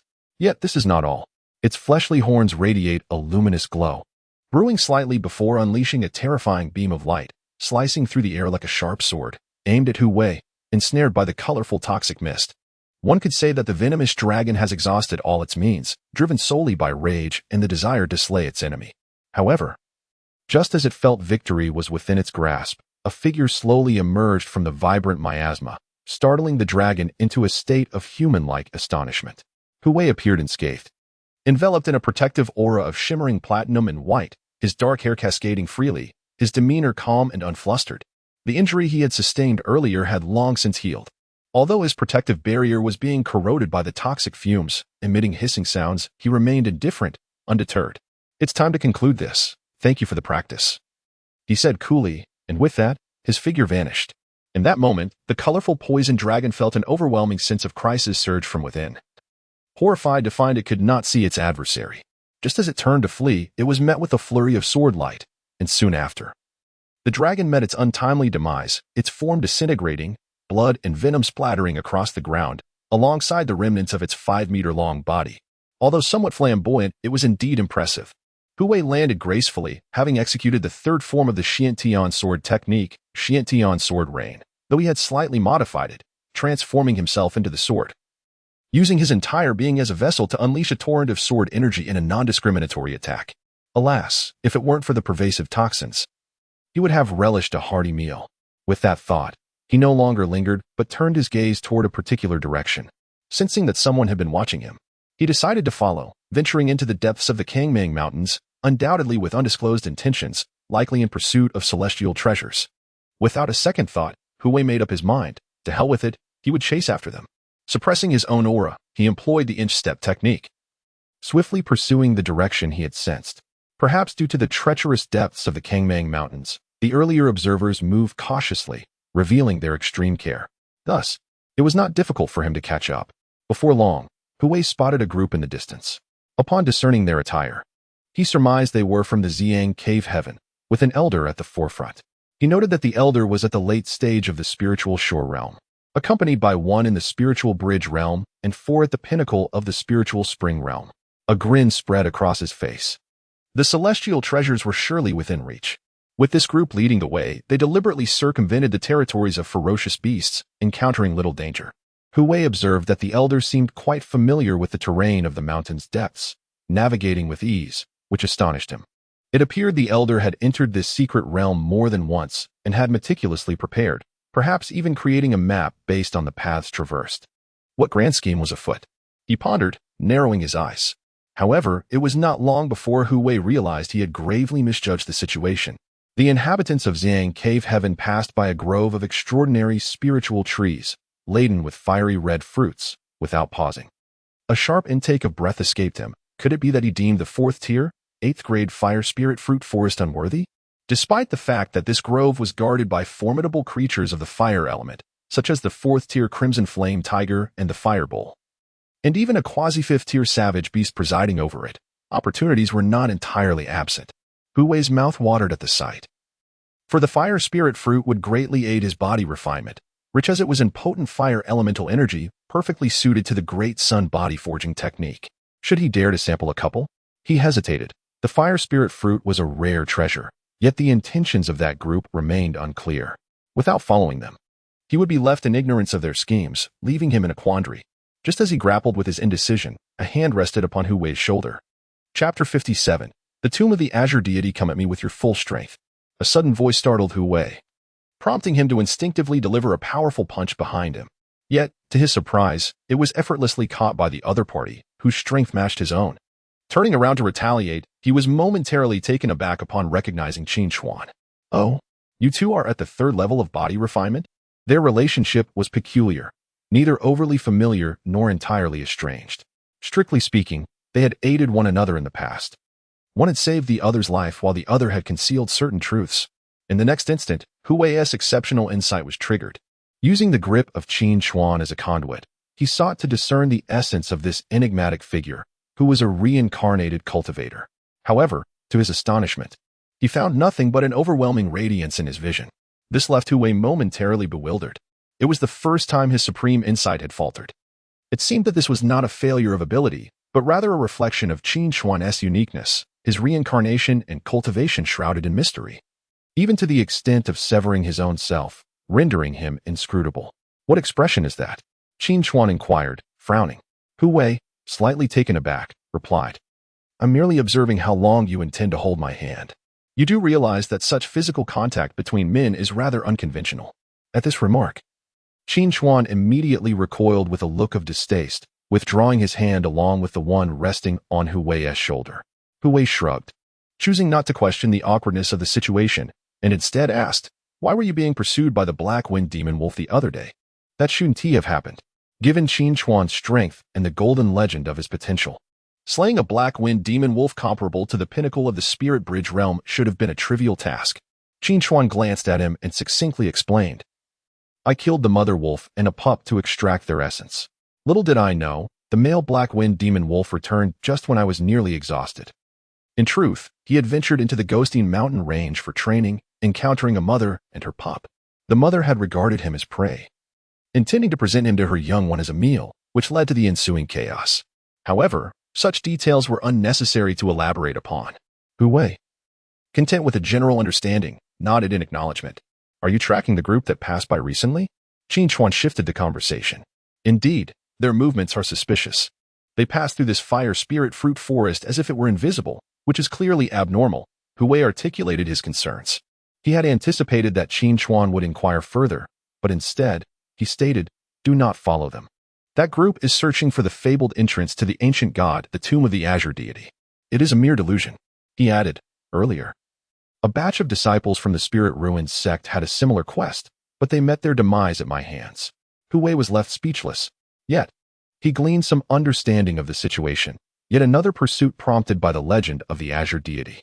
However, the Chaos Stone had already fallen into his possession. Could it be that the azure deity left behind another tomb? If that were the case, what treasures would lie within? How do you know those individuals are unreachable? Hu Wei retorted thoughtfully. His inquiry was not without foundation. If they dared to venture into the secret realm and search, they must possess some form of clue. What if the group in the Xiang cave stumbled upon something by sheer coincidence? Wouldn't that merely benefit them? In response, Qin Chuan scoffed, casting a sidelong glance at Hu Wei. "Do you truly believe that Songshan tomb is so easily found? Even if it were discovered, what then? Allow me to be candid. Should an ancient deity's tomb be opened, even the sacred lands of the eastern wilderness would find themselves at a disadvantage." This statement rendered Hu Wei silent. He was aware that upon entering the unknown palace, he encountered no peril and rather effortlessly acquired the divine material for crafting Chaos Stone. Yet, given the certainty in the other S-words and the fact that he was a reincarnated cultivator, it was evident he understood the intricacies involved. Fine. If they choose not to associate, so be it. After all, there was little to lose. At that moment, the two exchanged glances and simultaneously turned their attention to the fire spirit fruit forest, a silent agreement forming between them. They gazed at the luscious, crimson fruits, even hearing the sound of each other's swallowed saliva. After all, since they had come this far, why not take a couple to taste? Qin Chuan suggested. Hu Wei nodded earnestly in agreement and casually inquired, "What do you propose?" "Simply seize them," the latter shrugged. Soon after, they devised a plan. Hu Wei would draw the attention away while Qin Chuan waited for an opportune moment to pluck the fruits. He also informed Hu Wei that the beast guarding the fire spirit fruit forest had been in a deep slumber, guarding the mother plant, and was unlikely to awaken easily, a fact he had discerned after several days of observation. This was indeed good news. As darkness began to fall, Hu Wei took immediate action, employing a method akin to teleportation to approach the fire spirit fruit forest. Watching his departing figure, Qin Chuan murmured to himself, "This fellow's strength has indeed increased. Such rare white aptitude is truly formidable." Since the era of the divine fall, he had not encountered such talent, with Hu Wei being the second. Aside from the legendary Songshan, who possessed an ordinary physique, a truly rare find. Roar. Soon, Qin Chuan heard a thunderous roar, the furious growl of the crimson flame tiger. He instantly understood it was time for him to act. He could not allow Hu Wei to put himself at risk while he remained passive. Meanwhile, within the fire spirit fruit forest, as Hu Wei stepped inside, a robust, bull-like beast with a fearsome visage and menacing fangs fixed its gaze upon him. The fourth-tier crimson flame tiger, its body radiating fiery crimson flames, exhibited strength equivalent to that of a mid-tier Lingen realm cultivator. "What is the matter? You don't consume all these fire spirit fruits, so are you just waiting for them to rot? What harm would it do to share 10 or 8 with me?" Hu Wei said, unperturbed, even producing an explosive pill and hurling it at the crimson flame tiger. With a resounding boom, the explosive pill detonated upon striking the tiger's face, scattering shards like blades, causing it to snarl in irritation. Although it felt no pain, the humiliation was palpable. This human had chosen a path toward destruction. Howl. The crimson flame tiger roared, and in an instant, a wave of pressure surged forth. The terrifying, searing heat surged forth, reminiscent of standing beside a volcano, capable of repelling any intruder with ease. Yet, Hu Wei was an exception. Enveloped in a radiant golden shield, he activated the Great Sun Forging technique, displaying an expression of unparalleled delight, as though caressed by a gentle breeze, an extraordinary comfort enveloping him. Observing the crimson flame tiger poised to strike, he shifted his gaze to the nearby Li Huanyo, languidly sprawled on the ground, seemingly indifferent. He tossed a sword chi pill in its direction, exclaiming, "Awake from your slumber, let us engage." Soon, the sword chi pill detonated, unleashing a torrent of sword energy that resonated upon impacting the Li Huanyo, akin to the sound of metal striking metal. Though the damage was minimal, the insult was profoundly felt. Mu. The Li Huanyo, ablaze with fury, bellowed, its roar reverberating through the air like ripples on water. Its eyes glowed a fierce red as flames erupted forth, charging towards Hu Wei. Simultaneously, the crimson flame tiger sprang into action, opening its cavernous maw to unleash a fireball as a feigned assault, before launching itself at Hu Wei with a fierce pounce, its claws slicing through the air like a scythe. Chapter 58, Invisible to Me, Success Boom. The fireball struck first, its terrifying power causing the air to convulse. It ignited fiercely upon Hu Wei, yet he stood his ground, invoking the Great Sun Forging body technique to absorb the fiery energy, nourishing his flesh with an exquisite comfort. Swish. In the next instant, he vanished from his position. The Li Huanyo, having charged forward, collided with nothingness, hot on its heels. The Qi Yin Hu shattered the ground with a mighty paw. Bang. The earth trembled violently, debris soaring into the air. Countless firestones, tainted by the aura of the Qi Yin Hu, erupted from every direction, the unfortunate target being the Li Huanyo, which had just come to a screeching halt, now pushed back to the side. Mu. The Li Huanyo was infuriated, its eyes aflame as it glared at the Qi Yin Hu. Bowing its head, it charged at its adversary with the fierce horn upon its nose. In its fury, it even turned against its own companions. The latter evaded like a serpent. Though the Qi Yin Hu was slightly stronger in combat prowess, the Li Huanyo possessed remarkable physical resilience, its hide akin to iron and steel. Thus the former was cautious. A skirmish amongst them? Hu Wei chuckled at the sight, eager to seize a few fire spirit fruits. Yet, he abruptly withdrew his hand. Hiss. A flame serpent emerged, coiled upon the fire spirit fruit tree, its form deceptively resembling that of a fruit, catching one off guard. It lunged to bite, swift as lightning. But Hu Wei had sensed it in time and retracted his hand, narrowly avoiding a painful encounter. Such is the advantage of possessing keen spiritual awareness. Whether it was the earlier surveillance or the current flame serpent disguised as a fruit, he was able to detect their presence immediately. Damn it. I wondered why there were so many fire spirit fruits, densely packed. Turns out, it's these creatures scheming behind the scenes. It seems that the fire-type savage beasts possess some remarkable traits, able to coexist without infighting. Having vented his frustration, Hu Wei summoned the third-tier spirit weapon, the Bai Hong sword, as he prepared to engage earnestly. Coincidentally, at that moment, the Qi Yin Hu, Li Huanyo, and Flame Serpent, all fourth-tier beasts, simultaneously launched a fierce assault against him. Meanwhile, at another entrance of the fire spirit fruit grove, Qin Xuan conjured a set of mysterious runes, capable of concealing his presence and obscuring his aura. Crouching amidst a patch of grass, he moved with painstaking slowness, almost akin to a tortoise. As he carefully observed his surroundings, he muttered to himself, "You cannot see me. You cannot see me. In any case, you cannot see me."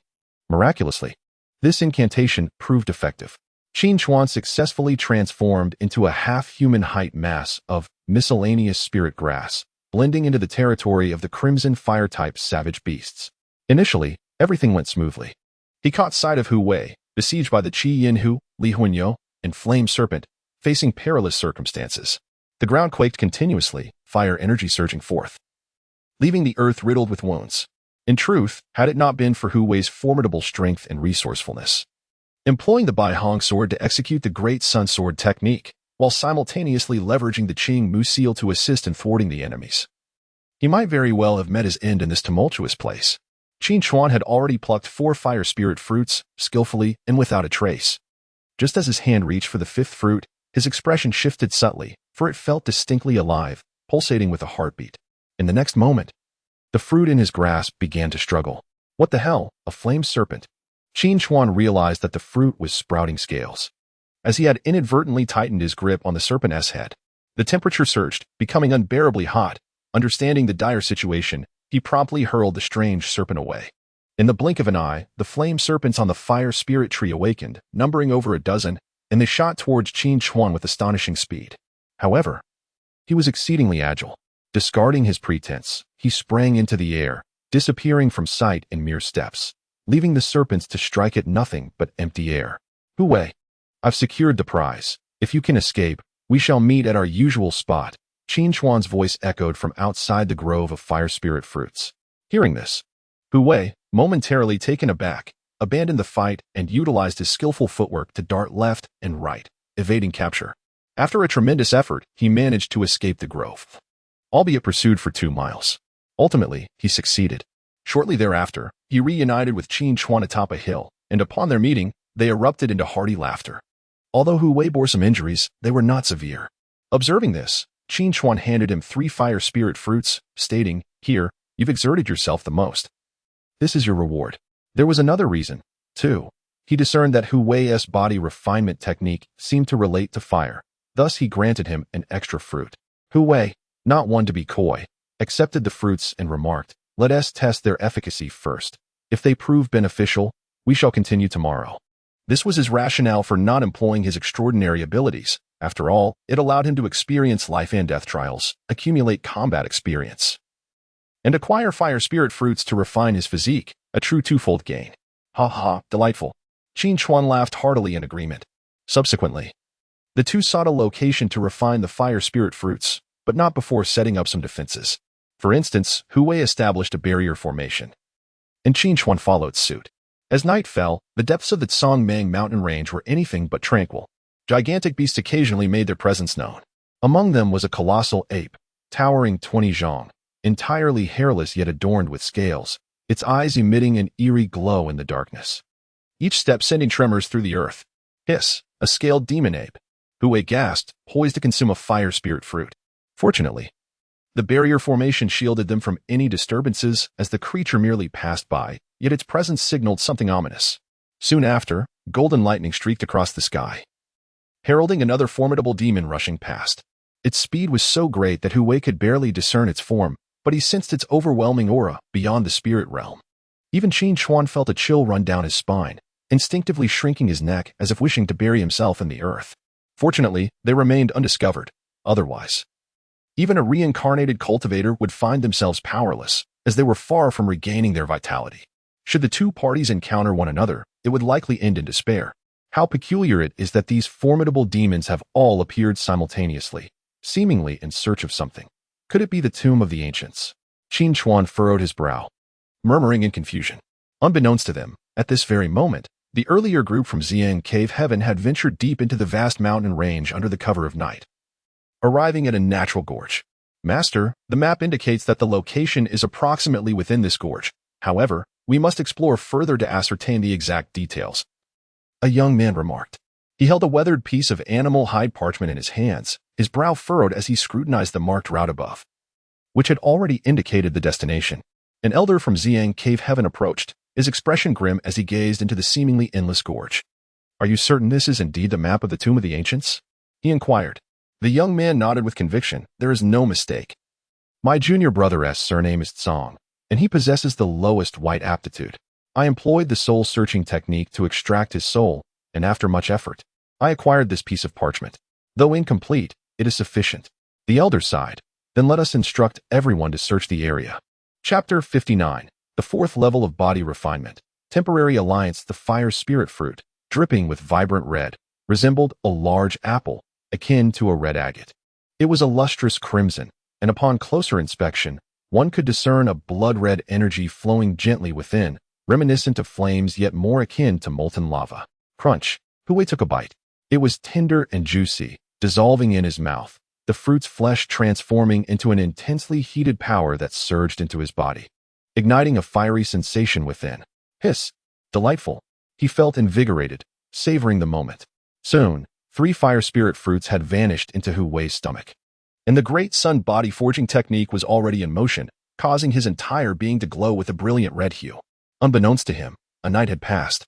Hu Wei had changed into a fresh set of clothes, radiating vitality. His blood vitality had become increasingly robust, and his physical realm had ascended to the 4th level of body refinement. shedding several fractured bones and a layer of old skin from the previous day's injuries. Bloodied but revitalized, the fire spirit fruit proved itself as a 4th-tier, 8th-grade fire attribute spirit herb, its efficacy remarkable, perfectly tailored for practitioners of fire attribute techniques. His pure physical strength surged to over 10,000 pounds, and the intensity of his physique reached the sturdiness of bronze and iron, though not yet perfected. He had undeniably broken through. As noon approached, Tai Xuan arrived, casually tossing down 2 wild rabbits, one black and one white, along with some quasi-spiritual fruits, essentially wild fruits infused with the essence of heaven and earth, yet not fully transformed. Eat up. Afterward, let us procure a few more fire spirit fruits to remedy the deficiencies of your 4th level of body refinement and bring it to perfection, he suggested. Hu Wei, without hesitation, nodded with a smile. Shortly thereafter, a fire pit was set up. The 2 quasi-spiritual rabbits had been skinned and cleaned, now roasting over the flames, sizzling and releasing a fragrant aroma. As Hu Wei and Tai Xuan feasted on the quasi-spiritual fruits, they engaged in a light conversation, exchanging pleasantries. Your movement technique yesterday was quite intriguing. You leapt several steps and traversed Tinjiang in an instant. What is its origin? Sky-treading step. Ah, quite impressive. Your earth-shrinking technique is commendable as well. Though their dialogue appeared casual, it served as a mutual probing, yielding some insights. Tai Xuan, also a practitioner at the 3rd level of body refinement, was questioned further by Hu Wei, who inquired, "What body refinement technique do you cultivate?" This query momentarily caused Tai Xuan to hesitate before he replied, "You practice fire attribute techniques, while I believe mine is light." Hu Wei's expression turned quizzical. What do you mean by believe? He soon realized that reincarnated cultivators in novels from his past life often exhibited peculiarities, regardless of their experiences during reincarnation. Their memories or techniques were typically singular, akin to a brand imprinted within them, requiring layers to be unlocked based on circumstances. Light, you say? Hu Wei pondered, as if grasping the reason behind triggering supreme insight yet only perceiving boundless radiance. Just as he was about to speak, a sudden roar pierced the air. A howl. It was the roar of the crimson flame tiger. This caused the 2 individuals to slightly change color as they exchanged glances, instantly realizing that others had ventured into the depths of the mountains, not only discovering the fire spirit fruit forest but also daring to enter it. Let us go see who it is, and whether we can take advantage of the situation, Hu Wei decisively suggested. Tai Xuan shared the same thought. Soon, they arrived at a higher vantage point outside the fire spirit fruit forest, concealing their presence as they gazed towards the scene below. There, several figures were engaged in a fierce battle with 4th-tier beasts such as the crimson flame tiger, the fire bull, and the flame serpent. The scene was extraordinarily intense. Who is that? Hu Wei inquired, narrowing his eyes. Among the figures, one stood out with immense power, radiating a brilliant azure light, exuding sword energy in all directions. 12 azure beams encircled him, forming a sword domain, although he was merely in the late stage of the spirit bridge realm. His combat prowess rivaled that of a spirit shore realm expert, his overwhelming might and sharpness evident, showcasing a unique understanding of the sword path. This was apparent as he single-handedly fought against 2 crimson flame tigers and a firebull, while also keeping multiple flame serpents at bay, playing a crucial role in the battle. The swordsman. He must be the foremost disciple of the Tai Xuan Sect swordman, indeed formidable. Tai Xuan observed after scrutinizing him for a while. Hu Wei nodded and shifted his gaze to another figure, who was equally impressive. Being in the mid-stage of the spirit bridge realm, and employing the void escape technique of the Tai Xuan Sect, along with other earth-level techniques. That was Zhuo Xiaoshuang, the 2nd-ranked outer disciple, rumored to have exchanged for the mid-level 7-star sword technique on the 2nd floor of the scripture pavilion. Capable of harnessing the power of the stars in battle, equally formidable.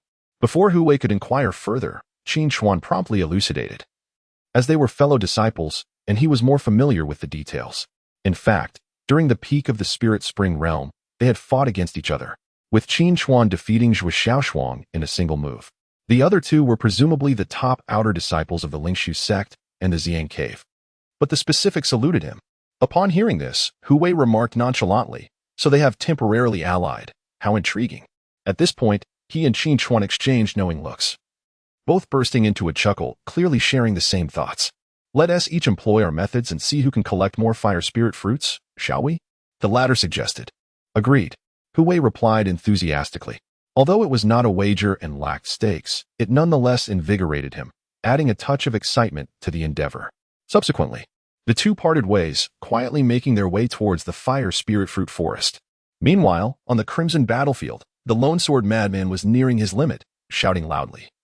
You all hurry and find an opportunity to gather the fire spirit fruits. I cannot hold on much longer. He felt immense pressure. Despite his profound understanding of the sword path, manifesting the sword domain to face 3 adversaries while constantly on guard against the flame serpent's ambushes was unsustainable. Blood trickled from the corner of his mouth as he invoked secret techniques to enhance his strength, striving to buy more time for the other 3. Yet, even so, it proved futile, as within this fruit forest, not merely 2 crimson flame tigers and fiery bulls, but a tumultuous clash ensued. Zhui Xiaoshuang found himself retreating repeatedly. Beset by another fiery bull, the vast disparity in strength rendering him perilously close to defeat. Were it not for his mastery of the void escape technique, he would likely have met his demise. The other 2 companions fared no better. One was encircled by a swarm of flame serpents, their scorching flames proving insurmountable for him, especially since he was not Hu Wei. The other faced a 3rd crimson flame tiger, his situation similarly dire, being relentlessly overwhelmed. Fortunately, as the foremost disciple of the sect, he possessed numerous strategies and deployed an array of talismans, or else he would have perished long ago. Suddenly, a crimson flame tiger, intent on attacking the sword fanatic, bared its fangs and let out a fearsome roar, swiftly charging towards a particular direction. There, a figure emerged, moving with unparalleled speed and elusiveness. It was none other than Hu Wei. Unlike Qin Chuan, Hu Wei seized the opportune moment to make a bold appearance. Employing the technique of spatial contraction to position himself beneath a fire spirit fruit tree. With a mere wave of his hand, he collected 3 red agates with apparent ease. In truth, this was made possible by the fact that the other 4 were preoccupied with the beasts, allowing him to exploit the brief window of opportunity. The next instant, a claw, resembling a large shovel, came crashing down with ferocity. Ah, you beast, your reflexes are rather impressive, remembering my scent so quickly, Hu Wei remarked. Although he harbored no fear, he chose not to engage with the crimson flame tiger, instead leaving behind a fleeting shadow before vanishing from sight. Chapter 60. Targeted. A resounding slap in the face in a scene of utter chaos, a massive grass shifted rapidly, brazenly displaying its movement. The circumstances were markedly different from the previous encounter. Caution was paramount, for hesitation could lead to missed opportunities. Qin Chuan acted swiftly. Appearing beneath the nearest fire spirit fruit tree, his fingertips radiating brilliant blue light that plucked the blood-red fruits and deposited them into his storage bag. However, before he could collect many, a swarm of flame snakes descended upon him. Damn, they are sneakier than I am. Qin Chuan cursed and turned to flee.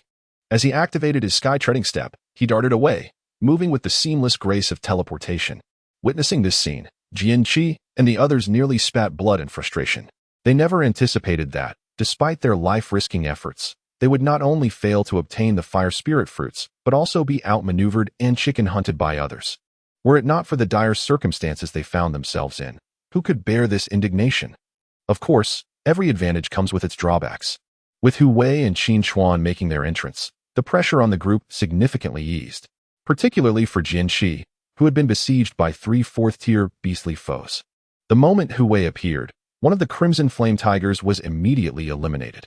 Furthermore, as the crimson flame tiger missed its strike, the Li Huanyo, which was preparing to attack, redirected its focus, emitting a terrifying roar that rippled through the air like waves on water. What the hell? A charging bull's roar. Hu Wei was momentarily taken aback, his earth-shrinking technique hindered, causing his movements to become sluggish, as if mired in quicksand. This was an unexpected turn of events. Who could have predicted that a descendant of the Li Hua divine bull would possess the bull charge technique? It could only be said that this Li Huanyo's bloodline was rather mixed, colloquially referred to as a hybrid. As the beast charged forward, its luminous horn radiating power akin to a mountain's might, Hu Wei's expression darkened. With a light reprimand, he unleashed his peak cultivation level at the spirit bridge realm, breaking free from his constraints and leaving behind only an afterimage. Just then, the Li Huanyo rushed past. With white aptitude, at the peak of the spirit bridge realm, Jian Qi narrowed his eyes, his gaze sparkling with intrigue. He could not help but glance sideways, astonished. Much like those who had previously recognized Hu Wei's strength, their thoughts were largely uniform. This individual either possessed great fortune or harbored secrets. Moreover, this was in the context of Hu Wei deliberately concealing his true prowess. After all, It is always wise to hold something back when venturing into the world. Previously, he had employed a concealment technique to maintain his cultivation at the mid-stage of the Spirit Spring realm, a facade that had remained unchanged. Yet he had demonstrated abilities that aligned with the peak of the Spirit Bridge realm. Aside from Tai Xuan, very few were aware of Hu Wei's true capabilities. Elder Gui had been one, but he was no longer among the living. Beyond that, there was no one else. Get lost. Jianqi was formidable. The brief moment of facing 3 opponents showcased his prowess. Now, with only one Crimson Flame Tiger remaining, the pressure had significantly diminished, and he felt emboldened. As the secret method for enhancing his strength remained active, he unleashed a powerful command, his hands forming intricate seals. With his mind, he commanded 6 blades of azure light to converge into an unparalleled sword radiance, delivering one of the mightiest strikes. It was an unstoppable force. Roaring defiantly, the Crimson Flame Tiger opened its gaping maw, rapidly gathering a scarlet glow, the horrific heat rendering the air blistering. Subsequently, it expelled an exceptionally intense beam of light, akin to molten lava. With a thunderous crash, when the sword radiance collided with the beam, the ground trembled violently. 2 or 3 fire spirit trees vanished silently, and the earth was blasted into a deep pit exceeding 20 meters, debris flying, fissures spreading, a truly terrifying sight. The sword enthusiast was hurled away by a ferocious shockwave. Seizing the opportunity to retreat, deftly capturing a fire spirit fruit with his azure sword, his voice cold and trembling, withdraw. In contrast, the Crimson Flame Tiger merely shook its massive head, appearing somewhat disheveled but otherwise unscathed. It fixed its gaze on the sword enthusiast for a few moments, let out a low growl, yet abandoned the pursuit, instead charging towards Hu Wei. It seemed that what lingered in its memory was the young human from the previous day, who had valiantly faced 5 opponents, sustaining only minor injuries while managing to escape. Meanwhile, Hu Wei and Tai Xuan found themselves surrounded. For the Crimson Flame Tiger, the Firebolt, and the swarm of flame serpents, these 2 were indeed loath, having successfully harvested several fire spirit fruits from them the day before. A grievance that weighed heavily on their minds. Today, not only had they come to stir trouble, but they had also stealthily pilfered another 7 or 8 fruits. An affront that could not be tolerated. We must heavily injure this beast and use it as our breakthrough, Hu Wei declared, his expression somber. Agreed, Tai Xuan responded, equally grave, quickly channeling his internal spiritual energy. Who could have anticipated that merely a minute and a half into their venture into the fire spirit fruit grove, they would be so fervently welcomed, just as they had obtained the fire spirit fruits and were preparing to escape. The beast abandoned the others and charged directly at the 2 of them. Thus began the confrontation. Hu Wei unleashed the Great Sun Sword technique, and the previously cleaved white rainbow sword erupted in resplendent brilliance, releasing an overwhelming force as if the blazing sun had risen, illuminating the universe. Tai Xuan also struck, not summoning any magical artifacts but instead forming hand seals with bare hands, a blue light blossoming into a star-like orb, brimming with terrifying power. At that moment, the already famished Crimson Flame Tiger, Firebolt, and Flame Serpents, all 4th-tier beasts, launched their assault. The crimson magma beam surged forth, accompanied by the bellowing of the bull and the flames of the serpents, creating an extraordinarily fearsome spectacle. Retreat, cried Xiao Wan, who had narrowly salvaged half of his life. Along with others from Lingshu Gate and Xiang Cave, their faces pale as they fled the fire spirit fruit grove as if escaping from venomous snakes. They barely managed to escape the fray, scrambling to safety. They won't survive, the sword enthusiast remarked coldly, having retreated to a secure area. Upon hearing these words, the other 3 felt a lingering dread, their bodies trembling slightly. Though they remained silent, this was not without an implicit acknowledgement. Strangely, they found themselves inexplicably grateful. After all, had it not been for Hu Wei and Tai Xuan, it would undoubtedly have been their demise, save for the sword fanatic who might have managed to escape. However, just as they believed Hu Wei and his companion were doomed, the situation took a surprising turn. In the midst of the battlefield, ablaze with relentless flames, there was a sudden flash of white light, followed by a figure emerging, swiftly carrying Tai Xuan. Like a fleeting shadow, they crossed the threshold of the fire spirit fruit forest in the blink of an eye, successfully breaking through. What is happening? This is unexpected. Witnessing Hu Wei extricate Tai Xuan from peril, the sword fanatic was momentarily taken aback, the sardonic smirk on his lips frozen in place, replaced by a painful sting. A sensation akin to being soundly slapped in the face. Yet, What truly left them speechless was the sight that met their eyes as the radiance dissipated. A crimson flame tiger and a fiery bull lay defeated, both severely injured with blood pouring from their wounds, teetering on the brink of death. Hiss! The group collectively inhaled sharply. It was at that moment. A thunderous roar echoed through the air.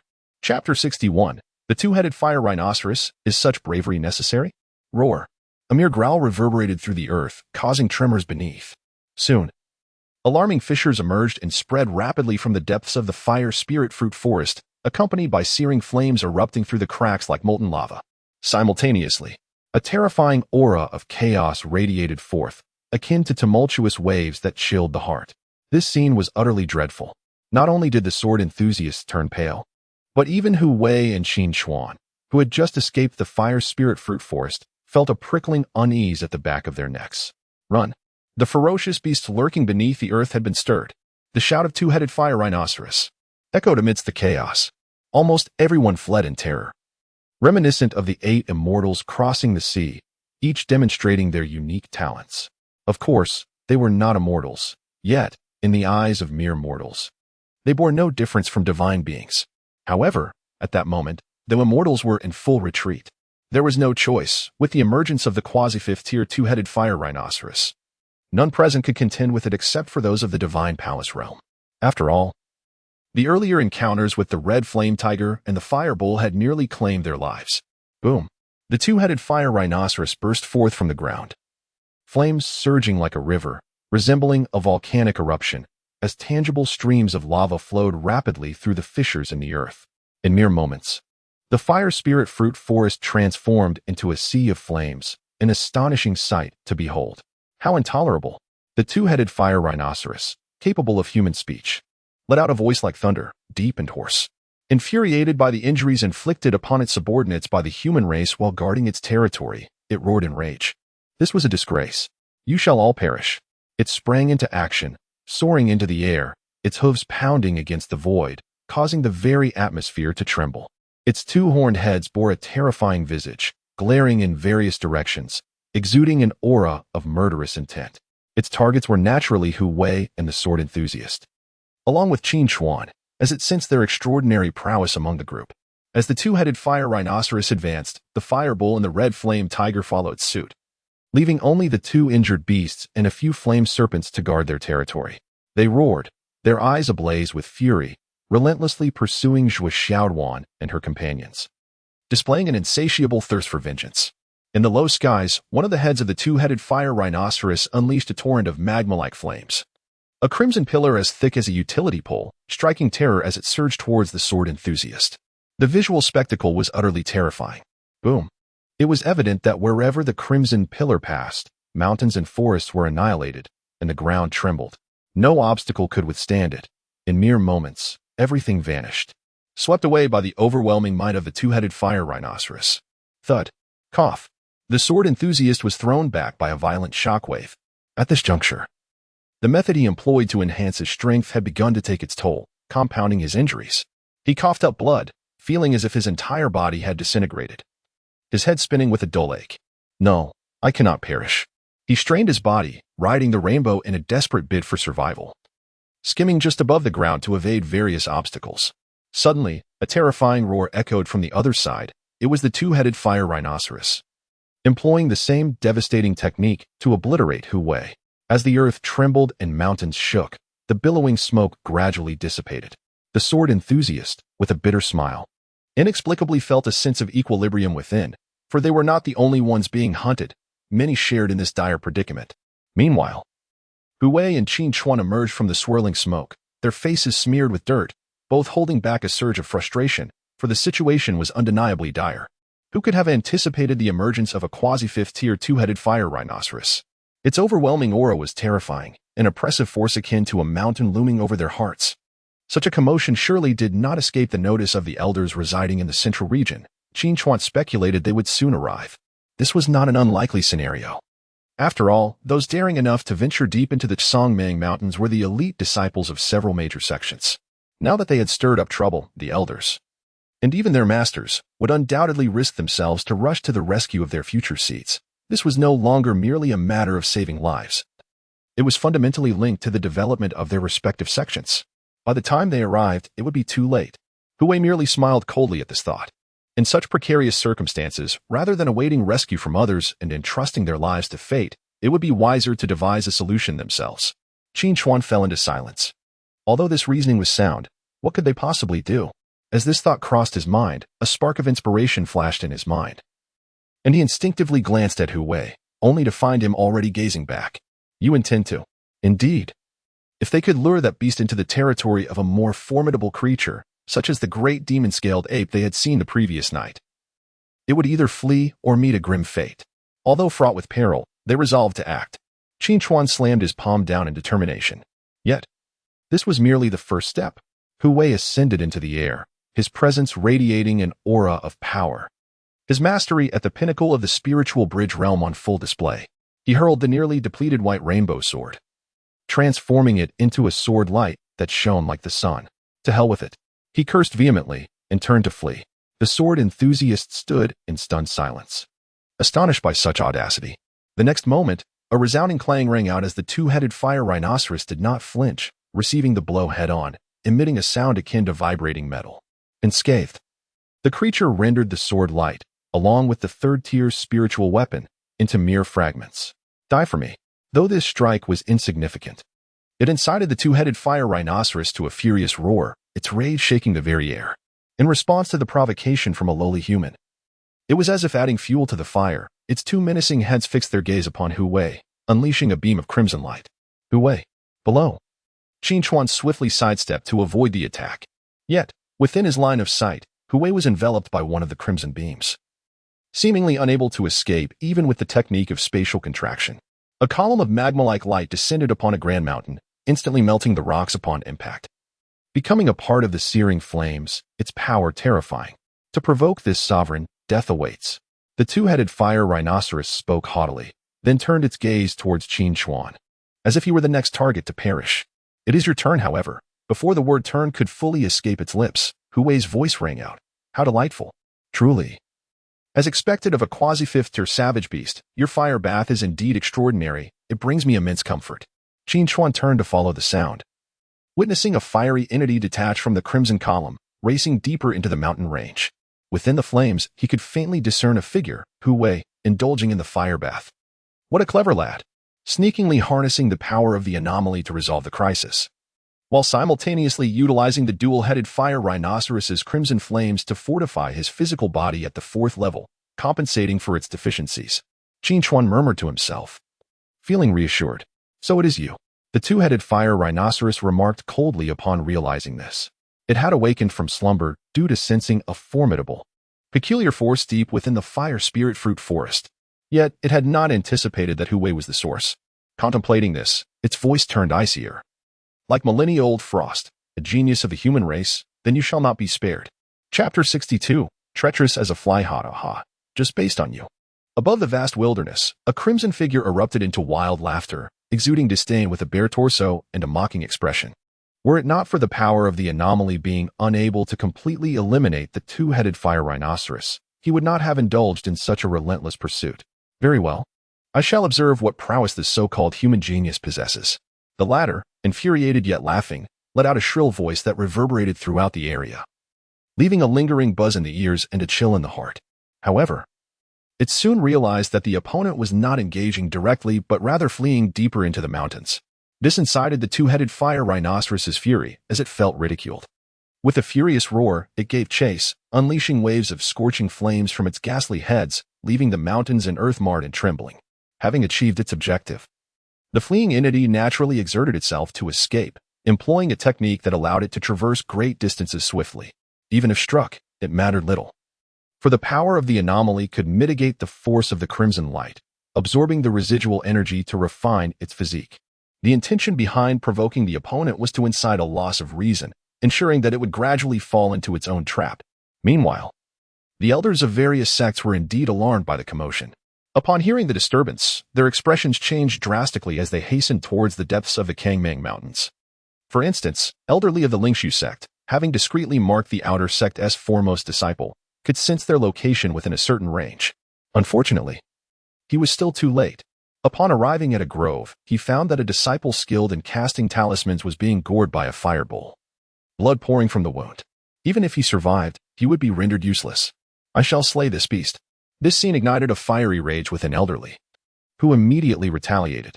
He cast numerous talismans, weaving them into a talisman net that separated the injured disciple from the fireball, unleashing a furious surge of lightning power.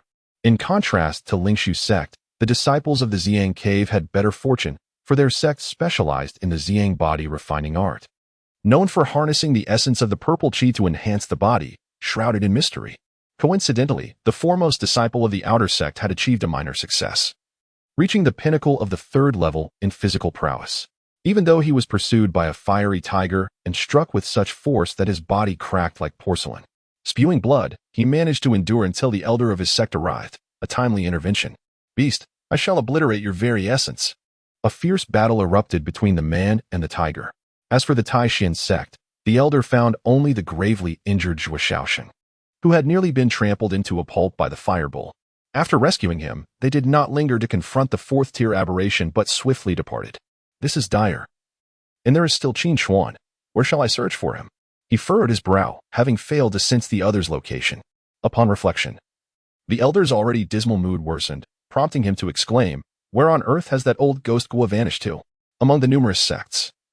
If one were to declare who relishes the chaos the most, it would undoubtedly be the royal family of Wei. Ever since the incident involving Elder He's demise at the hands of Hu Wei, Elder Gong had summoned his followers to both search for the whereabouts of their adversary and to meticulously inscribe the formations of their Dao patterns, laying traps in anticipation. Although there had been no news of Hu Wei in recent days, their group had refrained from venturing deep into the mountains, choosing instead to operate within the central region, diligently seeking out mature spiritual herbs and medicinal plants, yielding minor successes. Let them fight it out. The more sect members that perish, the better, especially those proud disciples. Such occurrences would significantly diminish their power, Elder Gong mused with a sinister smile. The foremost disciples, particularly those ranked within the top 20, may seem inconsequential. Yet they represent crucial members of their sections. After all, their exceptional talents would inevitably lead them to ascend to the inner sanctum, becoming the backbone of their respective sects in due course. If the majority of these promising individuals were to perish within the treacherous Kangmang Mountains, it would indirectly strike a blow to their sects, rendering their efforts in training futile. This is not merely a matter of resource expenditure. It also squanders a considerable amount of time, an unsettling thought indeed. Elder Gong, shall we continue to wait idly? It seems quite lively deep within the mountains, inquired Wei Wu, his tone tinged with boredom. However, Elder Gong interjected, Your Highness, a moment's impatience may jeopardize our grand strategy, regardless of what those individuals may have acquired. They cannot escape injury, can they? As long as our people diligently gather intelligence, we can strike when they retreat to this region to recuperate, catching them unawares. Who do you suppose will emerge as the ultimate victor? Hiss. Jiang is indeed seasoned in the art of strategy, Wei Wu acknowledged, a look of enlightenment dawning upon his face. Elder Gong, a renowned strategist of the Wei Kingdom, had demonstrated his exceptional acumen. As time slipped by unnoticed, the sky gradually darkened. In the innermost depths of the Kangmang Mountains, Hu Wei, through a series of provocations, taunts, and even preemptive strikes, finally lured the 2-headed fire rhinoceros into the periphery of a formidable demon's domain. This area was characterized by towering mountains, dense forests, and frigid pools, with distant canyons visible on the horizon. The atmosphere was laden with an oppressive aura that made breathing laborious, instilling a sense of suffocation. Upon arrival, Hu Wei moved stealthily along the ground, leaving a trail of afterimages. In stark contrast, the 2-headed fire rhinoceros, though initially bold, soon found itself hesitant, refraining from unleashing its crimson beam of light, instead proceeding with trepidation. Suddenly, it hesitated mid-stride, contemplating retreat from the domain of the unknown demon, its instincts warning of impending danger, chilling even its formidable essence. Yet, in the next moment, a massive hand, covered in scales, descended from the heavens, seizing the 2-headed fire rhinoceros with precision, akin to capturing a mere fly. No, fear engulfed it, yet there was no escape. The howling winds roared as the scene shifted dramatically. Before the 2-headed fire rhinoceros, an enormous creature materialized, bearing the visage of a simian. Its 2 prominent fangs protruded from its lower jaw, slightly discolored, as it fixed its lantern-like eyes upon the fire rhinoceros. Pardon me, esteemed sir, spare my life. It whimpered, its voice trembling with desperation. It was utterly helpless, for its strength paled in comparison to its adversary, not being a purebred beast of prey, but rather a hybrid amalgamation of various bloodlines. It had achieved this level of power through sheer rarity. However, such efforts proved futile. The scaled ape paid no heed, merely mimicking the act of bringing the two-headed fire rhinoceros to its mouth. At that moment, a golden flash erupted, swift as lightning. A pair of sharp claws snatched the food from the scaled ape's grasp, executing the maneuver with remarkable speed. It was a fearsome, bird-like creature, reminiscent of a roc, possessing astonishing velocity that rendered it nearly impossible to evade. With a furious roar, the scaled ape charged forth, its instinctual motion indicating that such encounters were not uncommon. This hulking simian, towering at approximately 20 zhong, seemed to have honed this reaction into a habitual response. "Oh my goodness, I must flee," Hu Wei gasped, his heart racing in alarm as he turned to retrace his steps. He was not far from the scene, but soon, his body became rigid with fear. Chapter 63. The Tomb of the Divine Awakens. Chaos approaches. A low, guttural growl froze Hu Wei in his tracks, causing him to hesitate in fear. In his line of sight, not far away within a cave, lay a beast resembling a wolf, its body adorned with black bony spikes. As it emitted another low growl, a surge of dark gas erupted from it, painting a terrifying scene. He turned to flee, fortunate that the creature did not pursue him, perhaps deterred by the presence of the scaled ape. After all, the memory of the two-headed fire rhinoceros, which had been snatched away as a mere snack, was still fresh in his mind. He had no desire to encounter such misfortune again. Compared to Hu Wei, the wolf-like creature appeared as a mere oversized insect, while he himself felt as insignificant as an ant. Would one trouble themselves with the plight of an ant, even if it managed to scurry away swiftly? The answer was evidently clear. Indeed, the depths were terrifying. After breaking into a cold sweat and relocating to a safer area, Hu Wei exhaled a sigh of relief. The earth trembled beneath him as he lifted his gaze to behold the colossal beast swiftly closing in on a fierce avian creature, the golden eagle. Its enormous hands reached out repeatedly, attempting to grasp its foe. However, the eagle was far too agile and swift, slipping through its grasp time and again. As if toying with the scaled ape, the creature roared in frustration, growing increasingly wild in its attempts to seize the golden eagle. Yet it could not catch it no matter how hard it tried. The eagle's speed was blinding, leaving only a blur of golden light in its wake. While the beast failed to capture anything, a tremendous rumble shook the area, startling the other birds and beasts into flight. This state of affairs continued, and Hu Wei shook his head in disbelief. It simply could not catch the eagle. It was utterly futile. Averting his eyes, he began to survey his surroundings. After all, hidden in the trees, he could not remain there indefinitely. He needed to find a way to escape. Approximately 15 minutes passed. Just as Hu Wei assumed that the thunderous sounds were merely the scaled ape's relentless pursuit of the golden eagle, he noticed that the creatures had already dispersed. The scaled ape sat far off, resembling a mountain. What is this peculiar silence? He couldn't help but pause. The ground trembled once more, accompanied by the resounding roar that made the very air quiver, inducing a sense of bewilderment.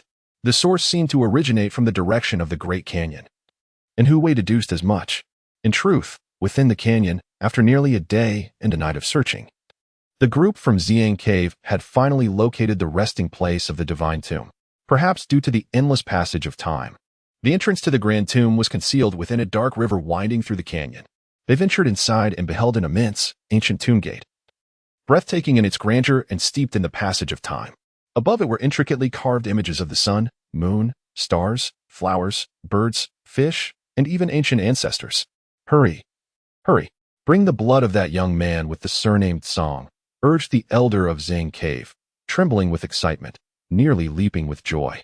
"To open this grand tomb, only the descendants with the blood of the divine Song can accomplish it. All other methods are utterly ineffective." After all, this was the divine tomb, the legendary Song divine tomb, now found by him and his companions. Would this news not send tremors throughout the eastern wilderness? The reason he possessed such knowledge was undoubtedly due to his disciples employing the soul search technique to extract it from the consciousness of a descendant of the Song god. As for its accuracy, that would soon be revealed. In no time, the young disciple produced a small porcelain vial, roughly the size of a human's middle finger, containing the essence of the Song disciple's blood, meticulously refined and concentrated. "Master, here." The elder of the Xiang Cave took the vial, and following a specific method, He began to sprinkle the blood upon the tomb's entrance, simultaneously forming intricate gestures with his hands and muttering incantations, constantly shifting his focus. Once the elaborate process was completed, he quickly urged everyone to retreat. Before long, the tomb door let out a thunderous sound and began to move slowly. Outside, the earth trembled, and even the air was thrown into disarray, a truly astonishing spectacle.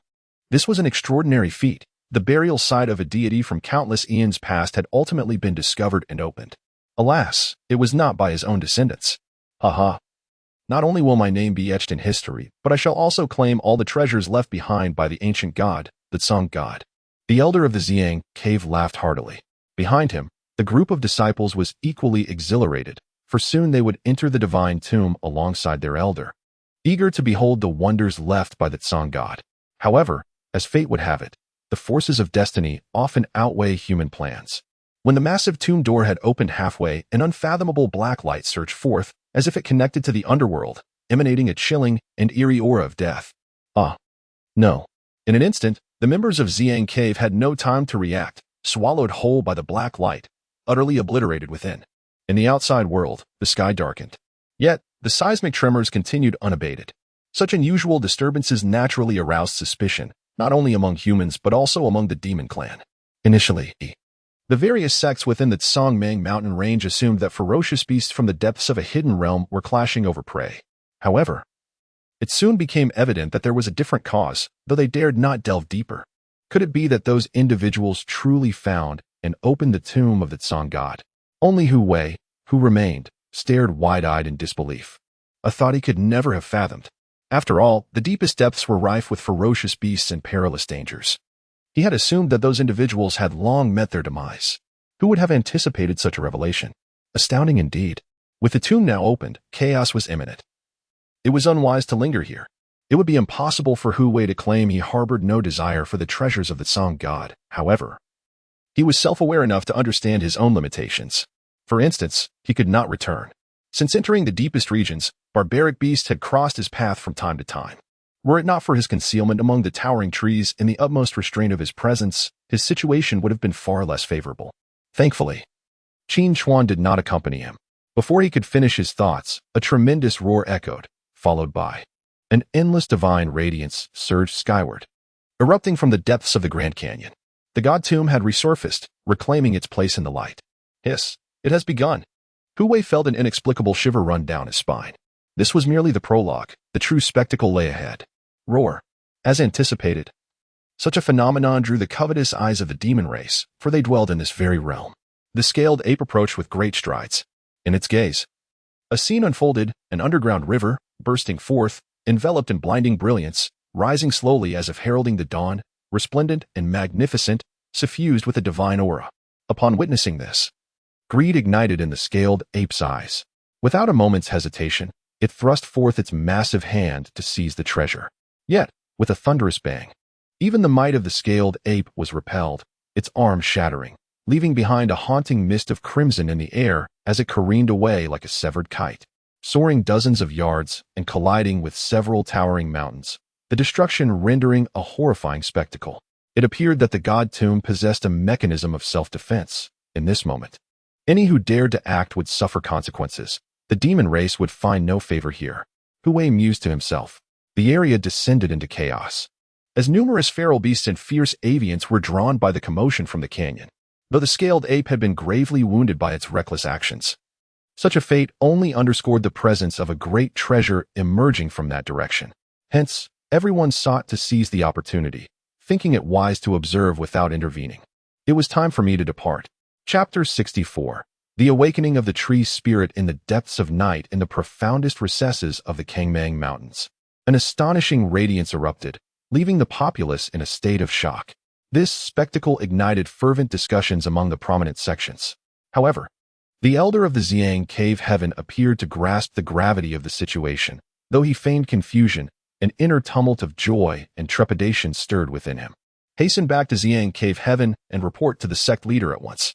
It would be prudent for him to lead a contingent here, and ideally summon the two esteemed elders to take action. He discreetly instructed his disciple, hoping to seize the advantage without drawing attention. Yet, the situation was far from simple. The various sects, alongside the royal family of Wei, were not only wary of one another, but also kept a watchful eye on each other's movements. Given the delicacy of their relationships, beneath the facade of camaraderie, none wished to see their rivals reap any substantial benefits. Furthermore, any hint of disturbance would prompt immediate investigation, if not outright speculation. At this juncture, it became evident to all that, regardless of the underlying circumstances, if they did not report the occurrence, even the combined might of the elders would prove insufficient to navigate the depths of the mountains. Thus, the consensus among the elders was unanimous. They must send for reinforcements from their respective sections. Meanwhile, within the royal court of Wei, the astute Elder Gong voiced his foresight. Your Highness, your esteemed status is invaluable. Should anything happen to you, it would be a calamity beyond redemption. I implore you to return to Wei and leave the rest to me. Wei Wu hesitated, harboring a latent fear that Elder Gong might utilize his arcane skills to capture Hu Wei and uncover all his secrets, such as the ability to traverse vast distances in an instant. Rest assured, Your Highness, the Emperor of Wei has shown me great favor. Should I capture that young disciple of Tai Xuan Sect, I will ensure he is delivered to Wei at the earliest opportunity for your command. Elder Gong, wise and seasoned, was acutely aware of Wei Wu's concerns. To allay his fears, he added, the power of Wei is formidable. I would not dare to act recklessly. This reassurance acted as a balm for the young prince, who nodded in quiet acquiescence, finding solace in the elder's words. As the situation unfolded further into the depths of the fire spirit fruit grove, Hu Wei, having emerged amid the chaos, suddenly halted his advance. His gaze fixated on a peculiar tree not far away. Its form was most unusual. While it stood robust, it bore a striking resemblance to a dragon's head, complete with two short protrusions, a testament to nature's artistry. The Dan Dian speaks of all beings possessing a spirit capable of cultivation. Yet they must endure a tribulation before transforming. It seemed this tree had indeed reached a level of cultivation, but had failed in its trial, leaving it with a form yet devoid of soul. Hu Wei murmured to himself, and in the next moment, he rushed toward the tree, determined to excavate it with his bare hands. For the Dan Dian also mentioned that beings who had achieved cultivation but failed their tribulation would leave behind a fragment of hope, coalescing their essence into a root buried deep within the earth, awaiting rebirth. Driven by this knowledge, Hu Wei dug fervently beneath the dragon-like contours of the tree, soon reaching a depth of 2 meters. In a moment of surreal clarity, a terrifying voice echoed forth, "Young one, do you dare?" Hu Wei was instantly filled with uncertainty. As he unleashed his formidable spiritual sense, he discerned no immediate danger and continued to delve deeper. It seemed that this was the work of some unknown entity. After failing to transcend the tribulation, it likely feared that the essence of its cultivation would be seized by others, thus leaving behind a menacing warning. Had it been anyone else, they might have been frightened away. Yet Hu Wei, with his exceptional skills and audacity, chose to disregard it. After digging down 5 or 6 meters, he finally uncovered a golden root, approximately the size of a human fist, irregularly shaped and caked in mud. With a gleeful chuckle, he accepted it. A flash of brilliance illuminated the moment as he stowed it away, grinning broadly. In the depths of the Kangmang Mountains, chaos began to ensue. How could he not take advantage of the turmoil after experiencing such perilous moments? Shortly thereafter, he encountered Qin Xuan, who surprisingly had not departed. "Why are you still here?" Hu Wei inquired, astonished. Qin Xuan shrugged, raising his hand. "I am seeking opportunities and, at the same time, trying to ascertain what is happening deeper within." "Did you find one as well?" Hu Wei then noticed a golden root, about the size of a thumb, resting calmly in Qin Xuan's outstretched palm. He promptly revealed his own find, holding the 2 golden roots apart in midair, one large and one small, rendering any comparison unnecessary. Qin Xuan realized then that this young man was indeed fortunate. Whether being pursued by the dual-headed fire rhinoceros or venturing into the heart of the mountains, he had twice managed to turn peril into profit. "Let us depart. The Tsangshan tomb has been opened, and the demon clan has gained the upper hand. It is unwise to linger here," Hu Wei advised, putting away the golden root and sharing his observations. In response, Qin Xuan nodded slightly.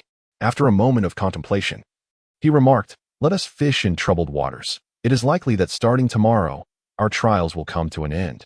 This was an inevitable conclusion. With the opening of the Tsangshan tomb, even the elders of the major sects would struggle to safeguard themselves, let alone their disciples. It would not be an exaggeration to say that even formidable alliances like the Tai Xuan Sect, Tai Sword Sect, the royal family of Wei, Ziyang Cave, and Lingshu Gate would find themselves at a disadvantage. After all, even the powerful scale ape had suffered grievous injuries.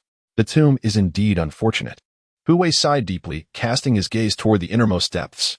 In contrast, Qin Chuan maintained a more optimistic outlook.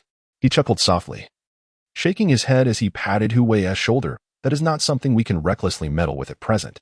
Let us not dwell on it too much. As for the spiritual herbs, we can only scour this place one last time tonight. Hu Wei could only nod in agreement. The two immediately set to work, searching the deeper regions. Throughout the latter half of the night, they made modest gains, while the demon clan, having gained the advantage, quietly guarded the Sangshan tomb. During this time, some savage beasts, either unable to contain their impatience or incited to act, attacked, but without exception, they either sustained severe injuries or perished. Only a few great demons refrained from rash movements. Their eyes narrowed as they awaited the unfolding events at the Sangshan tomb. As dawn approached, the leaders of several major sects began to appear. For instance, at the temporary encampment of the Tai Xuan Sect, figures materialized with a swift motion. They were 3 ethereal elders, with youthful faces and white hair, alongside a middle-aged man, all exuding an aura of authority without anger, their presence formidable. Particularly, the 3 elderly figures conveyed an overwhelming sense of pressure, akin to mountains. We pay our respects to the sect master, the deputy sect master, and the 2 venerable elders. The elder hastily led the disciples in a formal salute. The spectacle was indeed grand, as over 100 disciples had come to this place for training. Yet only more than 40 remained. Although the losses were significant, it was preferable to complete annihilation. Elder Lien, why are you the only one left? Where is that old ghost, Gua? The deputy sect master inquired, his brow furrowing. The alchemists of the Tai Xuan Sect were few in number, and those of the 4th rank and 7th grade were even rarer, which is why he was concerned about the other. This. Elder Lian's expression turned sheepish as he spoke candidly.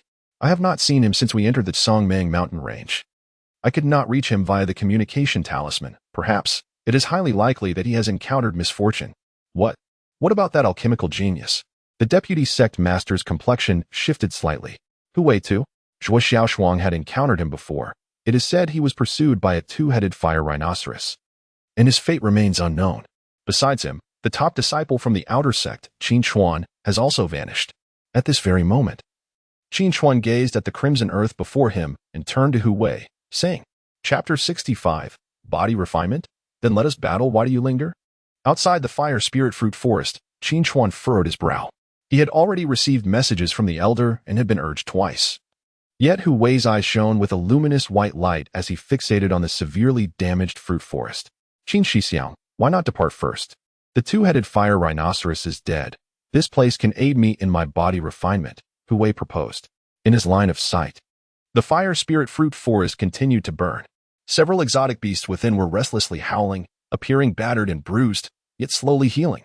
After all, they were fire-type creatures, and their unique territory bestowed upon them certain regenerative properties. Hu Wei was unwilling to miss this opportunity. Refining one's body only became increasingly challenging with each passing level. He had already reached the 4th stage of body refinement, and to find a suitable treasure ground was no small feat, are you certain? Qin Chuan's frown deepened. He understood well that if they did not seek out the elder promptly, they would miss the chance to return to their sect, and re-entry would not be so simple thereafter. Yet, he also recognized that Hu Wei was unlike others. This young man often deviated from convention, and once he made a decision, it was challenging to alter. His gaze shifted back to the fire spirit fruit forest, and suddenly, it seemed as though a long-buried memory stirred within him. I wonder if that region of fire still exists. If it does, it would be even more suitable for your body refinement. This remark raised Hu Wei's eyebrows. The region of fire? It sounds magnificent. Where is it, Qin Shixiang? To the south of the eastern wilderness, quite a distance from here. It is said to be a desolate place left over from the divine battles of ancient times, divided into 9 layers, each with distinct flames. Many formidable beings journey there for the purpose of refining weapons, Qin Chuan elaborated. Having said this, he bid farewell to Hu Wei. Well, since you wish to stay for body refinement, I cannot force you. I hope you can harness the divine rainbow to return to the Tai Xuan Sect. In response, Hu Wei smiled lightly. It's not that serious. Even without the elder, others from the sect will come here. When the time comes, as long as I present my identity token, I believe I will be able to return. Qin Chuan nodded slowly, conceding to his reasoning. Let us hope so. He watched as Hu Wei executed his sky-treading step and departed. While Hu Wei turned his back and advanced toward the fire spirit fruit forest, his steps ethereal and swift. Along the way, he casually cast out spirit stones, setting up 2 major formations to isolate and seal off the area. Before long, he found himself beside a blazing flame tiger, raising his fist to strike. A fierce battle unfolded there, unbeknownst to others. On another front, the leaders of several major sects had arrived at the Tsang mountain range. With the assistance of teleportation arrays, the 100-mile distance was traversed in an instant. The reason for the delay was the necessity to clarify the situation and summon the long-secluded elders from their respective sections. However, they did not convene at any particular point. Rather, they independently sent off the remaining disciples sent by their sects for practical training before truly setting forth into the depths of the mountains. In an instant, beams of divine light streaked across the sky. In the dim light of dawn, an extraordinarily brilliant radiance illuminated the sky, reminiscent of a shooting star, compelling all to glance in its direction. What treasure could possibly create such a commotion, radiating with such grandeur throughout the night, leaving onlookers awestruck? The vice leader of the Tai Xuan Sect, Rong Dao, mused at this moment. By now, the tremors of the earth had diminished to a mere whisper, nearly non-existent. Yet, the divine light emanating from the Tsongshan tomb persisted, as if it were eternal, signaling to the world that it was indeed the grand mausoleum of a deity. This site has long been steeped in legends of the Tsongshan. Could it be possible that the tomb had resurfaced? Such speculation arose from an elder of the Tai Xuan Sect, prompting gasps of astonishment from the crowd, for this notion was not without merit, and deep within their hearts. They had entertained similar thoughts, albeit silently. There was no need for baseless conjecture. The truth would reveal itself at the heart of the mountain range. Another elder, known for his forthright demeanor, preferred not to indulge in speculation. They moved with remarkable speed, soon arriving at the depths of the mountains. This area had long been claimed by the demon clan, and their arrival naturally incited the ire of numerous savage beasts and formidable demons, who regarded them with keen vigilance, yet refrained from making any rash moves. The leaders of other sects had also arrived almost simultaneously, such as the Tai Xuan Sect, whose masters approached on swords of grandeur, standing tall as if drawn from their sheaths, exuding an aura of sharpness that stirred the hearts of the onlookers. Similarly, the Tai Sect made their entrance, with their leader commanding a divine vessel that shone with a soft golden radiance, accompanied by 2 venerable elders who emanated the presence of talismanic masters, instilling a sense of awe. The Ziyang Cave also made its appearance, strikingly formidable like the arrival of purple mist from the east. The last to arrive was from the Wei Kingdom, with the emperor and the kingdom's sage at the helm of a war chariot pulled by a beast infused with Qilin blood, the sky reverberating with thunderous roars, echoing like a tempest. Human race, do you seek war? How dare you trespass upon our demon territory with such audacity? A great demon declared coldly, its voice laced with palpable hostility, sensing a significant threat. Indeed, the atmosphere was charged with tension. The gathering of human powerhouses had plunged the hearts of the demons into despair, for they were no longer faced with mere weaklings. What folly! When has the Tsang mountain ever belonged to your demon clan? This land has existed since time immemorial. You merely seized it later, presuming to claim dominion. A mocking laughter erupted from the leader of the Ziyang Cave, his impressive physique demanding respect.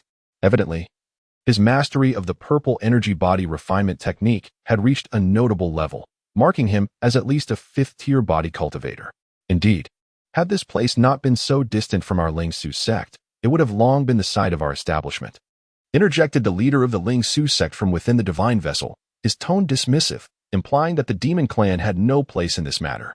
Yet, amidst this tension, however, another great demon coldly remarked, "Your discussions are meaningless. Regardless, this land has been occupied by our demon clan. Thus it rightfully belongs to us. Indeed, this is the domain of the demon race, and we cannot allow your humankind to intrude. Depart swiftly, lest we be compelled to act ungraciously."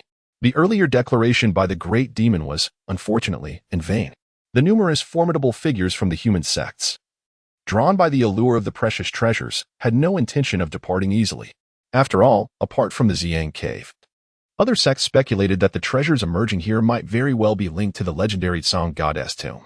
Even if the certainty was lacking, the mere possibility, however slim, was enough to deter them from being swayed by a few inconsequential threats. Thus, let us engage in battle. The Tai Xuan Sect was the first to voice its stance. As these words were uttered, a palpable aura of lethal intent permeated the air. Chapter 66, The Landscape Map. 7th Order Great Demon Strength breeds confidence, does it not? Is the war about to commence? in the fire spirit fruit forest. Hu Wei sensed an alarming atmosphere thick with tension, causing an involuntary shiver to run down his spine. At this moment, he had already dealt with several exotic beasts within this crimson domain, having found them to be grievously wounded. For instance, a fire-leaving bull bore the marks of lightning strikes, its injuries a mystery of who had inflicted them. But it was clear that it was in no condition to fight. Likewise, a scarlet flame tiger had also suffered unknown wounds, ultimately succumbing to Hu Wei's manifestation of power. Swift resolution was his approach, allowing him to claim this territory. While refining his body and enhancing his strength, he also feasted upon the flesh of fourth-order exotic beasts, leaving all else behind. However, Hu Wei was oblivious to the fact that Qin Chuan had missed the final train. Upon arriving at the temporary encampment of the Tai Xuan Sect, he found it utterly deserted. Stunned, he realized he had arrived too late.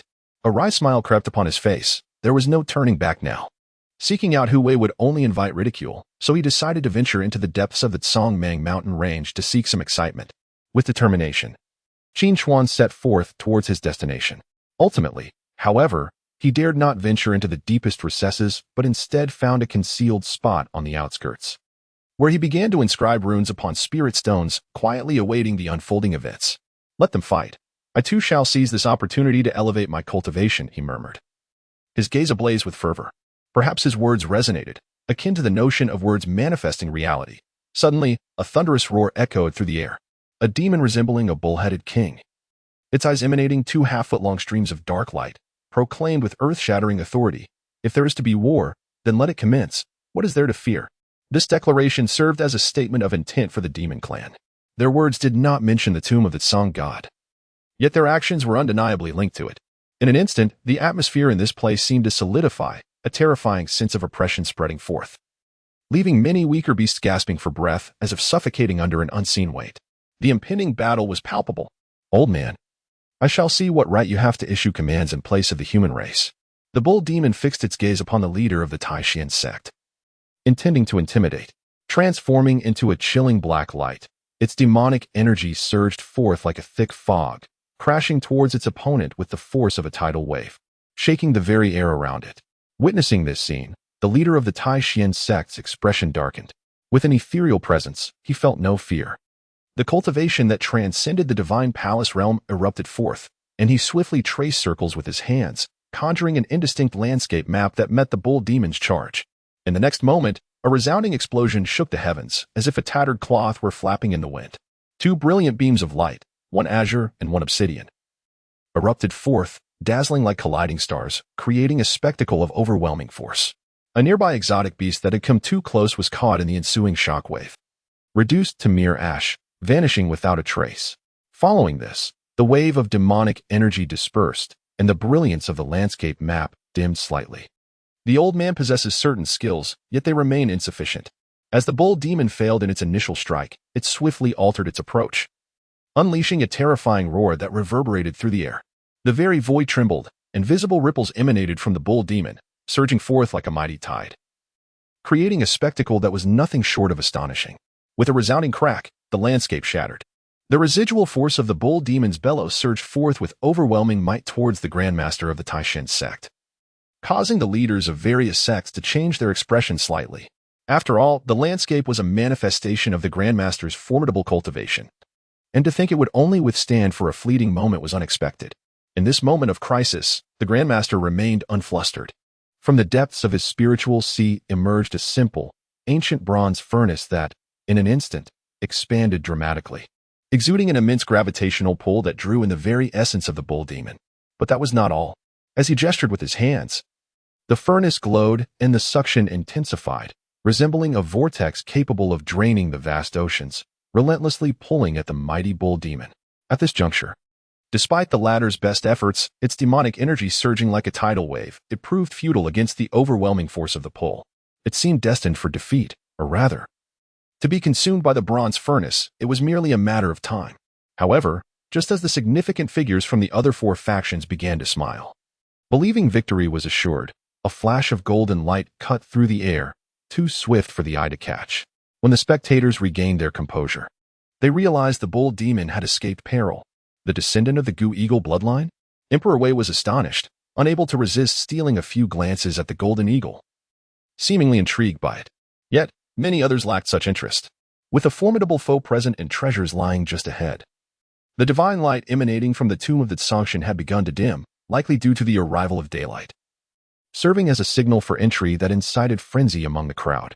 The sky had brightened considerably, and the sun was poised to rise in the east. No one wished to miss this opportunity, for news of the treasure in the Kangmang Mountains would soon spread, promising an uproar. The so-called great demons of the monster race were no more than that. Should you not withdraw swiftly, this place shall become your grave. With their recent triumph, the human race spoke with newfound confidence, turning the tide and issuing expulsion orders. Many sect leaders nodded in acknowledgement to the Grandmaster of the Tai Xuan Sect, for without him, they would not have gained the upper hand. In response, the Grandmaster returned their gestures, the bronze furnace having shrunk rapidly to the size of a palm, hovering above his head. This is indeed the territory of the monster race. It is you who should retreat. Do you truly believe our kind fears you? If it comes to battle, let it be so. No need for further discourse. We shall fight to the death. The monster race will never yield. Enough of this chatter. Who dares to face me in combat? Several formidable demons spoke in succession, their expressions resolute, their eyes radiating unwavering determination, and a fierce battle intent fixated upon the leaders of the major sections. Very well, since your demon clan is impervious to reason and seeks your own demise, allow me to engage with you. The master of the Purple Sun Cave sneered, his gaze locked onto a venomous behemoth, a 10-meter-long crimson flame centipede, poised to strike. Yet at that moment, the ground trembled with a resounding thud. A colossal creature emerged, its aura of malevolence overwhelming, resembling a surging ocean that instilled both dread and respect. Hiss. The seventh-order great demon, the Scale Ape King. Fortunately, it bore grievous wounds, otherwise it would pose a significant threat to us. Nonetheless, even in its weakened state, it should not be underestimated. Observing this, the various sects refrained from immediate action, opting instead to observe the unfolding situation. After all, the arrival of the Scale Ape would serve to bolster the somewhat disadvantaged demon clan. The atmosphere, once fraught with tension, transitioned into a standoff, with the potent scent of conflict still lingering in the air. At that moment, the sun began to rise, its rays fierce and radiant. As its light illuminated the tomb of the celestial deity, it instantly subdued its divine radiance, restoring tranquility, and the gaping tomb entrance revealed no signs of obstruction. The majority present were of the demon clan. Coincidentally, a peculiar beast spotted this scene and charged forth. Chapter 67. The Fire Spirit Pearl. Shadow beasts engage in battle at long last. The confrontation began in a secluded corner of the vast Songmang mountain range. Qin Chuan gazed intently towards the direction of the canyon, muttering to himself. There, the void quivered, and a kaleidoscope of colors erupted forth. The malevolent energy obscured the sky, and formidable auras surged forth. Even in daylight, the spectacle was dazzling. This was a chaotic melee. The 5 major sects of the human race were resolutely thwarting the demon race's entrance into the Tsongshan tomb. Whichever sect managed to breach the tomb first could not allow the formidable demons to enter ahead of them. The demons shared a similar mindset. Whoever could break through into the tomb first, even a lesser beast, would be acceptable, except for the humans. In light of this, Qin Chuan found joy in the unfolding chaos.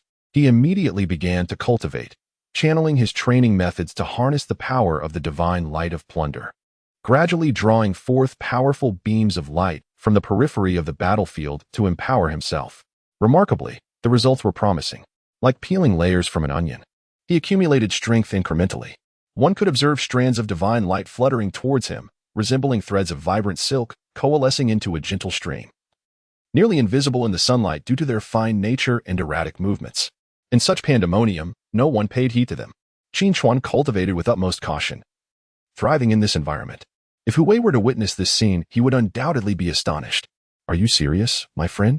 Meanwhile, in the Fire Spirit Fruit Grove, after a night of diligent practice, Hu Wei, utilizing various spiritual items acquired recently and the unique properties of this arid land, had completed 2 transformations akin to breaking out of a cocoon and becoming a butterfly, slightly advancing his cultivation. Yet, he remained at the initial stage of the Spirit Shore realm. Alas, this realm was not ordinary. It demanded an abundance of cultivation resources. Realizing this, he could not help but feel a tinge of frustration. Previously, with 4 fire spirit fruits, along with a golden root the size of an adult's fist and several 4th-tier spiritual herbs, he would have easily reached the pinnacle of the Spirit Shore realm. Now, however, it felt futile to even mention it. Of course, the benefits were evident. Hu Wei, suppressing his aura, noticed that his spiritual sea had expanded more than double, resembling a small lake, and his divine power had become increasingly pure and profound. While his progress was not meteoric, it was certainly not sluggish either. He could accept it. Moreover, his physical form had also seen some enhancement, as if he were on the brink of a breakthrough. The prospect of transcending to the fifth level of body refinement was imminent. Yet, something felt amiss. This was Hu Wei's intuition. He initially believed the presence of the quasi-fifth tier beast, the two-headed fire rhinoceros, was the reason for the existence of this fire spirit fruit growth. Now, it appeared to be quite the opposite. The Crimson Earth was exceptionally blessed. The two-headed fire rhinoceros, sensing the potential, claimed it as its own and buried itself underground to slumber and cultivate. Thus, deducing this, the secret lay beneath the surface. Additionally, after a night of absorbing fire energy for cultivation, the flames had not yet diminished, amplifying the possibility of this theory exponentially. He immediately leaped into the fissure in the ground, following the traces left by the two-headed fire rhinoceros. Descending for several dozen meters, he was engulfed in flames along the way. The temperature escalated, and he felt as though he were swimming in magma, were it not for Hu Wei's formidable physique. Honed to the fourth level of body refinement, and his mastery of the Great Sun forging body technique, he might have been incinerated. Nonetheless, he was left completely slick and bare. The massive hairless bird swayed, and Hu Wei felt an overwhelming embarrassment. Ignoring the searing heat he could still endure, he hastily summoned a set of 4th grade, 7th tier armor obtained from Eldergwa's storage bag to serve as his modesty cloak. After delving over 100 meters, he finally uncovered the secret of this crimson land: 3 quasi-6th tier fire spirit orbs. These treasures, born from the unique soil, were formed over countless years in the land of utmost Yang. Of course, there might be other reasons for their existence, considering the vast expanse of the Kangmang mountain range, which had endured for eons and was marked by divine battles, leaving behind the possibility of a drop of divine blood. However, such inquiries were beyond his concern. The sudden appearance of 3 quasi-6th tier fire spirit orbs represented a considerable opportunity for him. No wonder this place could nurture a forest of fire spirit fruits. A quasi-5th tier two-headed fire rhinoceros, and even those red flame tigers and fire bulls. It seemed to harbor profound mysteries. The two-headed fire rhinoceros likely did not take these orbs because it had not anticipated its demise. He chuckled. Fortune favored him today. Moreover, there was another reason the fire spirit fruit forest was inseparable from these 3 fire spirit orbs. Yet, that was of little consequence now. Hu Wei dared not approach too closely. Nor did he waste time. Instead, he directly harnessed the fire energy emanating from the orbs for his cultivation. This was merely the beginning of his opportunities. He employed the 4 realms refining one device technique, drawing the blazing flames into his body and enveloping the chaotic stone with his essence. Beginning to forge his own fated artifact, a sword, preparing to wield the Great Sun Sword technique in the future. In the canyon region, time marched on. The relentless sun blazed overhead, casting a grim atmosphere over the land. Corpses of exotic beasts and savage creatures littered the ground, alongside the blackened, decaying limbs of the human race, a sight most eerie. At this moment, even mighty demons began to fall. The quasi-6th tier Crimson Flame Centipede met its end at the entrance of the Song God Tomb. Slain in unison by the leader of the Tai Xuan Sword Sect and the master of the Xiang Cave Heaven, the latter, caught off guard, was scorched by the crimson flame poison fire emitted by the centipede. Even the slightest contact with that chilling, temperatureless flame swiftly spread devastation. The master of the Xiang Cave Heaven had no choice but to sever an arm to prevent the flames from consuming him. Retreat quickly. There is great terror within the tomb. In addition, both the human and demon races surged into the Song God Tomb, only to be met with a disconcerting transformation. Within the spacious tomb passage, figures, emanating a chilling malevolence and an eerie presence, stood poised, wielding weapons such as long spears, iron blades, and shields, as if they had been waiting for an eternity. Suddenly, a fearsome flash of a blade cleaved a formidable bull demon in half, unleashing a roar of fury that shattered the figure seated upon the warhorse. Yet, such entities were abundant. A sweeping glance revealed a torrent of malevolence and darkness. As the tomb passage brimmed with figures clad in tattered armor, brandishing battered weapons, only a scant few rode upon mounts, seemingly the commanders among them. Were these specters of the dead and their steeds? Have we truly descended into the underworld? Both human and demon alike turned pale, an inexplicable chill creeping upon their skin. As if plunged into an icy abyss, the aura was utterly terrifying, as though emerging from the depths of the netherworld. Who could remain unafraid? What is there to fear? The tomb of the celestial god has lain buried for countless ages. Breeding such malevolence is only natural. Having come this far, do we still fear these sinister entities? Spoke the venerable sage of the Lingshu sect. Despite his frail appearance, his gaze was sharp and keen, as he casually summoned a fifth-tier divine fire talisman, unleashing a blaze of pure, unyielding flame. In an instant, he incinerated a vast swarm of approaching specters into mere ashes. Charge forth. Chapter 68, The Shadow Tomb. The Return of the Blind Old Man Kill. The passage of the Tsangshan tomb is densely populated with spectral soldiers and generals. This place is suffused with an overwhelming aura of darkness, the malevolent energy swirling like a tangible mist, evoking sheer terror. In truth, were it not for the bright daylight, a myriad of sinister entities would have already emerged. At this very moment, the human and demon races have inadvertently formed an alliance. Though it cannot truly be called a collaboration, at the very least, they have refrained from mutual slaughter, establishing a temporary united front. After all, the sheer number of spectral beings is staggering, a relentless tide that seems endless, overwhelming enough to induce a sense of dread. Moreover, among the spectral generals, there are a dozen or so entities whose strength rivals their own. This is utterly astonishing. What has transpired over the long years? How could a divine tomb give rise to thousands of such malevolent beings, some even reaching a formidable status? The thought alone is disconcerting. Boom. The Lingshu sect serves as the vanguard. This sect specializes in talismanic arts, possessing unique insights. They unleash talismans of utmost brightness and power, such as thunder and lightning talismans, and talismans to dispel malevolence, specifically designed to counter these evil beings. Their divine talisman vessels have long been retracted.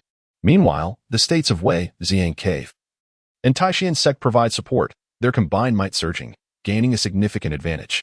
The offensive from the demon race is equally potent, though it requires a dual effort to be effective, given that the strength of those great demons is inherently steeped in malevolence.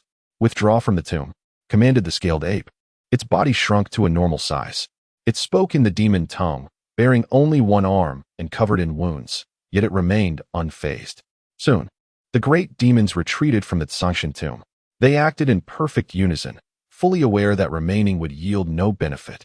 Naturally, they were also unperturbed by the prospect of the human race seizing the initiative. After all, given the state of that grand tomb, even if they could vanquish the spectral beings, it did not guarantee access to the treasures left behind by the Tsangshan. Who knows what else lies within? For the time being, the demon race must preserve its strength. The human race, of course, remains on guard. The great demons linger outside, waiting. And this wait extends for several hours.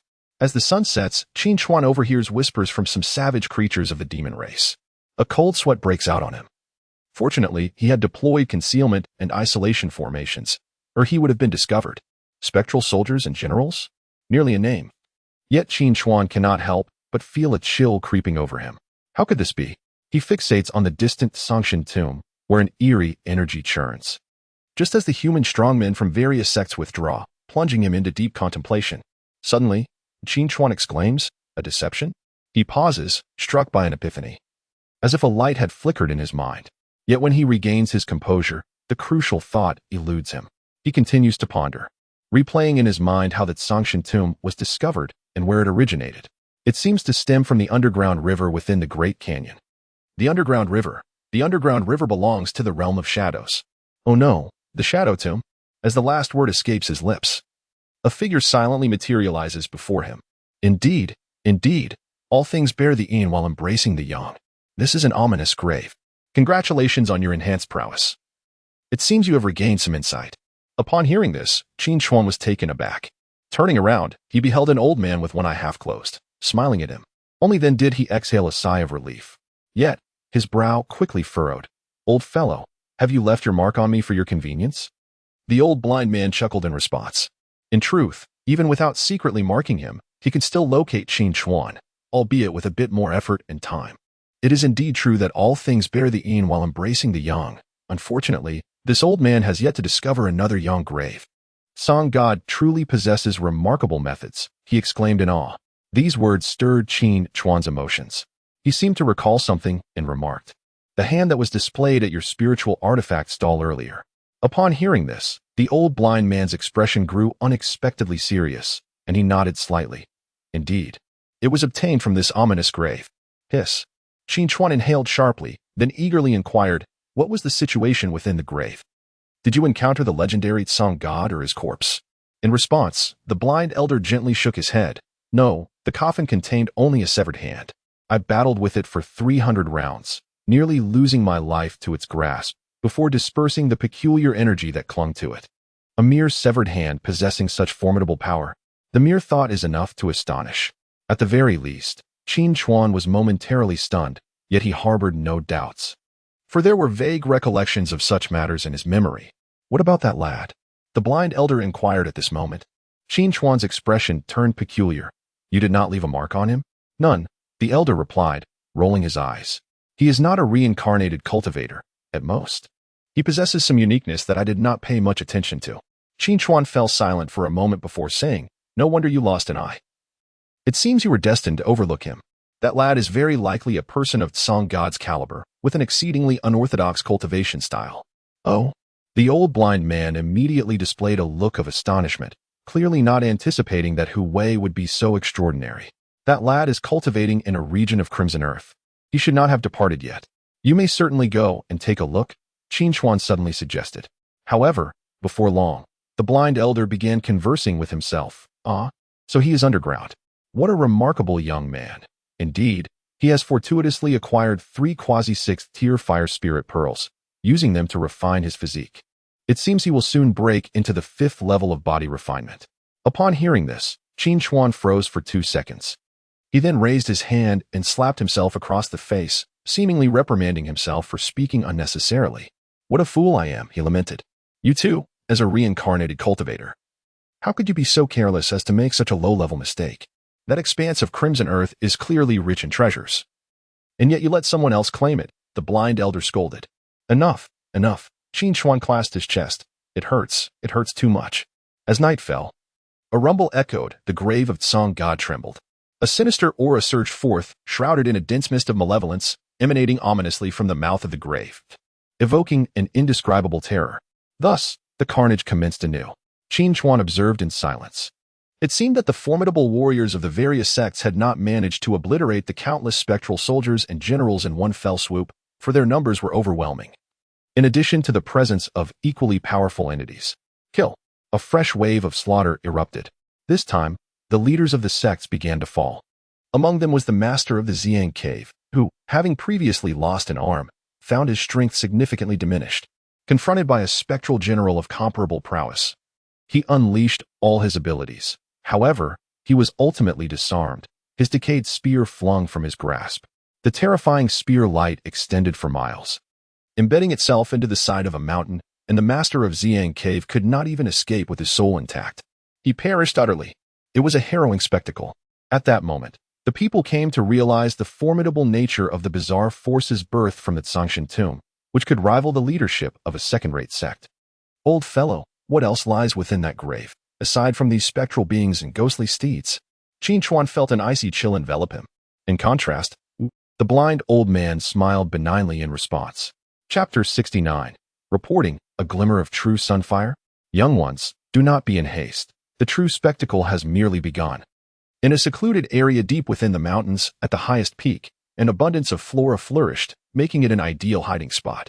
After the old blind man spoke, he turned his gaze towards Tai Xuan. Hasten your cultivation. Your progress is indeed lagging behind that young lad. The light divine technique in your hands is a waste. The latter felt a flush of embarrassment, momentarily at a loss for words. Unable to counter the remark, he could only nod in agreement.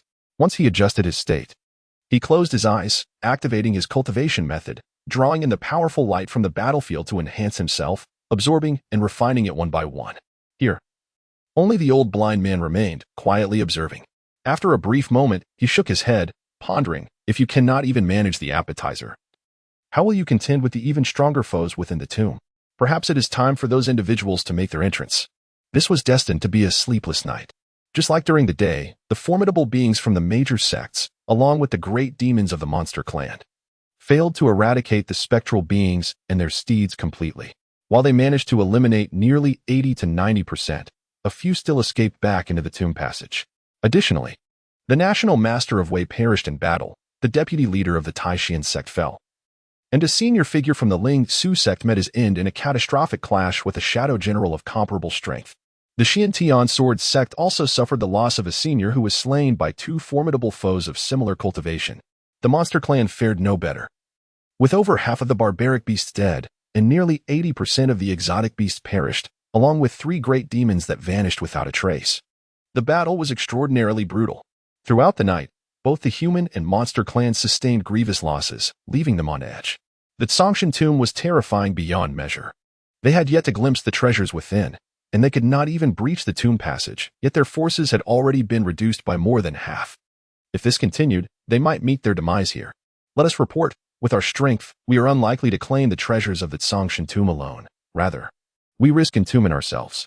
The leaders of the major sects gathered to deliberate strategies, each furrowing their brows, looking more despondent than if they had lost their closest kin. As second-tier powers, they naturally had backing, yet this time they harbored ulterior motives, choosing to deliberately conceal their predicament, for this was the legendary Tsongshan tomb. Who would not wish to claim it for themselves if they were capable? Report, report, the leader of the Ling Su sect responded with a bitter smile. Having lost a senior, their sect's strength had plummeted. Should further misfortune strike, they might have to withdraw from the ranks of second-tier powers. I believe the question is no longer whether we should report, but rather whether we will face accountability, the leader of the Tai Xuan Sect said with a wry smile. He candidly admitted, in these past 2 days, can the news of the Tsongshan tomb truly remain concealed? His words rendered the assembly silent. Indeed. Although those disciples may not have recognized it as the Tsongshan tomb, the allure of its treasures would surely not go unnoticed. If they disseminated this information within their sects, it would undoubtedly reach the outside world. After all, a second-rate power is exceedingly complex, with all manner of individuals present. Whenever anyone utters the phrase the Kangming mountain range has unveiled a great treasure, it is certain to stir considerable commotion. Presently, they have come to this realization, not too early, yet not too late. Nevertheless, this sentiment is quite vexing, for it arises only after suffering significant losses. It is indeed a delicate matter. They shall wait. For when those sacred lands or empires become aware of the news, they will undoubtedly activate their domain gates and traverse the void from thousands of miles away. Likely arriving today, they sit in the sunlight, nursing their wounds, waiting and adjusting their conditions in preparation for the night ahead. Meanwhile, beneath the crimson domain, a rumble ensues. Hui not only elevates his physical form to the 5th level but also refines the spiritual energy contained within 3 semi-6th grade fire spirit pearls. He successfully undergoes the transformation of breaking the cocoon to become a butterfly twice, advancing his cultivation to the mid-stage of the spiritual shore realm. Furthermore, employing the method of forging one vessel from 4 realms, he shapes the chaotic stone from his spiritual sea into the form of a longsword, albeit in a rather crude and twisted manner, resembling a blackened firewood stick. It will have to be polished gradually over time. What is happening? After accomplishing this, the magma begins to boil and surge violently. Hui is astonished and perplexed. Soon, he begins to grasp some of the reasons behind it.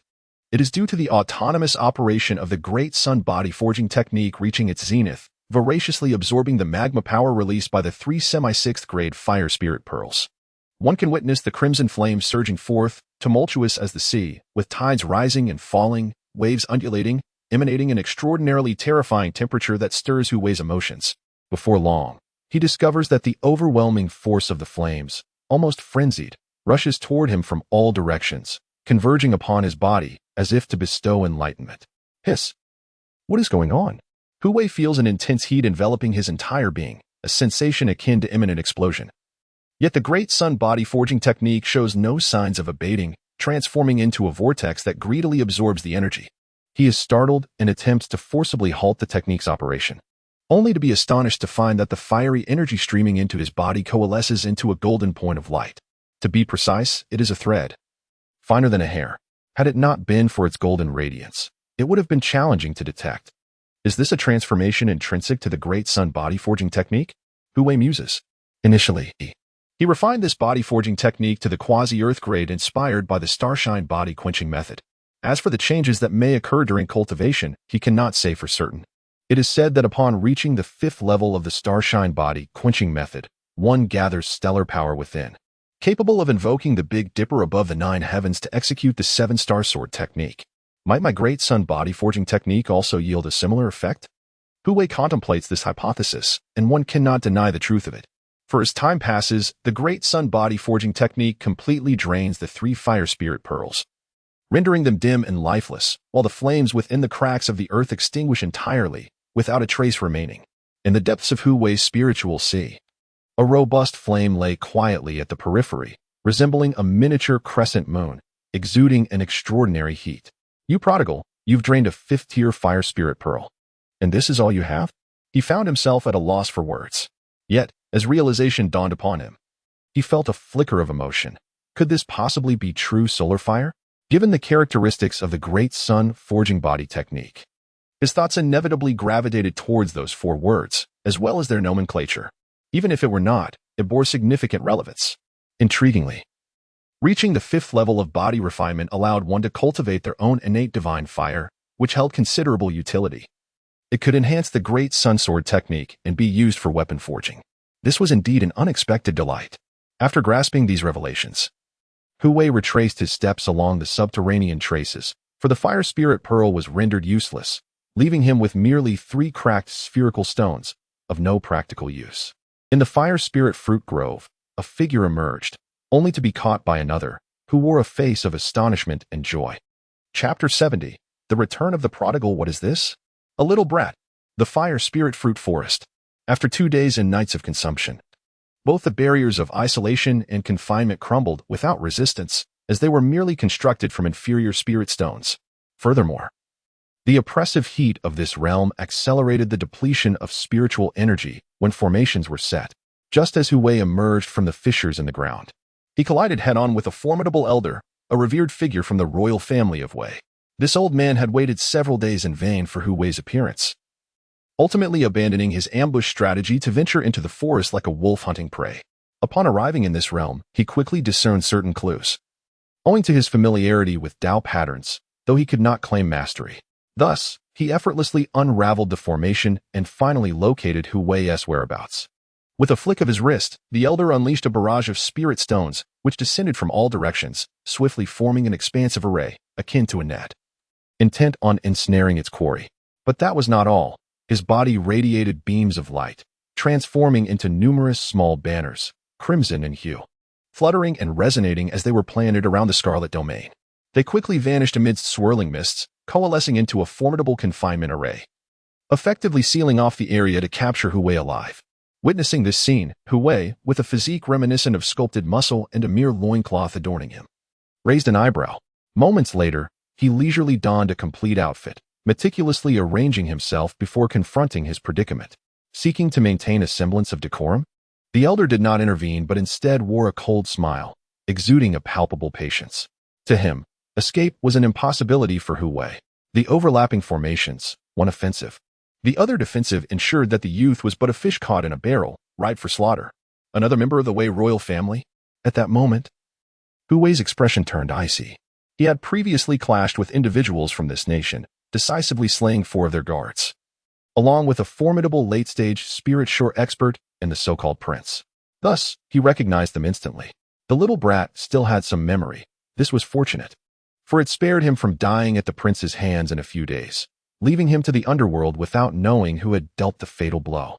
The elder's mocking laughter echoed, striking Hu Wei like a bolt from the blue. The prince survived? He vaguely recalled the day he unleashed his unique phenomenon, ultimately defeating the opponent while he was on the brink of unconsciousness and exhaustion. How could that be? In that instant, Hu Wei realized that as the future heir of Wei, that young man with the royal physique must possess some hidden strength. He had misjudged the situation. After all, Wei was a nation capable of standing toe-to-toe with powerful factions like the Tai Xuan Sect. Its foundation was surely formidable. This man, I shall slay him one day, Hu Wei declared, his voice low yet resonating with conviction.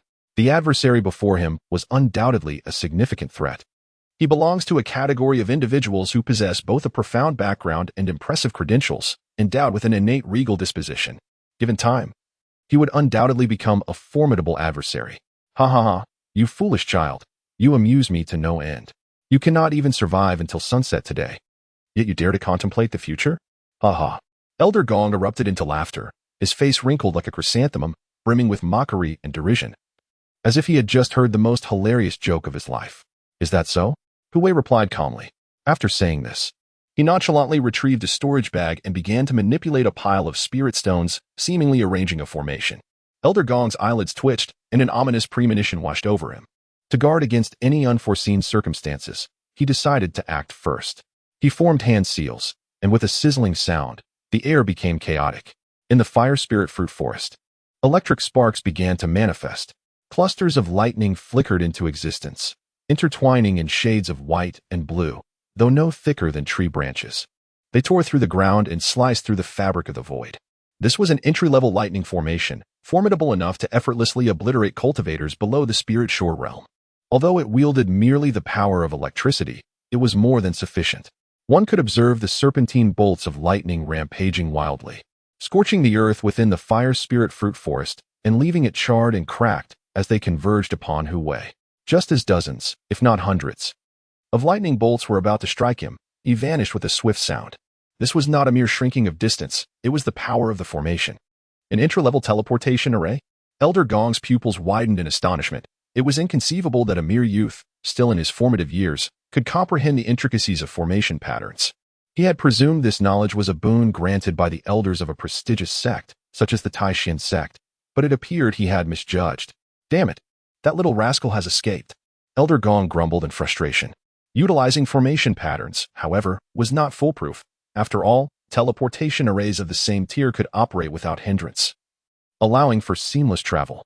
Unless one possessed a treasure capable of stabilizing the void or a formation that could inhibit teleportation, one could only watch helplessly as their adversary made a clean getaway. Several miles away, Hu Wei's figure reappeared. The reason he had employed the teleportation array was not due to fear of Elder Gong, but rather because he had little left to protect. If he were to be destroyed in this manner, how could he return to the Tai Xuan Sect without shame? Thus, he had chosen to teleport away at the first opportunity, escaping from danger. In the next moment, Hu Wei, employing the technique of rapid movement, returned to confront the elder. That old man would not escape unscathed. Within moments, he arrived at the fire spirit fruit forest, where Elder Gong was in the process of dispelling two formations. With a sudden realization, Hu Wei felt the skies above darkening ominously, and as he was taken aback, an overwhelming aura of terror surged toward him from behind. This was bad. It was far too sudden. Who could have anticipated that someone who had just escaped death would return? At the very least, Elder Gong had not foreseen this. He swiftly turned to counter, unleashing his formidable strength as a late-stage spirit shore cultivator. Yet, despite the terrifying power of his attack, it was still no match for his opponent's colossal handprint. Gong Laoda spat blood, his body being struck down like a severed kite. Falling heavily onto the chasm 20 meters away, bones shattered and internal organs ruptured. Mid-stage Lingen realm. How is this possible? He had not perished. With great difficulty, he turned his head to discern the true identity of his assailant. The sight was shocking. It was actually Hu Wei. Gong Laoda was left astounded, utterly bewildered. How could it be that in such a short period, the opponent had elevated his strength to this extent? Wasn't this child of the lowest tier, possessing white qualifications? What? Enjoy yourself, Hu Wei sneered, casually tossing spirit stones that landed around his opponent, swiftly forming a formation and activating it. Instantly, sword energy surged forth, intertwining and crisscrossing. Gong Laoda's anguish cries echoed relentlessly as sword energy sliced through his body. Akin to fish being cleaved on a chopping board, flesh torn and blood flowing freely, his suffering unbearable. After half a tea's time, the old man lay motionless, dead. Hu Wei dispelled the formation, intending to collect some spoils of war. However, a beam of light surged from the center of Gong Laoda's brow, shooting forth like a cerulean ribbon towards Hu Wei's head. It swiftly penetrated his sea of consciousness. You too, resort to this tactic? The calm voice caused Gong Laoda's primordial spirit to freeze in place, questioning the meaning of two. Chapter 71. The Great Calamity Approaches, the Fire Spirit Fruit Forest. Hu Wei was in the process of assimilating the fragmented memories of Elder Gong. It turned out that the latter was a minister of the Wei Kingdom, belonging to the class of strategists, and thus his cultivation was not particularly formidable. Since he intended to eliminate Wei Wu, it was only natural for him to gain insights into the Wei Kingdom, after all. Understanding both oneself and one's adversary is the key to achieving victory in every battle. Therefore, he took the risk of revealing a flaw, leading the other party to mistakenly believe there was an opportunity to exploit, when in reality, it was a ruse to lure them into a trap for slaughter through the means of spirit possession. The influence of the Wei Kingdom was indeed substantial. After a thorough examination, he sighed. Though the nation was not vast, its overall strength rivaled that of the Tai Xuan Sect, with formidable figures such as the National Master, the Grand Preceptor, and the foremost Marshal General of Wei, not to mention various dukes and earls. Hu Wei realized that not only was he unqualified to infiltrate Wei to eliminate Wei Wu, but even opposing him was beyond his reach. For he was a prince of that nation and the future heir. It was a daunting predicament. The more he learned, the deeper his frown became. Yet, having reached this juncture, he could alter nothing. All he could do was immerse himself in diligent cultivation to enhance his strength, preparing for the inevitable retaliation from Wei. From Elder Gong's memories, he learned that Wei Wu would remain discreet for the time being, as he was akin to a living treasure, until they could seize him. They would not act recklessly. This was a silver lining amidst the bad news, for it afforded Hu Wei the time to grow. Shaking his head, he cast these thoughts aside and proceeded to the corpse, reaping numerous benefits. For instance, the 18 banners could establish an entry-level ceiling formation, boasting an extensive radius of approximately 3 miles and possessing the ability to disorient those who entered. This was beyond the capabilities of a basic ceiling formation. Additionally, he acquired the Wei King's body refinement technique, a pinnacle earth-grade method, nearly reaching the threshold of celestial-level techniques, said to have been created by the founding powerhouse of Wei. Imbued with boundless profundity, Elder Gong utilized this to elevate his physical realm to the 4th level, enabling him to withstand the first strike of the celestial hand, albeit in a state of near demise. Furthermore, there were hundreds of low-grade spirit stones, over 1,000 medium-grade spirit stones, dozens of high-grade spirit stones, and a variety of miscellaneous human-grade techniques, along with an earth-grade movement technique known as Shadow Step, and a treatise on the essence of Tao patterns.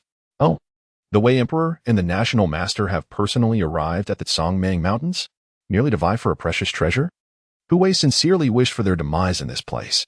Before long, he found a suitable location to study the essence of Tao patterns while consolidating and refining his own abilities. As time passed, the sun began to set in the west. The Songmang Mountains saw the arrival of outsiders, specifically scattered cultivators. Their numbers were significant and would only continue to grow, as they converged from all directions like flies drawn to the aroma of a cake. It was rumored that the coveted treasure lay deep within the mountains, and the major sects had not reaped any benefits. Otherwise, they would not have returned to their sects to mobilize troops, which ultimately led to the leakage of information. Just 2 days had passed, so one could argue that they were not late, but rather among the early arrivals, hoping to partake in the spoils. To savor the soup is inevitable. The treasure is beyond my wildest dreams, yet this mountain, existing since the dawn of time, conceals its own heavenly and earthly riches. A worthy competition indeed. Numerous solitary cultivators, either alone or in small groups, have finally arrived at the vast mountain range after 2 days of arduous travel.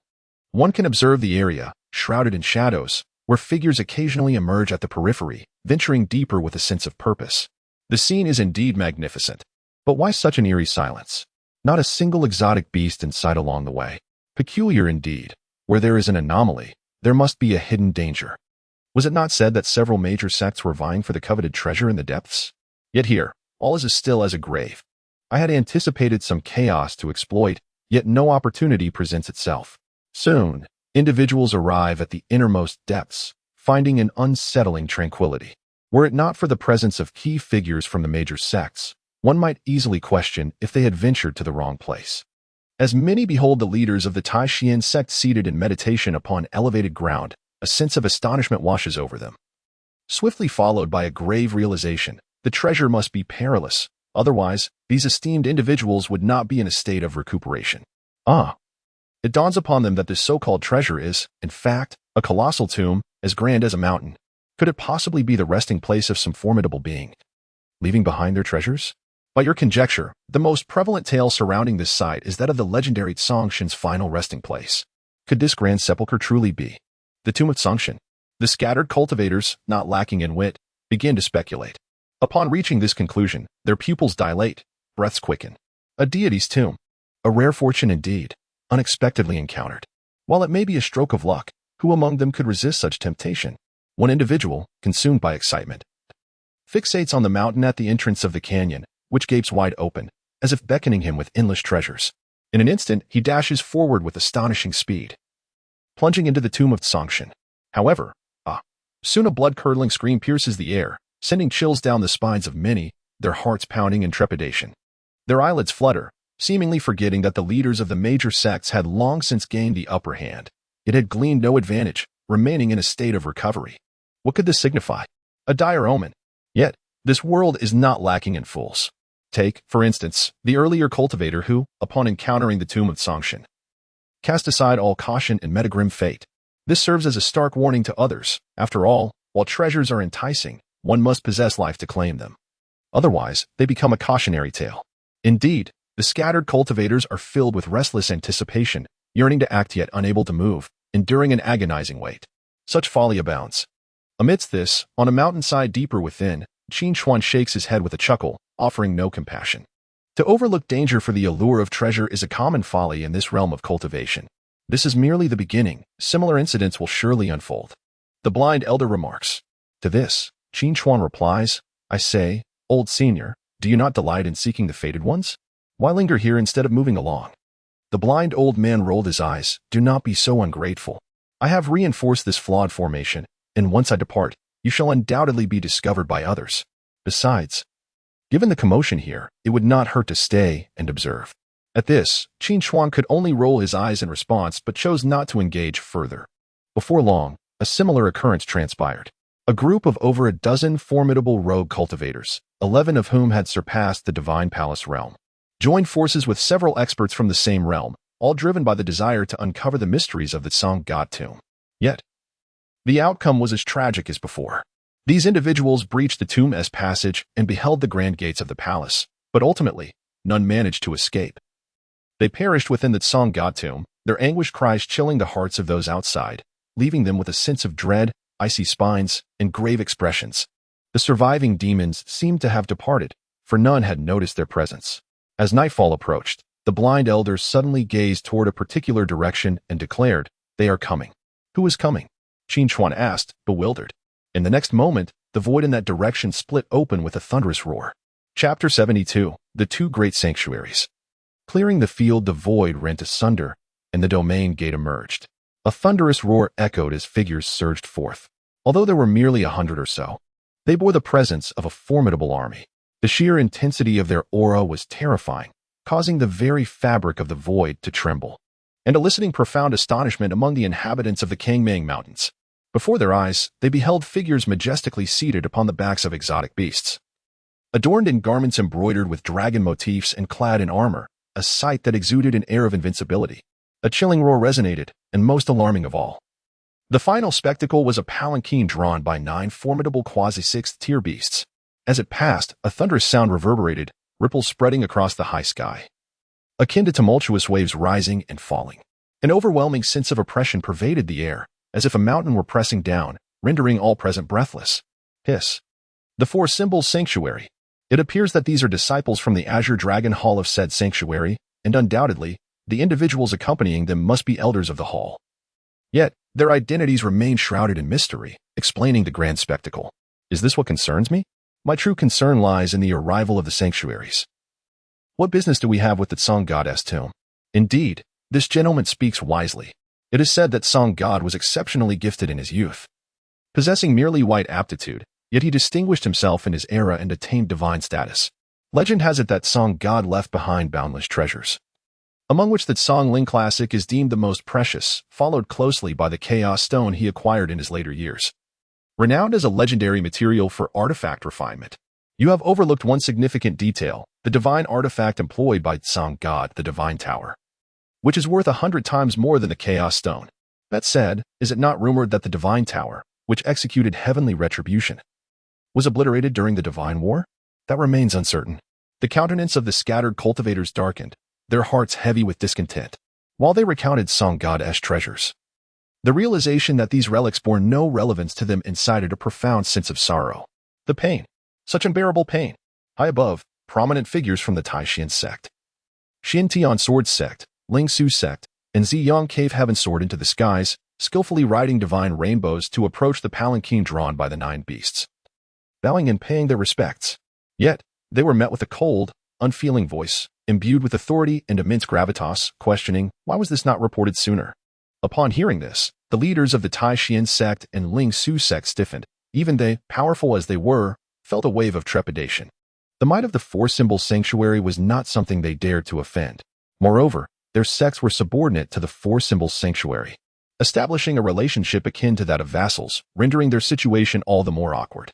The leaders exchanged furtive glances, uncertain of how to respond. The truth remained that they had failed to report in a timely manner. Any elaborate excuses they could muster would merely serve as empty justifications. Remember this: once we conclude matters concerning the song god's tomb, we shall hold you accountable.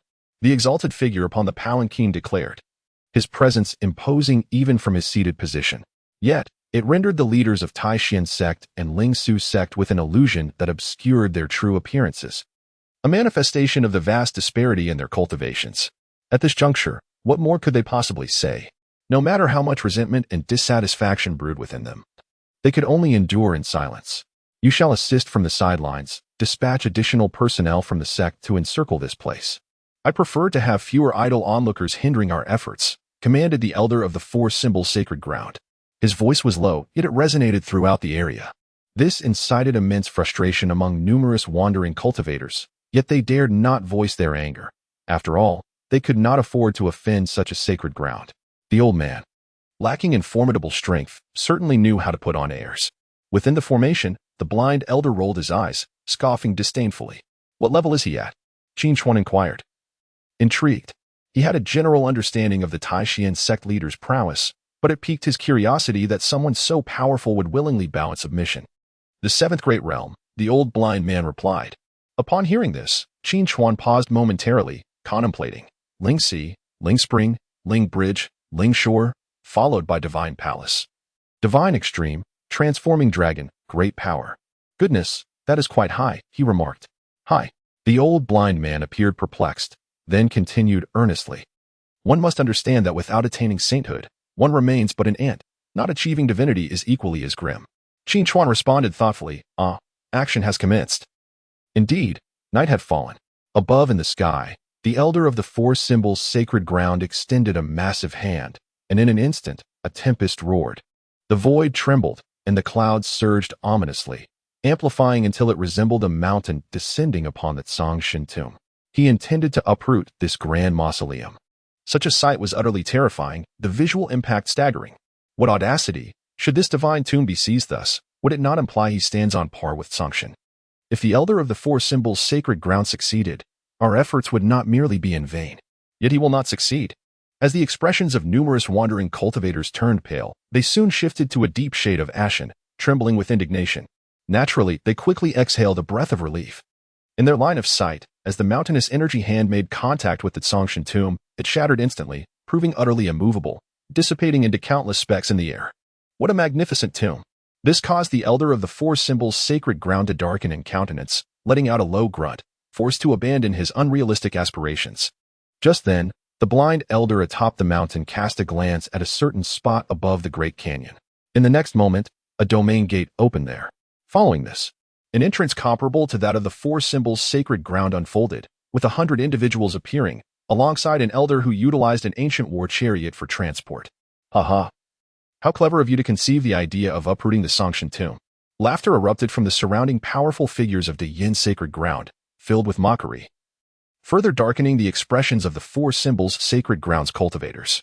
However, this was not the time for infighting. The latter scowled. Turning coldly to the leader of Tai Xuan Sect, Lin Su Xian, "It is time to clear the area." This statement elicited profound agreement from the formidable beings of the Dian sacred land, who nodded in unison and coldly instructed the representatives of the Tai Sword Sect and the Xiang Cave Heaven to clear the area. In the midst of the gathering, it was clear that the one least constrained was none other than the Emperor of Wei, backed by the might of the Great Xia dynasty. Yet, despite this formidable support, he found himself bereft of influence, as no powerful allies had yet arrived to his aid, leaving him to adhere to the commands of others. Shortly thereafter, the four major sects, led by the Tai Xuan Sect, along with 200 iron cavalry from the sacred lands, enforced the order of the scene, compelling all present to stand aside in silent fury. As the night deepened and the eerie winds howled, the powerful figures from the two sacred lands, accompanied by the elders of several sects, advanced into the Songshan tomb with the ferocity of a tempest. This time, their endeavor met with unmitigated success and required little effort. They surged forth like a torrent of steel, decisively exterminating all anomalies within the tomb's passage and seamlessly breaching the palace of the Songshan tomb. Chapter 73. Two Rays of White Light, Divine Punishment from Above. Boom. Within the Songshan tomb, a fierce battle erupted once more. No one comprehended the unfolding events, only hearing the terrifying roars that pierced the eardrums, resonating with an extraordinary dread. Soon after, beams of light surged forth from the entrance of the grand tomb. What was happening? People were astonished and bewildered. Yet, upon realizing that among the hundreds, if not more, of luminous entities were various spiritual weapons and magical artifacts, a wave of elation swept through them. Quick, seize them. Charge forward. Get out of my way. Chaos ensued in an instant. Even the 200 disciples from the sacred lands of the Four Symbols and Dian could not restore order. Despite their formidable prowess and overwhelming murderous aura, they were still limited in number. As for the leaders of the Tai Xuan Sect and others, they turned a blind eye, even joining the fray to snatch those spiritual weapons, thinking it better to take advantage of the situation and later present their spoils at the sect's spirit artifact workshop for their disciples to trade for contribution points. After all, this journey should not be in vain.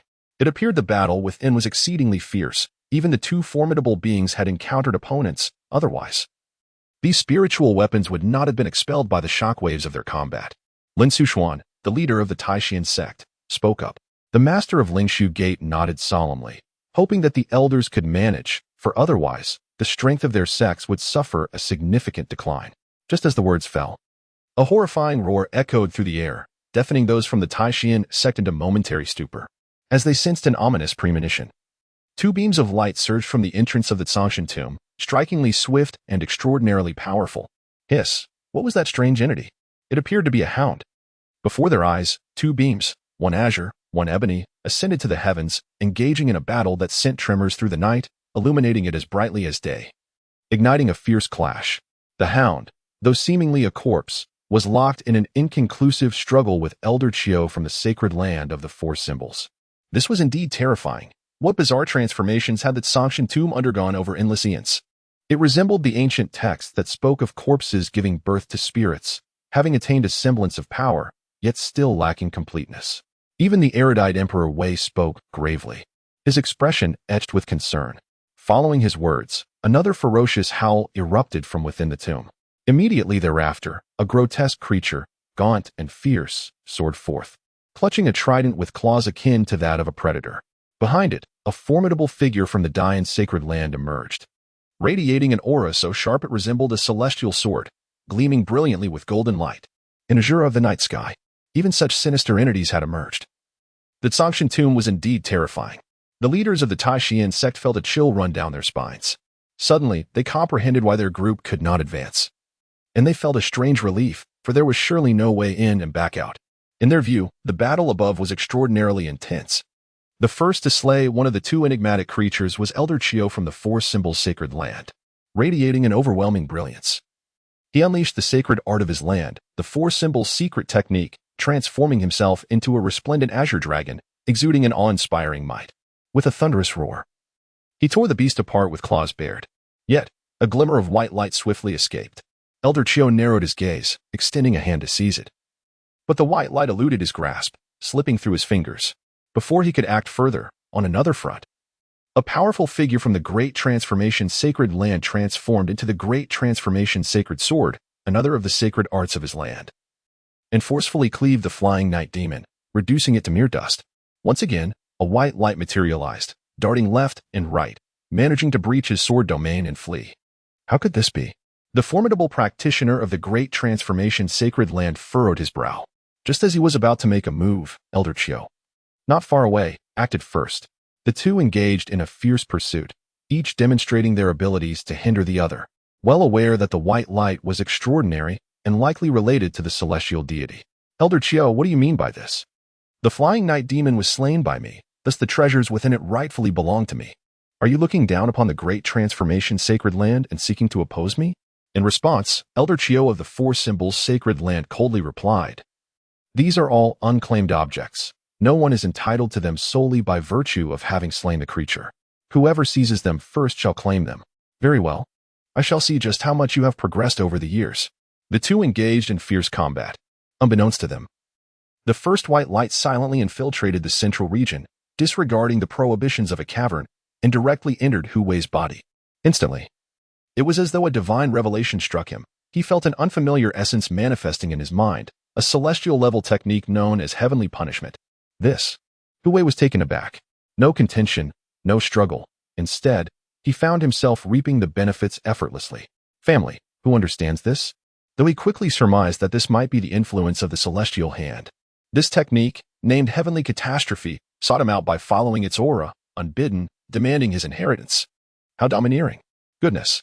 Hu Wei was at a loss for words, experiencing a genuine stroke of unexpected fortune. Before he could activate his peak comprehension for cultivation, another white light, with an unrelenting swiftness, surged into his body, similarly drawn by the aura of the celestial hand. With a resounding boom, his mind momentarily blanked. In the next instant, a chilling proclamation echoed forth. In the canyon region, Elder Chiu of the Four Symbols Sacred Land and the formidable figure of the Great Transformation Sacred Land were engaged in the contest for the second white light. Suddenly, the light vanished before them.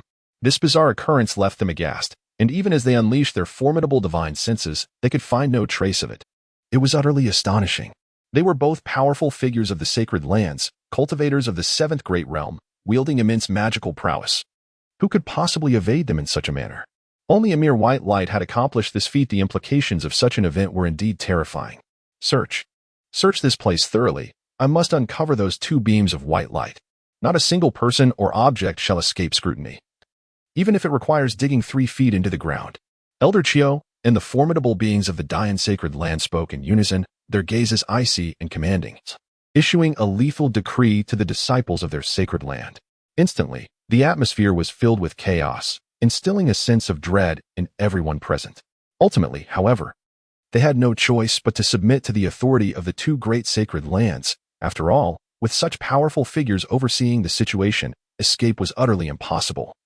And no one dared to flee, fearful of becoming the scapegoat. On the mountain, Qin Chuan widened his eyes. Elder, where is the second beam of white light? It has escaped, replied the blind old man, his gaze fixed intently on the developments in the canyon. Why do you not take action? Those two beams of white light must be related to the Tsang god. Perhaps they are remnants of his legacy, Qin Chuan inquired. To his surprise, the elder gently shook his head. It is not my destiny to seize it. Even if obtained by force, it would yield no understanding.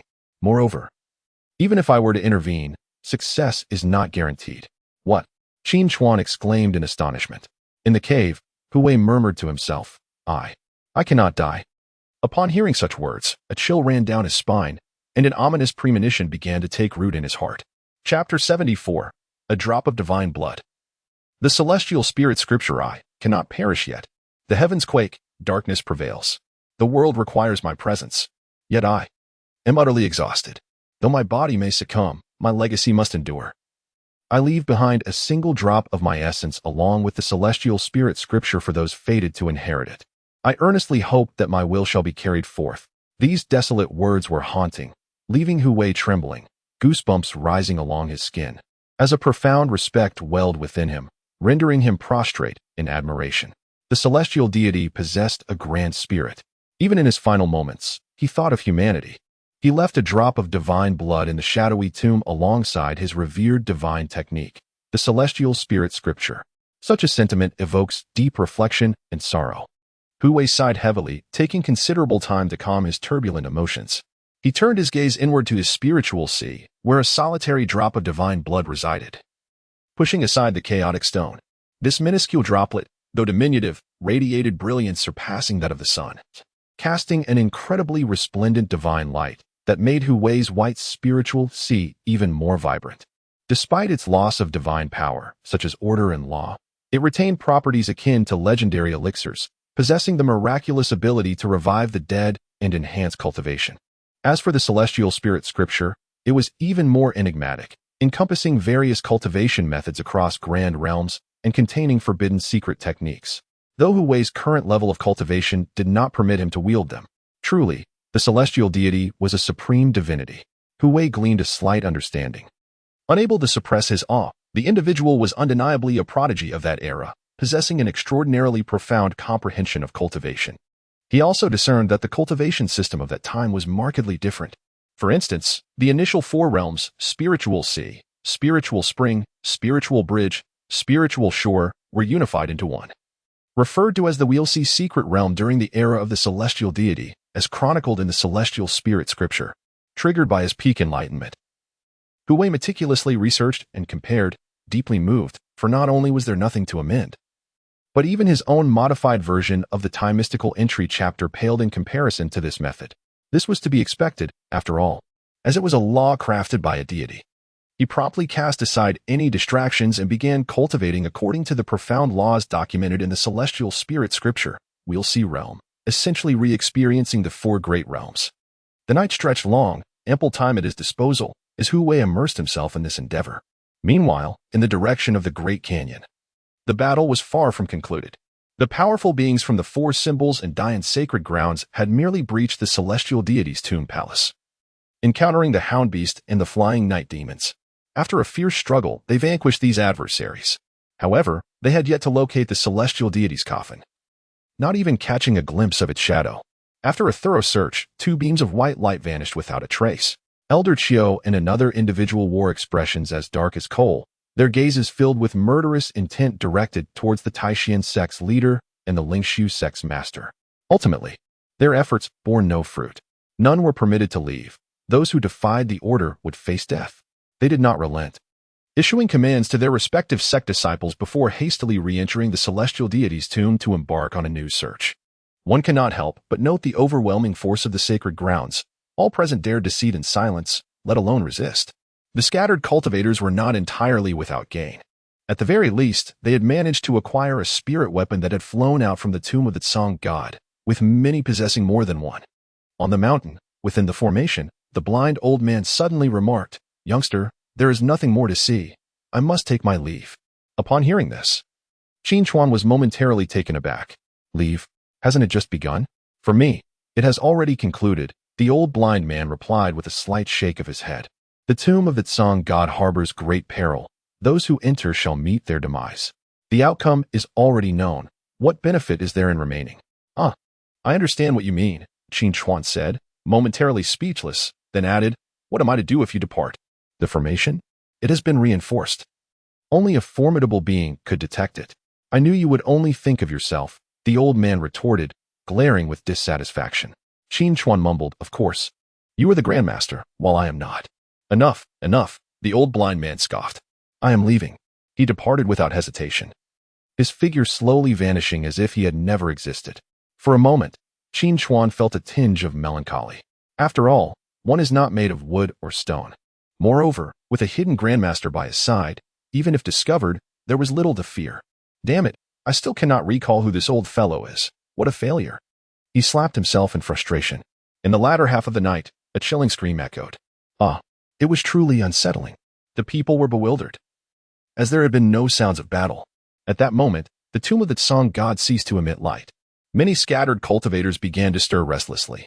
Rather than idly waiting outside, they decided to venture into the tomb to uncover its mysteries, especially with the two powerful figures from the sacred grounds paving the way for them. Additionally, several grandmasters from prominent sects were present, forming an undeniably formidable alliance. "Since we cannot leave, why not take a chance?" someone exclaimed, casting a glance at the disciples of the sacred grounds, their anger boiling over. Upon hearing this, many were stirred, as they had endured enough.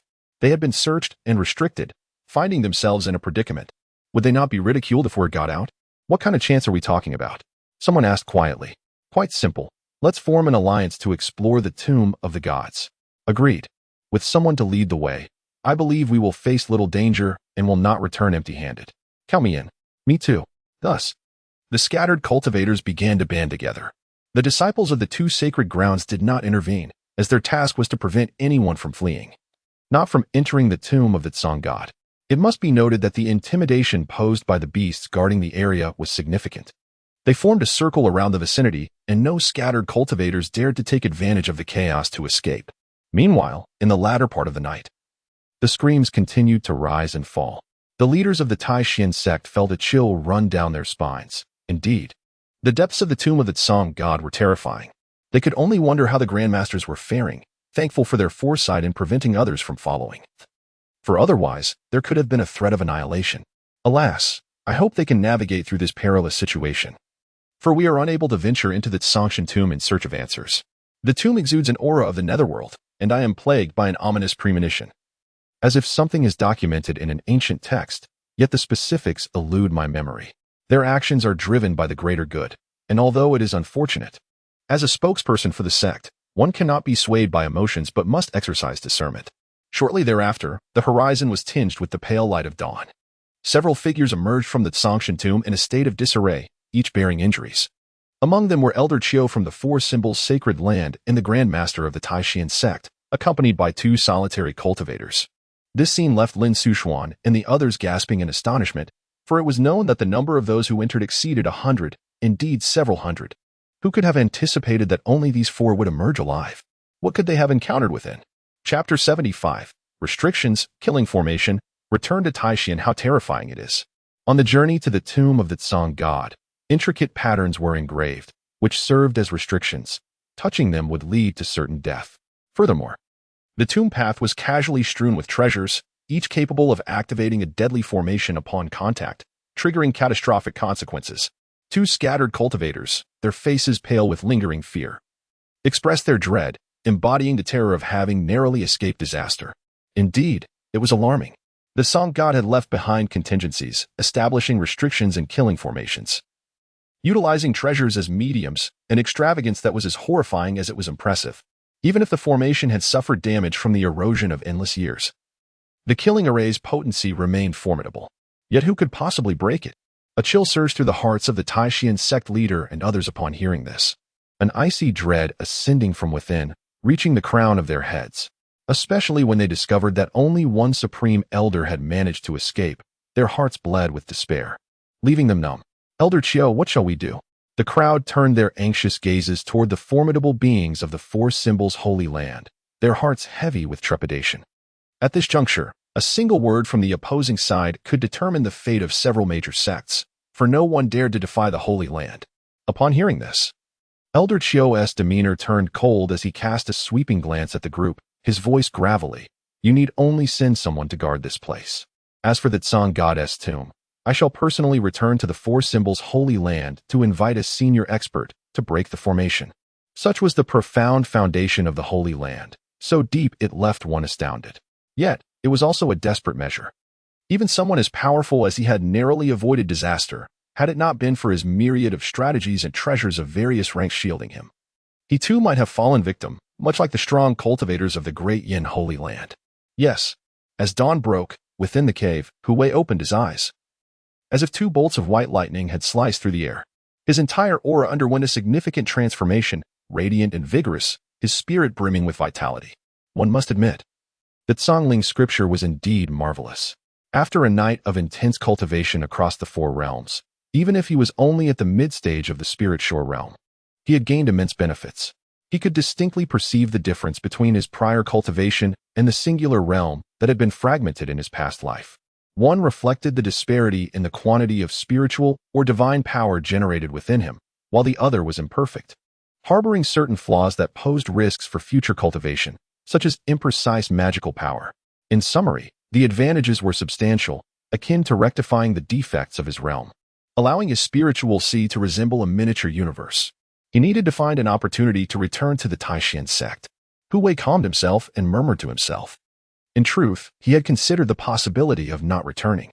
After all, he had acquired comprehensive cultivation methods, and the desire to refine the drop of divine blood left by the Tsang god was not something to be accomplished overnight. In other words, possessing this drop of blood was sufficient, worth more than 100-fold in cultivation resources.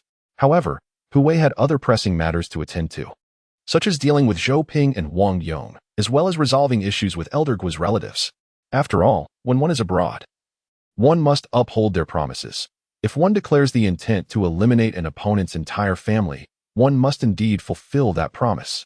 As he departed the cave, he pondered for a moment, adjusting his cultivation level to the pinnacle of the Spirit Bridge realm, or rather, altering it.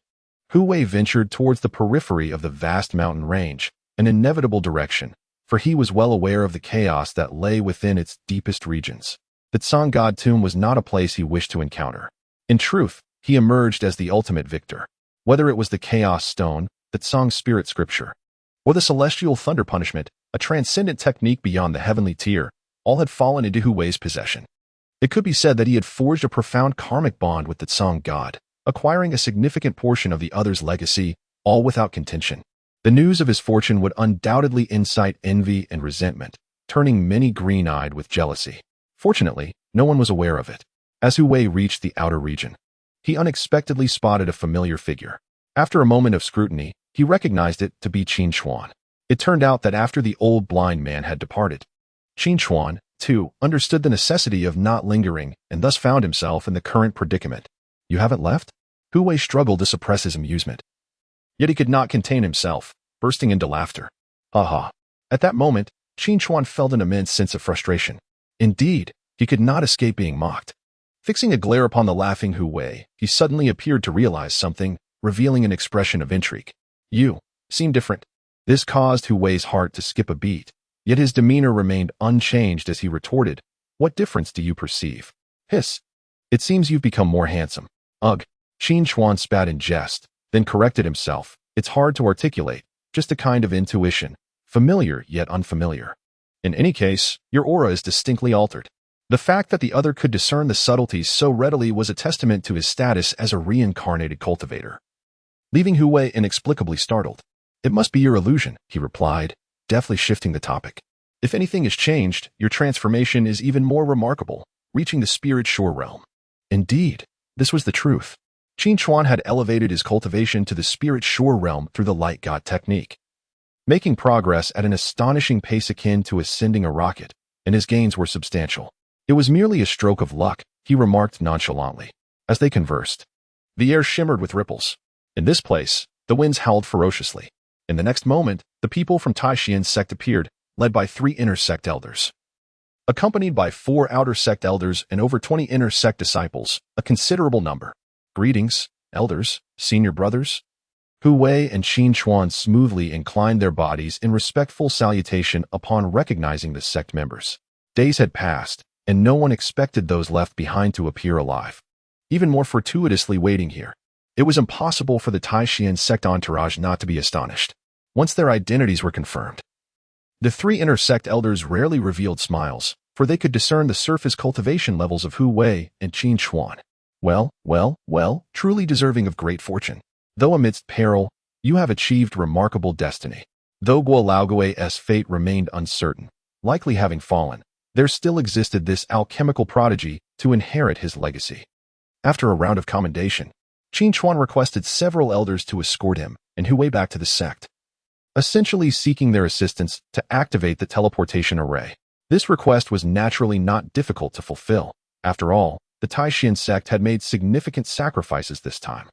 Having lost a prominent figure, it was inconceivable to leave behind 2 promising disciples to continue facing peril, especially when it was unnecessary. Before long, the 7 elders arranged the teleportation array, complemented by 300 medium-grade spirit stones to power it, and combined with the formidable strength of each individual. They successfully activated the array, sending Hu Wei and Qin Xuan back to the Tai Xuan Sect. A flash of light occurred, and the 2 figures vanished from their original location. The process went remarkably smoothly, devoid of any danger. At the Tai Xuan Sect, beside the teleportation array, Hu Wei and Qin Xuan materialized out of thin air. After several days, their return was nothing short of a miracle, as many had presumed them to be dead. Otherwise, they would not have waited until now. Chapter 76. 2 maidens serving one husband at the outer gate square of the Tai Xuan Sect. Hu Wei and Qin Xuan's appearance drew the attention of many disciples, primarily due to astonishment. After all, spending 2 days in the vast mountain range was a stark contrast to 2 days within the sect. It was akin to the difference between life and death. How fortunate these 2 were to return after being separated for several days. Had it been any one of us, we would likely have met our demise within those mountains. Disregarding the surrounding murmurs, Qin Xuan nodded to Hu Wei and took the lead in departing, as he needed to return to his cave abode to consolidate his realm. Whether the elder in charge would inquire about certain matters later was a concern for another time. Watching him leave, Hu Wei exhaled, relieved that everything was no longer his concern. Not only had he escaped danger, but he had also gained significant benefits. Henceforth, he would focus on his cultivation, awaiting the day he could transcend the Divine Palace secret realm and then reunite the Guo family. However, before that, he was eager to locate Zhou Ping and Wang Yo. had they not been targeted by the royal family of Wei during their time in the vast mountain range. They would have surely met with a grim fate. After some contemplation, Hu Wei made his way to the alchemy room. At this hour, Zhou Ping and Wang Yong would typically be found either there or in their own cave abodes.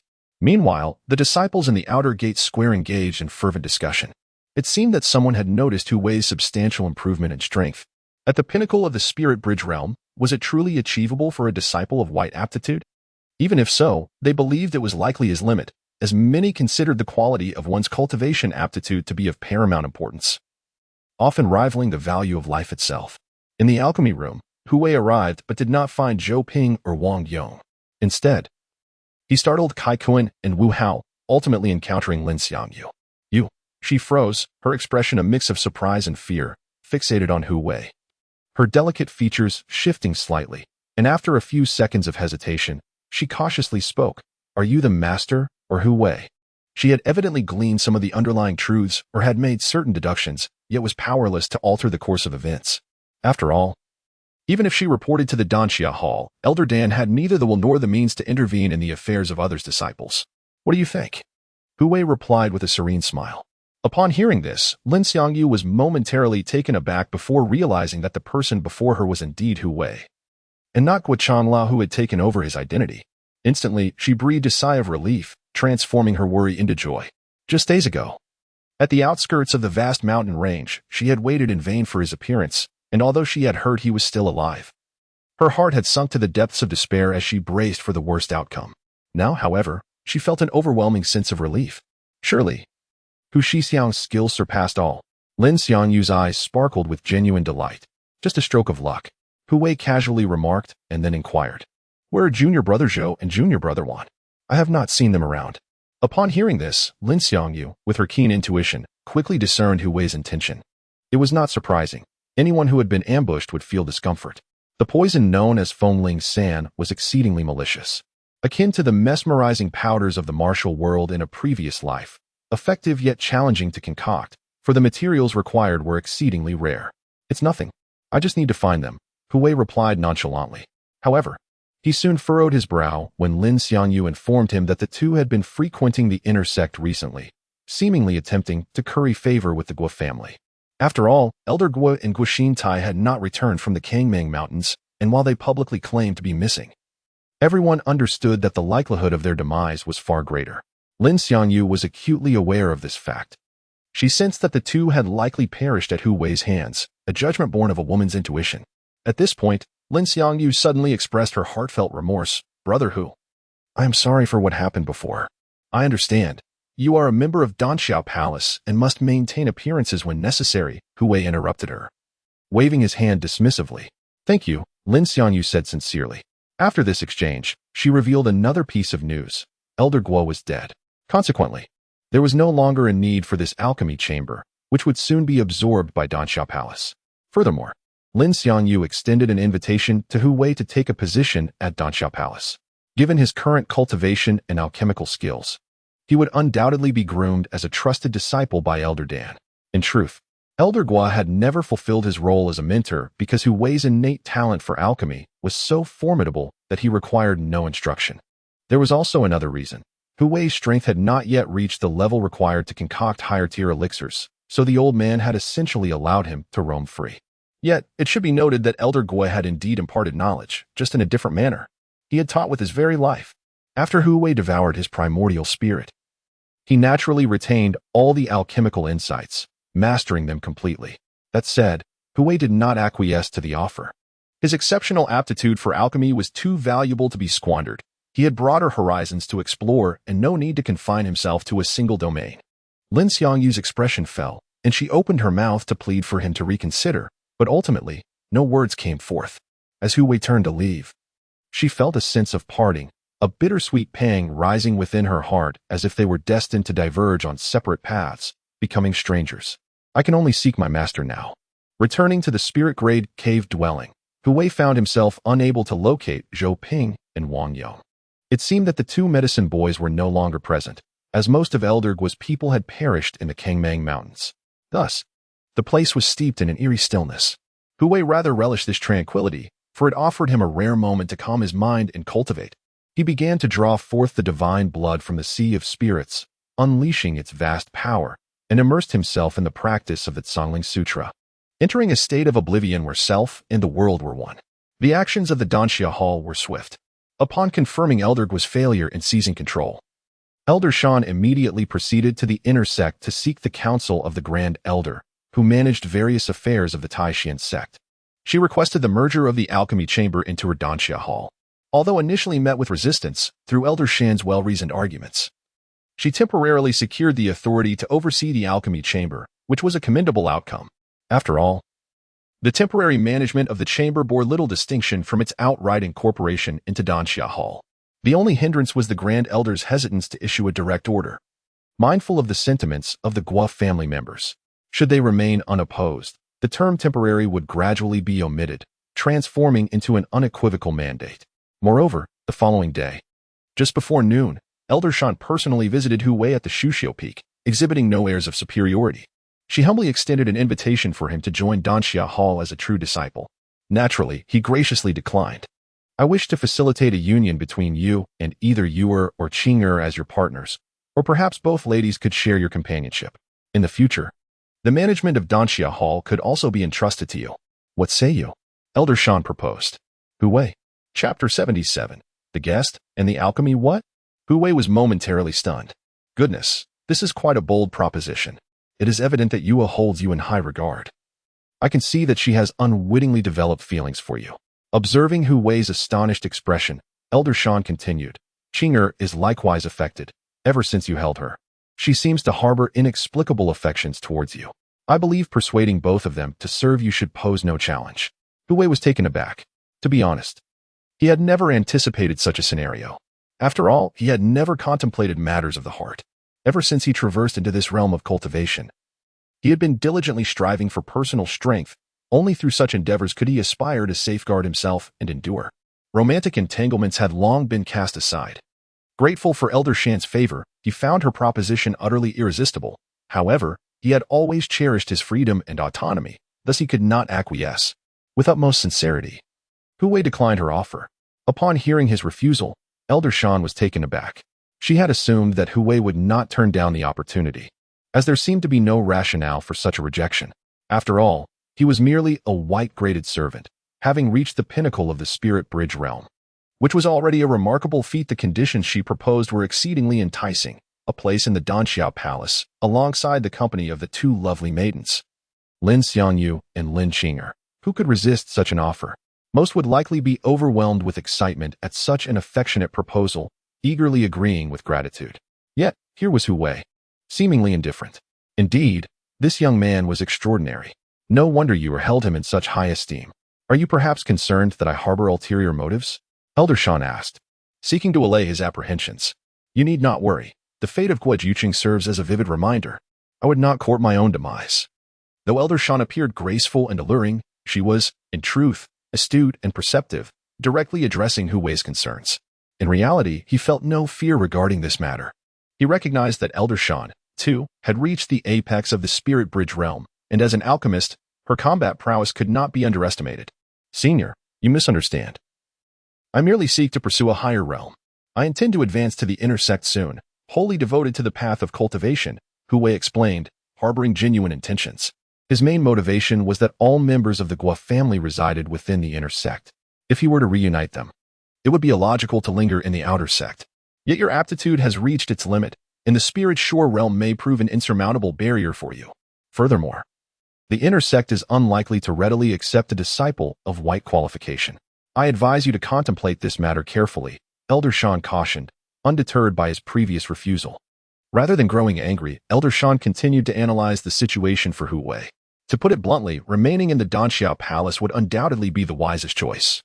For others of white qualification, this is indeed the truth. At the very least, it would ensure a worry-free existence, perhaps even a life of leisure. However, Hu Wei was no ordinary individual. He responded, I appreciate your kind reminder, Elder Shan, but I wish to make my own attempt. Elder Shan fell silent, observing the resoluteness in his demeanor, akin to one who would not turn back until they had faced the wall. Ultimately, the discussion reached its conclusion. She pondered for a moment, then took a step back. In that case, I have nothing further to say. However, I do have a proposal. I hope you can assume the role of a guest elder in the Danxia Hall. This could be considered a retreat. Given the gravity of the situation, if Hu Weiruo were to refuse again, it would seem rather ungrateful. He hesitated slightly before acquiescing, primarily due to the appealing benefits of being a guest elder. Essentially, it was a nominal position, requiring him to refine elixirs 2 or 3 times a month. In return for 100 low-grade spirit stones, 10 mid-grade spirit stones, and 3 third-tier elixirs. After bidding farewell to Elder Dan, who brushed his chin thoughtfully, having spent a considerable time in this realm, he had finally encountered a genuinely decent individual. He could discern that the other party was sincerely analyzing his current circumstances and future path, perhaps out of a sense of gratitude. After all, in a manner of speaking, Hu Weiru had indirectly avenged Elder Dan's death. Not long after, Elder Lian sought out Hu Weiru's dwelling. His reason for doing so was that Hu Weiru had already qualified for entry into the inner sect. In the Tai Xuan Sect, any disciple who reaches the mid-stage of the Spirit Bridge realm can apply to train in the inner sect, a condition that is not particularly stringent. Moreover, Hu Weiru had attained the pinnacle of his cultivation. Upon meeting Elder Lian, the latter bowed respectfully.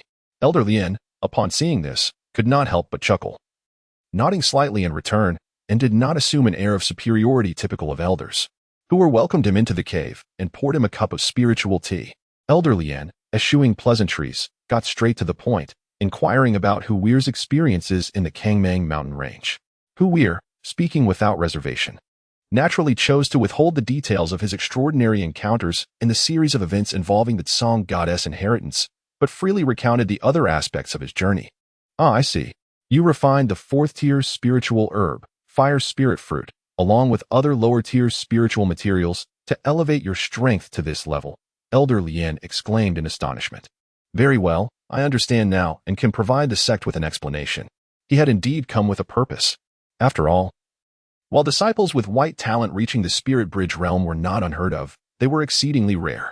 Before departing, Hu Weiru inquired whether Elder Lian could assist him in gaining entry into the inner sect, essentially seeking to explore which esteemed location might accept him as a disciple.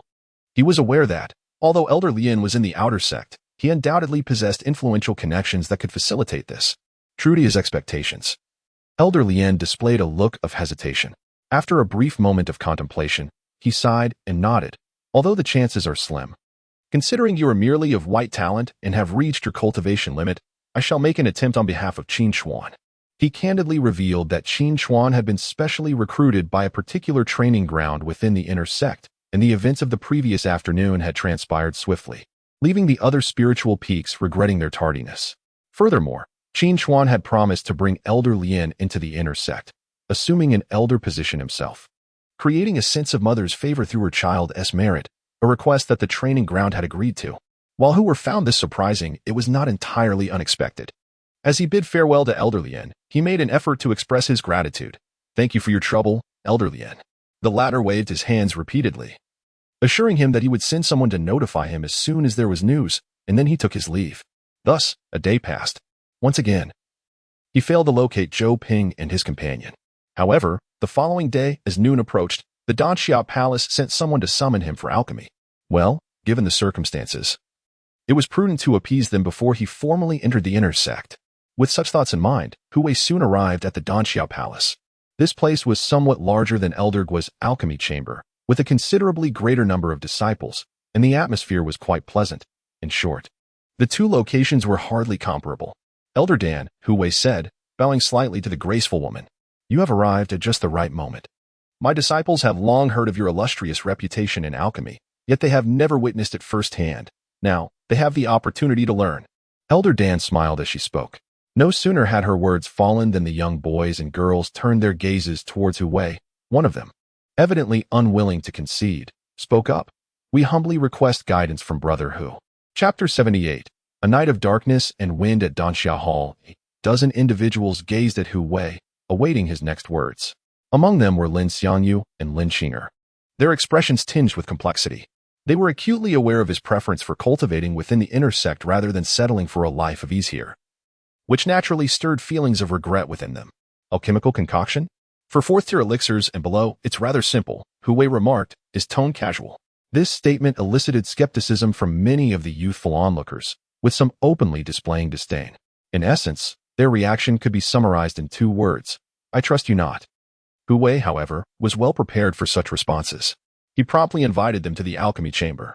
Taking matters into his own hands, he gathered several herbs required for the elixir, poured in a generous amount of medicinal liquid, and carelessly tossed them into the alchemy furnace. The crowd was left bewildered. This method of alchemy was unlike anything they had witnessed before. Apart from Lin Xiangyu, the others wore expressions of confusion, as if they had encountered a ghost in broad daylight. Utterly absurd. Even Elder Shan, usually composed, displayed a similar reaction. Yet, she trusted Hu Wei and was intrigued by his alchemical methods.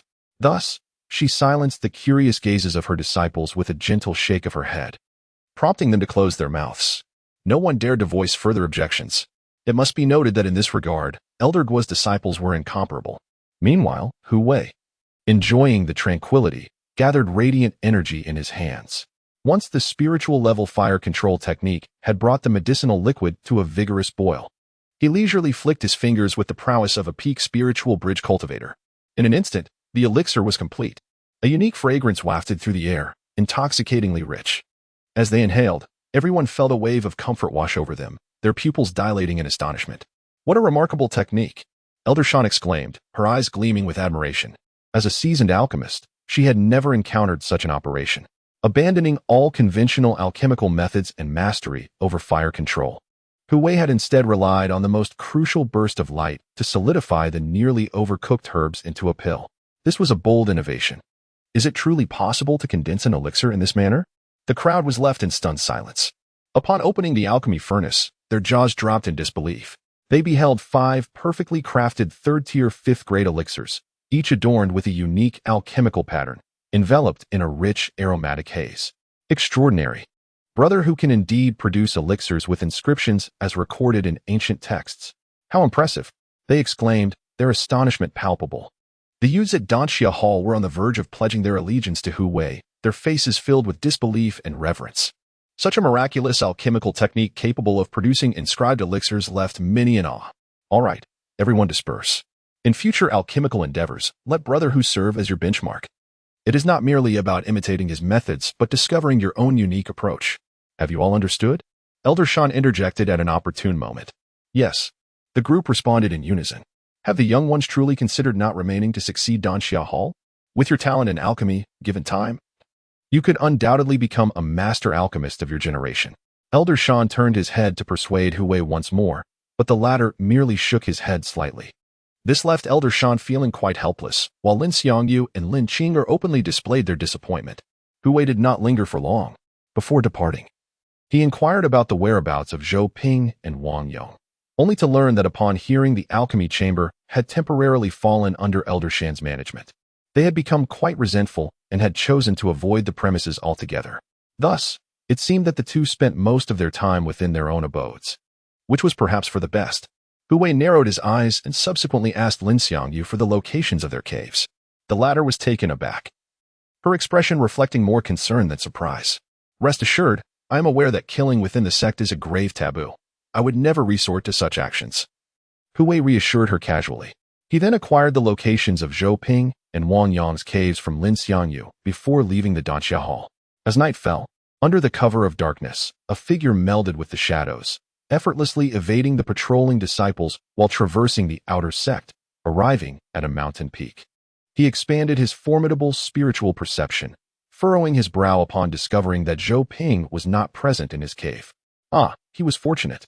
Hu Wei swiftly made his way to another location, another mountain peak, Wang Yong's cave, which was in close proximity. As an alchemist, one's authority could be deemed neither excessively grand nor trifling. It was akin to being a half-fledged inner sect disciple. With the outer sect's mountains encircling them, there arose a scene of claiming the mountain as one's residence. This time, Hu Wei's eyes lit up. His spiritual perception morphed into a divine perspective, revealing Wang Yong within his cave. Moreover, there was another figure present. It appeared these two were so close they could nearly share the same pair of trousers. Hu Wei smiled, albeit coldly. Midway up the mountainside, he manifested, releasing a series of flags from his body, deliberately suppressing their brilliance and minimizing the sound they made, aided by the strong winds that masked any noise. Soon, he overheard their conversation. Our situation is becoming increasingly dire. That vile woman has taken over our master's alchemy chamber and now we cannot even approach there. If this continues, our existence will be less significant than that of the most menial servant. Do not panic. We shall make another trip to the inner sect tomorrow to seek out Elder Guodian, hoping he will take us in for the sake of our master's legacy. If we succeed, all our troubles will be resolved. But what if we do not succeed? You know very well Elder Guo's recent attitude. He seems disinclined to accommodate us. He already has 10 disciples, and we would merely be superfluous. The voices of Zhou Ping and Wang Yong echoed, the former speaking with an air of nonchalance and confidence, while the latter expressed his concerns, feeling the prospects were rather bleak. I have told you not to panic. I did not come to you at this hour for nothing. Zhou Ping spoke calmly. I have heard that Hu Wei has returned to the sect. We can seek a breakthrough through him. What do you mean? Wang Yong furrowed his brow. I harbor suspicions that Hu Wei is, in fact, the master. More precisely, he has been possessed by the master. Otherwise, given the perilous nature of the Tsangmang Mountains, how could such an inept individual return unscathed? This seems implausible, does it not? However, nothing is truly impossible. It would be quite reasonable for the master, having suffered a backlash during his attempt to break through to the spirit shore realm, to resort to such desperate measures, especially considering his significantly diminished lifespan. But how could he tolerate that wretched woman taking control of the alchemy chamber? Moreover, it has been 2 days, and she has yet to seek us out. Are you quite foolish? The master now traverses the sect in the guise of Hu Wei, thus, regardless of what transpires, he must endure and await the opportune moment to act. Just as Zhou Ping concluded his statement, a detached voice resonated. Unfortunately, you have only discerned half the truth. For the other half, you may inquire of Gui Juqing in the netherworld. What? Hu Wei? Within the sect, the act of murder, though rather unwise, is not entirely out of the question. In these turbulent times, as several major sects covet the Tsongshan tomb, investing substantial manpower, it is only natural for the Tai Xuan Sect to follow suit. Therefore, as long as one proceeds with caution and leaves no trace, even if someone were to suddenly discover the disappearance of Zhou Ping and his companion, what could be done? On the 3rd day, Hu Wei received news relayed by an elder's envoy that there exists a cultivation treasure within the inner sect willing to accept him as a disciple. Albeit, Chapter 79, Changshu Peak, Inner Gate. The scenery is exquisite, with rolling mountains. The air here is rich with spiritual energy, far surpassing that of the outer gate. Early in the morning, Hu Wei received word from Elder Lian's messenger that a certain cultivation site within the inner gate intended to recruit him as a disciple, prompting his visit to this place. Changshu Peak, he murmured to himself. This was precisely the information relayed to him. However, no one was available to guide him. He was only provided with a general location and the name of the peak, leaving him to search on his own. This was understandable, as it was already commendable that Elder Lian had facilitated things for him. There was no need to demand a comprehensive service to lead him to Changshu Peak. Excuse me, senior brother, could you direct me to Changshu Peak? On his way, Hu Wei encountered an inner gate disciple and inquired for directions. Upon hearing his question, the man's expression turned peculiar. Instead of answering, he responded with a question. Oh, a pill master? What brings you to Changshu Peak? Is it true that Master Li's time is drawing near? As he spoke, he furrowed his brow, exclaiming, wait a minute, given your age, you couldn't possibly refine a 5th-tier longevity pill. So what is your purpose at Changshu Peak? Hu Wei felt a sense of bewilderment at the man's odd demeanor. He merely sought directions, yet was met with an abundance of unnecessary commentary. Nevertheless, he patiently replied, I was recommended to cultivate at Changshu Peak. Huh? The man seemed to find amusement in this, scrutinizing Hu Wei before patting him on the shoulder and teasing, brother, if you are coming to the inner gate to cultivate, at least avoid the notoriously barren Changshu Peak. It is infamous for its lack of disciples. To put it bluntly, Master Li has practiced for centuries and remains at the Divine Palace realm. Given his increasingly aged appearance, akin to withered wood, he may sit in meditation at any moment. It would be wise for you to reconsider. The man's words elicited a look of peculiarity from Hu Wei. After contemplating, he inquired, do the other main peaks also accept disciples of white aptitude? Upon hearing this, the other disciple was momentarily taken aback, then burst into laughter, slapping Hu Wei's shoulder joyfully. So you are indeed the Wu they spoke of. Ha. In Hu Wei's state of confusion, the disciple candidly explained that a recently promoted elder had been inquiring around the major peaks whether they would accept a disciple of white aptitude. This elder had gained a reputation as a talented alchemist within the outer gate, having reached the pinnacle of the spirit bridge realm on his own and even managed to refine a pill pattern. However, the response was one of derision. The mere designation of white aptitude caused many to retreat, shaking their heads in silence, as there seemed to be little worth nurturing. As for alchemy, at a lower tier, it held little significance. Ultimately, Elder Lian did not leave empty-handed, as he received a recommendation for Changshu Peak. The elder even jested that Master Li's aptitude had regressed to that of white. Thus, introducing a disciple of white aptitude to him was merely a matter of wood meeting wood, considering Master Li's advocacy of the natural path of cultivation. Such a comparison seemed rather fitting. Thus, the tale of the wooden man came to be. In response, Hui did not exhibit any anger. Instead, he chuckled softly and remarked, "Senior brother, you have yet to inform me of the way to Changshu Peak. Just turn left ahead and traverse 2 more hilltops, and you shall arrive at the Changshu Peak you seek." "Thank you." As Hui departed, the inner disciple gazed at his retreating figure, muttering, "Indeed, he is quite the wooden man," not a hint of displeasure on his face. Before long, Hui arrived at the exterior of Changshu Peak. What lay before him was, indeed, a desolate expanse, overrun with weeds. Compared to the other main peaks, this place appeared markedly barren and desolate, devoid of any semblance of life. The wormwood grew tall, reaching heights of 2 to 3 meters, a consequence of neglect, as apart from the venerable elderly Changshu, no disciple had ever graced this locale. Hui even felt that the environment of the menial peak he had previously inhabited was superior. At least it was lively and bustling, devoid of the profound solitude that enveloped him now. Strangely, the longer he gazed at this place, the more enigmatic it seemed, as though it concealed some profound secret. Was it merely an illusion? Hui focused intently, perceiving a scene of decay that appeared to harbor exceptional qualities within its ordinariness, yet upon closer inspection, it revealed nothing extraordinary. The sensation was disconcerting, elusive. He shook his head and entered the mountain gate of Changshu Peak. There, he beheld a figure seated in quietude within a grand hall not far off, exuding an aura of both solitude and age. Amidst the overgrown wormwood that flanked the hall, elderly Changshu sat in the center, eyes closed in meditation, presenting a rather desolate and peculiar sight, as if he and the surroundings were intertwined. An inexplicable thrill coursed through Hui's heart. For reasons unknown, he felt a formidable sense of dread in the presence of one so profoundly inscrutable, a feeling difficult to articulate. Perhaps sensing his presence, Li Changshu slowly opened his eyes. He appeared remarkably ordinary, both in appearance and aura. Resembling a humble old man nearing the end of his days, utterly unremarkable. Disciple pays respects to elderly, Hui promptly bowed in greeting. In the next moment, Li Changshu uttered a phrase that left him bewildered.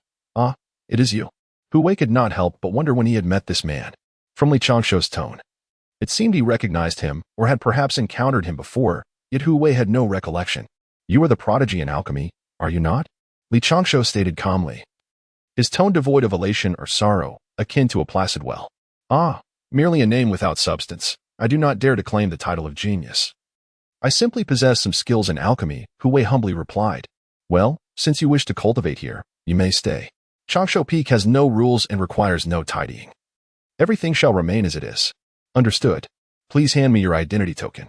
Before long, Li Changshu took Hui's identity token and departed, seemingly to register it somewhere within the inner sect, as was the necessary procedure. Just after he left, a wild rabbit sprang 3 feet into the air, darting swiftly through the wormwood, nearly causing Hui to drop his jaw in astonishment. "Good heavens," he exclaimed, a bead of sweat forming on his brow. "Is this still a sacred place for cultivation? It feels rather peculiar, evoking a sense of nostalgia for my former home, as if at any moment a chicken might appear. Regardless of where I am, one can only say that elderly is quite carefree.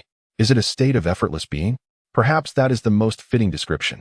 Yet, it is rather delightful. At the very least, one does not feel constrained, but instead enjoys a sense of freedom, especially considering that on the entire Changshu Peak, there is only Hui as a disciple."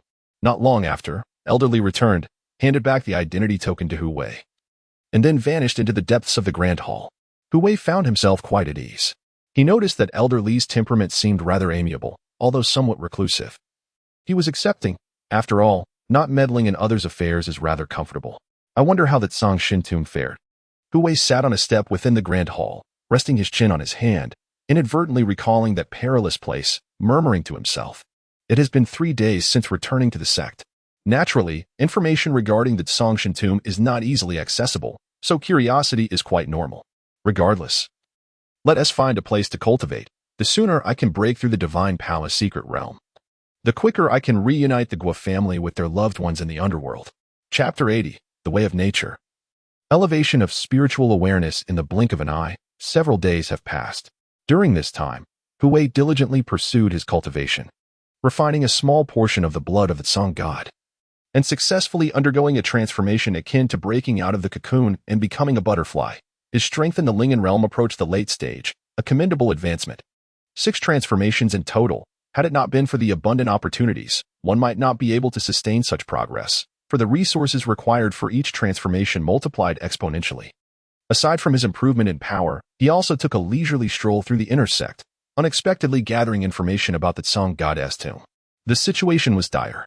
It was reported that the 4 symbols sacred land had summoned a half-step mighty being, believing they were certain to secure the treasures left by the Song God. However, they met with disaster, only catching a distant glimpse of the coffin. Yet, this did not deter them. Instead, they became even more frenzied. The Dai in sacred land also intervened, deploying their own half-step mighty being, but instead of acting hastily, they opted to wait. Soon after, they allied with the formidable individuals dispatched by the 4 symbols sacred land and those from the Great Xia dynasty backing Wei Kingdom, forming a coalition of 3 half-step mighty beings. Such a formidable arrangement was indeed awe-inspiring. Moreover, an increasing number of factions were stirred, alongside various idol cultivators, all converging in the depths of the Tsangmang Mountains. It was said that even ancient forces from beyond the eastern wilderness were hastening towards the Great Canyon, lured by the irresistible allure of a divine tomb. However, that was a matter for another time.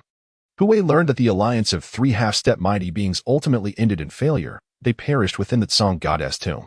As for subsequent news, it ceased to circulate, as information often encounters delays. It was truly terrifying. Half-step mighty beings were only affordable by sacred lands.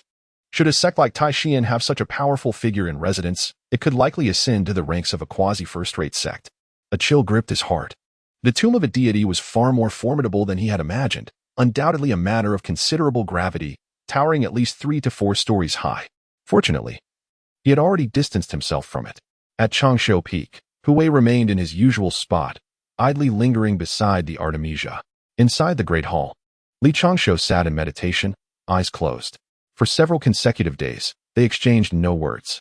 Hui attempted to initiate conversation. "Senior, has it always been like this here? Why not recruit more promising disciples to establish Changshu Peak as a true sanctuary for cultivation?" As soon as he finished speaking, Li Changshu's response swiftly ended the discussion. He gently shook his head. "No one is willing to come." Hui inquired, "What about selecting disciples from the outer sect?"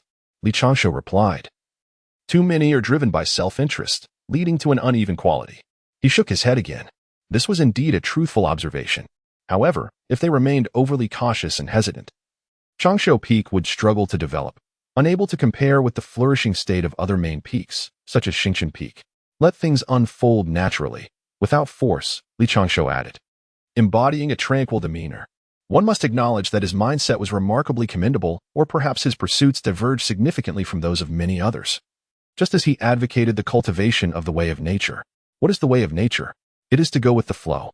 This is evident from the fact that Changshu Peak has never undergone any renovations, allowing nature's ecosystem to flourish unchecked, even permitting the wild rabbits to thrive here.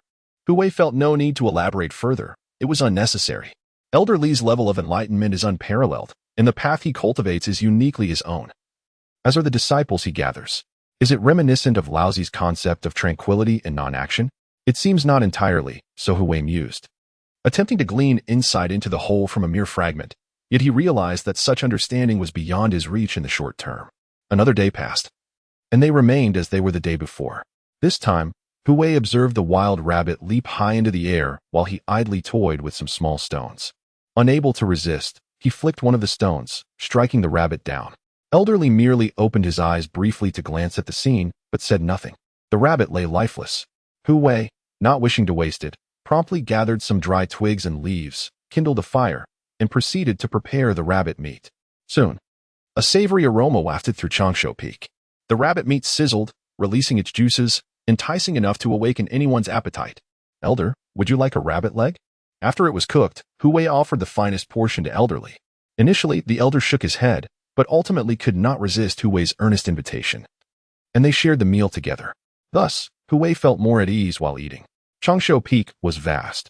Aside from the main hall, there were side chambers, all equally desolate and overgrown with weeds. Hu Wei did not wonder much. Before he realized it, night had fallen. The nights at Changshu Peak possessed an eerily familiar aura. With the wind howling and the brush rustling, swaying side to side, evoking the sensation of being in a horror film. Hu Wei had grown accustomed to it. A strong wind arose. For some unknown reason, he suddenly felt a stirring within him, a state of profound mystery. It was reminiscent of his previous experience outside Tai Xuan Sect, where he felt the power of nature and grasped endless profundities. After 2 or 3 months, Hu Wei unexpectedly rediscovered this sensation. Of course, it was not a deliberate pursuit. Rather, it was a spontaneous resonance triggered by unknown causes, making it easier for him to perceive the existence of natural forces. How strange. Why was this happening? He was bewildered, and his first thought turned to elderly, for they were the only two on this vast Changshu Peak. However, after searching in circles, he could not find him. Elderly seemed to have vanished without a trace, as if he had disappeared into thin air. Nevertheless, he decided not to dwell on it. Such an opportunity was rare, and he should first draw upon the natural forces to enhance his consciousness. Hu Wei casually sat down, channeling the cultivation methods recorded in the Tsang Ling Jing to swiftly absorb the natural power of heaven and earth into his consciousness sea. He could perceive strange energies, transforming into delicate streams that rushed towards him, as if pouring enlightenment into his mind.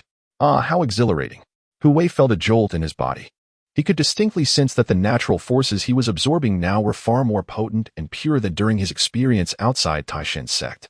This was truly unexpected. Who could have anticipated that such a formidable force of nature would suddenly emerge from Changshu Peak? It is indeed astonishing. At the same time, it is a boon for Hu Wei. He became enchanted, immersed in the vast ocean of divine consciousness, particularly as countless luminous points continuously merged into his small white lake, rendering it deeper and more magnificent. The joy he felt was indescribable. As time passed, it was uncertain how long had gone by. It was not until Hu Wei had absorbed enough natural energy, unable to draw any more into his sea of consciousness, that he finally settled down and opened his eyes. It was still the latter half of the night. He exhaled a breath of turbid air and surveyed his spiritual consciousness, revealing a satisfied smile due to his significant progress. At this moment, Hu Wei's level of divine consciousness could be compared to that of the powerful beings in the Divine Palace's secret realm, and not just any of them, but perhaps rivaling those at the third level of the Divine Palace. How exhilarating! Hu Wei grinned widely. With the enhancement of his divine consciousness, his perception became increasingly acute, expanding from the previous 500 meters of divine perspective to approximately 1,800 meters. At this moment, Hu Wei's expression froze. In the sky above Changshu Peak, there appeared to be a figure seated cross-legged, elusive, and difficult to discern, as if it were merging with the Tao. Chapter 81. Li Changshu. Borrowing a path and a visit. It is senior Li. Hu Wei was astonished. High above in the skies, Li Changshu sat cross-legged, surrounded by an enigmatic aura that made him appear as though he were one with the Tao, his form flickering in and out of visibility. A sight both awe-inspiring and terrifying. The natural Tao. It is no wonder he could not locate the other. No wonder the natural forces tonight are so potent, nearly manifesting in substance. It must be due to Elder Li's contemplation of the natural Tao. This is astonishing. Is this the same person I first encountered? Said to possess only the cultivation of the Divine Palace realm, appearing as an ordinary old man nearing his end?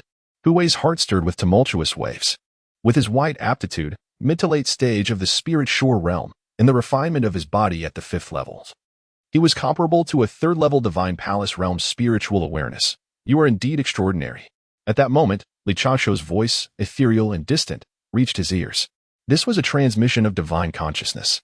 The elder remained tranquil, as calm as an ancient well, seated high in the sky, seemingly detached from all yet perceiving everything. Had Hu Wei not drawn upon the natural forces to elevate his spiritual awareness, enhancing his perception severfold, and sought the source of that power to find him, he would have remained oblivious. Senior, you. Hu Wei's complexion changed drastically. His secrets had been completely unraveled by the other. This was certainly not welcome news. Conversely, there was nothing more dire than the predicament he now faced. For Elder Li's cultivation was undoubtedly not as the others had claimed, merely that of the Divine Palace realm, but rather of a much higher caliber. To what precise extent? Hu Wei could not ascertain. Yet one thing was certain, he was beyond his capacity to confront. This was utterly terrifying. Having endured the incident with Elder Gue, Hu Wei found this vexing situation quite disconcerting. and now he found himself in perilous circumstances. He was at a loss for words. Was it not said that Li Changshuo's aptitude had deteriorated? That he had grown increasingly frail? Why then was he even more formidable? Do not be afraid. There is no need for concern. Just as Hu Wei's heart sank, Li Changshuo's voice continued to penetrate his ears, calm and undisturbed, as if nothing had transpired. When you arrived at Changshuo Peak, I perceived these qualities in you at our very first meeting, but I refrained from revealing them as I was uncertain of your character. It seems now that concealment is warranted. He candidly expressed. An innocent man has no guilt, yet possessing treasure can lead to trouble. A disciple with white aptitude reaching the pinnacle of the spirit bridge realm is indeed a remarkable achievement, especially since Hu Wei had long surpassed that threshold. Moreover, the ability to channel the natural forces is something beyond the reach of an ordinary disciple. In short, he had encountered profound opportunities.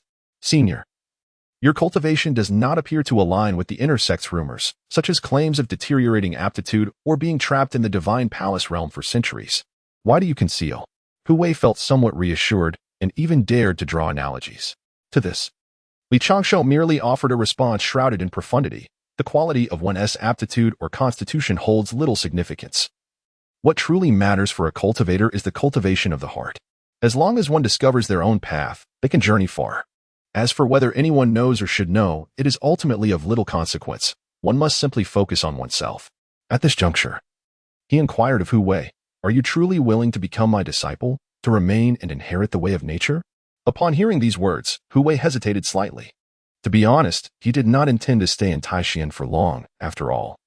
Once he broke through the secret realm of the divine palace and sent the Guo family to the underworld in an orderly fashion, he would depart.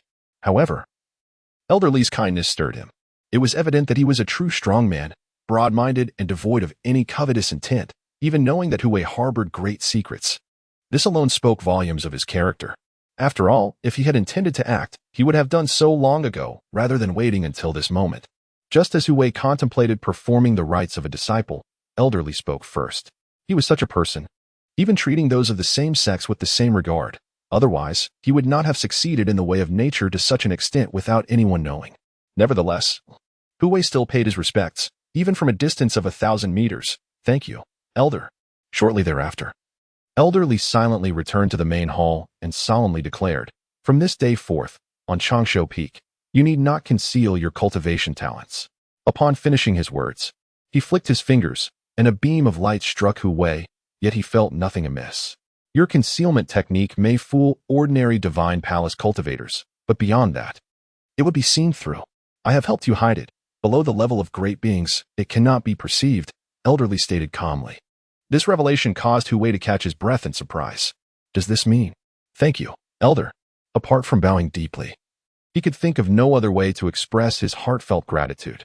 To his surprise, Elder Li merely shook his head slightly and revealed a piece of information. "The inner sect is in turmoil.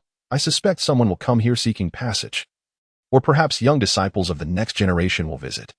Implicit in his words was the possibility that other powerful factions outstanding young disciples might visit under the guise of a social call, seeking to glean information about the Zhongshan tomb in the Zhongmeng mountain range, and Hu Wei, being the last to return from there, might possess some knowledge worth inquiring about. As for seeking passage, it involved significant figures from other factions wishing to traverse the Zhongmeng mountain range.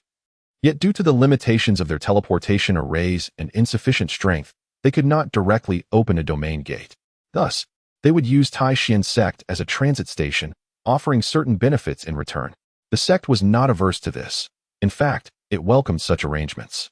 In summary, the coming days in Tai Xuan would be bustling with activity. To avoid any unforeseen incidents, Elder Li decided to conceal Hu Wei's true cultivation level with his formidable strength. "Elder, rest assured, I will act with caution," Hu Wei stated earnestly.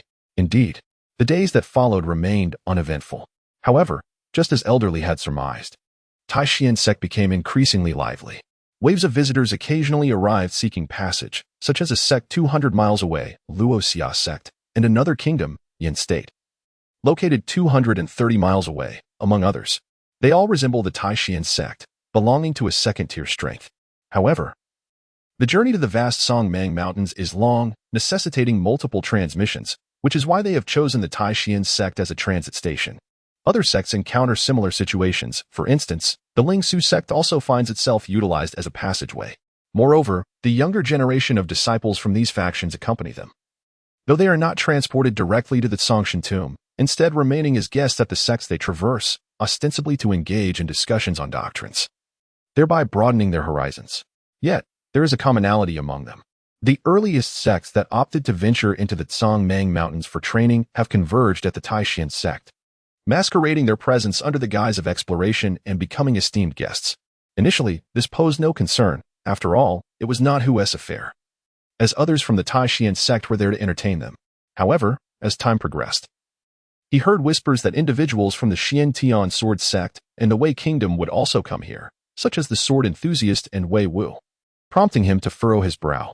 This was certainly not auspicious news, particularly concerning the prince of the Wei Kingdom, who was well aware of his background.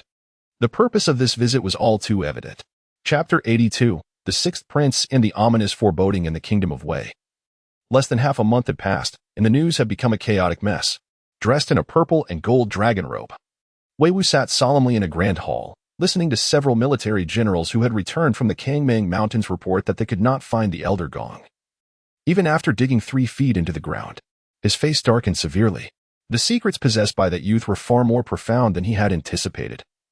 Aside from the ancient anomalies, there were likely other means, such as 1 or 2 celestial tier techniques, and perhaps some formidable artifact. At this point, his expression turned cold as he commanded a few attendants, "Convey my orders, send someone to the Tai Xuan Sect and seize that lad named Hu Wei at all costs." Yes, Hu Wei's speculations had always proven accurate. However, he had not expected that Wei Wu would not dare to confront him directly, instead sending a trusted subordinate to do the task, which indeed came as a surprise and could be interpreted as fear of death on the opponent's part. The royal body of Wang was no longer a concern, having lost its qualification as a rival. Yet, the kingdom of Wei behind him remained a persistent trouble.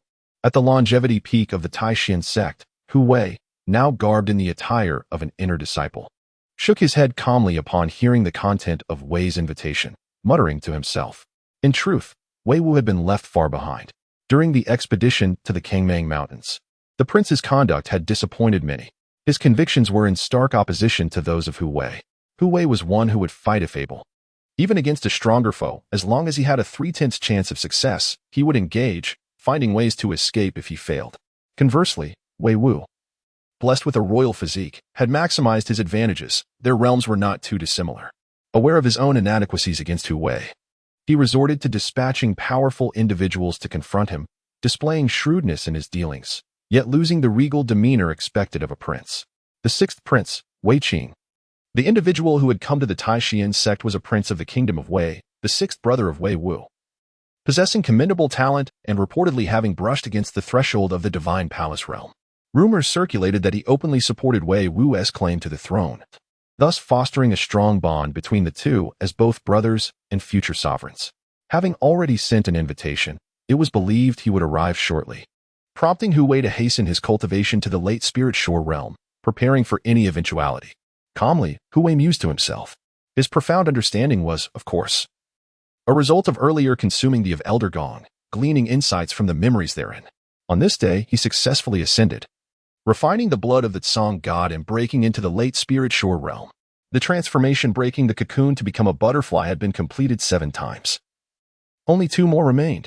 The following day, the emissaries from the kingdom of Wei arrived, led by the 6th prince and accompanied by 3 elderly men, who were said to be attendants, their visible realm merely that of the divine palace, visiting the Tai Xuan Sect. Simultaneously, members from the Tai Sword Sect also arrived, with the recuperated sword enthusiast prominently among them. He had entered the inner sect and was being groomed as a key disciple. Given his innate sword physique and extraordinary swordsmanship talent, though he had yet to fully mature, the remaining 2 sects, Ling Su Sect and Ziyang Cave, remained silent, particularly as the former's prodigy had become a mere shadow of his potential. The latter, due to the fall of the master of the cave and the supreme being in the vast mountains, saw the Ziyang Cave heaven plunged into turmoil, with ambitious elders either choosing sides or engaging in power struggles. Who had the leisure to attend to other matters? Tianling Peak, a name well-deserved, boasted an abundance of spiritual energy. It served as a venue for the inner disciples of the Tai Xuan Sect to host esteemed guests. As the representatives from the Wei Kingdom and the Tai Xuan Sword Sect arrived, a banquet was promptly arranged, complete with spiritual tea and fruits gracefully displayed on the table. Ding dong. A clear and melodious sound of the zither resonated. In the center of the banquet, a woman of exquisite beauty and elegant demeanor sat gracefully, her delicate fingers dancing over the strings, instantly creating an enchanting atmosphere. Her voice, reminiscent of a golden aureole, brought forth a sensation akin to a refreshing spring breeze, a tune that rends the heart. Where in this vast world can one find a kindred spirit? Applause erupted. Sister Yun's zither skills are unparalleled, her beauty matched only by her poetry. Truly, she deserves the title of the second best in Tai Xuan. This prince has indeed broadened his horizons on this journey, remarked Wei Qing, clapping in admiration and regarding the graceful woman with newfound affection and appreciation. Others echoed his sentiments, engaging in polite exchanges. The sixth prince and esteemed guest are too kind. Such trivial skills are hardly worth mentioning, responded Yun Nishang, gracefully bowing. Her smile as charming as a lark's song. It was well known that the Wei Kingdom's King Wei practiced profound and unfathomable techniques, achieving mastery comparable to that of sovereigns. The Tai Xuan Sect 8 style was formidable, capable of moving mountains and parting seas. Thus, the zither skills of this young lady were indeed of little consequence. The visit from the younger generation was merely a matter of mutual flattery and grand discussions, each seeking to extract information cloaked in pleasantries. Do not jest.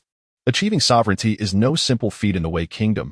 Only our founding ancestor has reached such heights, and that was many years ago. Wei Qing sighed softly. Though the eighth style is powerful, it pales in comparison to the star path and natural path cultivated by your Tai Xuan sect. Sister Yun, do not underestimate yourself, spoke the representative of the Tai Xuan Sect. Indeed, as the sixth prince mentioned, the star and natural paths of Tai Xuan have seen better days, and few can carry the banner now, Yun Nishang lamented, shaking her head in regret. As their conversation flowed, it was inevitable that they broached the topic of the Tsongshan tomb within the vast mountains, each sharing their own speculations and insights. Finally, the sword enthusiast, who had remained silent until now, suddenly interjected. During the expedition to the Tsongmang Mountains, I encountered a disciple from your Tai Xuan sect with the surname Hu. He is quite formidable. At this revelation, the sixth prince of Wei quickly chimed in. My 14th brother has also mentioned this individual, saying that the Tai Xuan has an extraordinary disciple named Hu, who, despite possessing only white aptitude, may not even be his match. This statement left Yun Nishang astonished. Oh, when did Tai Xuan acquire such an exceptional disciple? I must confess, I have not heard of him. A disciple from the esteemed Tai Xuan sect spoke with an air of uncertainty. Are you referring to Hu Wei, who recently went to Changshu Peak for cultivation? Indeed. It must be him. The sword enthusiast's eyes sparkled with fervor as he spoke of Hu Wei, his combat spirit igniting. Upon noticing this, Yun Nishang immediately expressed a sudden realization. Is he a disciple of Masterly Changshu? Please invite him to join us for a discussion. However, the sixth prince of Wei waved his hand to halt her. There's no need for that. We merely recalled his existence during our idle chatter, not with the intention of seeking him out for trouble. The representative of the Tai Xuan Sect quickly added, Please do not take offense, Sister Yun. My junior brother is naturally combative and tends to exhibit such behavior when faced with an equally matched opponent. There is no ill intent. As night fell, dark clouds obscured the moon over Changshu Peak. Hu Wei sensed an extraordinary aura manifesting, and a chilling premonition surged within him. In the next moment, his pupils constricted. Chapter 83. You are my disciple. Two silhouettes emerged, seamlessly blending with the night, appearing silently on Changshu Peak. Hu Wei's expression shifted dramatically in astonishment. The two figures, clad in dark attire, were elderly men radiating immense power. Merely standing there, they exuded a presence akin to mountains, leaving Hu Wei feeling inexplicably breathless. It was utterly terrifying. They were undoubtedly formidable beings from the divine palace realm. Are you Hu Wei? One of the elders rasped, his face contorted with mockery and disdain. In the blink of an eye, he vanished from sight. Presumably, he had gathered information about Changshu Peak, aware that it had been desolate for many years, with not a single disciple remaining, save for an old man trapped in the divine palace realm for centuries. Naturally, the remaining person was indeed Hu Wei, who had only recently come to cultivate on Changshu Peak. In an instant, the elder reappeared before Hu Wei, extending a massive hand towards him, aiming to seize him as one would a small chick, attempting to grasp Hu Wei by the throat. In response, the latter remained unmoved, seemingly stunned into silence. Just as the elder's sharp claws were about to reach Hu Wei's neck, he suddenly froze. Looking down, he saw several tall artemisia plants, seemingly animated, entwining around him with a mysterious aura, binding him tightly, rendering him immobile. The way of nature. How is this possible? The elder's eyes widened in disbelief, caught completely off guard, as the others were oblivious. At that moment, the other figure seemed to sense something and hurriedly turned to look, only to see a figure sitting calmly on a mat before the grand hall, his expression as tranquil as a still pond. Li Changshu. Before he could finish his words, realizing the impending dread, he attempted to flee. However, it was far too late. Li Changshu merely glanced at him, and the man immediately felt as if struck by a thunderbolt, plummeting from midair like a kite with its string severed. A mass of grass surged forth, slithering like serpents onto the elder's body, rapidly piercing into his spiritual sea and internal organs. Blood instantly stained his form. Of course. The scream was abruptly silenced, muffled by the grass that blocked his mouth. Similarly, the elder who had attacked Hu Wei met a similar fate. The artemisia that bound him rendered him powerless in his spiritual sea and divine palace. Hu Wei promptly covered the man's mouth, forcefully stifling his cries, and with a sardonic grin, remarked, "A deep breath is normal when feeling dizzy." The elder desperately shook his head and struggled, but it was futile and in vain. Li Changshu sat cross-legged in the hall, his being seemingly in harmony with the Tao, exuding an ethereal presence. He remained as calm as water, floating like an immortal. Without even opening his eyes, he simply stated, "Come to seek your enemy?" "Yes, senior," Hu Wei nodded in response. "Handle it yourself," Li Changshu added, offering no further words. "Understood." Upon finishing his words, Hu Wei cast his gaze upon the elder. Without hesitation, he concentrated divine light at his brow, channeling it into his hand as a medium to execute the soul search technique. It was evident that the elder's eyes quickly became vacant. Although he was a formidable figure at the second level of the divine palace realm, his spirit sea had been devastated and his divine palace destroyed, leaving him severely injured and his will compromised. Furthermore, with the malicious psychic assault invading his consciousness, the process unfolded smoothly. After all, Hu Wei's psychic prowess was comparable to that of a practitioner at the third level of the divine palace realm, rendering him more than capable of dealing with the elder. Moments later, he acquired the information he sought. "The sixth prince of the Wei kingdom dispatched you to capture me alive, and he is commanded by Wei Wu. Such audacity to act against me at the Tai Xuan Sect." Hu Wei sneered, entirely unfazed. With Li Changshu present, no one could pose a threat, and they would only meet a futile demise. He repeated the process, employing the soul search technique on another individual, yielding the same outcome. After extracting the treasures from both elders, Hu Wei transported them outside the mountain gate, erasing all traces of them, reducing them to ashes. In truth, these two not only met their end but were rendered imbeciles, a side effect of the soul search technique, perfectly suited for dealing with adversaries. "Thank you, elder." Upon returning to the hall, Hu Wei offered a deep bow to Li Changshu, recognizing that without his intervention, his fate would have been grim. After all, they were powerful beings of the divine palace realm, two of them, no less. Should their ignoble deaths become known, it would surely astonish many. "You are my disciple." Li Changshu's response was succinct and clear. Hu Wei could not help but feel a surge of gratitude. He then recounted the grievances with the Wei kingdom to Li Changshu, expressing his need for assistance in confronting some formidable foes in the days to come. "You are my disciple." Li Changshu reiterated this phrase. Hu Wei's heart stirred, and he immediately performed a kneeling salute, bowing 3 times with great reverence. This elder was truly remarkable. Despite their brief acquaintance, his kindness towards Hu Wei was beyond words. With matters settled, the two resumed their previous positions, one seated quietly in the hall, while the other meditated outside. "I must find an opportunity to comprehend the heavenly punishment of the celestial technique, which resides above the celestial tier. It requires the invocation of thunder into the body for cultivation." Hu Wei mused. Since acquiring this technique and learning of its requirement for thunder invocation, he had set it aside, especially since it had not rained for days. Before that, he needed to devise a plan to deal with the Wei Kingdom's 6th prince. Meanwhile, within the inner sanctum of the Tai Xuan Sect, as esteemed guests, Wei Qing and the others were naturally accommodated on a nearby peak. As midnight approached, he furrowed his brow in concern, for none of the two sent out had returned. This was hardly a favorable sign. How could this be? Had Fei Lao and Li Lao encountered an unimaginable foe? Otherwise, capturing Hu Wei alive at this hour should not take such a long time. Wei Qing's expression darkened. In a bid for caution, he even dispatched an additional formidable expert from the divine palace realm to restrain Li Changshu, for the latter was also a practitioner of the same caliber, a seasoned powerhouse. Your Highness, please remain composed, an elder in the cave consoled. After all, we are operating in the shadows of the Tai Xuan Sect. I suspect both of them are exercising utmost vigilance, which is likely why we have yet to see any progress. Please be patient. Wei Qing reflected on the sentiment. Although most key figures of the Tai Xuan Sect were stationed in the Songmang mountain range, there were still formidable guardians within the sect, such as the Grand Elder. It was indeed prudent to exercise caution. However, as they waited until dawn, the atmosphere grew tense. The Elder appeared bewildered, and Wei Qing was engulfed in a storm of emotions, his complexion shifting from pale to ashen. The failure of their mission weighed heavily on his spirit. Yet, he was not reckless. Rather, he possessed a certain level of discernment.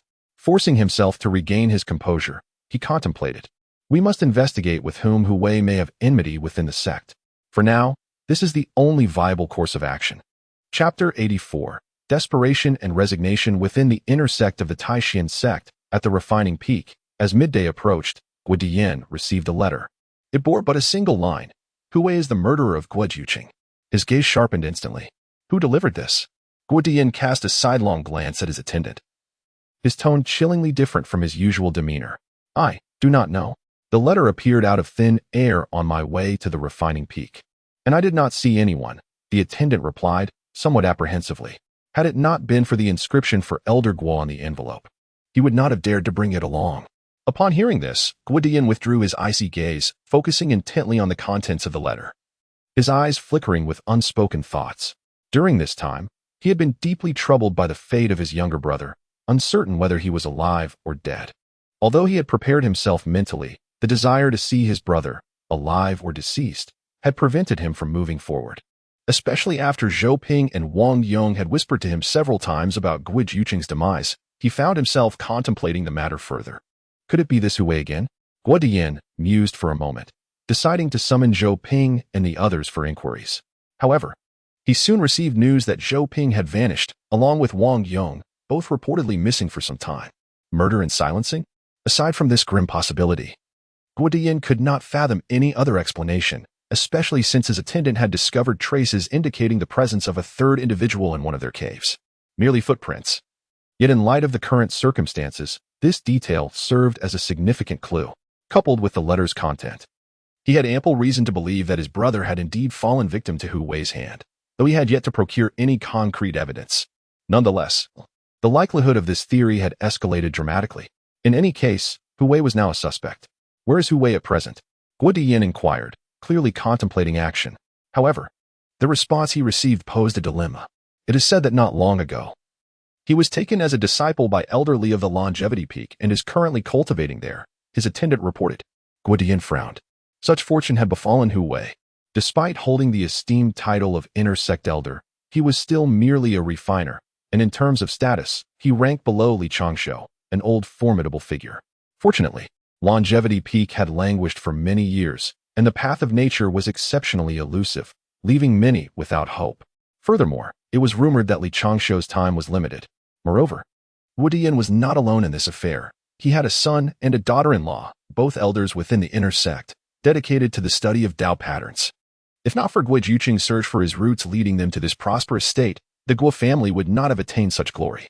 Hence, he was resolute in avenging his younger brother. Oh, my poor grandson, he lamented. Keep a close watch on that Hu fellow. Should he show any signs of leaving, report it to me immediately, or you may also inform my disciples to capture him alive. Guo Dian resolved firmly. Yes, master. His attendant replied with respect. Regrettably, they were met with disappointment, as 2 days passed without incident.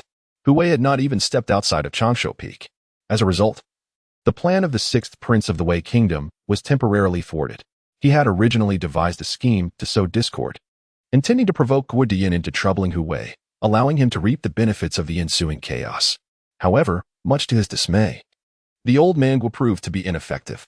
Old Tong, I must trouble you to return to the imperial palace of the Wei Kingdom and report the situation regarding Tai Xuan Sect to His Highness the 14th Prince. If he can summon 1 or 2 esteemed elders, I would have the means to bring Hu Wei back alive.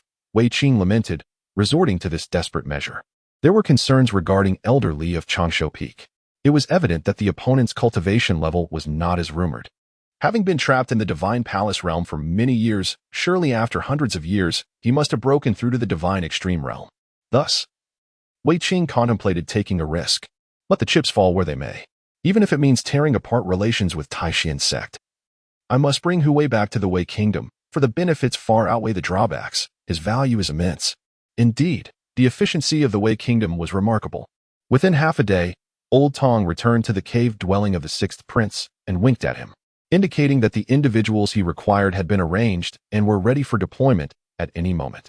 Excellent. Wei Qing's eyes lit up. Time was of the essence.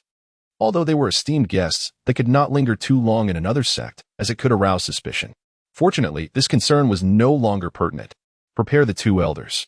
Once we succeed, we shall immediately evacuate from Tai Xuan. Understood, Your Highness. During these 3 days, Hu Wei once again refined the blood of the Tsang god, completing his 8th transformation, breaking the cocoon and becoming a butterfly, and slightly enhancing his strength. His spirits were high. After all, once he reached the pinnacle of the Spirit Shore realm and touched the threshold of the Divine Palace Secret Realm, he could ensure the Guo family's safety. At that point, he would delve into the intricacies of the path patterns, inscribing more intermediate or advanced teleportation arrays, and inquire with Li Changshu about the specific location of the fire domain for body refinement. Indeed, it was comfortable to cultivate in seclusion. However, unforeseen changes were always lurking. Reflecting on the events of the past few months, Hu Wei could not help but sigh, for it was not that he did not wish to remain hidden, but rather that troubles were ceaselessly arising. At that moment, several discordant caws echoed from the direction of the side hall of Changshu Peak. Turning to look, he saw a few crows. Hu Wei was left speechless. First, it was wild rabbits, and now this.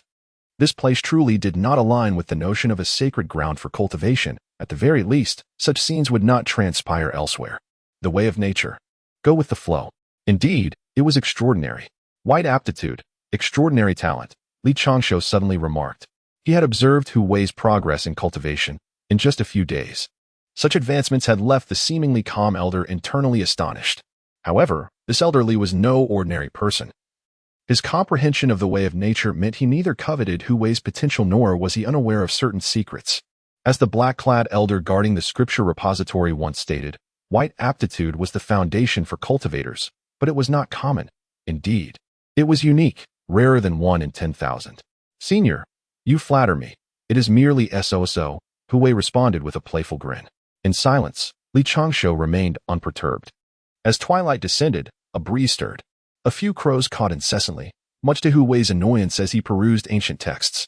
He had attempted to shoo them away, but they merely returned. Ultimately, he decided to let them be. Suddenly, a formidable aura emerged, crashing upon the scene like tumultuous waves. An overwhelming pressure that bent the surrounding weeds and wild grasses low.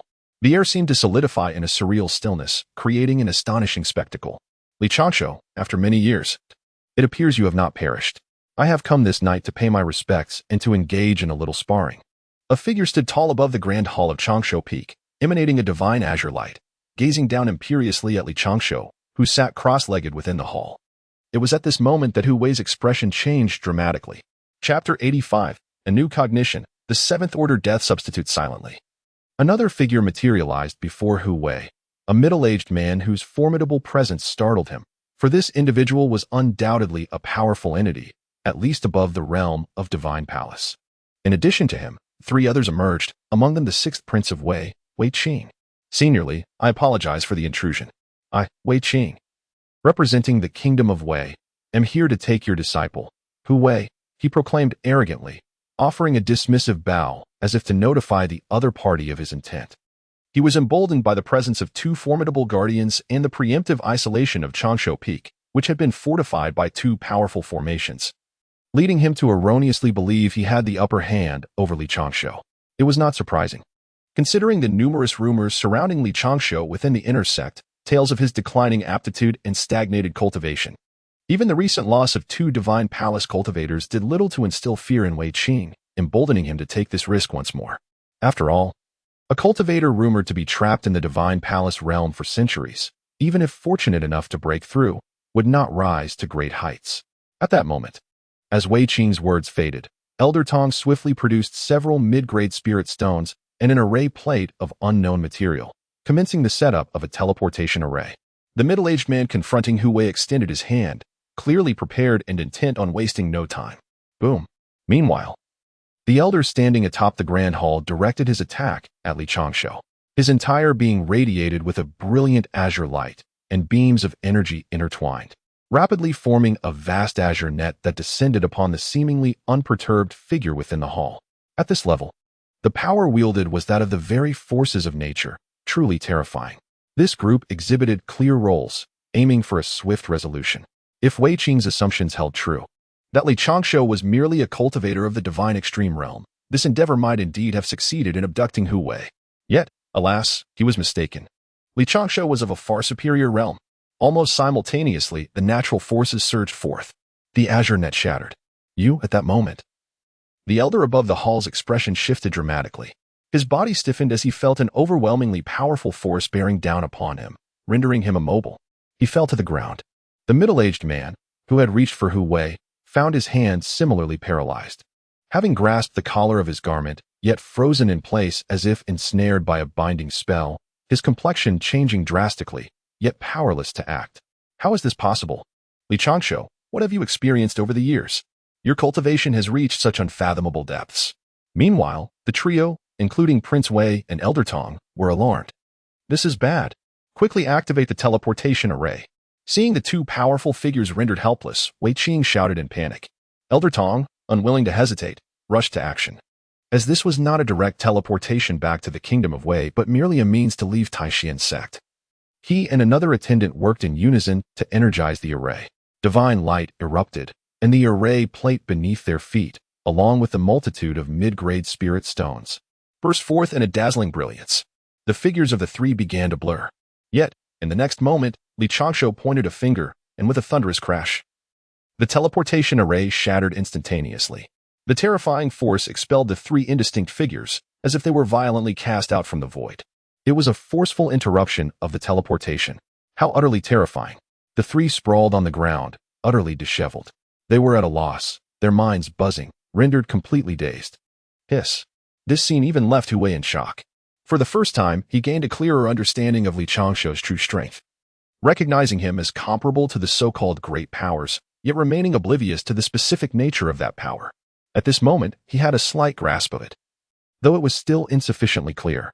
After all, observing Senior Li's relaxed demeanor, it was evident that he had not exerted his full strength. Hu Wei could only vaguely discern that a great power possesses formidable magical prowess. To be able to suppress one midway through a teleportation, causing the void to collapse, was simply terrifying. Throughout it all, Li Changshu remained calm and composed, sitting cross-legged on the mat in the grand hall as if he had merely accomplished a trivial task. Outside, the members of the Wei Kingdom lay about like straw men, unable to move, though they could still speak. Seniorly, there has been a misunderstanding. I am an old acquaintance of Hu Wei's. We were just fooling around, stammered the sixth prince, desperate to save his life. Hu Wei immediately responded with a blank expression, I do not know you. Instantly, Wei Qing's face turned pale. This. As the saying goes, familiarity breeds fondness. Just arriving was the first time, and falling down was the second. Right, brother Hu? His eagerness to survive was palpable, which made Hu Wei want to laugh for some inexplicable reason, feeling a strong sense of impending escape. You deal with your enemies, Li Changshu said at an opportune moment. He remained as tranquil and unperturbed as ever, unwilling to involve himself in trivial matters. Understood, Senior, Hu Wei replied earnestly. He then fixed his gaze on the individuals lying on the ground, revealing a wolf-like glint in his eyes, which were subtly turning green. The treasures on these people were indeed enticing, cultivators of the divine palace and divine extreme realms. Any weapon they possessed would be akin to a priceless treasure for Hu Wei. After all, not everyone has the opportunity to encounter such exalted figures in the spirit-shore realm, let alone oppose them. Hu Wei, I warn you not to act recklessly. I am the sixth prince of the Wei Kingdom.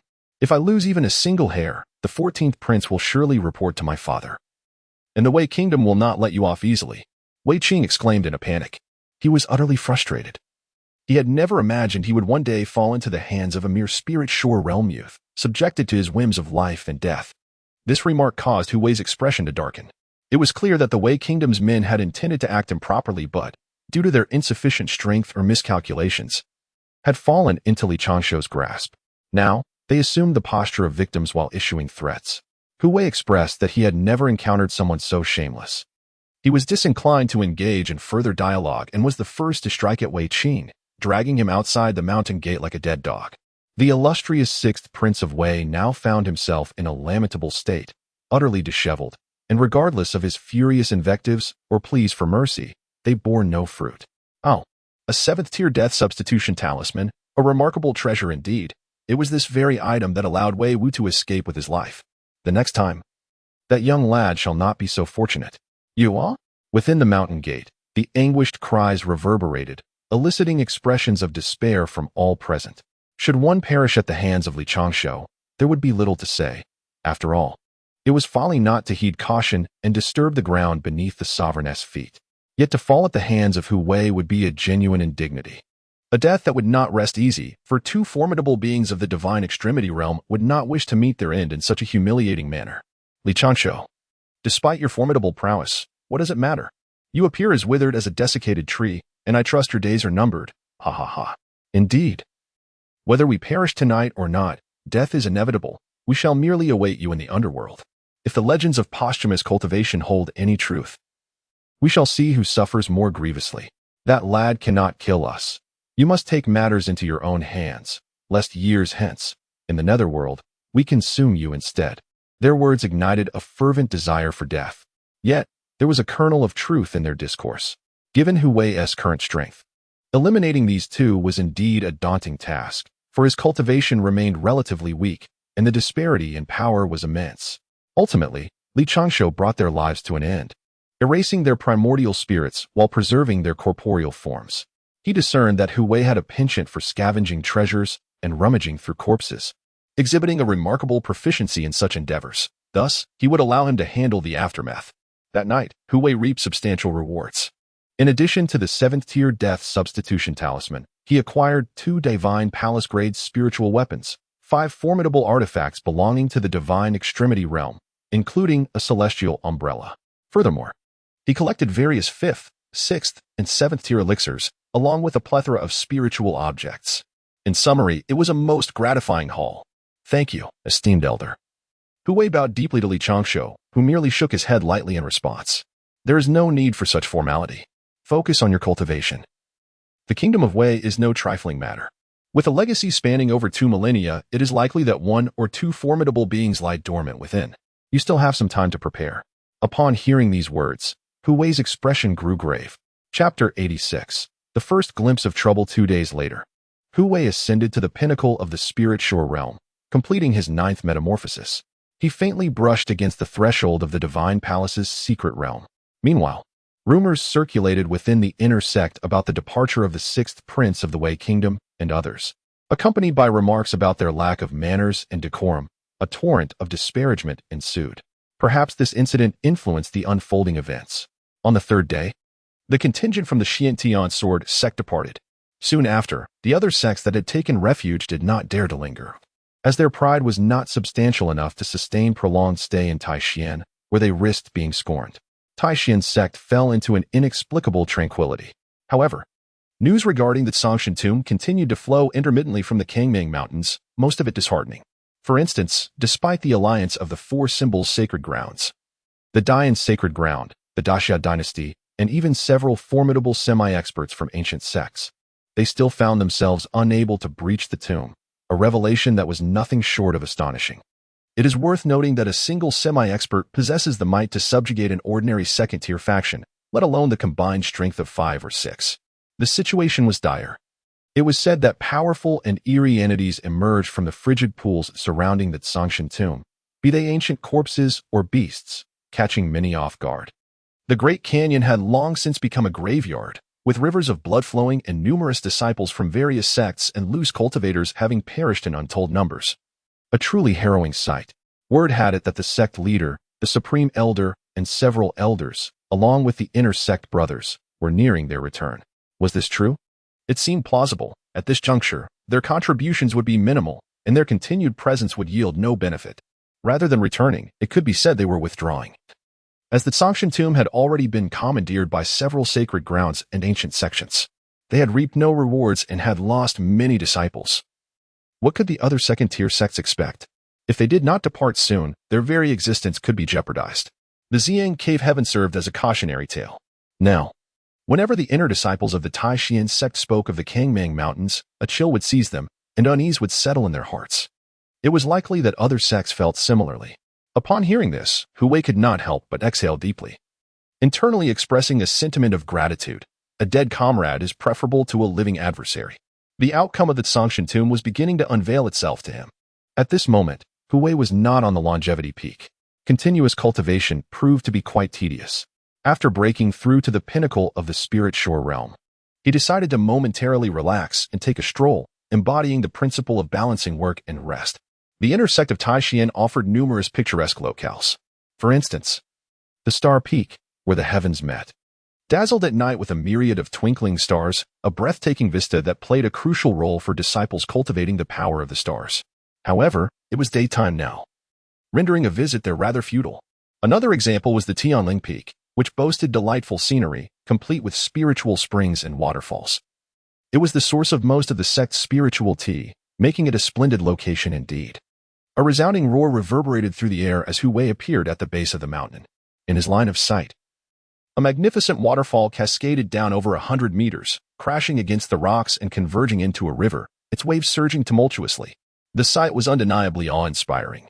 He stood there, his mind and spirit in a state of tranquility, gazing intently at the violent flow of the waterfall, feeling an inexplicable sense of peace. It was as if he had come to a profound realization. Water can carry a boat, yet it can also capsize it. The way, that which can be articulated, is not the eternal way. The name, that which can be named, is not the eternal name. The nameless is the beginning of heaven and earth. The named is the mother of myriad things. Hu Wei found himself murmuring softly. Unbeknownst to him, he was being watched. Two figures lingered at a distance, one hastily instructing the other to report back, while he remained behind to keep an eye on his target, lest they make an escape. Hurry up. There's no need to inform Elder Gua. Just let one of his 10 disciples know. If this wooden block returns to Changshu Peak, we shall face dire consequences. Understood. By the waterfall, a graceful figure approached Hu Wei, cradling an ancient gu chain. Her bright eyes sparkled as she spoke. You are Hu Wei, the newly accepted disciple of Masterly Changshu, correct? Taken aback, Hu Wei glanced around to ensure they were alone before nodding awkwardly. Yes, may I ask what guidance you seek, senior sister? He was somewhat puzzled. How could someone from the inner sect know of him? It was absurd. He had never sought fame, for it was hardly a blessing. Your words are too modest. Hu Shidi, I merely wish to meet you, as the sword enthusiast of the Xiantian Sword Sect holds you in high regard, Yin Nishang replied with a gentle smile. As the second-ranked prodigy on the inner sect's power list, her demeanor was quite pleasant. Though somewhat abrupt, it was still acceptable. She did not come with an entourage, nor did she send anyone to summon him. She came to see him in person. So what now? Hu Wei inquired. I mean, since you have met me, you must feel somewhat disappointed, for the person esteemed by the sword enthusiast cannot be all that remarkable, he explained with a calm demeanor. In response, Yin Nishang simply smiled and shook her head. Indeed, Hu Wei's first impression was rather ordinary, almost as if he were an unremarkable mortal incapable of cultivation.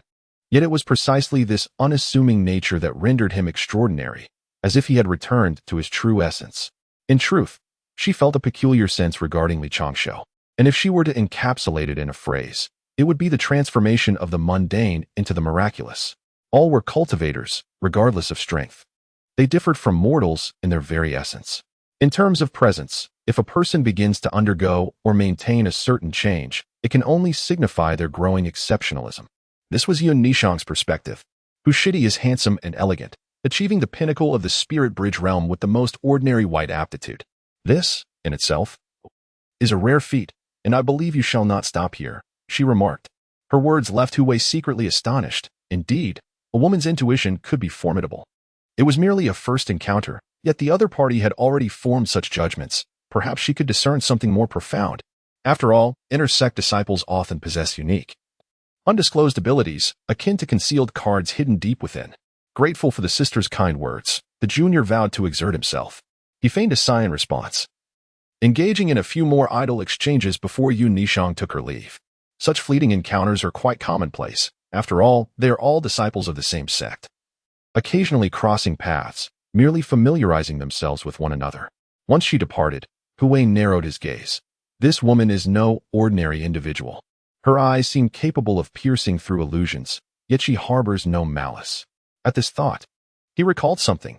The blind elder had once mentioned that only one girl from the inner sect could perceive him. Could it possibly be this woman? Damn it.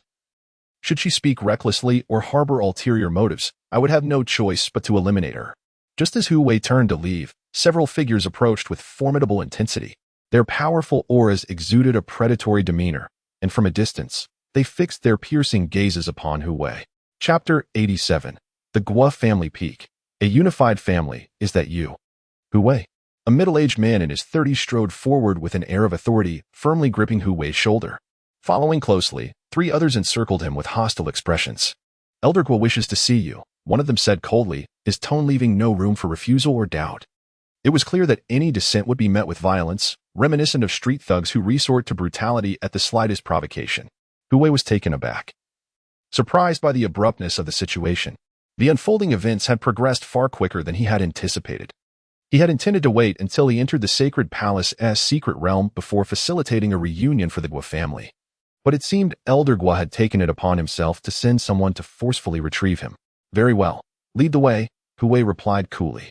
Since Guo Dian was seemingly courting disaster, he had no qualms about sending his opponent on an early journey to the afterlife.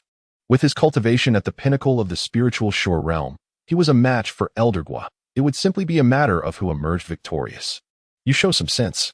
The middle-aged man chuckled coldly, shoving Hu Wei as they departed from Tianling Peak, making their way towards another mountain. This was not the Forge Peak.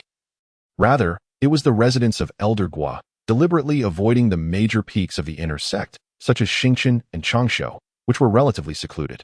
Before long, Hu Wei found himself at the foot of a mountain, where a stone tablet stood tall, inscribed with 3 ancient characters. Guo Family Peak? He sneered. Now that he had arrived, Hu Wei decided to take the initiative. Regardless of when Guo Dian began to harbor suspicions about him, one side would inevitably fall, sooner or later. Why are you hesitating? Let's move. The 30-something man frowned, noticing Hu Wei lingering before the tablet. Does it need saying? Senior brother, this kid must be terrified. Another scoffed, preparing to strike at Hu Wei. However, unexpectedly, beams of light surged from within Hu Wei's body, startling the 4 men into retreat. Yet, they quickly realized that these lights posed no threat. Instead, a thick mist began to rise, swirling and enveloping the surroundings, gradually dissipating into the air. This is a ceiling formation? This is bad. But it was too late. Hu Wei's figure dimmed, and when he reappeared, he had seized the throats of the 2 boys who had been tailing him and informing on him. With 2 crisp cracks, they both perished in his grip. Blood oozing from their lips, their eyes wide in death. Pinnacle of the spiritual shore realm. The middle-aged man's pupils constricted in shock, his expression shifting dramatically as he could not help but exclaim in terror. Boom. In the next moment, the Qingmu seal expanded infinitely, resembling a small mountain as it descended with astonishing speed, crushing the man who had dared to attack Hu Wei into a pulp. The opponent was merely at the mid-stage of the spirit bridge realm, thus rendered utterly unresponsive under such intense assault. No, Brother Liang, there is no need for sorrow, for it is now your turn. Hu Wei summoned back the Qingmu seal with a smile, revealing a set of gleaming white teeth. Appearing harmless. Yet, it was this seemingly innocuous youth who, in the blink of an eye, had dispatched 3 individuals. The thought alone was terrifying. The middle-aged man wore a grave expression. Even with his mid-stage spirit shore realm cultivation, he felt a surge of trepidation and contemplated fleeing. Alas, he suddenly collapsed with a shriek, unable to rise again. A beam of light, sharp as a sword's edge, erupted from Hu Wei's brow, striking true and leaving no avenue for escape. This was a mental assault, impossible to defend against, killing in silence. Having dealt with Guo Dian, Hu Wei intended to swiftly eliminate the remaining 2 members of the Guo family, ensuring a temporary respite. As he muttered to himself, he began to scavenge the storage bags and treasures from the 4 corpses. After securing his gains, he unleashed ethereal flames, reducing the bodies to ashes. And with a wave of his hand, summoned a tempest that swept away the evidence, obliterating all traces. Once these tasks were accomplished, Hu Wei employed a technique to traverse the terrain swiftly, making his way towards the Guo family's peak residence. The entrance lay halfway up the mountain. His body burst forth, pushing through the banners, as he continued to reinforce the area with a ceiling formation. The array had been set up by the people of the Wei Kingdom a few nights prior, which Hu Wei had appropriated for his own use. Upon entering, he was surprised to find the ancestral hall intact. Without hesitation, he destroyed it. the tremendous noise drawing attention as several figures rushed out from the nearby cave behind the hall. In total, there were 9 silhouettes, the last being Guodian. Though aged, he appeared vigorous, his eyes gleaming with a sinister light. "You, audacious fool! How dare you wreak havoc in Elder Gua's residence? You must be courting death. Fifth senior brother, enough with the idle chatter, stop this brat at once. Damn it, let us beat him first, and then inquire about which elder he belongs to. We shall not let this go unpunished." With a flurry of movement, the figures charged at Hu Wei, cursing angrily, exuding an intimidating presence. They were all disciples of Guodian, most of whom were at the Spirit Bridge realm, a level neither too high nor too low. Then, an uncanny scene unfolded. Before they could approach Hu Wei, one by one, they collapsed to the ground, as if bowing to him in early homage. The spectacle was astonishing. In the blink of an eye, 4 or 5 had fallen, lifeless. How could this be? Retreat, quickly. This is too terrifying. The remaining individuals gaped in disbelief, their expressions frozen in shock as a wave of inexplicable fear washed over them. The youth's methods were exceedingly strange. They could not even lay a finger on him, while their own comrades inexplicably perished. Anyone witnessing this scene would feel a chill creep down their spine. Suddenly, the assault on the divine consciousness was thwarted. With a dark expression, Guodian summoned a treasure that shimmered like gossamer, radiating a brilliance akin to that of countless stars, perilously deflecting waves of white light. He then spoke in a grave tone. "What audacity! Killing within the sect, regardless of whose disciple you are, shall cost you your life." In response, Hu Wei, though taken aback, soon understood, recognizing Guodian as one of the elders of the refining peak. He replied coldly, "Is that so? And what punishment awaits those who forcibly abduct an inner sect disciple with nefarious intentions?" At this declaration, Guodian's pupils constricted in shock. You are Hu Wei." He finally comprehended the gravity of the situation, realizing that it stemmed from the command he had issued. It seemed that both his eldest and 4th disciples had perished, as they were tasked with bringing Hu Wei before him, yet now only Hu Wei stood before him. "Indeed. I have come specifically to escort you, Master Uncle, to reunite with the Master who wishes to seize what is mine. After all, a family should be complete. Wouldn't you agree?" Hu Wei scoffed, his gaze fixed intently on Guodian, brimming with murderous intent. With that, he slowly ascended into the air, his white light blazing forth like a radiant sun, undeniably showcasing the pinnacle of his cultivation in the spirit shore realm. Chapter 88, The Ultimate Move. A personal welcome at this moment, Guodian's expression changed dramatically. He could scarcely believe that such a mere child, still in his formative years, had already attained the pinnacle of the spirit shore realm. He had assumed that the youth's formidable spiritual perception stemmed merely from a serendipitous encounter in the Tsongmeng mountain range, enabling him to kill unseen. However, it became clear. No wonder Guo Juchen coveted him, wishing to usurp his essence and exchange identities. Guodian felt the same. "Master, it is time to depart." Hu Wei soared into the air like a celestial sun god, radiating immense vigor, charging towards Guodian like a comet. This scene was utterly terrifying, not merely unstoppable, but akin to a tempest, capable of obliterating everything in its path. The very flesh of a mortal dared to challenge. While Guodian's heart raced with trepidation, he launched a desperate counterattack. Unbeknownst to him, Hu Wei was also a 5th-tier body cultivator, and in this moment of crisis, he summoned an array of spirit weapons, ranging from the lowest grade 3 to the highest grade 4, each exuding formidable power. Swords, spears, axes, and more were unleashed. Moreover, the remaining 3 individuals summoned their own innate weapons, unleashing a dazzling array of colors and tremendous might as they advanced on Hu Wei. The scene was illuminated by divine light, resplendent and blinding. At least 10 spirit weapons radiated terrifying power, converging upon Hu Wei like an overwhelming tide. Had this been any other individual, it would have been a certain death.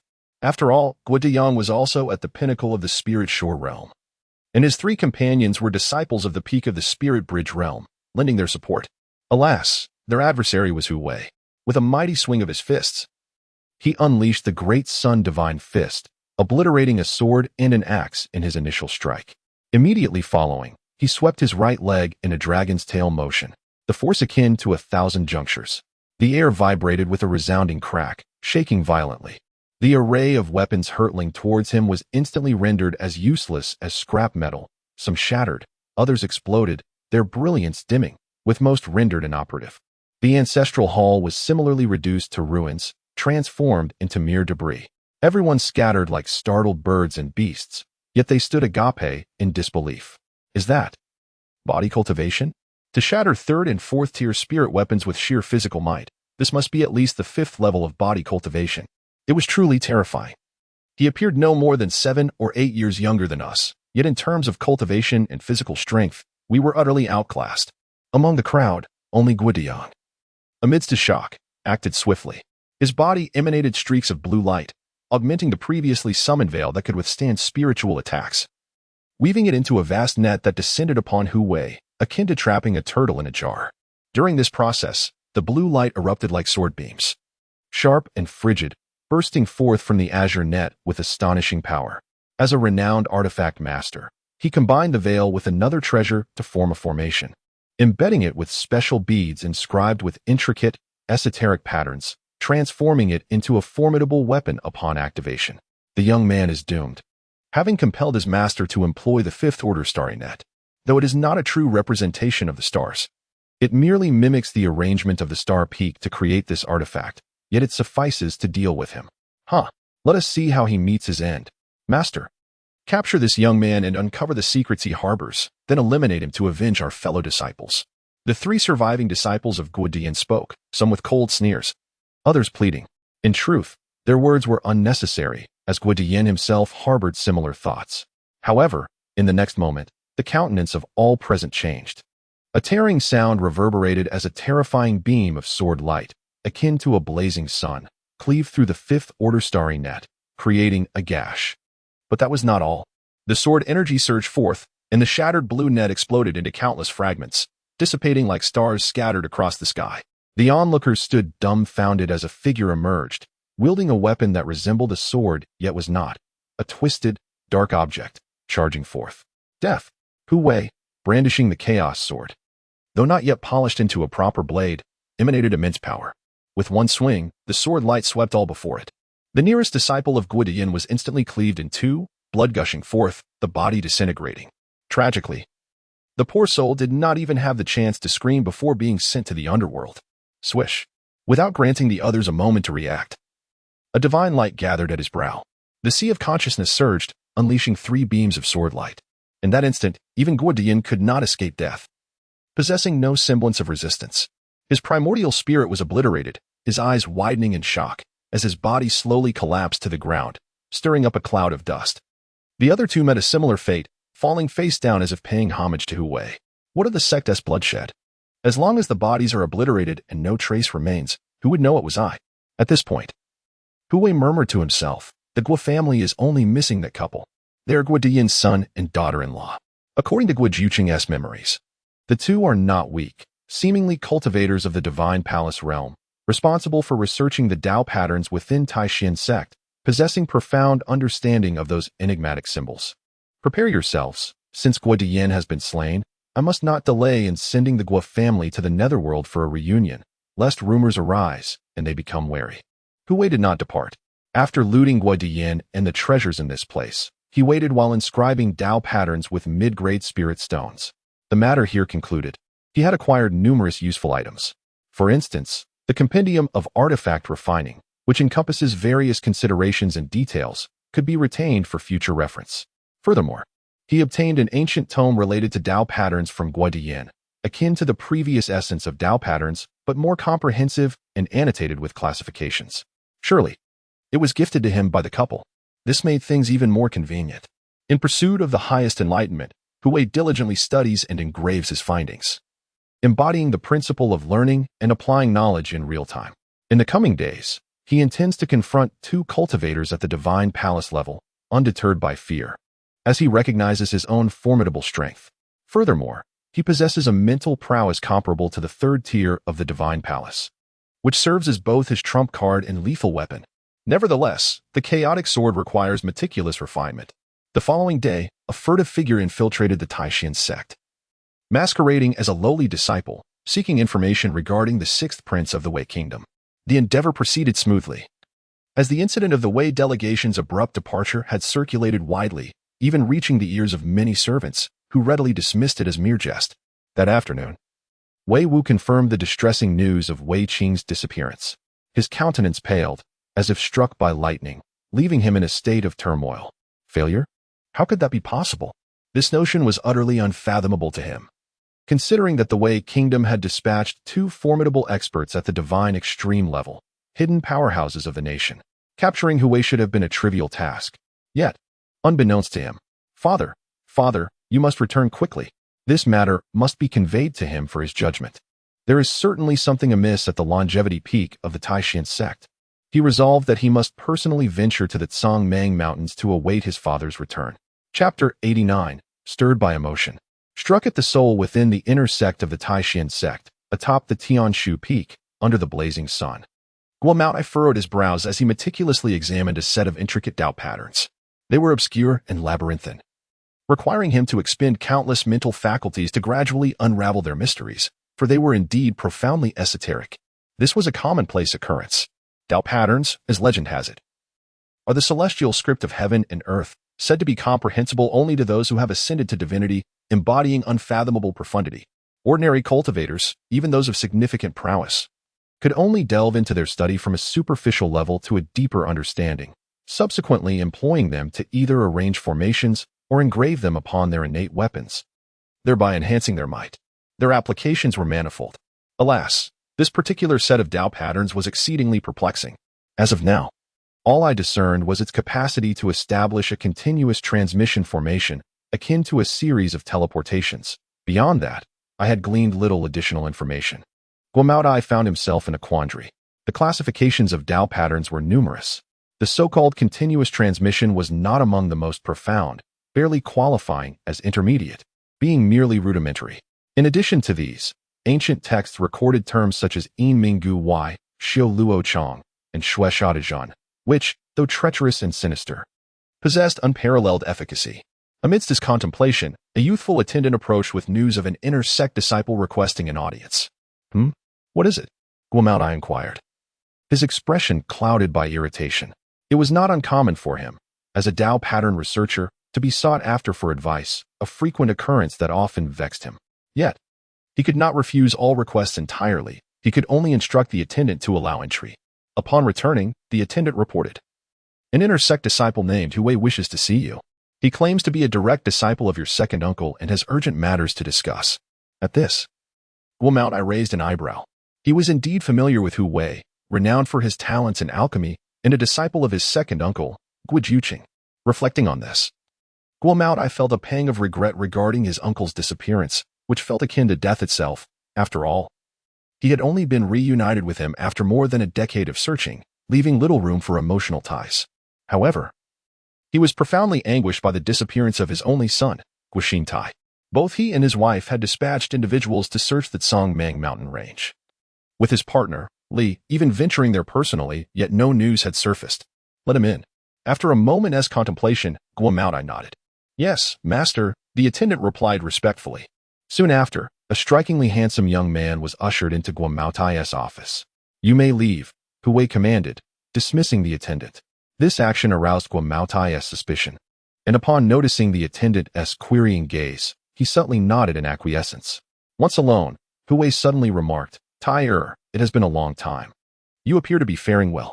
At these words, Guomao's body trembled, and disbelief washed over his features as he gazed at Hu Wei, exclaiming, You are my second uncle? You are not?" "Indeed, however, I have not perished," Hu Wei replied with a faint smile. How could this be possible? Guomao was taken aback, but soon realized that his uncle had taken over Hu Wei's physical form to meet him. The act of possession dawned on him with sudden clarity. "Uncle, Tai," he mentioned Guixing Tai. Hu Wei's expression darkened, filled with self-reproach and sorrow as he spoke. "I am sorry, my dear grandson was killed by Hu Wei in the Kangmang Mountains. It was my failure to protect him, and I owe you all an apology." At last, he received news of Guixing Tai, yet it was the news of his demise. In that instant, Guomao felt as though struck by lightning. His mind went blank, overwhelmed by grief, tears streaming down his face. The sorrow of a parent burying their child is the most unbearable agony of life, a burden from which no one can escape. Sensing the profound sadness of his counterpart, Hu Wei seized the moment to pat his shoulder, letting out a heavy sigh. Upon hearing the sound, Guomao painfully closed his eyes. At that very moment, a terrifying light coalesced at Hu Wei's brow, swiftly shooting into Guomao's mind, causing him to abruptly open his eyes. Guomao felt a surge of fear. In that moment, he sensed the looming threat of death. However, Before he could retaliate, the formidable sword light, formed from spiritual energy, descended upon him with the force of autumn winds sweeping fallen leaves, leaving him no chance to resist as it obliterated his primordial spirit. With a soft thud, Guamao's body collapsed. Hu Wei began to breathe heavily. Aware of the considerable risk involved in his method, failure would mean catastrophic consequences. Fortunately, he had succeeded, deceiving his adversary under the guise of guojuching to achieve his objective. Yet, the primary factor remained familial ties. Coupled with Guamao's cultivation being merely at the first level of the divine palace realm, his spiritual power insufficient to match Hu Wei's, catching him entirely off guard.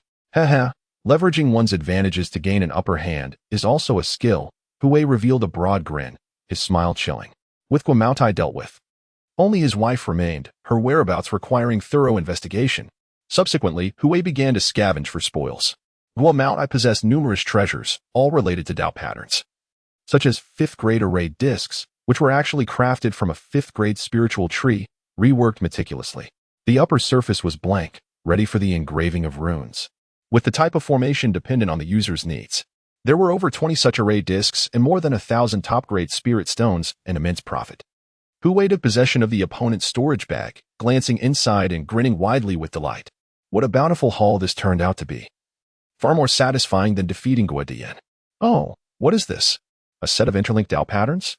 He then noticed an ancient yellowed tome that Guamao had previously placed on the table for study. After a brief scan, he found himself captivated. Hiss, it's somewhat profound, yet not difficult to comprehend. I shall ponder it further.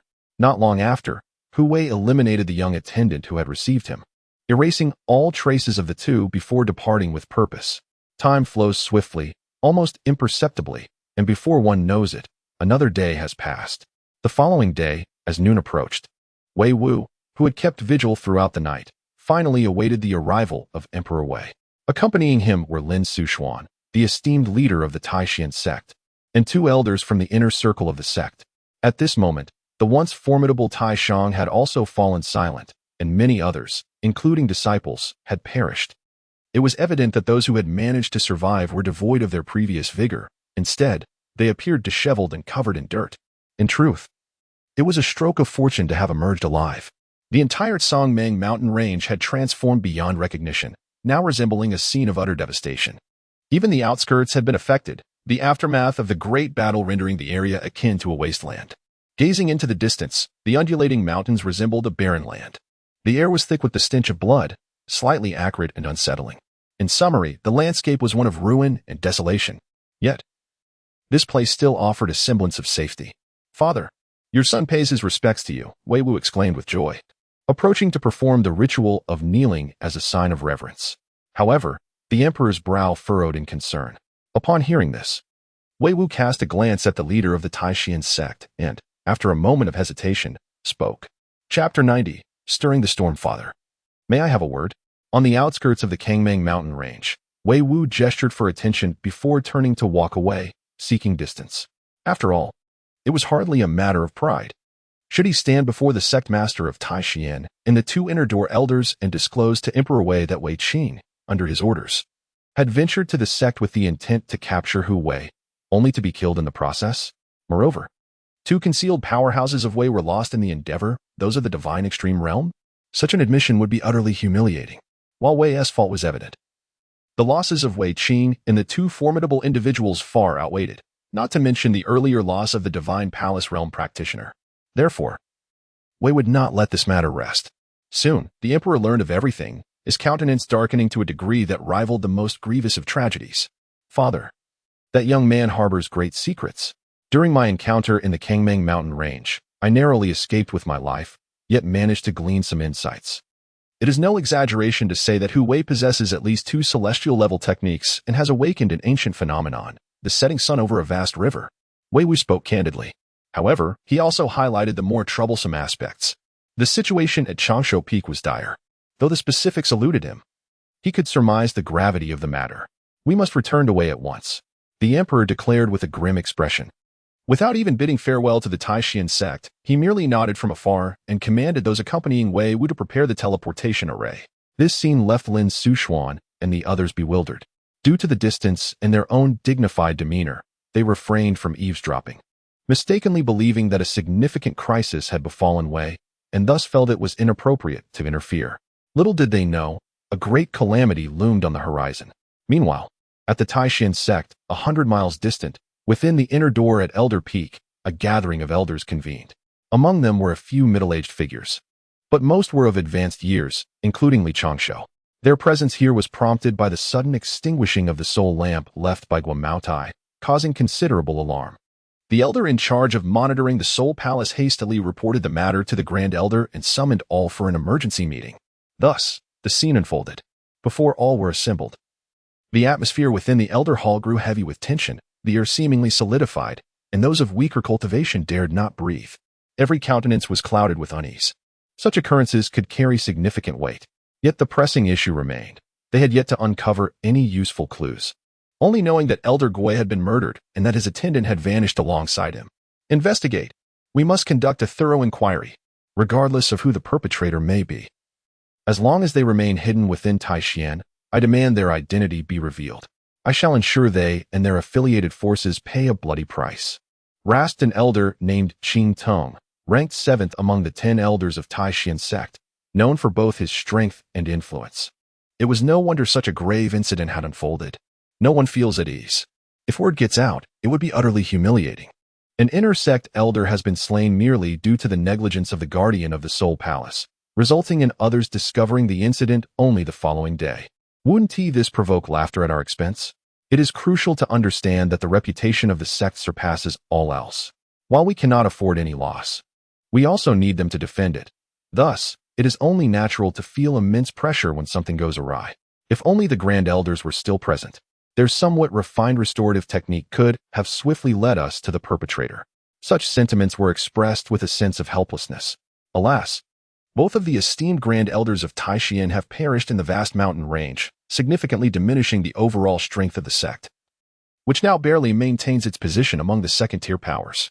After a moment of silence, Qing Ting furrowed his brow. Investigate which elders have not arrived. At such a critical juncture, anyone could be a significant suspect. He paused and added, including myself. His reasoning held merit. After all, anyone capable of assassinating Guo must be a practitioner of the divine palace realm, and within Tai Xuan. Those qualified to leave a fragment of their soul in the Soul Palace belong to this very realm. Currently, we are still in the investigative phase. To maintain composure among the assembly, he included himself among the suspects. Soon, an elder responsible for documenting this information reported, Elderly Qingyi has not arrived. She was the late Elder Gui's partner. No sooner had he spoken than a disciple from outside the elder courtyard rushed in with alarming news. Not good. Elder Guodian has also gone missing. With Guo Tai's soul palace extinguished, it was imperative to inform Guodian. However, he too had vanished. And there were signs of a struggle at Gui's residence, leading to the destruction of several structures, leaving chaos in its wake. This revelation caused many elders to pale, as the first thought that crossed their minds was revenge, a clue that could not be more apparent. A glimmer of realization flickered in Li Changshou's murky eyes, yet he chose to close them in meditation, preferring not to witness the unfolding turmoil. Before long, just as one wave of trouble subsided, another arose. The elder who had been guarding the Soul Palace hurried to the elder courtyard, succinctly stating, "Not good. Elder Li Qingyi's soul lamp has also extinguished. Just a quarter of an hour ago." This news was nothing short of earth-shattering. Numerous elders convened at the elder courtyard, while the perpetrator brazenly struck within the inner sect, displaying an audacity that incited fury. Surround Tianshu Peak.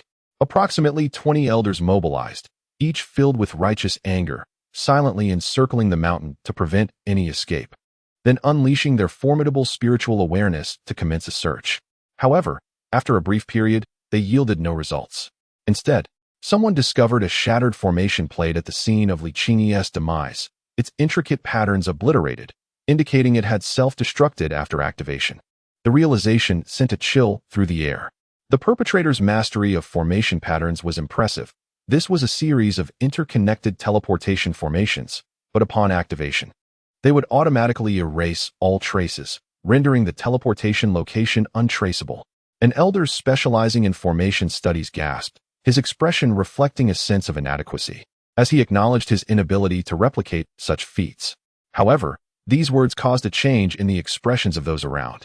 After all, It indirectly indicated how challenging it was to locate the perpetrator, as the murderer had already transported away, with their whereabouts remaining unknown. Elder Qi, even you cannot decipher this? Qing Tung inquired with a face that betrayed her distress. My cultivation is insufficient, and my understanding of the Tao patterns pales in comparison to theirs. Forgive my impotence. The latter replied, shaking his head in self-reproach. This matter persisted until nightfall. Regrettably, the numerous elders returned empty-handed, their faces alternating between shades of green and red. Despite their mounting fury, they could only swallow their indignation. At Longevity Peak, Hu Wei returned, his spirits soaring. For he had finally sent the Guo family to reunite in the netherworld. A family ought to be whole, and with the resolution of these hidden threats, he could now devote himself to his cultivation. Just as he entered the mountain gate, Li Changshu opened his eyes and fixed a penetrating gaze upon Hu Wei, asking, "Did you commit murder within the inner sect?" Upon hearing this, the latter paused momentarily before nodding slightly. Indeed. Chapter 91. A Thorough Investigation. There truly is a traitor at Changshu Peak. Faced with Li Changshu's probing questions, Hu Wei did not shy away from the truth. The elder had treated him well, resolving numerous significant troubles on his behalf. Hu Wei wished not to deceive him. After all, committing murder within the inner sect was an undeniable reality. And he had done so with alarming frequency. Not long ago, he had donned the guise of Guijuqing, exploiting familial ties and taking advantage of an opportunity to eliminate Li Qingyi. The process had unfolded smoothly, as the target had been fatigued from her relentless search for Guoxintai amidst the vast mountains, rendering her far easier to vanquish than Guomao. With this, he had eradicated potential future threats. Hu Wei was a man of resolution. Anyone who coveted or displayed hostility towards him would, given the right circumstances and sufficient power, be extinguished in their infancy, regardless of the means employed. Is there enmity? Li Changshu inquired again. Indeed. Hu Wei nodded. When I was still a mere servant disciple, Elder Guo from the outer sect discovered my talent for alchemy. His grandson, Guoxintai, harbored ambitions towards me, curious as to how a seemingly ordinary disciple with white aptitude could continuously enhance his cultivation. Ultimately, both chose to confront me in the Kangmang Mountains. He recounted the events, deliberately concealing the inheritance from the Tsongshin and the secrets of being coveted by others. Upon finishing, Li Changshu simply remarked, "Well done." Rooting out the problem to prevent future troubles is only natural. He remained as understanding as ever, showing no inclination to reproach Hu Wei, considering it a stroke of fortune for Tai Xuan to encounter such a person. "Thank you, Elder." Hu Wei was about to perform a grand gesture of respect when he noticed Li Changshu slightly raise his hand, an invisible force lifting Hu Wei's knees as if he were being assisted from afar. "The fault does not lie with you." This single phrase conveyed more than 1,000 words. Hu Wei felt an overwhelming sense of gratitude. The Guo family covets the secrets you possess. It must be due to your exceptional insight, correct? Li Changshu suddenly shifted the conversation. He inquired thus because he had learned that the perpetrator had activated a series of teleportation arrays at Tianshu Peak to escape, erasing their traces, which led him to this line of speculation. One could not help but marvel. At his level of mastery, sometimes merely a thread of evidence could unveil the illusions, getting perilously close to the core of the truth. Yes. Hu Wei conceded, pondering for a moment before adding, "Elder, your powers are vast. Even in a few words, you can discern a disciple's secrets." I am in awe. Upon hearing this, Li Changshu, a cultivator of the divine palace realm, knew that according to sect regulations, one would leave a trace of their primordial spirit in the soul lamp to indicate their life or death, or to guide the search for their whereabouts through the lamp's magic. Li Changshu gently shook his head, understanding that Hu Wei was subtly inquiring how he could deduce such matters. He then briefly recounted the events of the afternoon. Hu Wei listened, drenched in sweat. "By your mother's kiss. This is far too perilous. Had I lingered even a moment longer after plundering Li Qingyi's treasures, I might have been caught red-handed." Fortunately, he had escaped in time. The worst scenario did not come to pass. Although Li Changshu was present at that moment, it is often better to avoid unnecessary complications. Once the lingering issues are resolved, one can focus on diligent cultivation. At this juncture, Li Changshu remarked, "One must recognize that there are always individuals beyond oneself, in realms beyond one's own. Only by becoming truly formidable can one ensure self-preservation and survival." His philosophy intriguingly mirrored that of Hu Wei. It seems that years of unfulfilled aspirations, coupled with the countless cold stares and ridicule he endured at the Tai Xuan Sect, transformed into motivation, leading him to profound insights. In truth, many rumors circulating within the inner sect regarding Li Changshu are indeed factual claims of declining aptitude, stagnation, and cultivation, and being trapped in the divine palace realm for centuries, as well as nearing the end of his time. However, those are tales of the past. The present him is unfathomably deep. Indeed, Hu Wei responded. In the latter half of the night, the sect leader of Tai Xuan returned, accompanied by 2 inner elders. Upon their arrival at the sect, they were immediately informed of the assassination of multiple elders, which incited great indignation. They ordered a thorough investigation of everyone, seeking to unearth any hidden traitors within the sect. Disciples, managers, and elders alike were to be scrutinized one by one. This incident genuinely infuriated Lin Suchuan, prompting her to initiate an investigation without regard for potential consequences. After all, 3 elders had perished over several days. Yet not a single trace of the assailant had been discovered. Should this news leak, Tai Xuan would become a laughingstock. The urgent task at hand was to extract a few traitors to salvage some semblance of dignity for the sect. Otherwise, the embarrassment would be monumental. Surprisingly, this strategy proved remarkably effective. In the dead of night, an outsider was discovered attempting to furtively escape Tai Xuan. Unfortunately for him, it was too late. Upon the issuance of the thorough investigation order, the sect quietly activated its array, which facilitated entry but barred exit. Absent a special token, any attempt to flee would only serve to heighten suspicion. It was a spy sent by the Wei Kingdom. The elder from the Punishment Peak swiftly pried the information from the outer disciple, revealing shocking details about his origins. It is essential to understand that the role of a spy is extensive, capable of stealing sect techniques or monitoring the sect's movements, such as identifying disciples with particular aptitudes or intercepting information about the realms of fortune. In short, a meticulous contemplation reveals a terrifying reality. The presence of such a traitor poses a variable threat to Tai Xuan, contingent upon the type of intelligence he can procure. Once disseminated, it would be deemed an act of undermining the sect's strength. In essence, a spy is akin to a ticking time bomb. This Wei Kingdom infiltrator had even expressed a desire to oversee the Spirit Stone mine, though he had yet to receive permission. What audacity! The elder from the Punishment Peak scoffed.